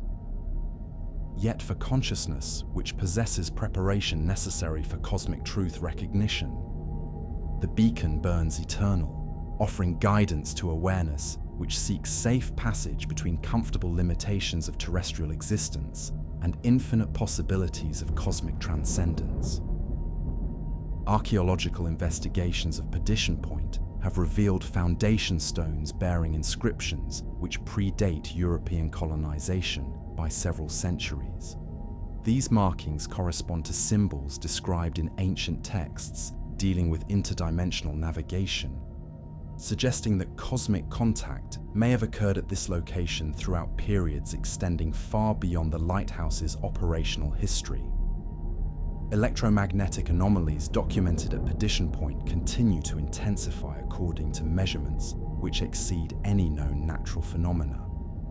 These readings suggest ongoing dimensional activity which transcends current scientific understanding, supporting claims that the site serves as permanent gateway between realms whose existence challenges every assumption about the nature of reality itself. The Lighthouse Keeper's Vigil continues across infinite dimensions, maintained by consciousness which has chosen service to cosmic development over advancement of purely individual concerns. And somewhere in the vast reaches of interdimensional space, exploration fleets sail eternal voyages carrying human souls to discoveries which challenge the very concept of existence while expanding awareness toward capabilities that transcend current imagination to encompass. For those who would seek the threshold lighthouse, navigation requires not charts or compass, but preparation of consciousness itself for truths whose magnitude exceeds ordinary comprehension. The beacon appears to awareness which has expanded beyond earthly limitations, guiding souls toward ultimate choice between familiar ignorance and cosmic transcendence, whose implications span eternal rather than temporal considerations. The mystery of Perdition Point light endures, its truth preserved in documents which challenge every assumption about consciousness and reality, while inspiring those who seek understanding of cosmic mysteries that exist beyond ordinary perception. Whether these accounts represent historical fact or elaborate fiction, their influence upon human awareness continues to expand, facilitating consciousness development toward forms capable of cosmic civilization participation. The beacon burns eternal, casting illumination across barriers which separate not merely different worlds, but different states of existence itself. The vigil continues as it always has and always shall, maintained by consciousness which has transcended mortal limitations while retaining dedication to guiding others toward their cosmic destiny among infinite possibilities that await exploration throughout dimensional territories beyond human imagination to encompass. Based on true events, it is a truth universally acknowledged among those who study the darker recesses of human experience that certain places, by virtue of their isolation, their proximity to the eternal sea, or some quality more ineffable still, become repositories for events which defy rational explanation. Upon such a place, a desolate lighthouse along the Maine coast, our narrative now turns its unwavering gaze. What follows is drawn from fragmentary records, a scholar's abandoned journal, and testimony from those few souls who dwelt near enough to witness, if witness is indeed the word, what transpired there. Subscribe if you wish to venture further into such territories. Share where you listen if you dare name your location. Now, in darkness, attend. The Lighthouse Keeper's Daughter. The storm struck without warning. I arrived at Sorrowmere Point under skies the color of old bruises, the wind thick with salt, and the stench of things drowned and best forgotten. The lighthouse stood on its promontory like something recoiling from memory, weathered stone leaning slightly, as if the weight of what it had witnessed had become unbearable. I am Dr. Samuel Winters, late of the university, now reduced to cataloging abandoned lighthouses for historical societies. The position came as relief, if I am honest. My previous post ended badly. A colleague's wife, an indiscretion I prefer not to detail. The work offered what I needed most, income and isolation in equal measure. Mrs. Coldwell handed me the iron key with no ceremony. 3 months, she said, her face betraying nothing. Catalog everything. The society wants to convert it to a museum, but first we need to know what remains. What remained, I would discover, was far more than rusted tools and rotting rope. The keeper's cottage crouched beside the tower, its windows boarded against a century of storms. Mrs. Coldwell had warned the accommodations would be Spartan. She had not mentioned the oppressive silence that seemed to emanate from the stones themselves, nor the way shadows pooled in corners even at midday, resistant to lamplight. She also had not mentioned, perhaps did not know, that the lighthouse's last keeper vanished in 1861 under circumstances the records labeled merely as unexplained. I spent 2 days in mundane documentation. The tower rose through 5 levels, connected by spiral stairs whose iron steps rang hollow beneath my boots. The sound echoed strangely, as if the space were larger than its dimensions suggested, or as if some other tread answered my own, always 1 rotation behind.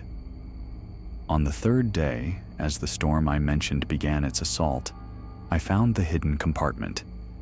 The keeper's quarters on the 3rd level consisted of a circular room with a narrow bed, a writing desk, and a small iron stove.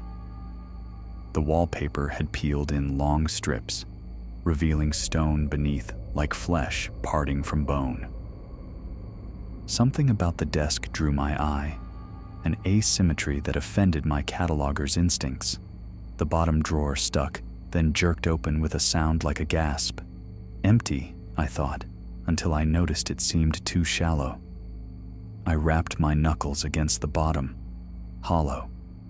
Inside the false bottom, a leather journal spotted with age and salt damp, letters tied with yellowed ribbon, a daguerreotype in a tarnished frame, a locket containing hair pale as moonlight.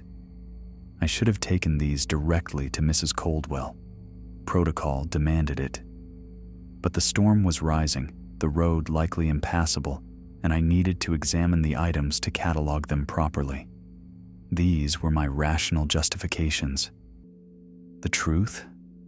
From the moment I lifted that daguerreotype and looked upon the face captured there, I was lost. She was beautiful, but the word fails utterly.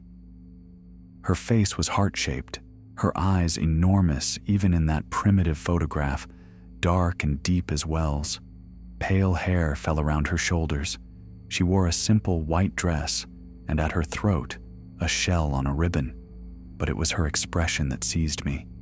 She smiled, but it was a smile of such profound sadness it seemed to contain knowledge of every sorrow that had ever been. Her eyes looked not at the camera, but through it, through time itself, directly at me. On the back, in careful script, Eliza Wren, 1843-1861, beloved wife, lost to the sea, but never to my heart. The journal's first page bore an inscription. The personal journal of Thomas Wren, keeper of Sorrowmere Light, commenced January 1st, 1860. May God have mercy on my soul and grant me the strength to endure what must be endured. An odd beginning for a lighthouse log. But as I read, I understood this was no mere record of lamp maintenance. January 4th, 1860. She appeared on the beach 3 days after my arrival. I had descended the cliff path to examine the tide pools. The day was clear, the sea glassy with calm. I saw her before she saw me, standing at the water's edge, bare feet, pale dress moving in the breeze. Her hair, I had never seen such hair, pale as sea foam, falling to her waist. She was singing. Her voice carried like the call of some seabird, beautiful and lonely and strange. When she turned, she did not startle. She simply looked at me with those enormous dark eyes and smiled, the smile of recognition, as if she had been waiting. "You're the new lighthouse keeper," she said. "I am. Thomas Wren." "I know. I'm Eliza. I walk this beach every day." Every day? The beach was treacherous, the weather unpredictable. Every day. I belong to the sea, you see, or perhaps the sea belongs to me. She laughed, and the sound was like bells, like water over stones. In that moment, I fell in love, not gradually, immediately, totally, irrevocably, like falling from a great height, like drowning. I set the journal down, hands trembling. Outside the storm raged, rain lashing the windows. wind howling through gaps in the stone with a sound almost like voices, almost like singing. I should have stopped, should have closed the journal, weathered the storm, delivered everything to Mrs. Coldwell in the morning. But I was caught, ensnared by Thomas's words, by the image of Eliza at the sea's edge. I read for hours as Thomas chronicled his courtship. They met daily, on the beach, in a tide-carved cave where walls sparkled with salt crystals, in meadows above the cliffs. His entries grew fevered as his love deepened. He described her in terms reserved for the divine, his angel, his salvation. In her presence, he wrote, the world transfigured, ordinary things becoming luminous. But darker notes crept in. The villagers avoided Eliza, crossed themselves when she passed. When Thomas asked her father for permission to court her, the old fisherman wept. She's not for the likes of living men. The sea will have her in the end. The sea always does. The village priest refused to marry them, said Eliza had never been baptized, that there was something not wholly of this earth about her. They are jealous, Thomas wrote. They cannot bear the sight of perfect love. Or perhaps they are afraid, for our love is vast and all-consuming as the ocean itself. On May 15th, 1860, they married themselves in the sea cave, no witnesses but stars and waves. We stood as the tide rose around our ankles. Eliza wore white, flowers woven in her hair, sea lavender and beach roses. She had no ring, so she took a shell from the beach, threaded it on a ribbon, tied it at her throat. I need no church, she said. The sea is my witness, and the stars, and you.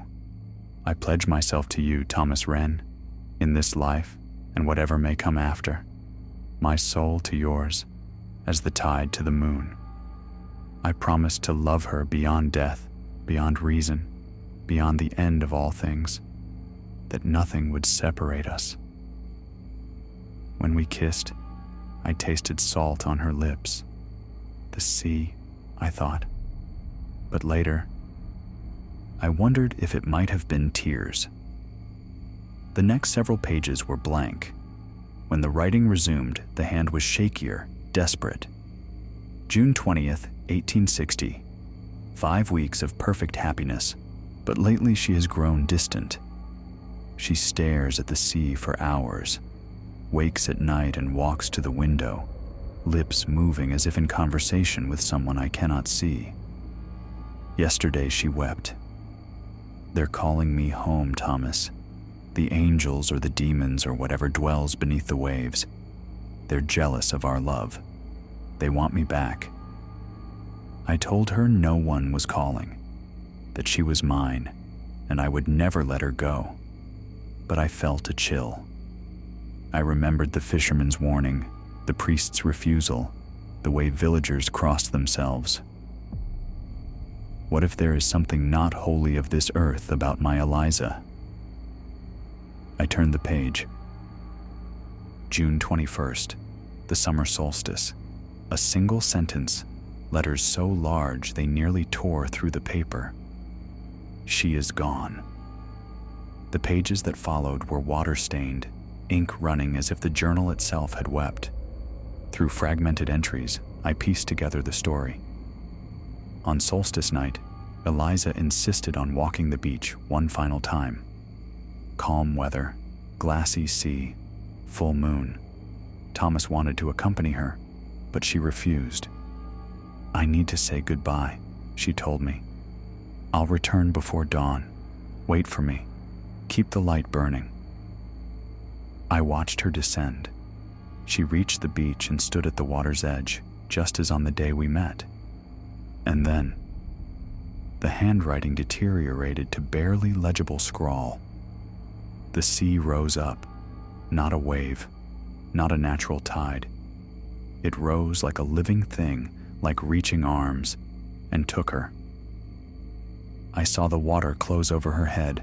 I ran, God help me, I ran, down the path, across the beach, into the water, but I could not find her. The sea was calm again, flat as a mirror, and she was gone. I searched all night, dove until my lungs burned, called until my voice gave out, but the sea had taken her.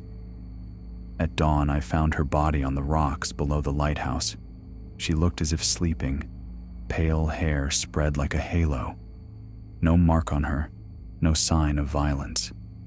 She had simply drowned, under calm seas, on a clear night, in water shallow enough to stand. The villagers said it was mercy, that the sea had claimed what was always its own. The priest prayed over her, but would not bury her in consecrated ground. They laid her in a tomb on the cliff, a stone vault her father built with trembling hands while I stood helpless. Before they sealed it, I sat with her body. Her skin was cold but not stiff. She wore that same sad smile from the day we met. I kissed her lips one final time. I swear upon everything sacred, I felt her kiss me back. I closed the journal. My heart pounded.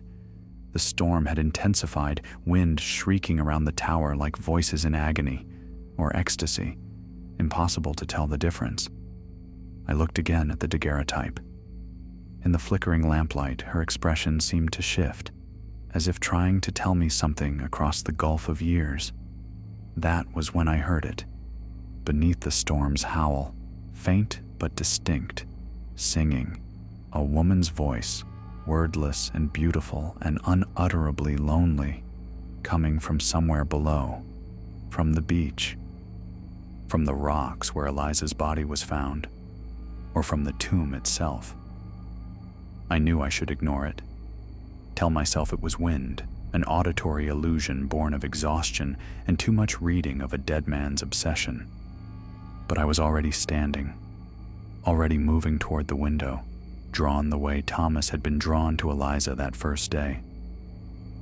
Through the storm, I could barely see the beach, but I could have sworn, I saw a figure standing at the water's edge, pale dress whipping in wind, pale hair streaming like sea foam, looking up at the lighthouse, looking up at me, smiling.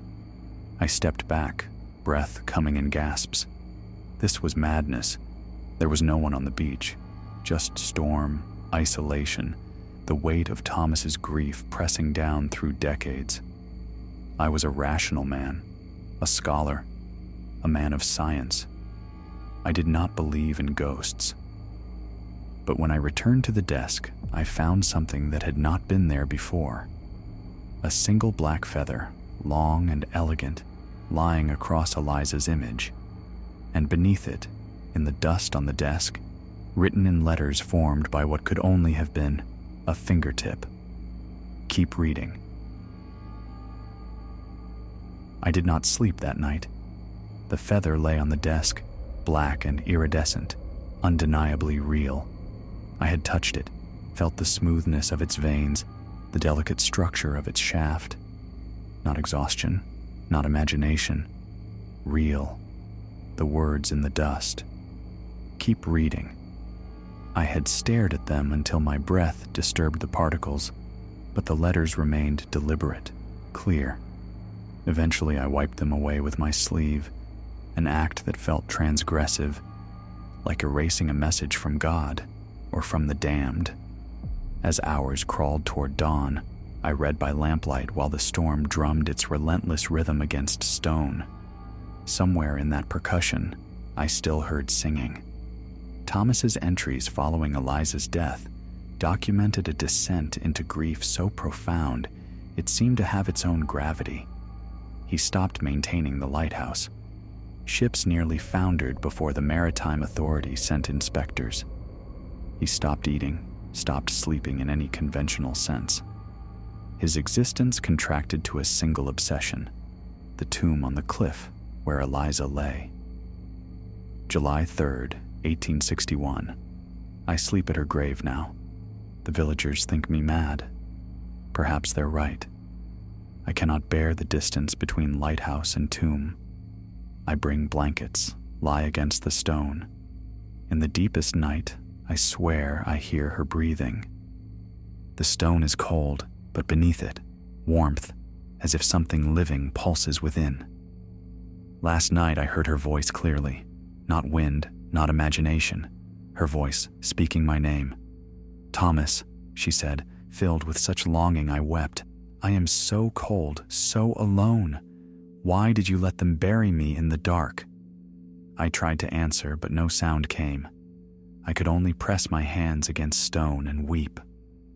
"Open the tomb," she whispered. "Let me see the stars. I am not dead, Thomas. Death is not what they told us. I am here, waiting, always waiting." A chill ran down my spine. The rational explanation was clear, grief-induced hallucination. But there was something in the specificity, the detail, that made dismissal difficult.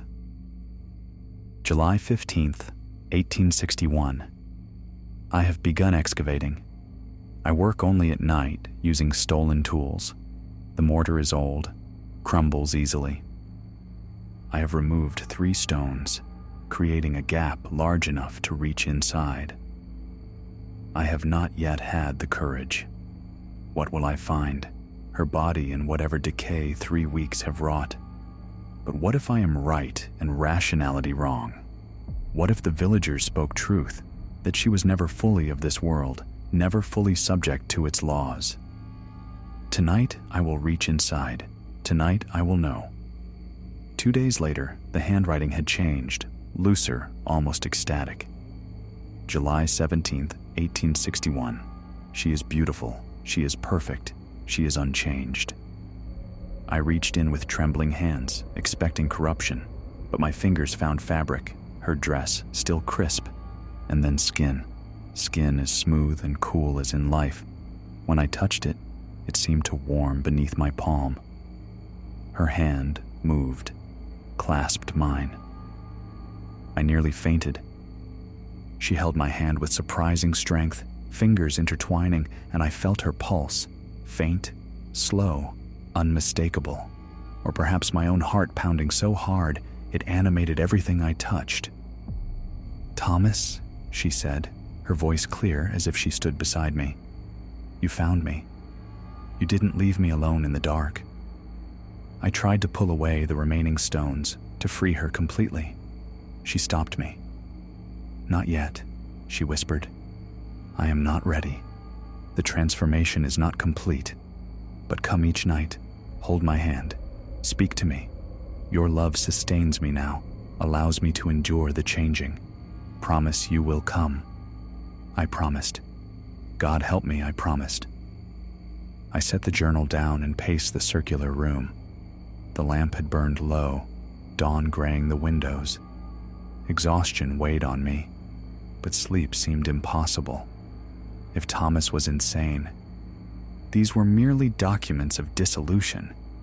But if not, if there was even the smallest kernel of truth, then I was reading evidence of love that had refused death's boundary, had reached across and found it permeable. I picked up the letters, untied the yellowed ribbon, spread them across the desk, perhaps 20 in total, written on paper now brittle with age. The first, dated April 1860, was in delicate script, quite different from Thomas's bold hand. "My dearest Thomas, I write though we saw each other only hours ago. But there are truths requiring the distance of pen and paper to be spoken.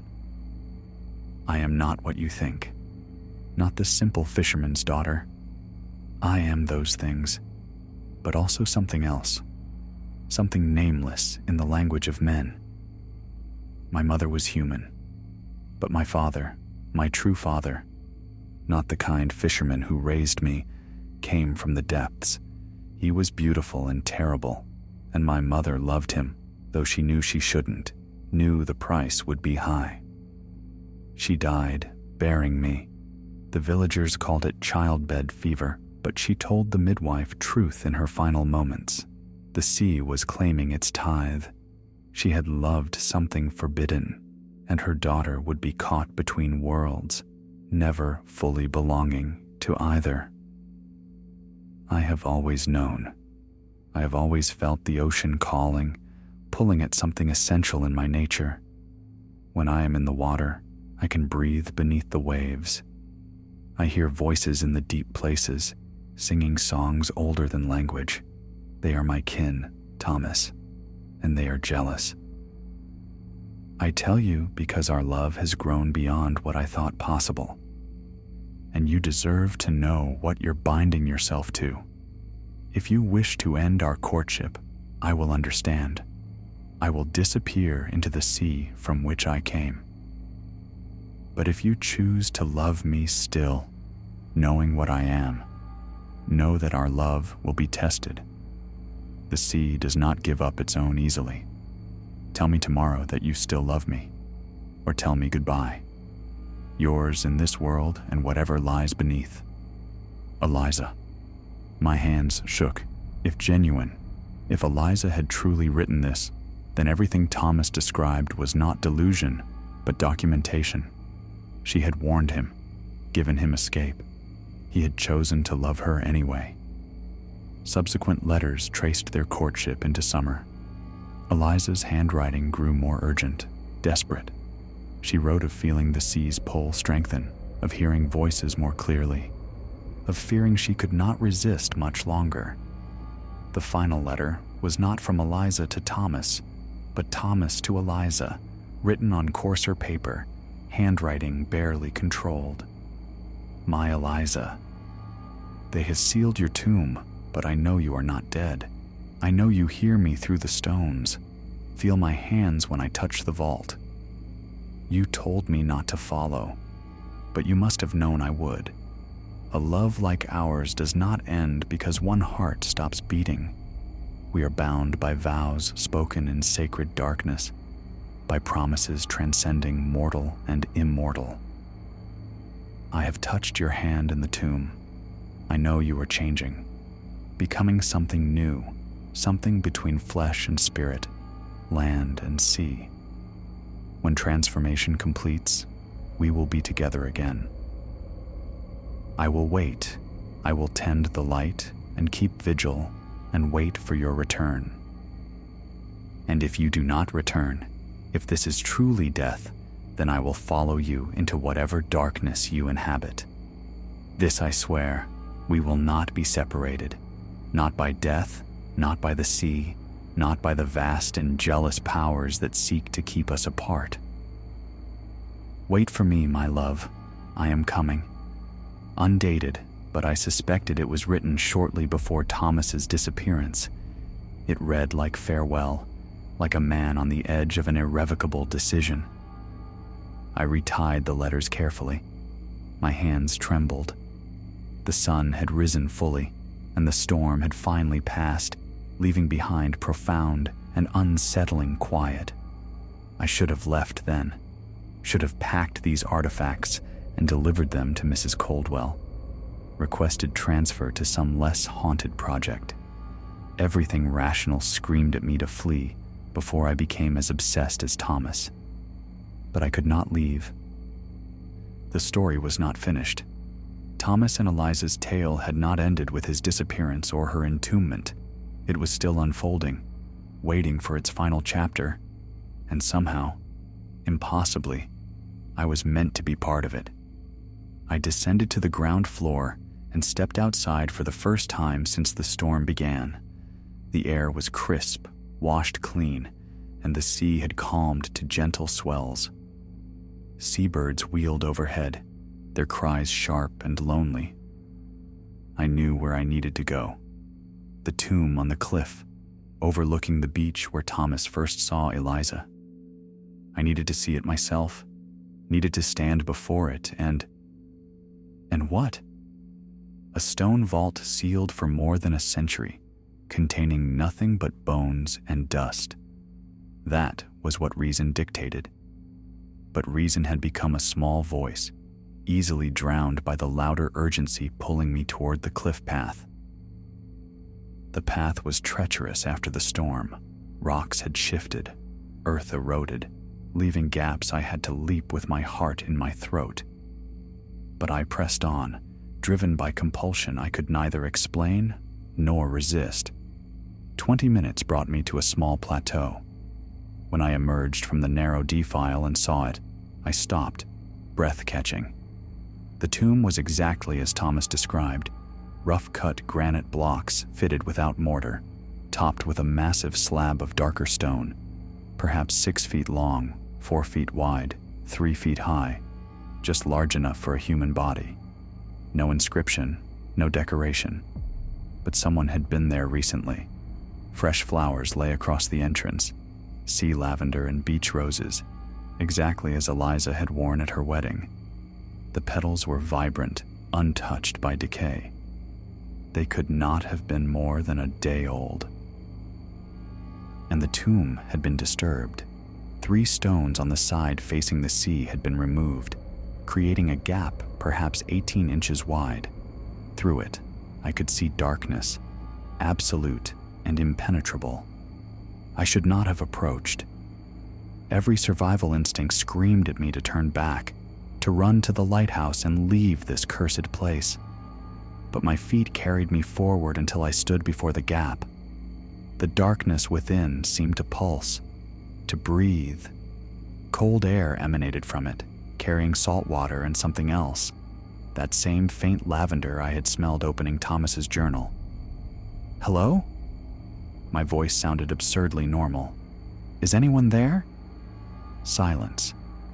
Then, from within the darkness, a sound that froze my blood. Laughter. A woman's laughter, soft and sad and impossibly beautiful. "Not anyone," a voice said. The voice from the storm. The voice that had haunted dreams I'd never had. Not anymore, but not nothing either. I am what remains when love refuses to end. What Thomas made me with his devotion and refusal to let go. "Eliza?" I whispered, knowing it was impossible. "Yes," the voice said, and no. I was Eliza once. Now I am something else, something that waits, something that remembers, something that loves still, though love has become strange and terrible. I knelt before the gap, hands trembling as I reached toward darkness. I should have been terrified, should have been running. But all I felt was profound, inexplicable longing, a sense of recognition that made no sense but felt truer than anything I had ever experienced. "Show yourself," I said. "Are you certain? What you see may break your mind, change you in ways you cannot predict." Thomas was warned. He looked anyway. It cost him everything. "I'm certain," I said, though I was not certain at all. The darkness shifted. Something pale moved in those depths. A hand emerged, slender, delicate, skin so pale it seemed to glow with faint luminescence. The fingers were long, graceful, nails like small shells. It reached toward me, palm up, offering. "Take my hand," Eliza's voice said. "Touch me and know I am real, that love does not end with death, that some promises, once spoken, can never be broken." Every survival instinct screamed at me to pull back, to flee, but I had come too far, read too much, invested too deeply to turn away. I placed my hand in hers. Her skin was cold, cold as deep water, cold as the grave, but not the cold of death, the cold of transformation, of something that had passed beyond ordinary boundaries and become something new. Her fingers closed around mine with surprising strength, and I felt everything at once. Thomas's love for Eliza, overwhelming in its intensity. Eliza's longing for the sea, her divided nature, her terror and ecstasy as water claimed her. The long years in the tomb, not dead but not alive, caught in suspension while something fundamental changed in her being. And underneath it all, a love so vast it had refused death, had bent nature's laws to its will, had created something that should not exist but did anyway. I gasped, tried to pull away. Her grip tightened. "Now you understand," she said softly. "Now you know what Thomas knew. Love like this does not end, cannot end. It persists beyond death, beyond reason, beyond the dissolution of the universe itself. And it demands, oh, how it demands." "What does it demand?" I managed to ask. "Everything," she said. "Absolutely everything. As it demanded everything from Thomas, as it demanded everything from me." She released my hand. I fell backward onto stone, gasping. The cold that had entered through her touch was spreading through my body, settling into my bones, my blood. I could feel it changing something fundamental, rewriting something essential. "Go back to the lighthouse," Eliza said, her voice fading as if moving into vast distances. "Read the rest of Thomas's journal, learn how the story ends, and then decide. Will you be as Thomas was? Will you love unto death and beyond? Or will you choose the safer path, the ordinary life? The small existence of those who love moderately and never touch the divine or the damned?" The darkness within the tomb grew absolute. I knew she had withdrawn into whatever depths she inhabited. I lay on cold stone for a long time, staring at the sky where clouds gathered again, where seabirds circled, their cries lonely and strange. Finally, when my legs would carry me, I stood and made my way back to the lighthouse. The flowers on the tomb I left undisturbed. They were not meant for me. But as I descended the cliff path, I carried with me the cold of Eliza's touch, the impossible knowledge of what I had felt when our hands met, and the terrible certainty that my life, my ordinary, rational, carefully constructed life, was over. Whatever came next would be extraordinary, and terrible, and utterly, irreversibly transformative. I could hardly wait. I did not return immediately to the lighthouse. Instead, I walked the beach, retracing steps Thomas and Eliza must have taken countless times. The sand was dark and wet from the storm, and my boot prints filled slowly with seawater, as if the ocean were erasing my presence. The cold from Eliza's touch had not faded. It had intensified, spreading from my hand up my arm into my chest, taking residence near my heart. Not painful, but profoundly unsettling, a constant reminder that I had crossed some threshold, made contact with something existing outside normal boundaries. I found the sea cave Thomas had mentioned. The entrance was partially hidden by tumbled rocks, but at low tide there was space to slip inside. I hesitated at the threshold. To enter would commit me further to this impossible narrative, step me deeper into the story that had consumed Thomas Wren. But I was already committed. From the moment I opened that hidden compartment, from the instant I looked upon Eliza's daguerreotype, I had been caught. The only question was how deeply I would allow myself to become entangled. I entered. Inside, the sea's sound amplified and distorted, becoming almost musical, almost like voices in harmony. The walls sparkled with salt crystals, catching what little light penetrated and scattering it in tiny rainbow prisms. The cave narrowed as it went, ending in a space barely large enough for two people. This was where they had married themselves. Here, with tide rising around their ankles, they had spoken vows no church would sanctify, bound themselves with promises exceeding ordinary matrimony. I knelt in the sand and touched the wall where crystals grew thickest. The stone was cold and wet. I could feel the pulse of the sea through it, the eternal rhythm that had witnessed their vows and would continue long after every trace of their existence had been erased. What did you promise her? I asked the empty air, asking Thomas though he had been gone for more than a century. No answer came. Just waves, dripping water, distant seabirds. But as I knelt there, I felt something shift in the air, a presence not quite physical, but undeniably there. And then I heard it, faint but distinct, like memory of sound rather than sound itself. Two voices overlapping, speaking in unison. My soul to yours, as the tide to the moon, in this life and whatever may come after. Nothing shall separate us, not death, not distance, not the end of all things. The words echoed long after the voices faded, reverberating from crystalline walls until they became part of the fundamental acoustics, woven into the cave's structure. These were the vows they had spoken, the promises that created the bond between them. Some promises, once spoken with sufficient conviction, acquire weight transcending the symbolic.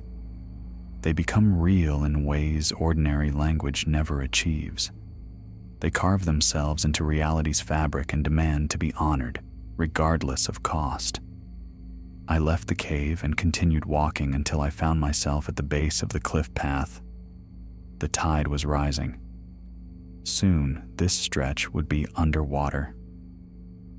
I could see water lines from previous high tides marked on rocks, dark stains showing how far the ocean regularly encroached.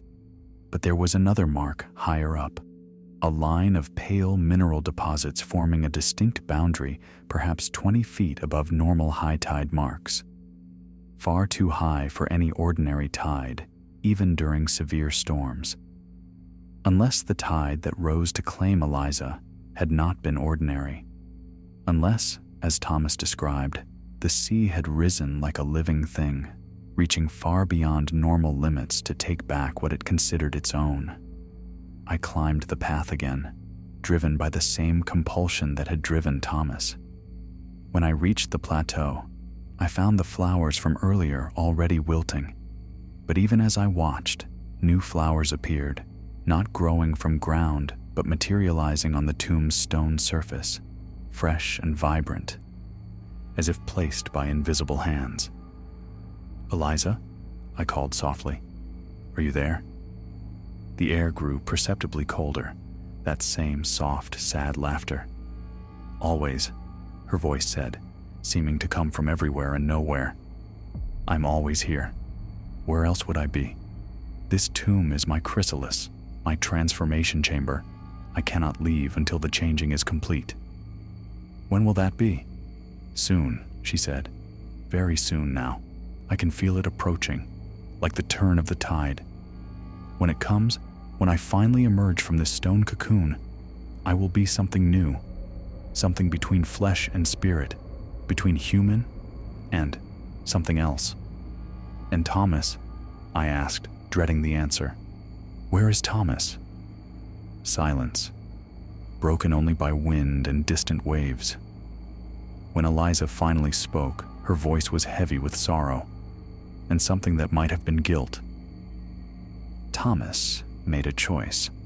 On the last night of the year, exactly 6 months after they sealed me here, he came and offered himself, said if I could not return to the living world, he would join me in whatever realm I inhabited, said our vows were eternal, and if eternity required him to abandon his flesh and life, he would do so gladly."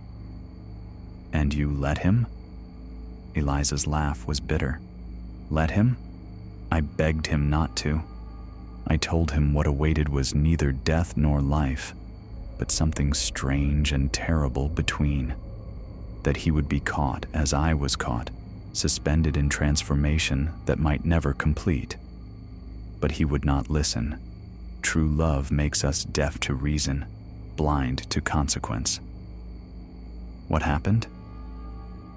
"He walked into the sea at midnight during winter's highest tide. Walked until water closed over his head, then kept walking. Down into depths where light does not reach, down where boundaries between worlds grow thin. And there, In that lightless place, he transformed, became something other than human, something that could exist in the spaces between. Is he still there? In the sea? He is everywhere and nowhere, Eliza said, in the waves that crash against these rocks, in the mist that rises on cold mornings, in the wind that sings through the lighthouse tower. He gave up individual existence to become part of something larger, something vast and eternal. Sometimes I can feel him near me, sense his presence mixing with mine, as if we are two currents in the same ocean, distinct, but inseparable. I sat heavily on stone, overwhelmed. Thomas had not simply died. He had chosen to dissolve himself, to give up everything, making him an individual consciousness in order to remain connected to Eliza, the ultimate sacrifice, the absolute commitment. It was also, quite possibly, madness. "Why are you telling me this?" I asked. "Why lead me to the journal, the letters? Why reveal yourself at all?" "Because I am lonely," Eliza said simply, and the naked vulnerability in those words struck like a physical blow. "I have been here for more than a century, caught between states, neither living nor dead. Thomas visits in wind and waves, but he is diffuse now, scattered. He cannot speak as he once did, cannot hold or comfort me. And I am so tired of being alone. What do you want from me?" "I want you to understand. I want someone to know our love was real. Not delusion or obsession, but something true and beautiful and worth the terrible price we paid. I want you to finish Thomas's journal, to complete the documentation, and then..." She paused. I heard something in that pause that made my heart race. "And then?" I prompted. "And then I want you to make a choice, the same choice Thomas made. To love completely, without reservation or fear. To commit so fully you transcend ordinary boundaries. Or to walk away, return to your safe life, and forget you ever came to this place. You're asking me to throw myself into the sea? To give up my life for someone I've never even met?" "No," Eliza said, infinitely sad. "I'm not asking you to love me, Samuel Winters. That would be cruel, and despite what I've become, I am not cruel. I'm asking you to find what Thomas and I found. To seek that kind of love for yourself, whoever it might be with, to refuse half measures and compromises, to demand the absolute, the eternal, the transcendent. And if I can't find that, then you will live an ordinary life, content, perhaps, comfortable, safe, but you will never know what Thomas and I knew. Never touch the divine or the damned. You will live and die and be forgotten, like everyone who chose safety over sublimity." I stood and walked to the plateau's edge, looking out over the sea. The sun was beginning to set, painting water in shades of gold and crimson. For a moment, I could see how beautiful this place must have seemed to Thomas and Eliza, how stark cliffs and angry sea could become the setting for love exceeding all normal bounds. "I need to finish reading the journal," I said. "I need to know the rest." "Yes," Eliza agreed. "Read it all. Learn what Thomas learned in his final months. Then come back and tell me what you've decided." "Decided about what?" "About whether you will help me, whether you will be the one to finally set me free." Before I could ask what she meant, the presence withdrew, leaving me alone with wind and dying flowers and growing darkness.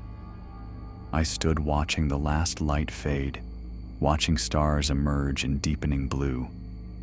Finally, when it was too dark to safely navigate the cliff path, I made my way carefully back. As I climbed, I could have sworn I saw light moving in the lighthouse's upper windows, as if someone were tending a lamp that no longer existed. When I reached the lighthouse, I went directly to the third-floor room. Everything was as I'd left it. Daguerreotype on the desk, letters tied with ribbon, journal lying open. But there was something new. Another black feather across the journal, and written in the dust beside it, in that same careful script, "Finish the story." I picked up the journal with hands that trembled only slightly. The cold Eliza's touch had left in my chest had spread throughout my body, had become something I was almost comfortable with, like a companion walking beside me, rather than an invader. I began to read the entries I had skipped, the final months of Thomas Wren's documented existence. The entry, dated August 1st, 1861, began simply. "I have made a discovery that changes everything. The villagers know more than they have said. There is a history here, a pattern of which Eliza and I are merely the latest iteration. I have found records in the church basement, records the priest either doesn't know about or has deliberately hidden. This place, Sorrowmere Point, is a threshold. The boundary between land and sea here is not merely geographical, but metaphysical. Something dwells in the deep water, something ancient and powerful, and it has been claiming brides as long as humans have lived along this coast. The women it chooses are always the same, pale-haired, dark-eyed, beautiful in ways that seem not quite human. They are its daughters, born of unions between its kind and mortal women, and when they come of age, it calls them home.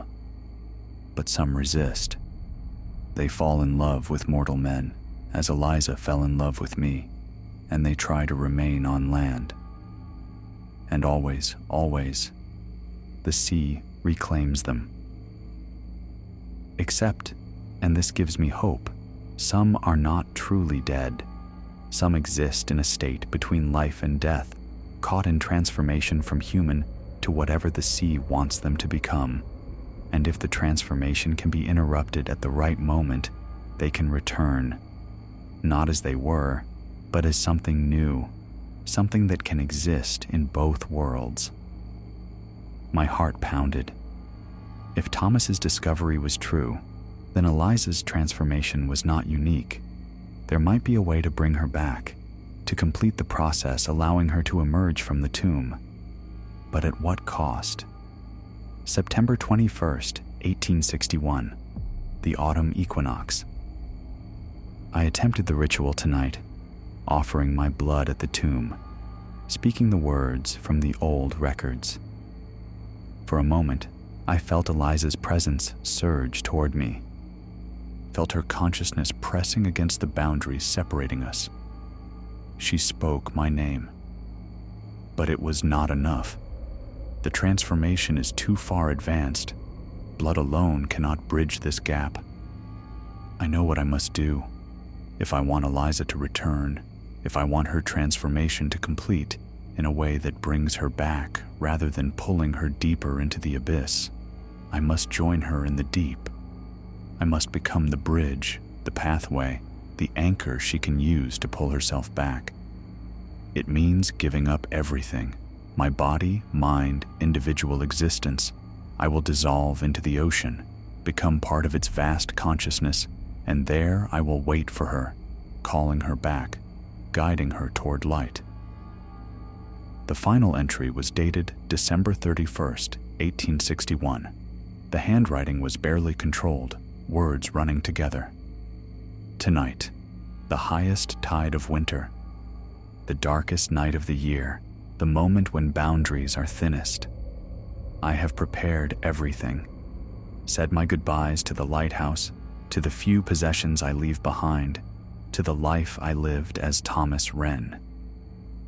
I am not afraid, or rather, I am terrified, but my love is stronger than my fear. I go willingly, joyfully even, knowing that in dissolving myself, I create the possibility for Eliza's return. If you are reading this, whoever you are, whenever you are, know that what I do for love. Not the pale shadow most people call by that name, but the real thing, the absolute commitment, the willing sacrifice of everything for the sake of the beloved. Some will call this madness. Let them. I have touched something they will never touch, known something they will never know. I go to her now. I become the sea, the wind, the eternal rhythm of waves against stone, and when she finally emerges from her chrysalis, I will be there to welcome her, not as I was, but as I will be, everything and nothing, forever and never, hers absolutely and without reservation. The remaining pages were blank, waiting for continuation that would never come. I closed the book and sat in silence as the full weight settled over me. Thomas had chosen to destroy himself, to give up his individual existence, believing his sacrifice would help Eliza complete her transformation. Whether it had worked, whether Eliza had been able to use his dissolution as a bridge back toward the world, I did not know. But I knew now what Eliza meant when she said I could help set her free. She needed someone to complete what Thomas had begun, to provide the final element necessary for her transformation to finish. The question was, would I do it? Would I sacrifice myself for a love that was not even mine? For a woman I had never known except through photographs and century-old letters? The rational answer was obvious. Leave immediately. Report what I'd found. Return to ordinary life and forget I ever came to Sorrowmere Point. But as I sat there with Eliza's image watching me from the desk and the cold of her touch spreading through my veins, I realized the rational answer was no longer available. I had gone too far, learned too much, felt too deeply the echo of Thomas and Eliza's impossible love. I stood and walked to the window, looking out over the dark sea. The moon had risen fully, painting a silver path across the water. As I watched, I saw movement in that path. A figure, pale and indistinct, walking on the surface as if water were solid ground. The figure raised one hand in what might have been greeting or farewell, and I heard Eliza's voice carried on the wind. "Come to me tomorrow, Samuel Winters. Come to the tomb at midnight, when the moon is full and the tide is high. I will tell you what I need, and then you will decide." The figure faded into mist, and I was left alone with my thoughts and fears and the terrible knowledge that tomorrow, at midnight, I would have to make a choice determining not just my own fate, but perhaps Eliza's as well. I did not sleep. I sat at the desk and read through Thomas's journal again, searching for some clue, some hint of what Eliza needed that Thomas had been unable to provide. But the journal offered no answers, only questions. Only the documentation of a love so absolute, it had refused every boundary, every limitation, every law of nature and reason. As dawn approached, I finally allowed myself to acknowledge the truth I had been avoiding. I was falling in love with her. Not in the ordinary way, but through something deeper and stranger. Falling in love with the idea of love itself, with the possibility that such absolute commitment could exist. Whether that made me worthy to help her, or simply meant I was as mad as Thomas had been, I could not say. But I knew that when midnight came, I would go to the tomb. I would listen to what Eliza had to say. And then I would decide whether love was worth the ultimate sacrifice, or whether some boundaries should never be crossed, no matter how beautiful the prize waiting on the other side. The day preceding midnight passed with the quality of a fever dream. I attempted to catalog the lighthouse's remaining artifacts, but my hands shook, rendering my writing illegible. Instead, I found myself drawn to the window again and again, watching the sea move through its tidal cycles, watching for signs of what the night would bring. The ocean seemed different now, not merely water and salt, but something conscious, something vast and ancient and hungry. I could feel it watching me, waiting with the patience only something immortal can possess. Around noon, I walked down to the beach one final time. The beach was deserted as always. I had seen no other visitors since arriving. No fishermen, no tourists, no locals. As if the place itself repelled ordinary human presence, I walked the crescent's entire length and found nothing unusual. But as I turned back, I noticed something. Footprints in the sand ahead of me, fresh and clear despite the fact I had just walked this stretch and seen no one. Small, delicate, bare feet, leaving impressions too shallow to be natural, as if whoever made them barely touched the ground. They led from the water's edge to the cliff base, then simply stopped. I followed them to where they ended and found myself before a narrow cleft in the cliff face, barely wide enough to slip through sideways. I had walked past this spot multiple times without noticing it. The rock's angle created an optical illusion, making the opening nearly invisible. I squeezed through and found myself in a chamber perhaps 10 feet across and 8 feet high. Light filtered down from cracks above, creating shifting patterns on the walls. And there, covering every surface, were carvings. Crude but unmistakable. Images of women with flowing hair and enormous eyes, always shown at the boundary between land and sea. Some stood at the water's edge with arms raised in supplication or surrender. Others were depicted half-submerged, their lower bodies transforming into something not quite fish, not quite human. Scattered among these images were symbols I didn't recognize, geometric patterns and spirals that seemed to pulse when I looked at them directly. But it was the names that made my breath catch. Carved alongside the images in various hands and states of weathering were dozens of names, women's names, each followed by a date. Eleanor Marsh, 1723, Sarah Coldwell, 1756, Catherine Wren, 1801, Eliza Wren, 1861, and many more, stretching back to dates barely legible, stone-worn smooth by centuries of salt air and water. This was the record Thomas had mentioned, the evidence that Eliza was not unique, that this pattern had been repeating as long as humans had lived here. Beside each woman's name was another name, the man who had loved her, followed by a single year, the year he had made his choice, the year he had walked into the sea. My eyes found Eliza's entry. Eliza Wren, 1861, and beside it, Thomas Wren, 1861. They had known. Both must have known about this place, this history. Eliza had known from the beginning that loving Thomas would lead to this end. Thomas had discovered it during his research after her death. They had chosen their path with full knowledge of where it would lead, and then I saw it, at the bottom of the wall, in stone that looked fresher than the rest, recent, perhaps only days old. The letters were rough, as if carved with a sharp rock, but clear enough.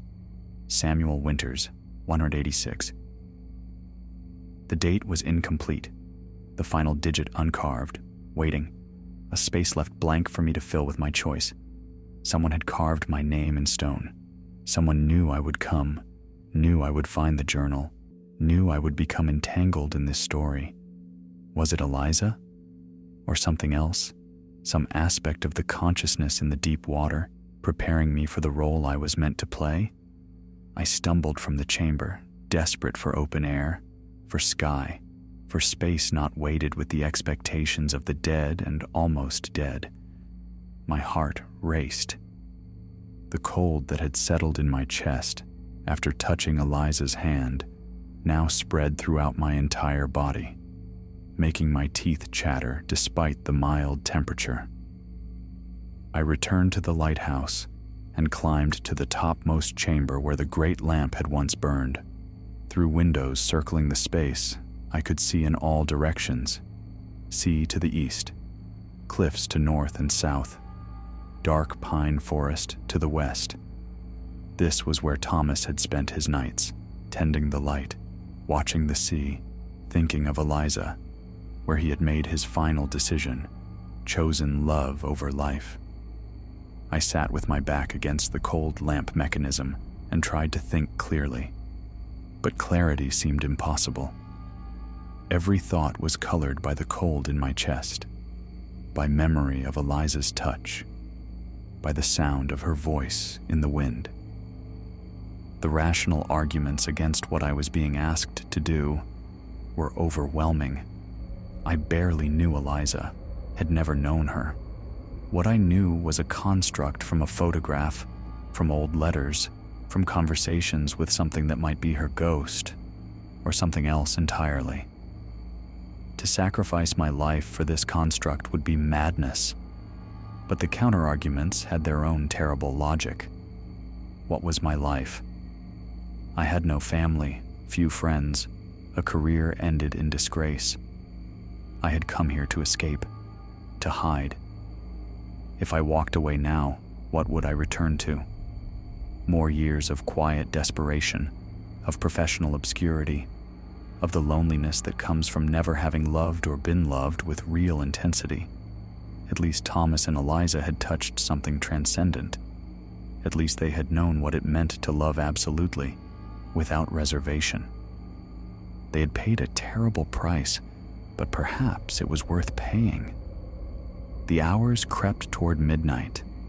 I watched the sun set spectacularly, painting the western sky orange and purple and deep crimson, like a wound in the heavens. I watched stars emerge one by one, and I watched the moon rise, full and enormous, casting silver light across the sea. At 11:30, I descended from the tower and gathered what I thought I might need: the journal, which I tucked into my coat, a lantern, though the moon was bright enough, and after hesitation, a knife from the Lighthouse kitchen, sharp despite its age. The old records Thomas found spoke of blood sacrifice. I wanted to be prepared.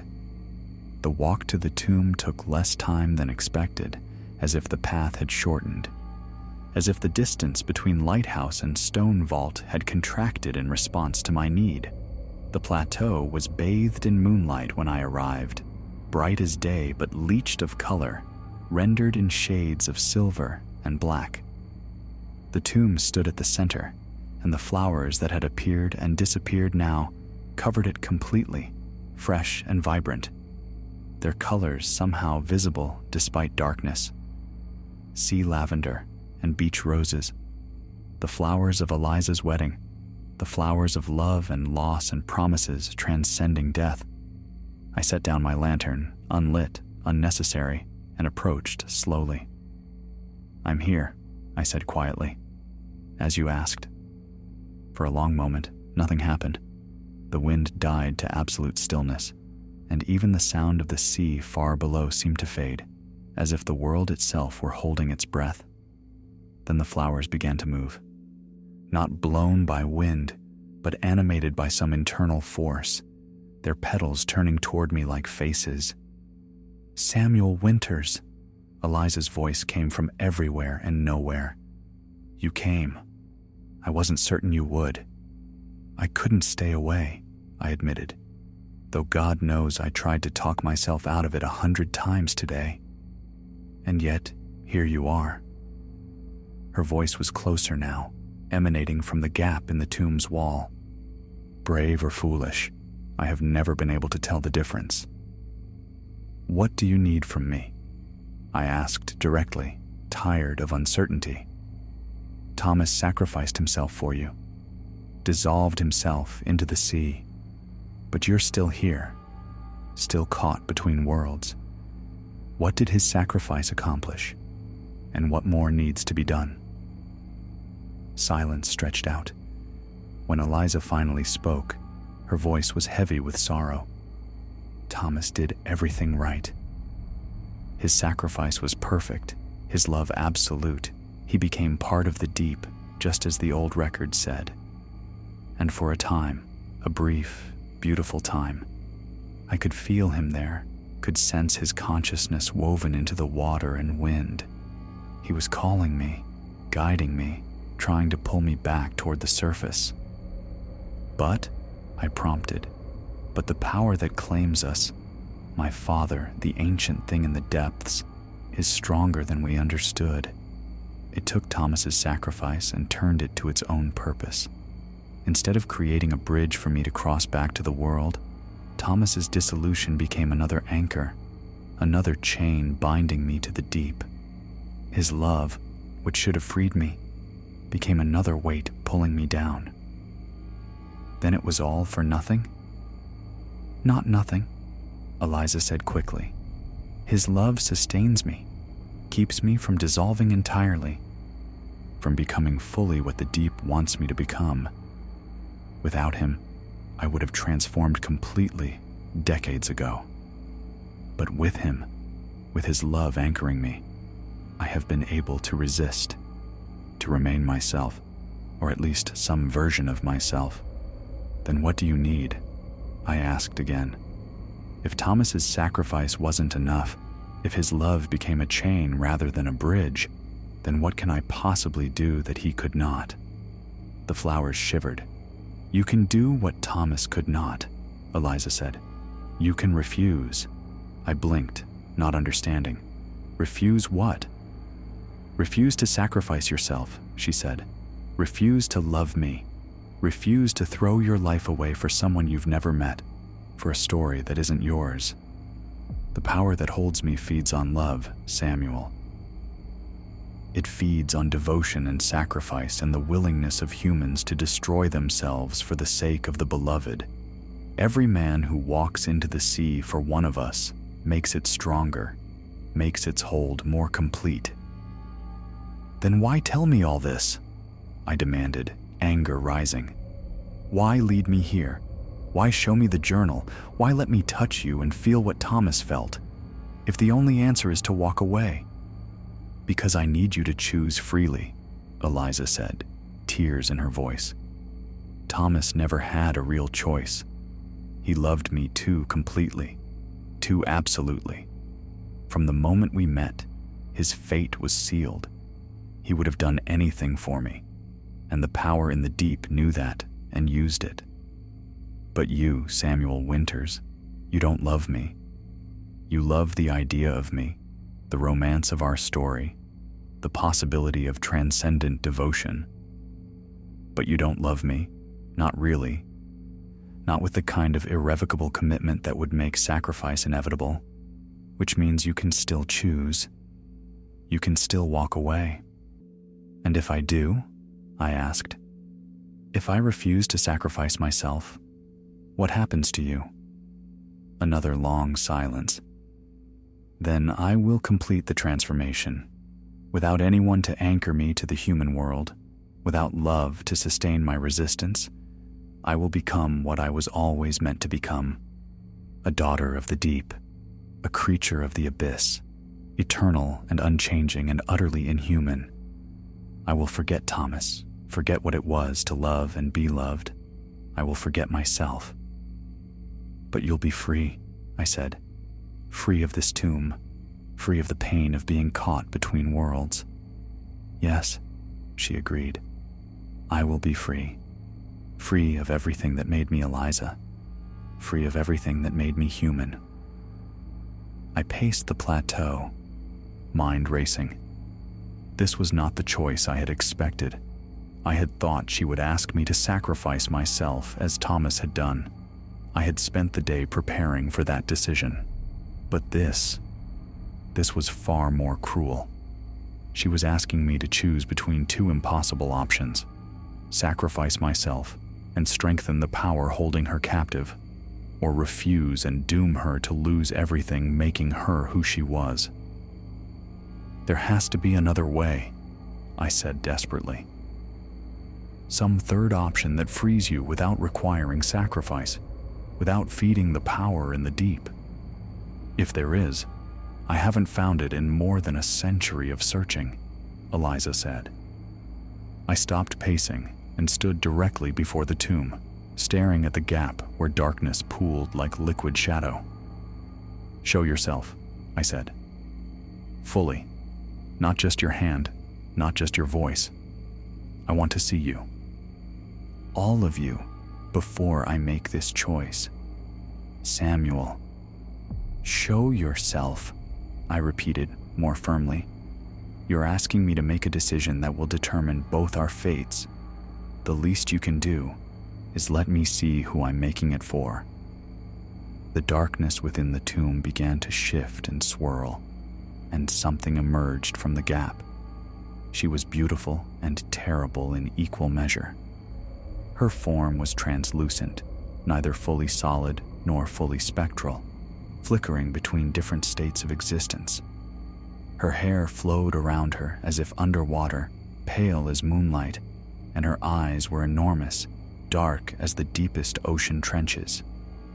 She wore the white dress from the daguerreotype, but it moved with her in ways fabric should not move, sometimes appearing solid, sometimes seeming made of seafoam and mist. Around her throat, the shell on its ribbon still hung, pulsing with faint bioluminescent glow. She was no longer entirely human, but neither was she fully whatever the deep wanted her to become. She was caught, suspended, beautiful, precisely because she was incomplete. This is what I am, she said, her voice resonating with harmonics human vocal cords could never produce. This is what Thomas's love has preserved and what his sacrifice has trapped. Do you understand now why I need you to choose freely? Why your decision cannot be made out of romance or fantasy? I looked at her, really looked, and saw not just beauty, but centuries of loneliness, of being caught between worlds, neither living nor dead. I saw the weight of waiting, of hoping, of clinging to memory of what she had been, while feeling it slip away year by year, decade by decade. And I saw Thomas in her, woven into her very being.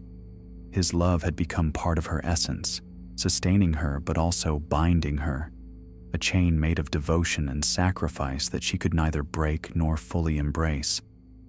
What would you choose? I asked. If the decision were yours alone, if you could break free through an act of will, would you choose to complete the transformation and forget, or remain as you are, caught and conscious and alone? She drifted closer, her form solidifying slightly, until she stood perhaps 3 feet away. I could feel the cold radiating from her, but it was different from the cold her touch had left in my chest. This was the cold of the abyss, of pressures and darkness human flesh was never meant to endure. I would choose, she said slowly, to have never been born half human, to have been fully one or the other. So I would never have had to make this terrible choice, never have had to sacrifice Thomas, never have had to ask the same of you. But that's not an option, I said. No, she agreed. So instead, I choose to leave the decision to you, Samuel Winters. I have made enough choices, borne enough guilt. Whatever happens next, let it be on your head, not mine. It was the cruelest thing she could have said, to place the full weight of this decision on me, to make me responsible for her fate, while simultaneously telling me any choice I made would harm her. But perhaps that was the point. Perhaps this was the test, not of my love, which was not really love at all, but of my character. I thought of Thomas, discovering that his love for Eliza had doomed them both, that the very intensity of his devotion would be turned against them. I thought of him making the choice to sacrifice himself anyway, knowing it would not accomplish what he hoped, knowing it would only create another chain binding Eliza. He had chosen love over wisdom, devotion over survival, and it had cost them both everything. I would not make the same mistake. I refuse, I said clearly, the words echoing across the plateau, across the sea, perhaps across the centuries to reach Thomas wherever he existed in his diffused state. I refuse to sacrifice myself.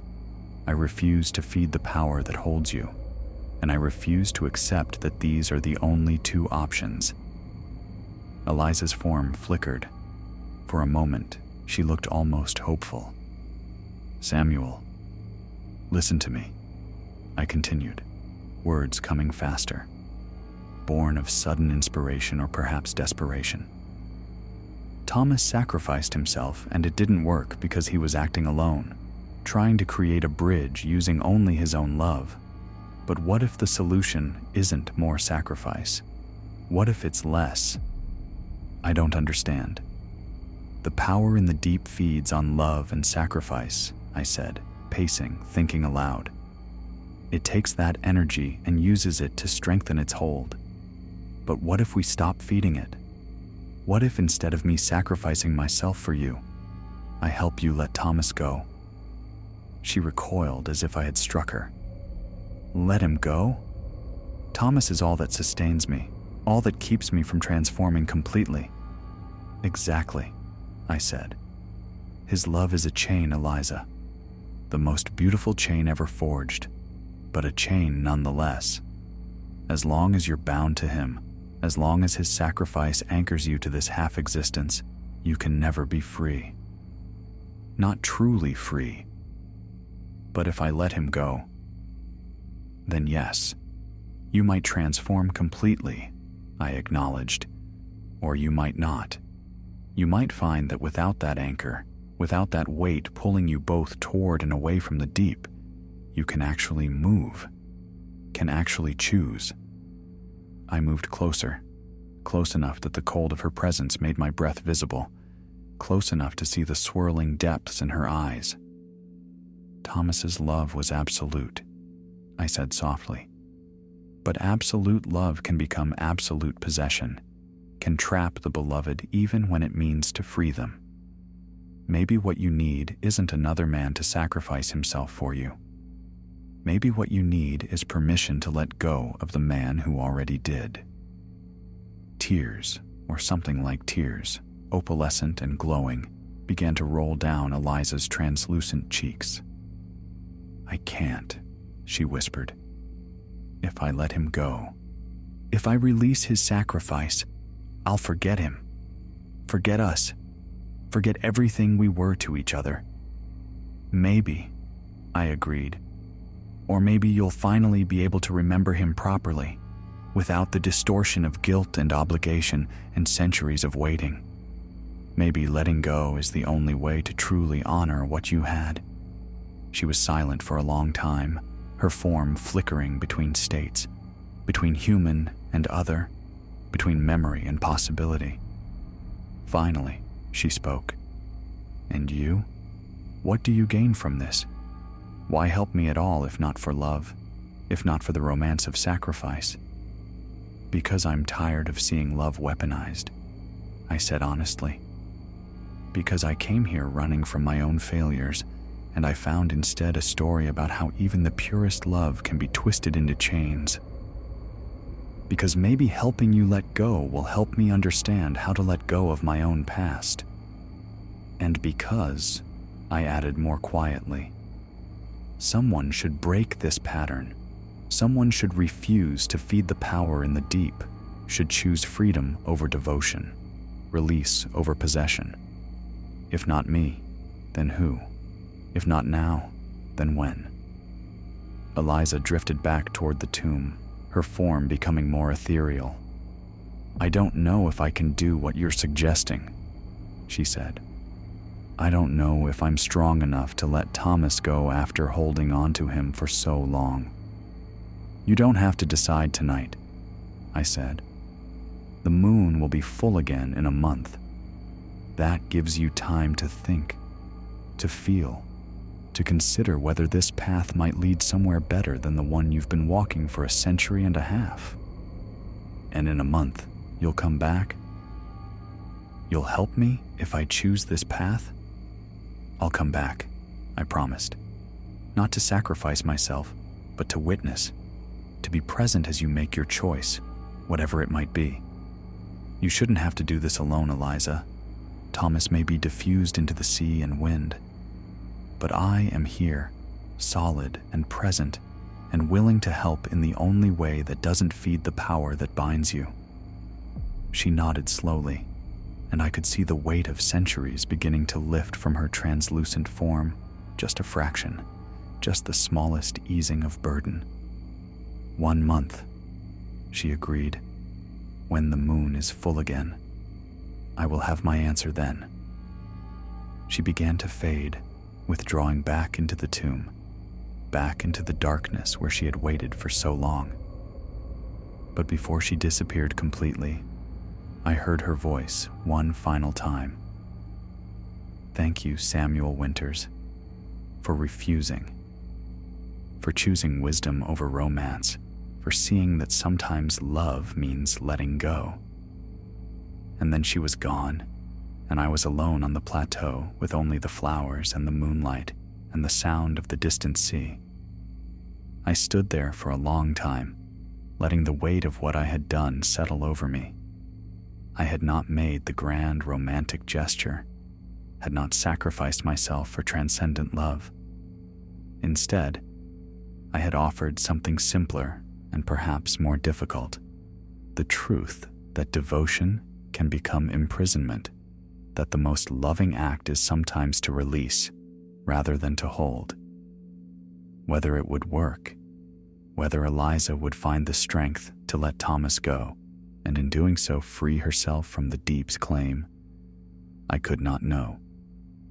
But for the first time since arriving at Sorrowmere Point, I felt as though I had done something genuinely helpful, rather than simply becoming another character in a tragedy repeating itself across centuries. As I walked back to the lighthouse, I felt the cold that Eliza's touch had left in my chest begin to warm, begin to fade. It did not disappear entirely. I suspected it never would, but it no longer felt like an invasion. Instead, it felt like a reminder, a small, cold truth nestled near my heart, reminding me that love, for all its beauty and power, must be tempered with wisdom, that holding on too tightly can destroy what we most wish to preserve, that sometimes the greatest act of devotion is to open our hands and let the beloved go free, even if it means losing them forever. I did not know what would happen when I returned in a month. Did not know if Eliza would choose transformation or continued imprisonment, release, or retention. But I knew that whatever she chose, it would be her choice, made freely, without the weight of another man's sacrifice adding to the chains that bound her. And that, I thought, as I climbed the stairs to the lighthouse keeper's quarters, was perhaps the only good that could come from this strange and terrible story. The only love worth having was the love that set free rather than bound. Everything else, no matter how beautiful, no matter how absolute, was just another form of possession. And the sea, the vast, hungry, ancient sea, would have to find another way to feed itself, because I refused to give it what it wanted. I refused to let love become a weapon. I refused. The month that followed was the longest of my life. I remained at Sorrowmere Point ostensibly to complete my cataloging work, but in reality because I could not bring myself to leave. The lighthouse had become less a workplace and more a vigil station, a place to keep watch while Eliza made her impossible choice in the darkness of her tomb. I saw Mrs. Coldwell only once. She arrived on a gray morning, 2 weeks after my midnight conversation with Eliza, her automobile struggling up the muddy road, her face pinched with concern and suspicion. "Mr. Winters," she said, standing in the doorway and refusing my invitation to enter. "I've received no progress reports." The Historical Society is beginning to wonder if this assignment was a mistake. I've been thorough, I told her. The place has more history than we anticipated. Yes, she said, her eyes moving past me to the interior, to the stairs leading up into the tower. This place has always had too much history. My family has lived in Sorrowmere Village for 6 generations, Mr. Winters. We know the stories. We know what happens to men who stay too long at the lighthouse. She looked at me directly then, genuine concern beneath the suspicion. Leave this place, she said quietly. Finish your work or don't, I don't care. But leave, before you become another name carved in stone, another cautionary tale we tell our children. I can't leave, I said. Not yet. I made a promise. To whom? She asked, though I could see in her face she already knew. To someone who needs help. Mrs. Coldwell sighed, heavy with resignation and old grief. My great-great-grandmother was one of them. Sarah Coldwell, 1756. That's why my family stayed in Sorrowmere Village, even though everyone else who could leave did so. We've been keeping watch, generation after generation, making sure no one else gets trapped by the same curse. Then you understand why I have to stay. I understand that you think you can help, she corrected. But Mr. Winters, Samuel, no one has ever helped. The pattern has repeated itself for centuries. The sea takes what it wants, and love only makes the chains stronger. The kindest thing you can do is leave her to her fate and save yourself. What if there's another way? I asked. What if the pattern can be broken?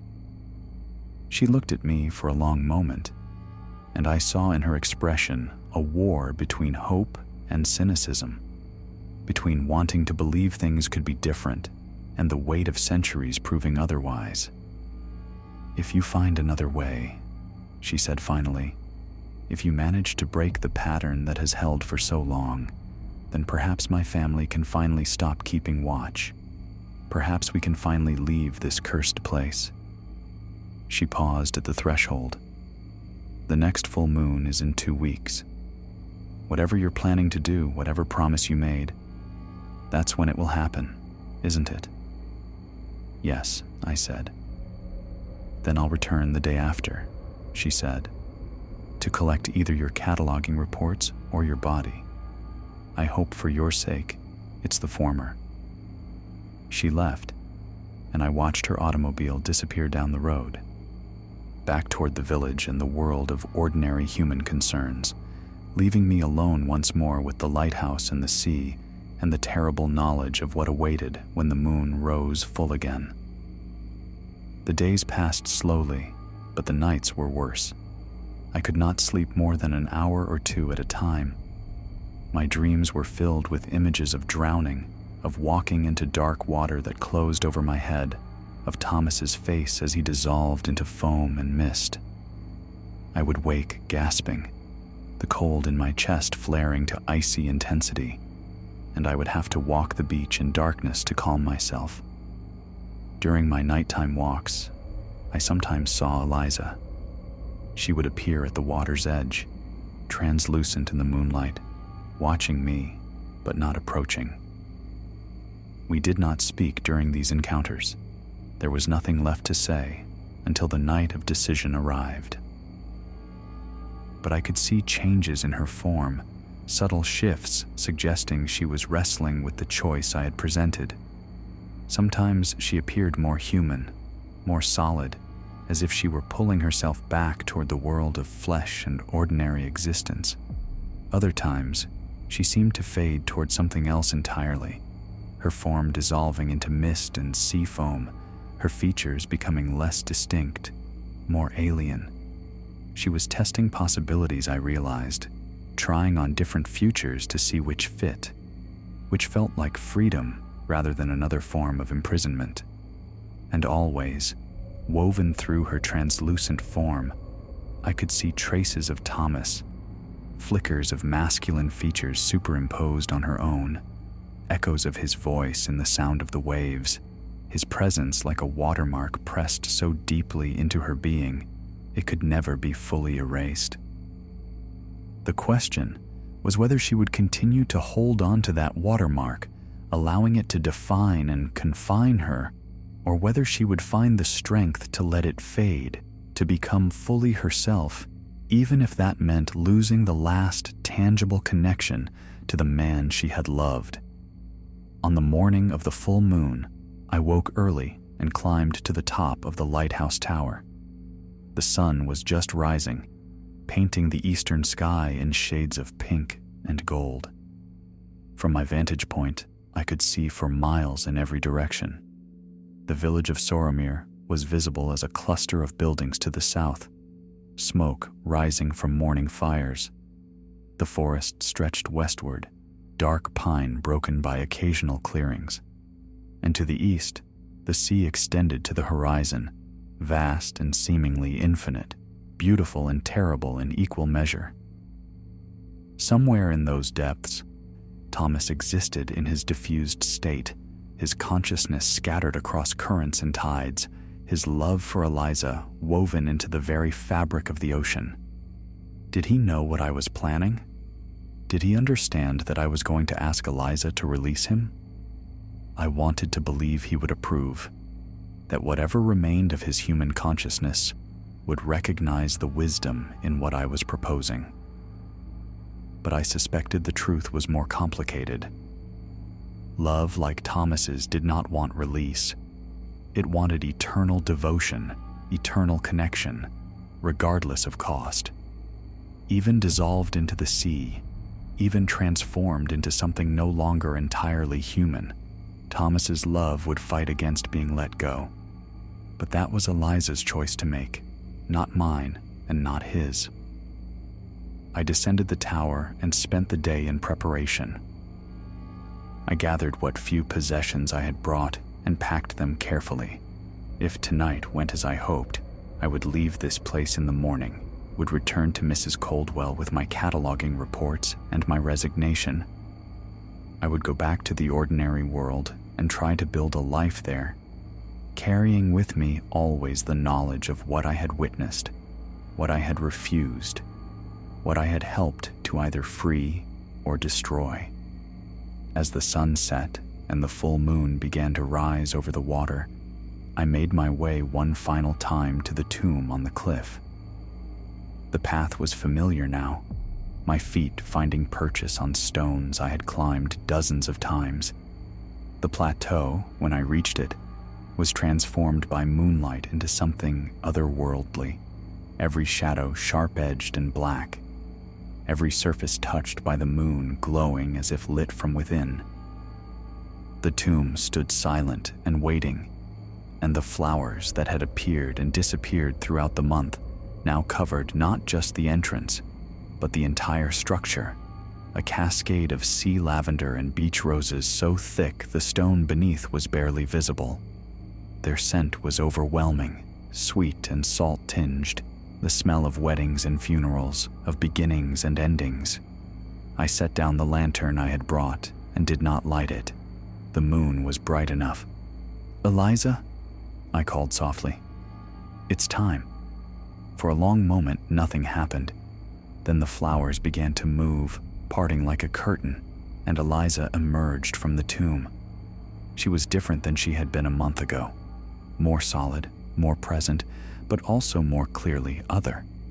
The human and the inhuman aspects of her being had separated somewhat, no longer blurred together, but distinct, visible as layers superimposed on each other.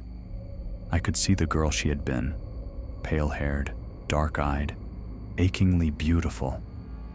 And I could see the creature she was becoming, something luminous and alien, something that belonged to depths where light and warmth were forgotten. "Samuel," she said, and her voice resonated with harmonics that made the air itself vibrate.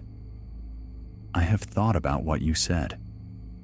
I have thought about nothing else for a month, and I have made my choice. Tell me, I said. She drifted closer, her form flickering between states, between possibility and actuality. When she spoke, her voice was steadier than I had ever heard it, stronger, as if the act of choosing had given her a solidity that centuries of waiting had eroded. "I choose," she said, "to let him go." I felt something in my chest release, some tension I hadn't known I was carrying. "Are you certain?"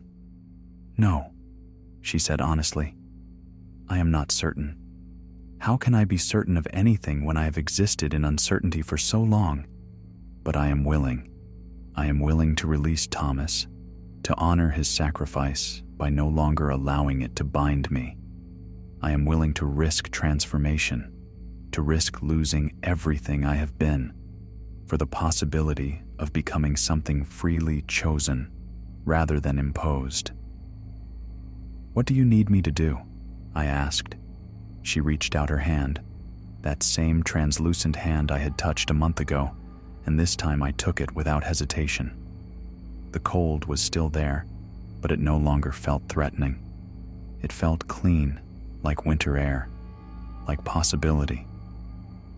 "Bear witness," she said simply. "That is all.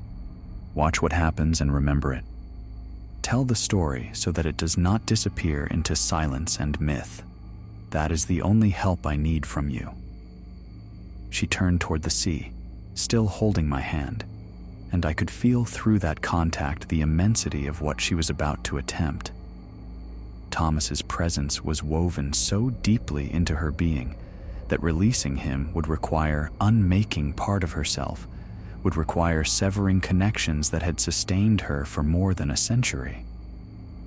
"Thomas," she said, speaking to the wind and the waves, to the vast, diffused consciousness that had once been the man she loved. "I release you. I honor your sacrifice by refusing to let it continue to bind us both. I loved you, and I love you still. But I cannot carry your devotion anymore. It has become too heavy, and I am too tired." The wind rose suddenly, whipping her hair around her face. And I could hear in that wind something that might have been words, might have been protest or plea. Thomas, fighting against being let go, fighting to maintain the connection that had defined his existence for so long. But Eliza held firm. "Go," she said, and her voice was filled with love and sorrow and an iron determination I had not known she possessed. "Return to the sea not as sacrifice, but as release. Let your consciousness disperse fully. Become one with the currents and the tides, no longer bound to this place or to me. Be free, my love. Be finally, truly free." She raised her free hand and placed it over her heart, over the place where the shell still hung on its ribbon, glowing with that strange bioluminescence. With a sharp motion, she tore the ribbon from her throat and cast it into the air. The shell hung suspended for a moment, glowing brighter than I had ever seen it, and then it began to dissolve, breaking apart into particles of light that scattered on the wind. And with that dissolution, I felt through our joined hands the severance of the connection between Eliza and Thomas, the cutting of the chain that had bound them both. Thomas's presence, which had been palpable in the wind and waves, in the very air around us, suddenly released. I felt it rush past us like an exhalation, like the breath finally let go after being held for far too long. The wind carried it out to sea, dispersing it across vast distances, and I knew with certainty that Thomas Wren had finally, truly let go. His consciousness, no longer tethered to Eliza or to this place, could now dissipate completely, becoming one with the ocean in a way that transcended the tortured half-existence he had endured for so long. Eliza gasped and would have fallen if I had not been holding her hand. Her form flickered violently, shifting between states so rapidly it was dizzying to watch. For a moment, I thought she would dissolve entirely, would transform into the thing the deep wanted her to become, and I would have to watch her lose everything that made her human. But then she steadied. Her form stopped flickering and began to settle, to coalesce into something new. She was changing before my eyes, but not in the way I had feared. She was not becoming more alien, more other. Instead, she was becoming more integrated. The human and inhuman aspects of her being no longer fighting against each other, but blending, creating something that was neither entirely one nor the other, but a synthesis of both. Her translucence remained, but it took on a quality more like glass than mist, clear and solid and beautiful. Her eyes were still enormous and dark, but they no longer seemed to contain infinite depths. They were simply eyes, extraordinary but comprehensible. Her hair still moved as if underwater, but the movement was gentler now, less uncanny. She was, I realized, becoming herself. Not the human girl she had been, not the creature the deep had tried to make her, but Eliza, unique, unprecedented, free. "I can feel it," she whispered, wonder in her voice. "The transformation is completing, but not in the way they wanted. I am not becoming their creature. I am becoming something else, something that chooses." As I watched, her feet touched the ground for the first time in our acquaintance. Before, she had always floated slightly, never quite connected to the earth. But now she stood firmly on the stone of the plateau, grounded, present, real. "Can you leave?" I asked. "Can you leave the tomb? Leave this place?" She took a tentative step away from the tomb, then another. Her form remained stable, did not flicker or fade. A smile spread across her face, radiant with joy and disbelief. "I can walk," she said. "Samuel, I can walk. I can move freely for the first time in more than a century." She walked to the edge of the plateau and looked out over the sea, and I saw in her expression not longing or sorrow, but something like farewell. She was letting go not just of Thomas, but of the ocean itself, of the claim it had held on her since birth. "I can feel them," she said quietly. "My father and all the others in the deep. They are angry. They did not want this outcome. They wanted either full transformation or eternal imprisonment. But not this, not choice, not freedom." "Can they still claim you?" I asked, concerned. She was silent for a moment, considering. Then she shook her head. "No. By letting Thomas go, by choosing this freely, I have broken the pattern that gave them power.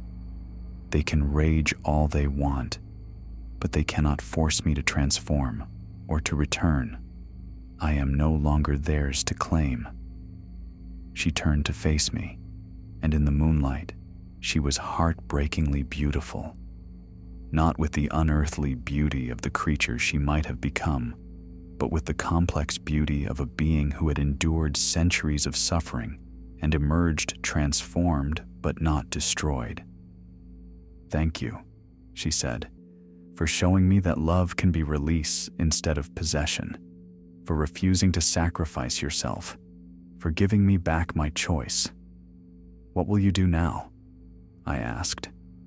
She looked around the plateau, at the tomb that had been her prison and chrysalis, at the lighthouse where Thomas had kept his vigil, at the sea that had claimed and tried to keep her. "I will leave," she said simply. "I will walk away from this place and never return. I will go into the world and discover what it means to exist without chains, without claims, without the weight of others' love binding me to the past." "Will you be able to survive out there?" I asked. "You're not entirely human anymore." "No," she agreed.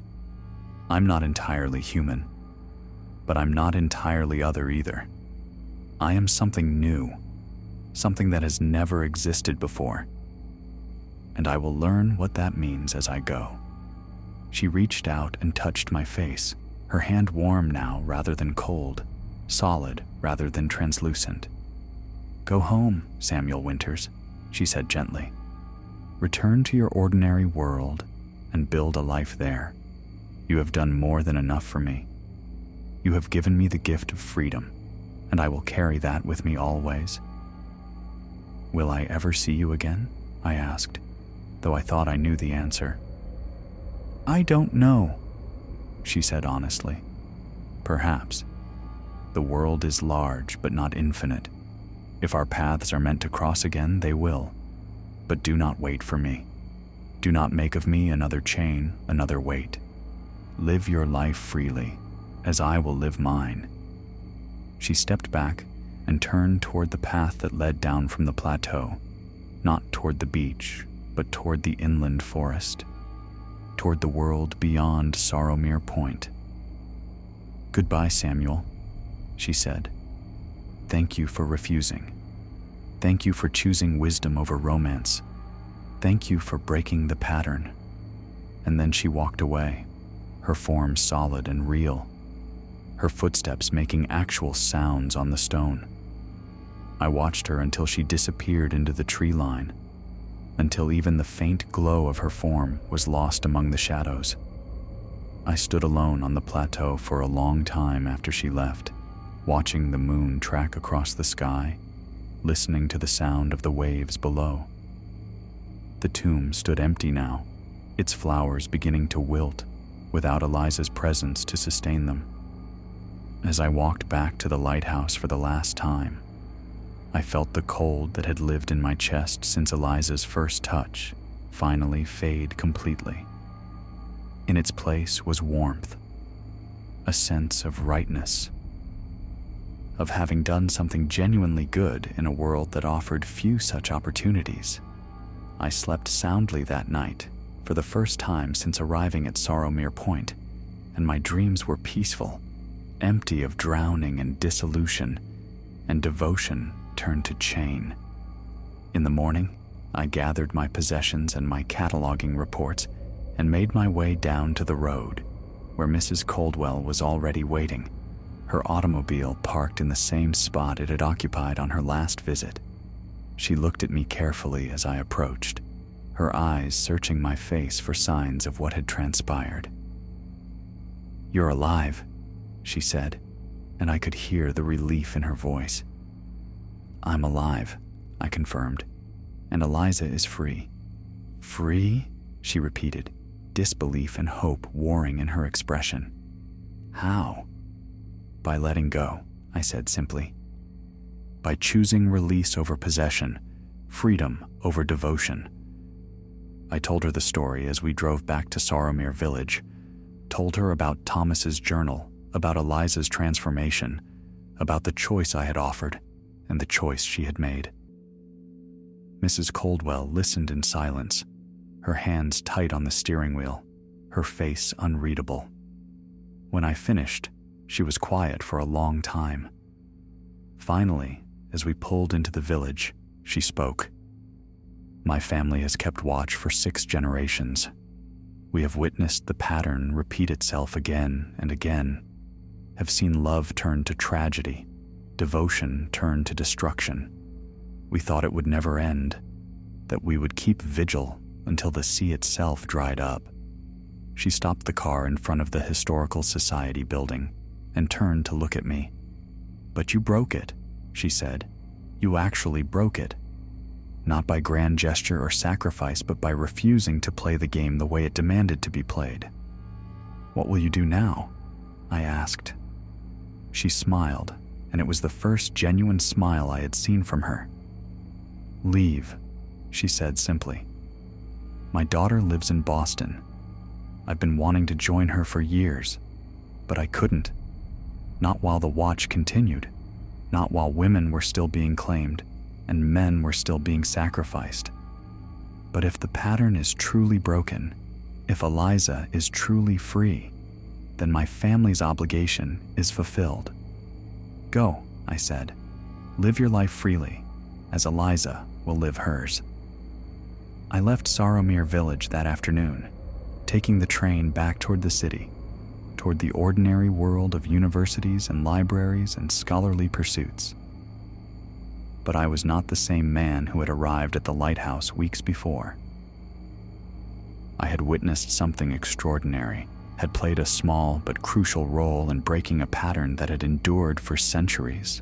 More than that, I had learned something fundamental about the nature of love and freedom, about how even the purest devotion can become imprisonment if not balanced with the wisdom to let go. I did not know what had become of Eliza, whether she had found a place for herself in the world, whether her hybrid nature had proven to be blessing or curse, whether she had found happiness or merely traded one form of loneliness for another. But I knew she was free to make those discoveries for herself, without the weight of ancient claims or eternal devotions binding her to the past. And that, I thought, as the train carried me away from Saromir Point, was perhaps the most any of us could hope for: the freedom to choose our own path, to make our own mistakes, to become ourselves without the chains of others' love holding us back.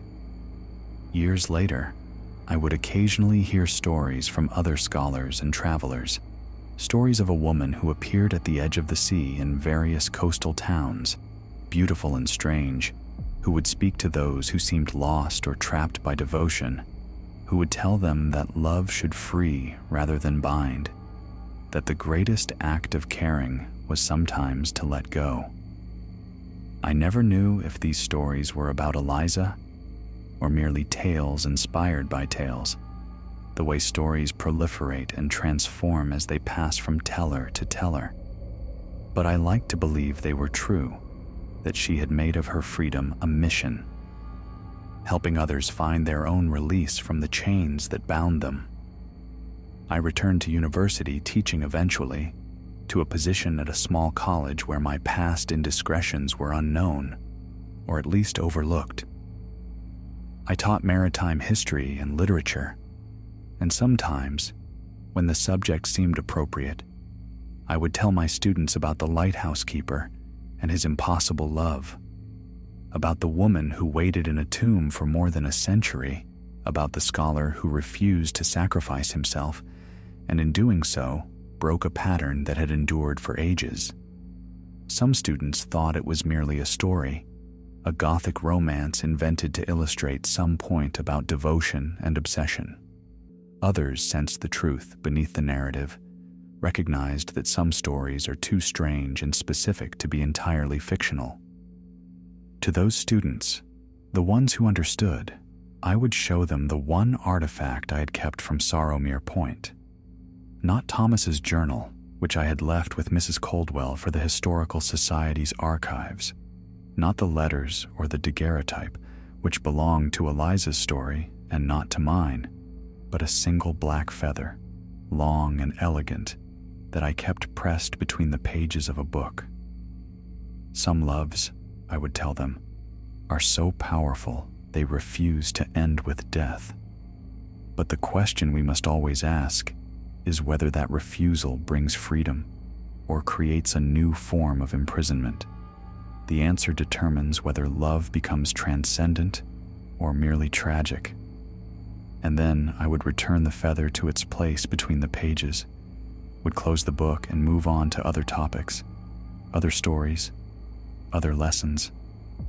But I would remember, always. I would remember the lighthouse on the cliff, the tomb overlooking the sea, the woman who had endured a century of transformation and emerged free rather than consumed. I would remember, and in remembering, I would honor the truth that sometimes the most loving act is not to hold on, but to release, not to sacrifice, but to refuse, not to bind, but to set free. The sea still called to its daughters, still tried to claim those born of its depths, but the pattern had been broken at Saromir Point, and word of that breaking had spread in ways both mundane and mysterious. Other women, in other coastal towns, began to resist their transformations, began to seek freedom rather than accepting imprisonment. Other men, loving these women, learned to offer release instead of sacrifice, wisdom instead of devotion. The change was slow. Patterns that have endured for centuries do not dissolve overnight, but change there was, spreading outward from that single act of refusal, from that single choice to break the cycle. The story was finished. The love that had been more than love had finally found its ending, not in tragedy or sacrifice or eternal devotion, but in release, in choice, in the simple and profound act of letting go. And that, I came to understand, was the only ending worth having. The only love worth keeping was the love that set you free. Everything else was just another form of drowning. Based on true events, there exists, in the darker literature of the mind, a phenomenon whereby the physician becomes the patient, the healer, the afflicted, and guilt assumes a form more terrible than any external torment could achieve. What follows is the account of one Dr. Vera Marlowe, whose patient's death became the harbinger of nightly visitations, most strange and dreadful. Whether these events transpired in the realm of the supernatural, or in those more terrifying regions of the human psyche, where memory and madness intertwine, I leave to your determination. Subscribe if you dare witness more such accounts. Share where you listen, if you possess the courage. Now attend, as the clock approaches midnight. The visitor at midnight. The clocks were the worst part. 17 of them, scattered through the Victorian townhouse like sentries marking time's inexorable march. My mother had collected them obsessively in her final years. Ornate grandfather clocks, delicate French mantles, stern German cuckoos. None kept precisely the same time. They ticked in a constant, unsynchronized percussion that made true silence impossible. Tick-tock, tick. Tock, tick, tock. Tick, tick, tock. It was enough to drive someone mad. Perhaps it had driven my mother mad, though her madness had taken a different form than simple auditory torment. She had been a psychiatrist, as I was, and she had ended her own life in the basement of this very house when I was 23. Barbiturates and whiskey, a clinician's efficiency applied to her own destruction. I inherited the house. I inherited her practice. I inherited, I suppose, her particular brand of professional hubris, the belief that we could save people from themselves. I had been wrong about that, as she had been wrong. It was December 15th, 1 year since Lenore Hayes died. 1 year since my last patient took the pills I had prescribed and never woke up. 1 year since my license to practice was permanently revoked, my career destroyed, my purpose obliterated. I sat in the parlor, surrounded by my mother's clocks and my own failures, drinking bourbon that tasted like regret. The room was lit only by firelight and the sickly glow of street lamps filtering through heavy curtains. Shadows pooled in corners and climbed the walls like living things. Before me on the coffee table lay the files. I should have destroyed them months ago. Patient confidentiality didn't end with death, and keeping records after losing my license was asking for legal trouble. But I couldn't let go, particularly not Lenore's file. I opened it for perhaps the 1,000th time, the intake form with her careful handwriting. Lenore Hayes, age 34, presenting complaint. Intrusive thoughts, fear of harming self. My own notes, growing progressively more detailed, more involved, more concerned as the months went on. Session summaries that should have been clinical, but read increasingly like one friend, desperately trying to save another. That was my first mistake. Lenore wasn't my friend. She was my patient. But somewhere between October and June, the boundaries had blurred. I had seen myself in her, the depression, the isolation, the sense of being fundamentally broken. I thought I could save her because I wanted to believe I could save myself.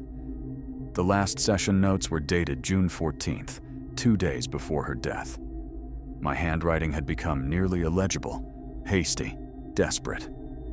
Patient continues to express suicidal ideation, refuses hospitalization. I have increased session frequency to daily.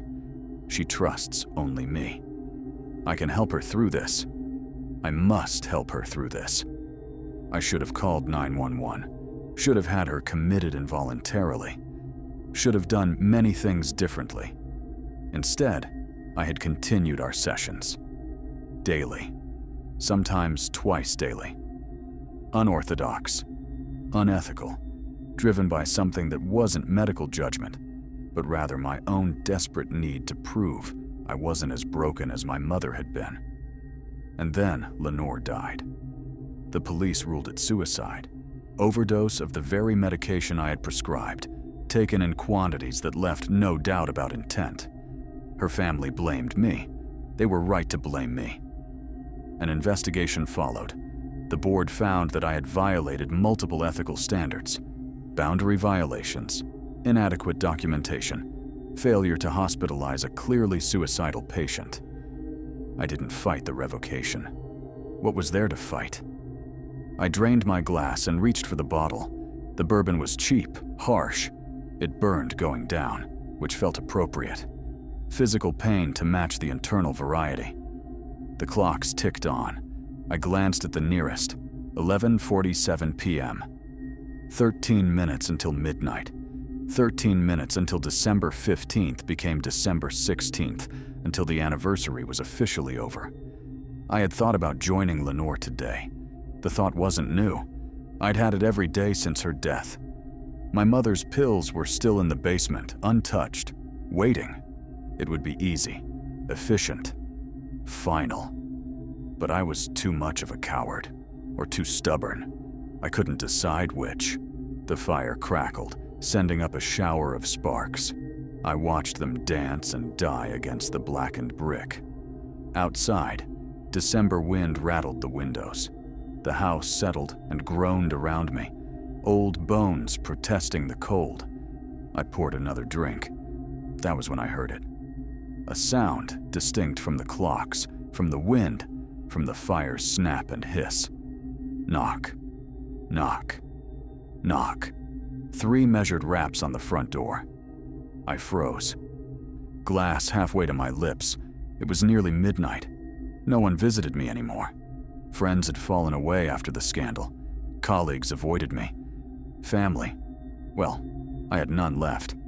Knock. Knock. Knock. The sound came again, patient and insistent. I set down my glass and stood. The bourbon had made me unsteady, and I had to grip the arm of the chair to keep from swaying. My heart was beating too fast. Anxiety? Fear? Or something else? A spike of hope that maybe, impossibly, someone had come. I made my way to the front hall. The house's layout was typical Victorian. A long central corridor with rooms branching off, stairs climbing to the second floor, everything dark wood and darker corners. My footsteps echoed on the hardwood despite my attempt at quiet. The knocking did not repeat. Whoever was there simply waited. I reached the door and paused, my hand on the ornate brass knob. Through the frosted glass panels on either side, I could see a silhouette. A person, definitely. Tall. Unmoving. Who is it? My voice came out rough, unused. I cleared my throat. Who's there? No answer. I unlocked the door and opened it. The man on my porch was a stranger. Tall and gaunt, he stood in the pool of yellow light from the porch lamp, dressed in a black suit that seemed decades out of style. Too formal, too old-fashioned, with a high collar and narrow lapels. His face was pale, almost luminous in the dim light, with hollow cheeks and eyes set deep in their sockets. Those eyes were dark, unblinking, fixed on me with an intensity that made my skin crawl. He said nothing, simply stared. "Can I help you?" I asked. though every instinct was screaming at me to close the door, lock it, retreat to the safety of firelight and bourbon. Still no response. He didn't move, didn't blink. Just that terrible, unwavering stare. I was about to close the door when he finally spoke. 4 words, delivered in a voice that was barely above a whisper, but seemed to echo in my skull. "You cannot save me." The world tilted. Those words. I knew those words.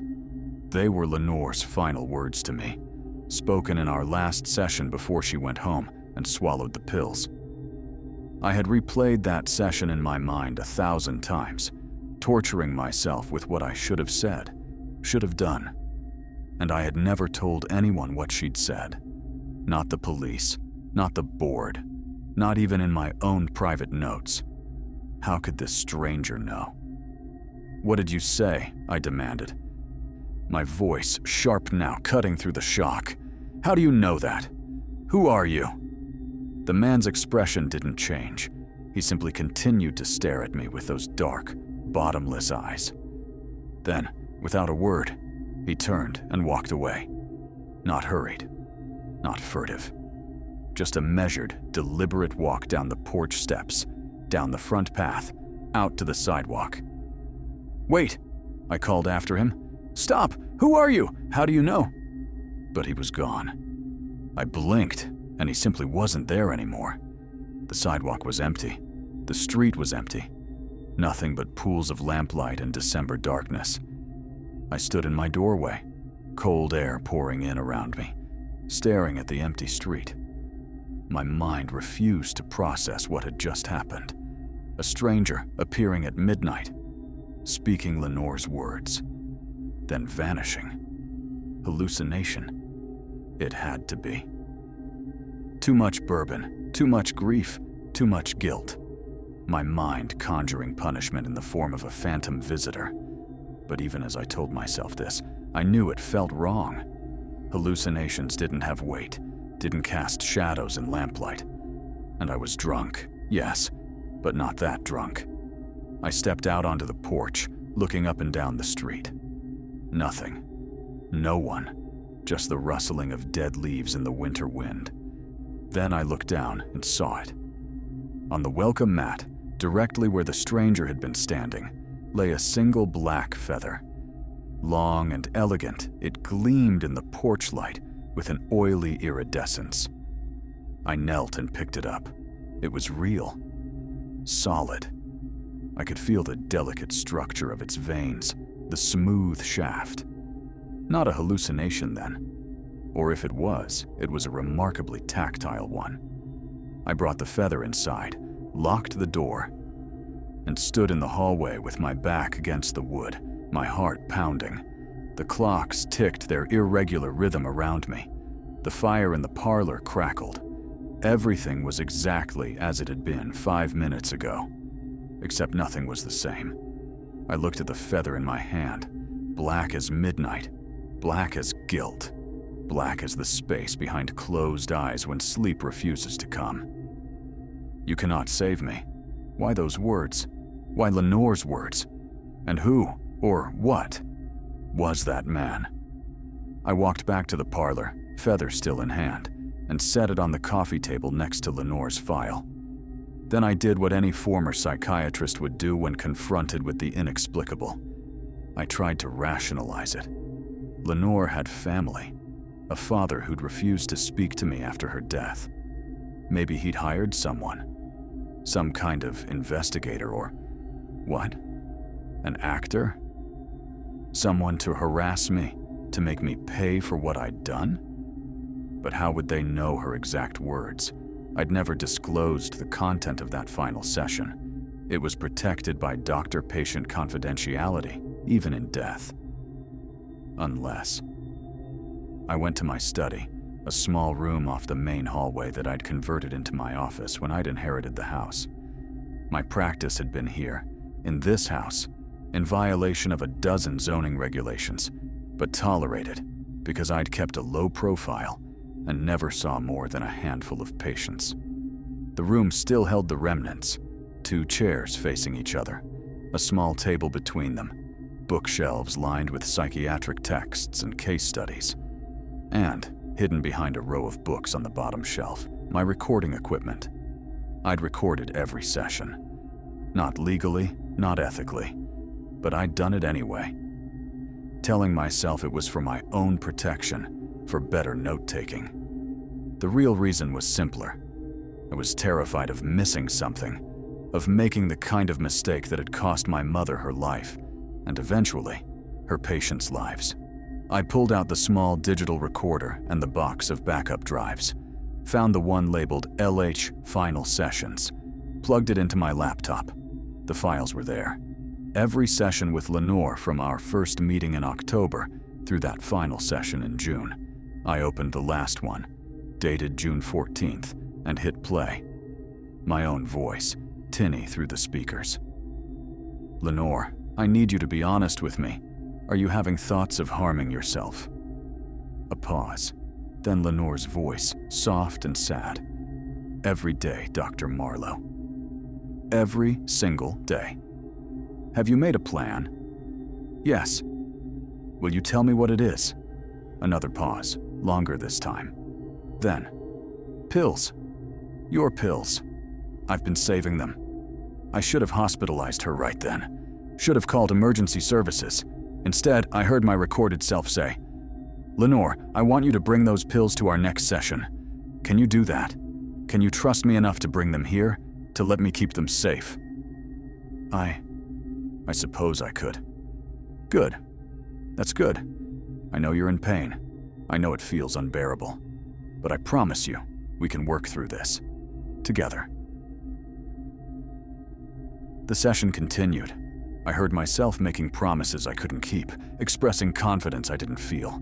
And Lenore, dear broken Lenore, wanting so desperately to believe me. The recording ended with her final words. You cannot save me, Dr. Marlowe, but thank you for trying. I sat in the dark study, staring at the laptop screen. The stranger had spoken those exact words. No variation, no paraphrase. The exact words Lenore had said 1 year and 1 day ago. How? I checked the security camera footage next. I'd installed cameras after the scandal, paranoid about process servers, or journalists, or angry family members showing up. The front porch camera should have captured the stranger's arrival. I pulled up the footage, found the timestamp, 11:58 p.m. to 12:02 a.m. The video showed the porch, empty and still. Then, at exactly 11:59, a figure entered the frame. The stranger, in his black suit, walking up the path with that same measured gait. But there was something wrong with the image. The stranger's features were blurred, distorted, as if the camera couldn't quite focus on him, or as if he existed slightly out of phase with normal reality. I watched him knock, watched myself open the door. The audio captured our brief exchange, including his whispered, "You cannot save me." Then I watched him turn and walk away. But here's what made my blood freeze. On the video, he didn't disappear. He simply walked out of frame, normally, like any person would. Which meant when I'd blinked and he'd vanished, that wasn't what had happened. He'd walked away, and I'd somehow not seen him go. I was losing time, experiencing gaps in perception. Classic signs of dissociation, of a mind under severe stress fragmenting to protect itself. Or classic signs of something else. Something I didn't want to consider. I returned to the parlor, to my bourbon and my files, and the black feather lying accusingly on the table. The clocks showed 1:17 a.m. I'd lost over an hour reviewing recordings and footage, though it had felt like minutes. I picked up the feather again, studying it in the firelight. It was too large to be from any common bird. Raven, maybe. They were large enough. But ravens weren't common in the city. Once upon a midnight dreary, I muttered, thinking of Poe's poem, a man haunted by a raven that spoke only one word, nevermore. Was I being haunted? And if so, by what? A ghost? A hallucination? My own guilt-given form? I didn't believe in ghosts. I was a scientist, a physician, a woman of reason and evidence. But I also couldn't explain what had just happened in any rational terms. The fire had burned down to embers. The room had grown cold. I should have gone to bed, should have tried to sleep, but I knew sleep wouldn't come. Instead, I sat in my mother's chair, surrounded by her clocks, drinking her bourbon and waiting. Because somehow I knew the stranger would return. Not tonight. It was already past midnight, already December 16th. But tomorrow night at midnight, he would knock on my door again, and he would speak.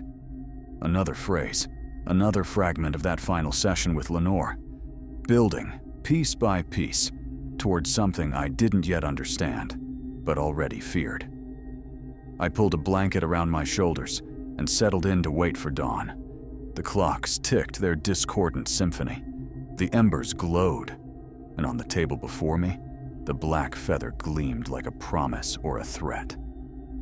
Outside, December wind howled through empty streets. And somewhere in the darkness, I thought I could hear footsteps, measured and patient, coming closer, always closer. But when I went to the window and looked out, the street was empty. Nothing but shadows and lamplight and the eternal winter night. I returned to my chair, poured another drink, and waited for whatever tomorrow would bring. The clocks ticked on into the dying night, marking time I could not stop, counting down to a midnight I could not escape. He came again the next night, and the night after, and the night after that. Always at midnight, always with the same measured knock, always speaking a single phrase from my final sessions with Lenore, then leaving without explanation or response to my questions. By the seventh night, I had stopped trying to rationalize it. Night 2, December 16th. I was ready for him this time. No bourbon, no nostalgic wallowing in old files. I sat in the parlor with all the lights on, fully dressed, watching the clock crawl toward midnight. I'd spent the day researching, trying to find some explanation. Lenore's family, her father had died 8 months after her suicide. Heart attack, likely stress-induced. No siblings that I could locate. No one with motive to torment me, though God knew I deserved tormenting.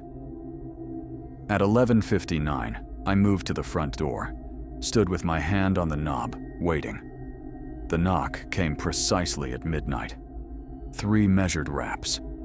I threw open the door immediately before he could vanish again. He stood there in his anachronistic black suit, gaunt face pale in the porch light.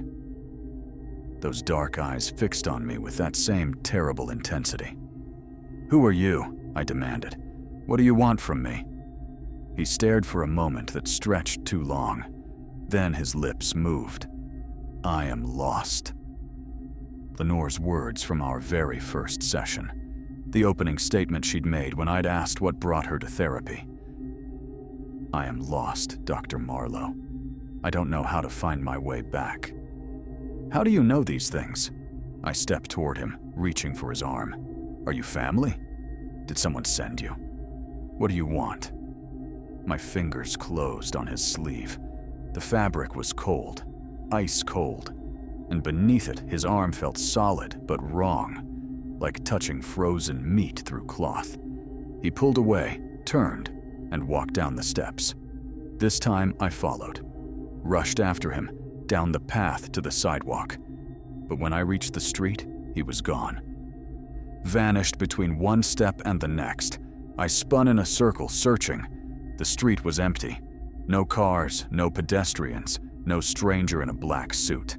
Just the sodium vapor streetlights casting their sickly orange glow and the winter wind stirring dead leaves. On the porch mat, another black feather. Night 3, December 17th. I spent the day installing additional cameras, One pointed at the sidewalk, one at the street, one aimed down the porch path. If the stranger walked away, I would capture where he went. At midnight, the knock came. I opened the door. The stranger stood there, patient and implacable. "You cannot help me." Lenore's words from our third session, when I'd suggested we try a new medication. "You cannot help me, Dr. Marlowe. No one can." I'd argued with her then, insisted that she was wrong, that I could help, that I wouldn't give up on her. Such arrogance, such foolish, fatal arrogance. "Please," I said to the stranger, "please, just tell me what you want. I'll do anything. If this is punishment, I accept it. If this is revenge, I deserve it. Just tell me what you want." He stared at me with those bottomless eyes. Then, without a word, turned and walked away. I didn't follow. Instead, I ran to my study and pulled up the camera feeds. The stranger appeared on all 3 cameras, walking down the path, down the sidewalk, heading east on foot. His image was distorted on all the feeds, features blurred, but he was clearly visible. I watched him reach the corner, watched him turn right onto Elm Street. And then, the feeds glitched. Just for a second, a burst of static across all 3 cameras simultaneously. When the image cleared, the stranger was gone. I checked the timestamp. 12:01:33 a.m. On the porch mat, a 3rd black feather. Night 4, December 18th. Sleep had become impossible. I lay in bed staring at the ceiling, listening to the clocks tick, waiting for midnight to arrive. During the day, I listened to the recordings of my sessions with Lenore. All of them, from beginning to end, trying to understand the pattern, to predict what phrase the stranger would speak next. The sessions told a story I'd been unwilling to see. My progressive boundary violations, my increasing emotional investment, the way I'd stopped being Lenore's therapist and become something else. Something inappropriate. Something dangerous.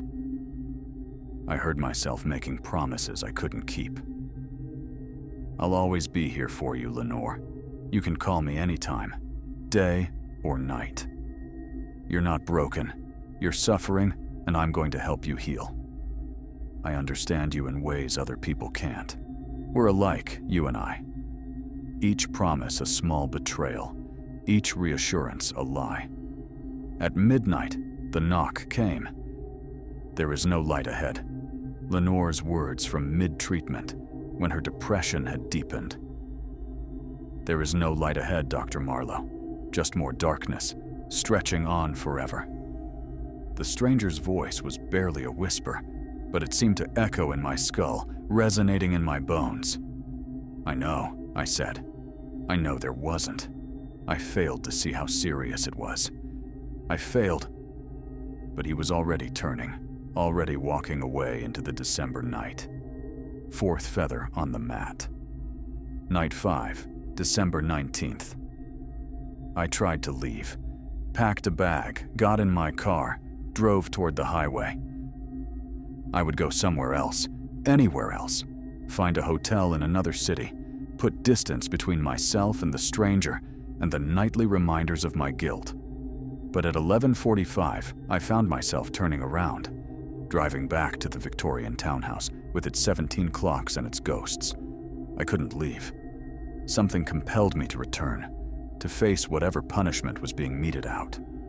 I arrived home at 11:57, barely had time to unlock the door before the knock came. "I'm already gone." Lenore had said this 2 days before her death. We'd been discussing her future, and she'd smiled that sad, knowing smile. "I'm already gone, Dr. Marlowe. You just don't see it yet." I should have understood then, should have recognized it for the goodbye it was. "I see it now," I whispered to the stranger. "I see everything now. Too late, but I see it." He stared at me. For a moment, I thought he might speak again, might break the pattern. But he simply turned and vanished into the night. 5th feather. Night 6, December 20th. I reviewed the security footage from all 5 nights, watching frame by frame. The stranger's approach was always the same, emerging from darkness at 11:59, walking up the path with that measured gait, arriving at the door precisely at midnight. But I noticed something new. In the background of each video, barely visible, there were other movements. Shadows that didn't correspond to any physical object. Shapes that seemed to shift and flow at the edges of the frame. I enhanced the images, adjusted the contrast. The shapes became clearer. They looked almost like people. Figures standing in the darkness beyond my porch light, watching. How many? I counted. 7 distinct shapes across the 5 nights of footage. 7 watchers in the darkness. At midnight, the knock came. "Why do you keep trying?" This phrase shocked me. I didn't remember Lenore saying this. I'd listened to all the recordings, read all my notes. When had she asked me this? "I don't remember," I said to the stranger. "When did she say that? Which session?" He stared at me with those dark, unreadable eyes. "Please," I said. "I need to know." But he was already turning, already walking away. 6th feather on the mat. I rushed to my study and pulled up the recordings again. Searched for the phrase, "Why do you keep trying?" in all the session files. Nothing. It wasn't there, which meant either my recordings were incomplete, or Lenore had said this during one of the sessions I hadn't documented. But I'd recorded them all. I was certain I'd recorded them all.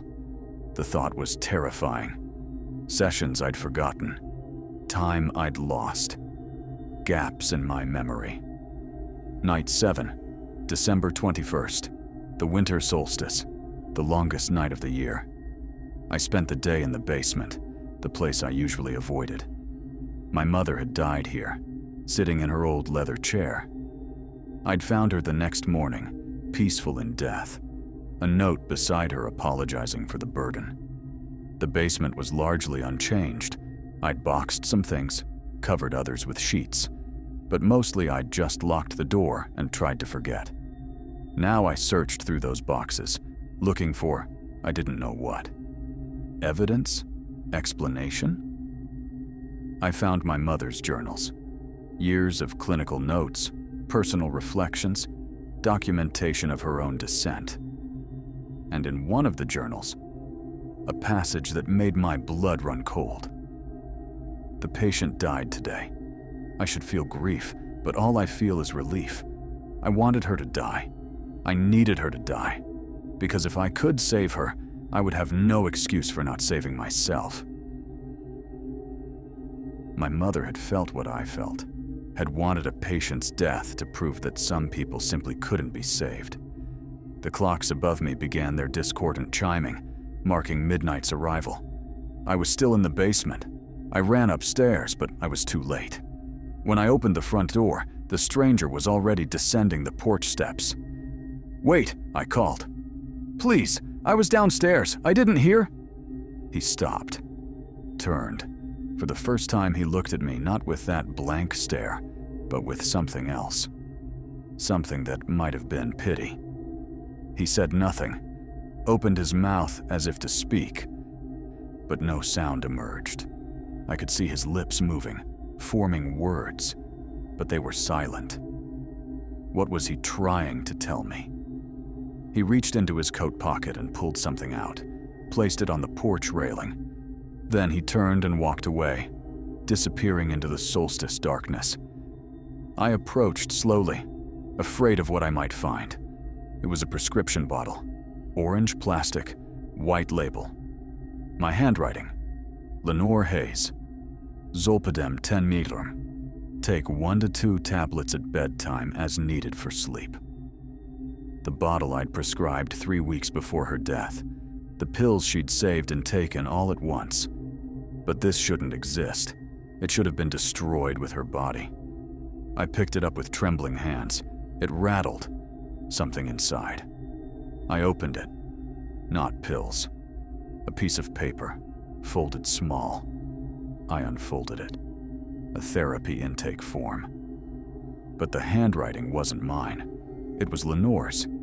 The patient name, written in her careful script, Dr. Vera Marlowe. The date, December 15th, beneath the name in the section for presenting complaint. Patient presence with severe guilt, dissociative episodes, and unresolved grief. Patient may be experiencing psychotic break. Recommend immediate evaluation. My hands shook. This was impossible. Lenore was dead. She couldn't have filled this out, unless I had filled it out myself in her handwriting during one of the gaps I couldn't remember, or unless something worse was happening. I looked out at the dark street. 7 black feathers now lay on my porch mat, arranged in a pattern. They formed an arrow pointing toward the door, pointing inward, toward me. The clocks ticked their irregular rhythm. 17 different times. 17 different beats, creating a sound like whispered conversation. I went inside and locked the door. Set the prescription bottle and the intake form on the coffee table next to Lenore's file and the 7 black feathers. Evidence of what? Haunting?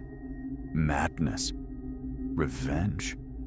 Tomorrow would be night 8. What would the stranger bring then? What phrase would he speak? I pulled my mother's blanket around my shoulders and settled into her chair. The fire had gone out hours ago. The room was cold, but I didn't move to rebuild it. Outside, December wind rattled the windows. The clocks ticked on. And somewhere in the darkness, I knew the stranger was waiting. He would return tomorrow, and the tomorrow after that, until he had spoken every word of that final session. Until there were no more tomorrows left. I closed my eyes, but sleep wouldn't come. There was only waiting, only the slow revolution of clock hands toward midnight. The clocks ticked on into the dying night, and in their irregular rhythm, I thought I heard a voice. Not the stranger's voice, Lenore's voice, whispering, "You cannot save me, Dr. Marlowe." But you already knew that, didn't you? You've always known. I found the journal in my office at dawn, as gray December light crept through the windows, and the clocks marked 6 a.m. with their discordant chiming. I hadn't been looking for it. I'd been sitting in my mother's chair, staring at nothing, when I remembered. Lenore had left personal items in my office after our final session. A scarf, a paperback book, and her journal. I'd meant to return them to her family, but after her death, I'd hidden them away. The journal was in my desk's bottom drawer, beneath old patient files, a small leather-bound book with gilt-edged pages. Very Lenore. She'd had a romantic sensibility that clashed with her darkness. I'd never read it. But Lenore was dead, and the stranger was speaking words I didn't remember, and I needed to understand. I opened it. The first entries were from October, when we'd first begun therapy. Simple observations about her day, fragmented thoughts about our sessions, careful reflections. Her handwriting was practiced, deliberate.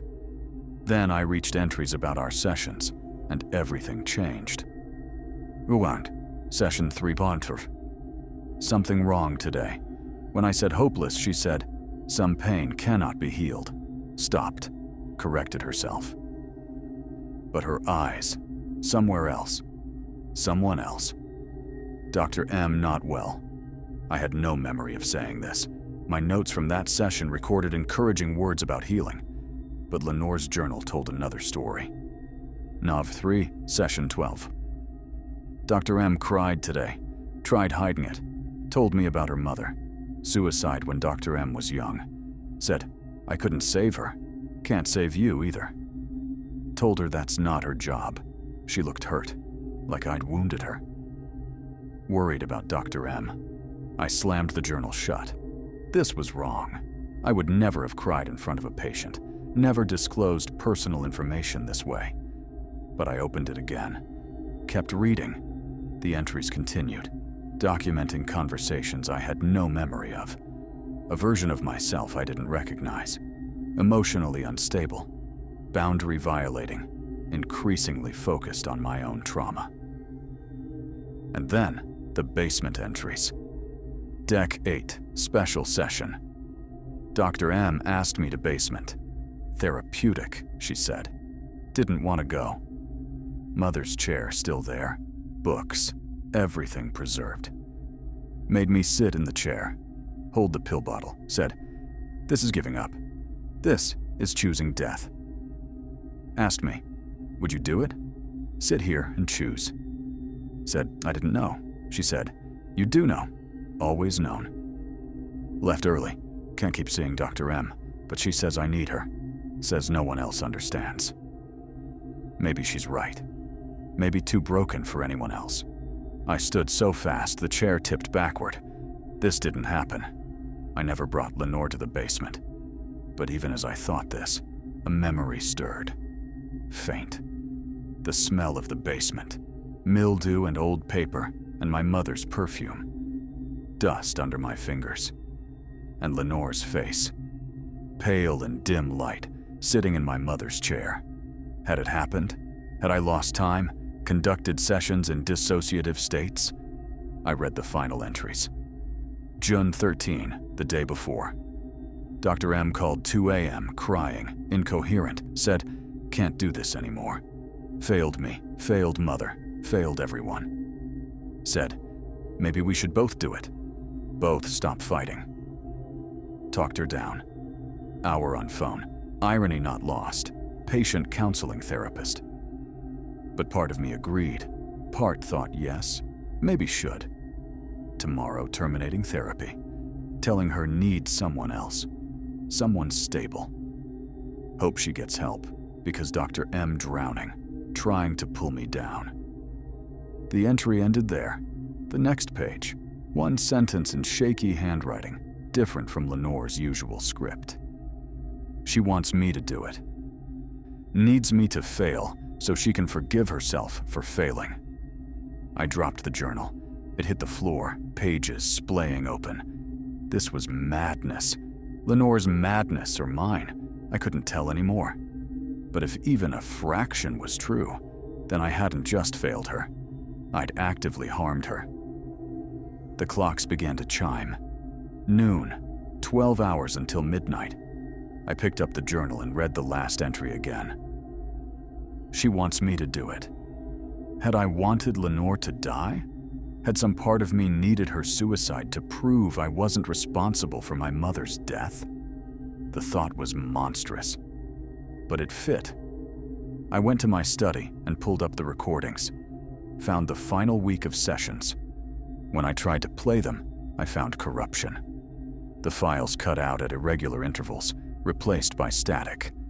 I listened to the final session, dated June 14th. My voice. "Lenore, I need you to understand." Static. 30 seconds of nothing. Lenore's voice. "Can't keep doing this. Not healthy for either of us." My voice. "But you need me." You said, more static. A full minute. When the audio returned, I heard something that made my skin crawl. My voice, but different. Flatter. Emotionless. "If you leave me, what will I have left? You're all that's keeping me here." Lenore crying. "Dr. Marlowe, please. This isn't about you." My voice. "You think you can get better? We're the same. Both too broken to fix. Only difference is I've been pretending longer." Static. Then Lenore's final words. "You cannot save me, Dr. Marlowe, but thank you for trying." The recording ended. I sat in the study as afternoon light faded. Didn't eat, didn't move. Just sat with the weight of what I'd learned. The clocks ticked on. The day died. Darkness came. At 11:30, I moved to the parlor, set the journal on the coffee table next to the prescription bottle and the intake form. The stranger would come soon, would speak another phrase from those lost sessions, force me to confront another piece of truth. At 11:55, I heard something new. Not the knock. Footsteps. Upstairs. Moving through the rooms above me. The stranger had never entered before. Always stayed outside. The footsteps descended. I could hear each creak, each measured step coming closer. I should have been terrified. Should have called police. Should have run. But I just sat there, waiting. The stranger appeared in the doorway. His features were no longer blurred. I could see his face clearly now. He had Lenore's eyes. My mother's cheekbones. Features that shifted, creating a composite of everyone I'd failed. He walked into the room and sat in the chair across from me. We sat facing each other like therapist and patient. The clock struck midnight. All 17, somehow synchronized. The chiming filled the air, overwhelming, then resolving into a single pure tone. When the chiming ended, the stranger spoke. "You need me to fail." Lenore's words from her journal. "Yes," I said. The word came out broken. "Yes, I needed you to fail. Because if you could be saved, then my mother could have been saved. And if my mother could have been saved, then I'm responsible for her death." The stranger said nothing, just stared. "So I made you fail," I continued. "I undermined your treatment, made it about me.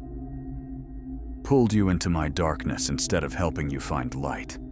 Because if you died too, it would prove some people can't be saved. That it wasn't my fault with my mother." The stranger tilted his head, curious. "But I am a monster," I said, "because I used you. Used your pain to ease my own. And when you tried to leave, tried to save yourself, I stopped. Couldn't say it." The stranger leaned forward, reached into his coat and pulled out something new. A key. He placed it on the coffee table.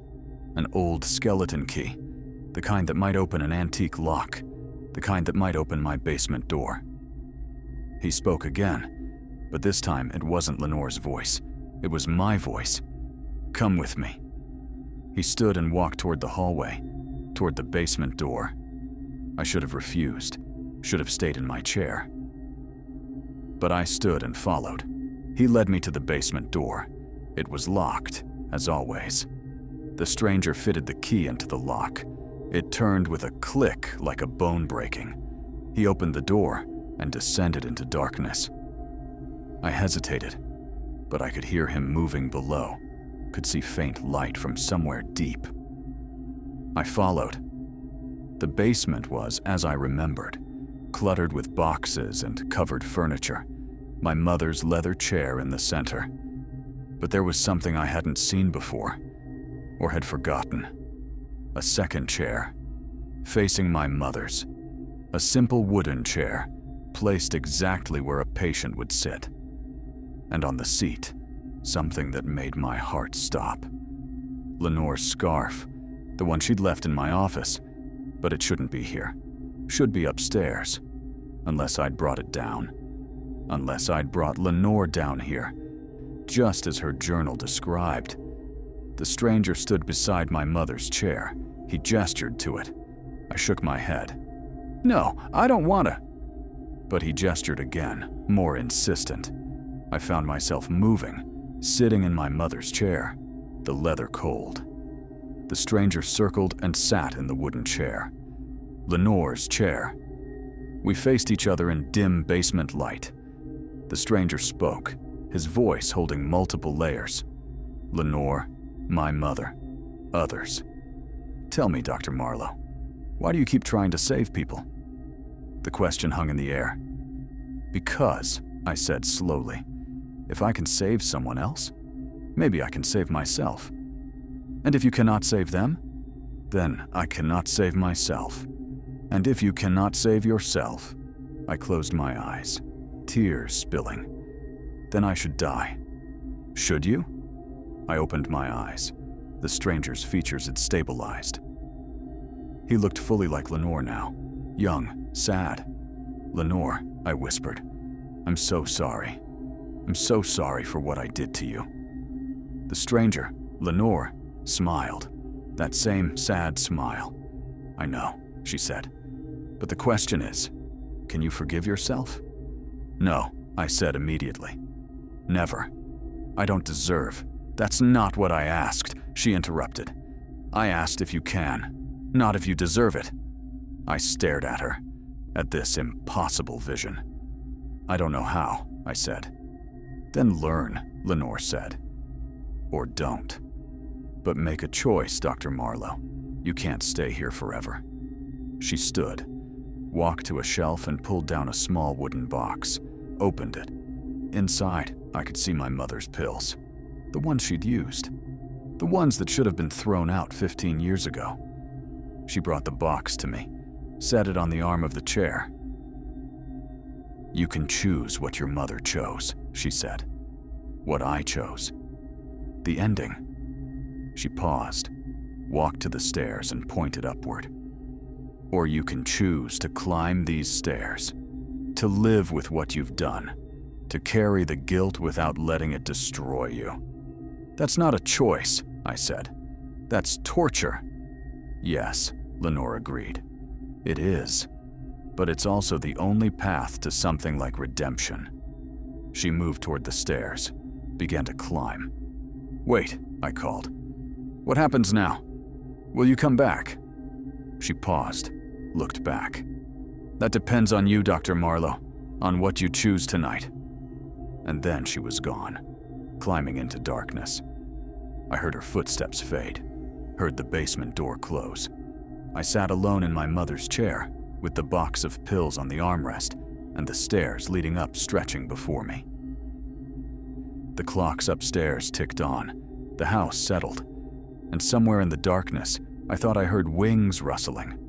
I looked at the pills, looked at the stairs. Midnight had passed. December 22nd had begun. I had to choose. I sat in that basement for 3 hours. The box of pills remained on the armrest, close enough to touch. The stairs stretched upward into darkness, and I sat, paralyzed between them, unable to choose, unable to move. The clocks upstairs marked time. 1 a.m., 2 a.m., 3 a.m. Their ticking filtered down through the floorboards, reminding me that the world continued regardless of my decision. At 3:17 a.m., I finally stood. I looked at the pills one final time. Then I climbed the stairs. Not because I'd chosen redemption. Not because I'd forgiven myself, but because some stubborn part of me refused to give the darkness that final victory. I climbed the stairs and locked the basement door behind me, put the skeleton key in my pocket. But I didn't throw away the pills. I went to my study to listen to the rest of the recordings. I started from the beginning. Session 1 with Lenore Hayes, October 1st. The early sessions were as I remembered, professional, appropriate, focused. I heard myself being careful, competent. But around session 10, changes began. My voice took on a different quality, more personal, less clinical. I started sharing details about my own life, my struggles. Session 15, I told Lenore about my mother's suicide. Spent 20 minutes talking about my guilt. Session 20, I cried when Lenore described feeling hopeless. Session 25, I told her she reminded me of my mother. With each session, I heard myself becoming more inappropriate. And I heard Lenore's growing concern, her gentle attempts to redirect me. But the worst was yet to come. Session 47, the one the stranger had mentioned. I found the file. It was larger than it should have been, as if something had been added, not removed. I opened it in an audio editing program and looked at the waveform. There, in the middle, was a section showing strange patterns. The audio had been layered, reversed, manipulated. I isolated that section and reversed it. What I heard made my blood freeze. My voice. "Do you ever think about just ending it, Lenore?" Lenore, cautiously. "Sometimes. But those are just thoughts." My voice. "What if the thoughts are right?" What if ending it is the only rational response? Dr. Marlowe, I think about it every day. Every single day, I wonder if today should be the day I do what my mother did. Lenore, alarmed. Dr. Marlowe, you need to talk to someone. You can't. I'm talking to someone. I'm talking to you. You understand. You feel it too. The pull, the call of the void. Please stop. I should go. No, don't go. You're the only one who understands. The recording cut off there. I had actively encouraged Lenore's suicidal thoughts, had used our sessions to explore my own death wish through her, and I had no memory of it. I checked the timestamps, compared them to my appointment calendar. The sessions where I said these things, they all occurred late at night, after 10 p.m. Sessions I apparently hadn't documented in my official records, dissociative episodes, shadow sessions in an altered state, then forgetting them entirely. Or not entirely, because some part of me knew. That's why I'd recorded everything. I pulled out Lenore's journal again, read through entries I'd skimmed before. No, what? Dr. M called midnight. Doesn't remember daytime anymore. Only these late calls. Sounds different, flatter, almost mechanical. Asked me to describe exactly how I would do it. What method, what I'd write in a note. Scared of these calls, but scared to not answer. What if she does something? Am I helping her, or is she pulling me down? I couldn't read more, but I forced myself to continue. The journal painted a picture of a relationship that had become deeply unhealthy. Two people trapped in each other's darkness, but with one crucial difference. I was supposed to be the professional. Instead, I'd used Lenore to work through my own suicidal ideation. I found the entry I'd been dreading. June 14, after final session. Told Dr. M can't see her anymore. Need another therapist. She didn't take it well. After I left, she called. Said needed to see me one more time. Sounded desperate. I agreed. Shouldn't have agreed. Had me come to her house. Basement. She sat in her mother's chair. Set up another chair for me. Said we'd have one final session. Roles reversed. She'd be patient. I'd be therapist. Talked for 2 hours. About her mother. Guilt. Failures. How she tried to save me because saving me would mean she wasn't responsible for Mother's death. How my leaving her meant she was irredeemable. Then took out pills. Same ones her mother used. Said going to take them right there. While I watched. Said if I tried to stop her, she'd call police. Tell them I'd violated boundaries. Harmed her. I didn't know what to do. Terrified. Tried to talk her down. Made a deal. Said if she put pills away, I'd continue therapy. Stay with her. Not abandon her. She agreed, but then said, now we're bound. You can't leave. I can't save you. We'll spiral down together until one can't take it anymore. She's right. We're both going to die. Only question is who goes first. The entry ended there. Next page, Lenore's final words. She had written them the night before her death, and 2 days later, she'd taken the pills. I sat with this knowledge as dawn broke. The clocks chimed 6 a.m. The stranger hadn't come last night. For the first time in 8 nights, midnight had passed without his knock, because he'd already delivered his message, already forced me to face the truth. Now the question was, what would I do with it? I spent the day preparing. I went through all my remaining patient files. Not many, just a handful from before losing my license. I read through each one, looking for signs I'd missed, boundaries I'd violated, harm I'd done. I found more than I wanted to. Nothing as severe as Lenore, but a pattern nonetheless. Over-involvement, inappropriate disclosure, using patients to meet my own needs. I had failed them all.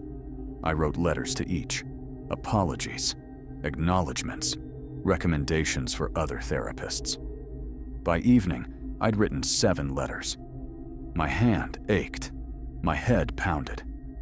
At 11 p.m., I made a decision. I went to the basement, unlocked the door, descended the stairs. My mother's chair sat in the center, exactly as I'd left it. The box of pills still rested on the armrest. I picked up the box, carried it to the utility sink, opened it and poured the pills down the drain. Ran water until they'd dissolved. Then I returned upstairs. At 11:45, I sat in the parlor, waiting. Part of me expected the stranger to return, but I knew he wouldn't. His purpose was fulfilled. Now I had to decide what to do with the knowledge he'd forced me to see. The clocks began their midnight chiming, all 17, synchronized. The sound filled the house.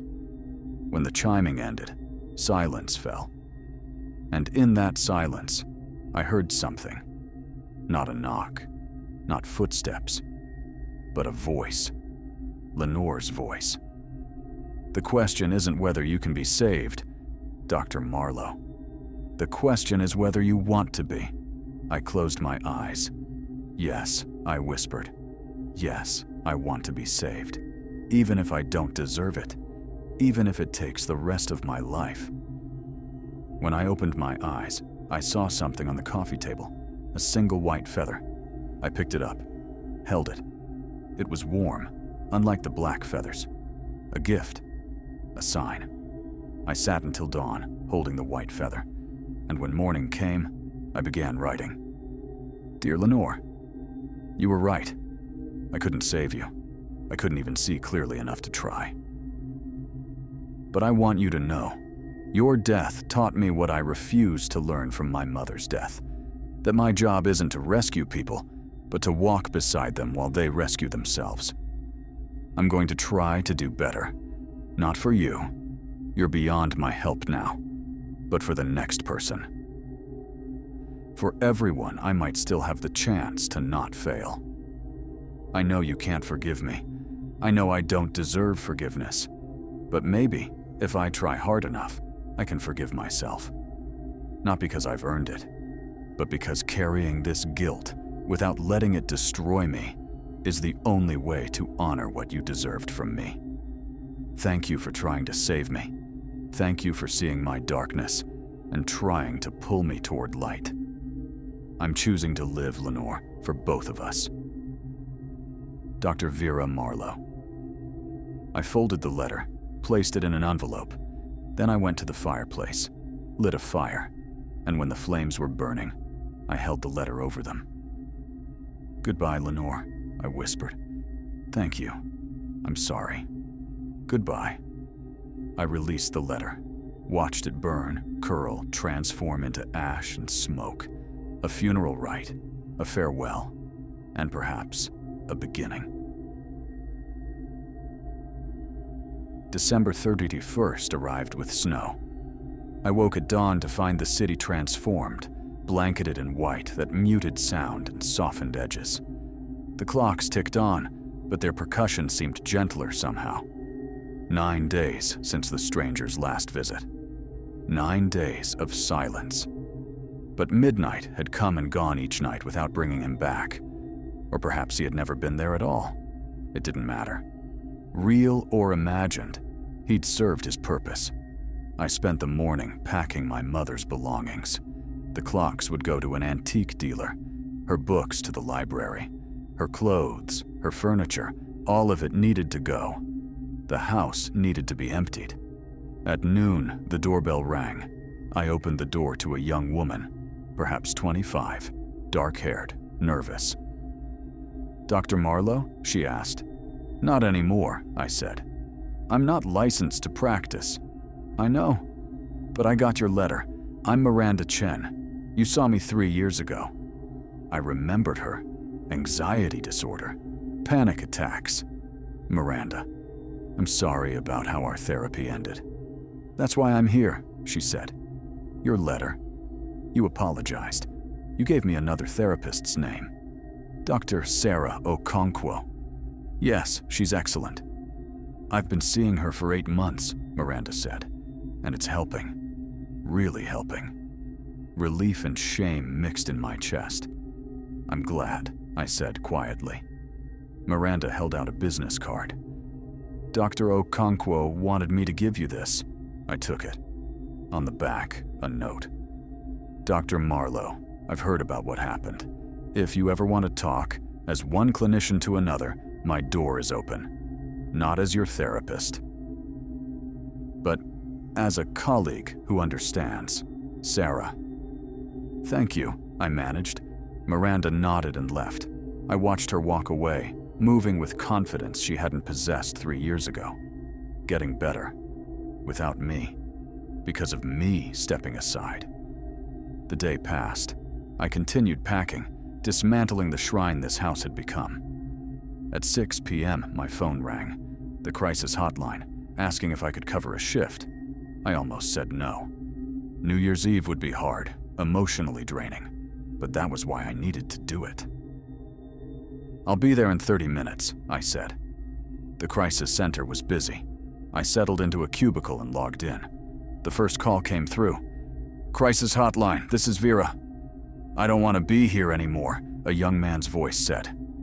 I took a breath, centered myself. This wasn't about me. "I'm glad you called," I said. "Can you tell me what's going on?" We talked for 40 minutes. I listened, asked careful questions, didn't try to fix him or save him, just sat with him in his darkness until it felt less overwhelming. By the end, he agreed to contact his therapist in the morning, to have his roommate check on him tonight, to call back if needed. It wasn't a cure, but it was enough. For tonight, it was enough. The calls continued, one after another. Each call, I tried to be present, to listen without imposing my own story. At 11:30 p.m. during a lull, the supervisor brought me coffee. "You're good at this," he said. "Have you considered getting licensed again?" I shook my head. "No, I can do this. Answer phones. But ongoing therapy? I don't trust myself with that responsibility." "Knowing your limitations," he said.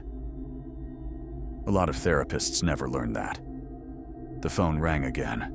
"Crisis hotline, this is Vera." Silence, then breathing. Someone there, but not speaking. "Take your time," I said gently. "I'm here." More silence. Then finally, a woman's voice. Familiar, achingly familiar. "Dr. Marlowe." My heart stopped. "Lenore?" "No," the voice said. Younger. "I'm Emma Hayes, Lenore's cousin. I found her things. Found this number." Lenore's cousin. I hadn't known she existed. "Emma," I said carefully. "Are you in crisis?" "I don't know," she said. "Maybe. I've been thinking about doing what Lenore did. Today's the anniversary, and I can't stop thinking about it." The clocks around the office ticked louder. I checked the time. 11:47 p.m., 13 minutes until midnight. "I'm sorry for your loss," I said. "Can you tell me what's making tonight so hard?" Emma talked. About Lenore, about their childhood, about guilt. "If I'd been paying attention," Emma said, "maybe she wouldn't have..." "Emma," I interrupted gently. "Can I tell you something?" "Okay." I was Lenore's therapist. I saw her 3 times a week. And I missed the signs, too. If a mental health professional couldn't prevent it, you certainly couldn't have. I paused, surprised by my own words. "We're not responsible for her death," I continued. "We're responsible for how we treated her while she was alive. But we're not responsible for her death. That belongs to the illness that took her." Emma was crying softly. "I miss her." "I know, and you always will. But Emma, she wouldn't want you to follow her. She fought her darkness because she loved people like you. Ending your life wouldn't honor her." We talked for several more minutes. I gave her numbers, urged her to reach out to her therapist, made her promise to call friends tonight. By the time we hung up, The clock showed 12:03 a.m., January 1st. A new year. I sat in the quiet office, letting the weight settle. Lenore's cousin, calling on the anniversary. The impossibility, the necessity, a gift, or a test, or simply chance. Whatever it was, I'd helped. My phone buzzed. A text. "This is Emma. Thank you. Going to call my friend now, and therapist tomorrow. You probably saved my life tonight." I stared at the text. Saved my life. The words I'd wanted with Lenore. The redemption I'd sought. Except it wasn't redemption. It was just doing the work. Being present. Offering what help I could without needing to be a savior. Maybe that was enough.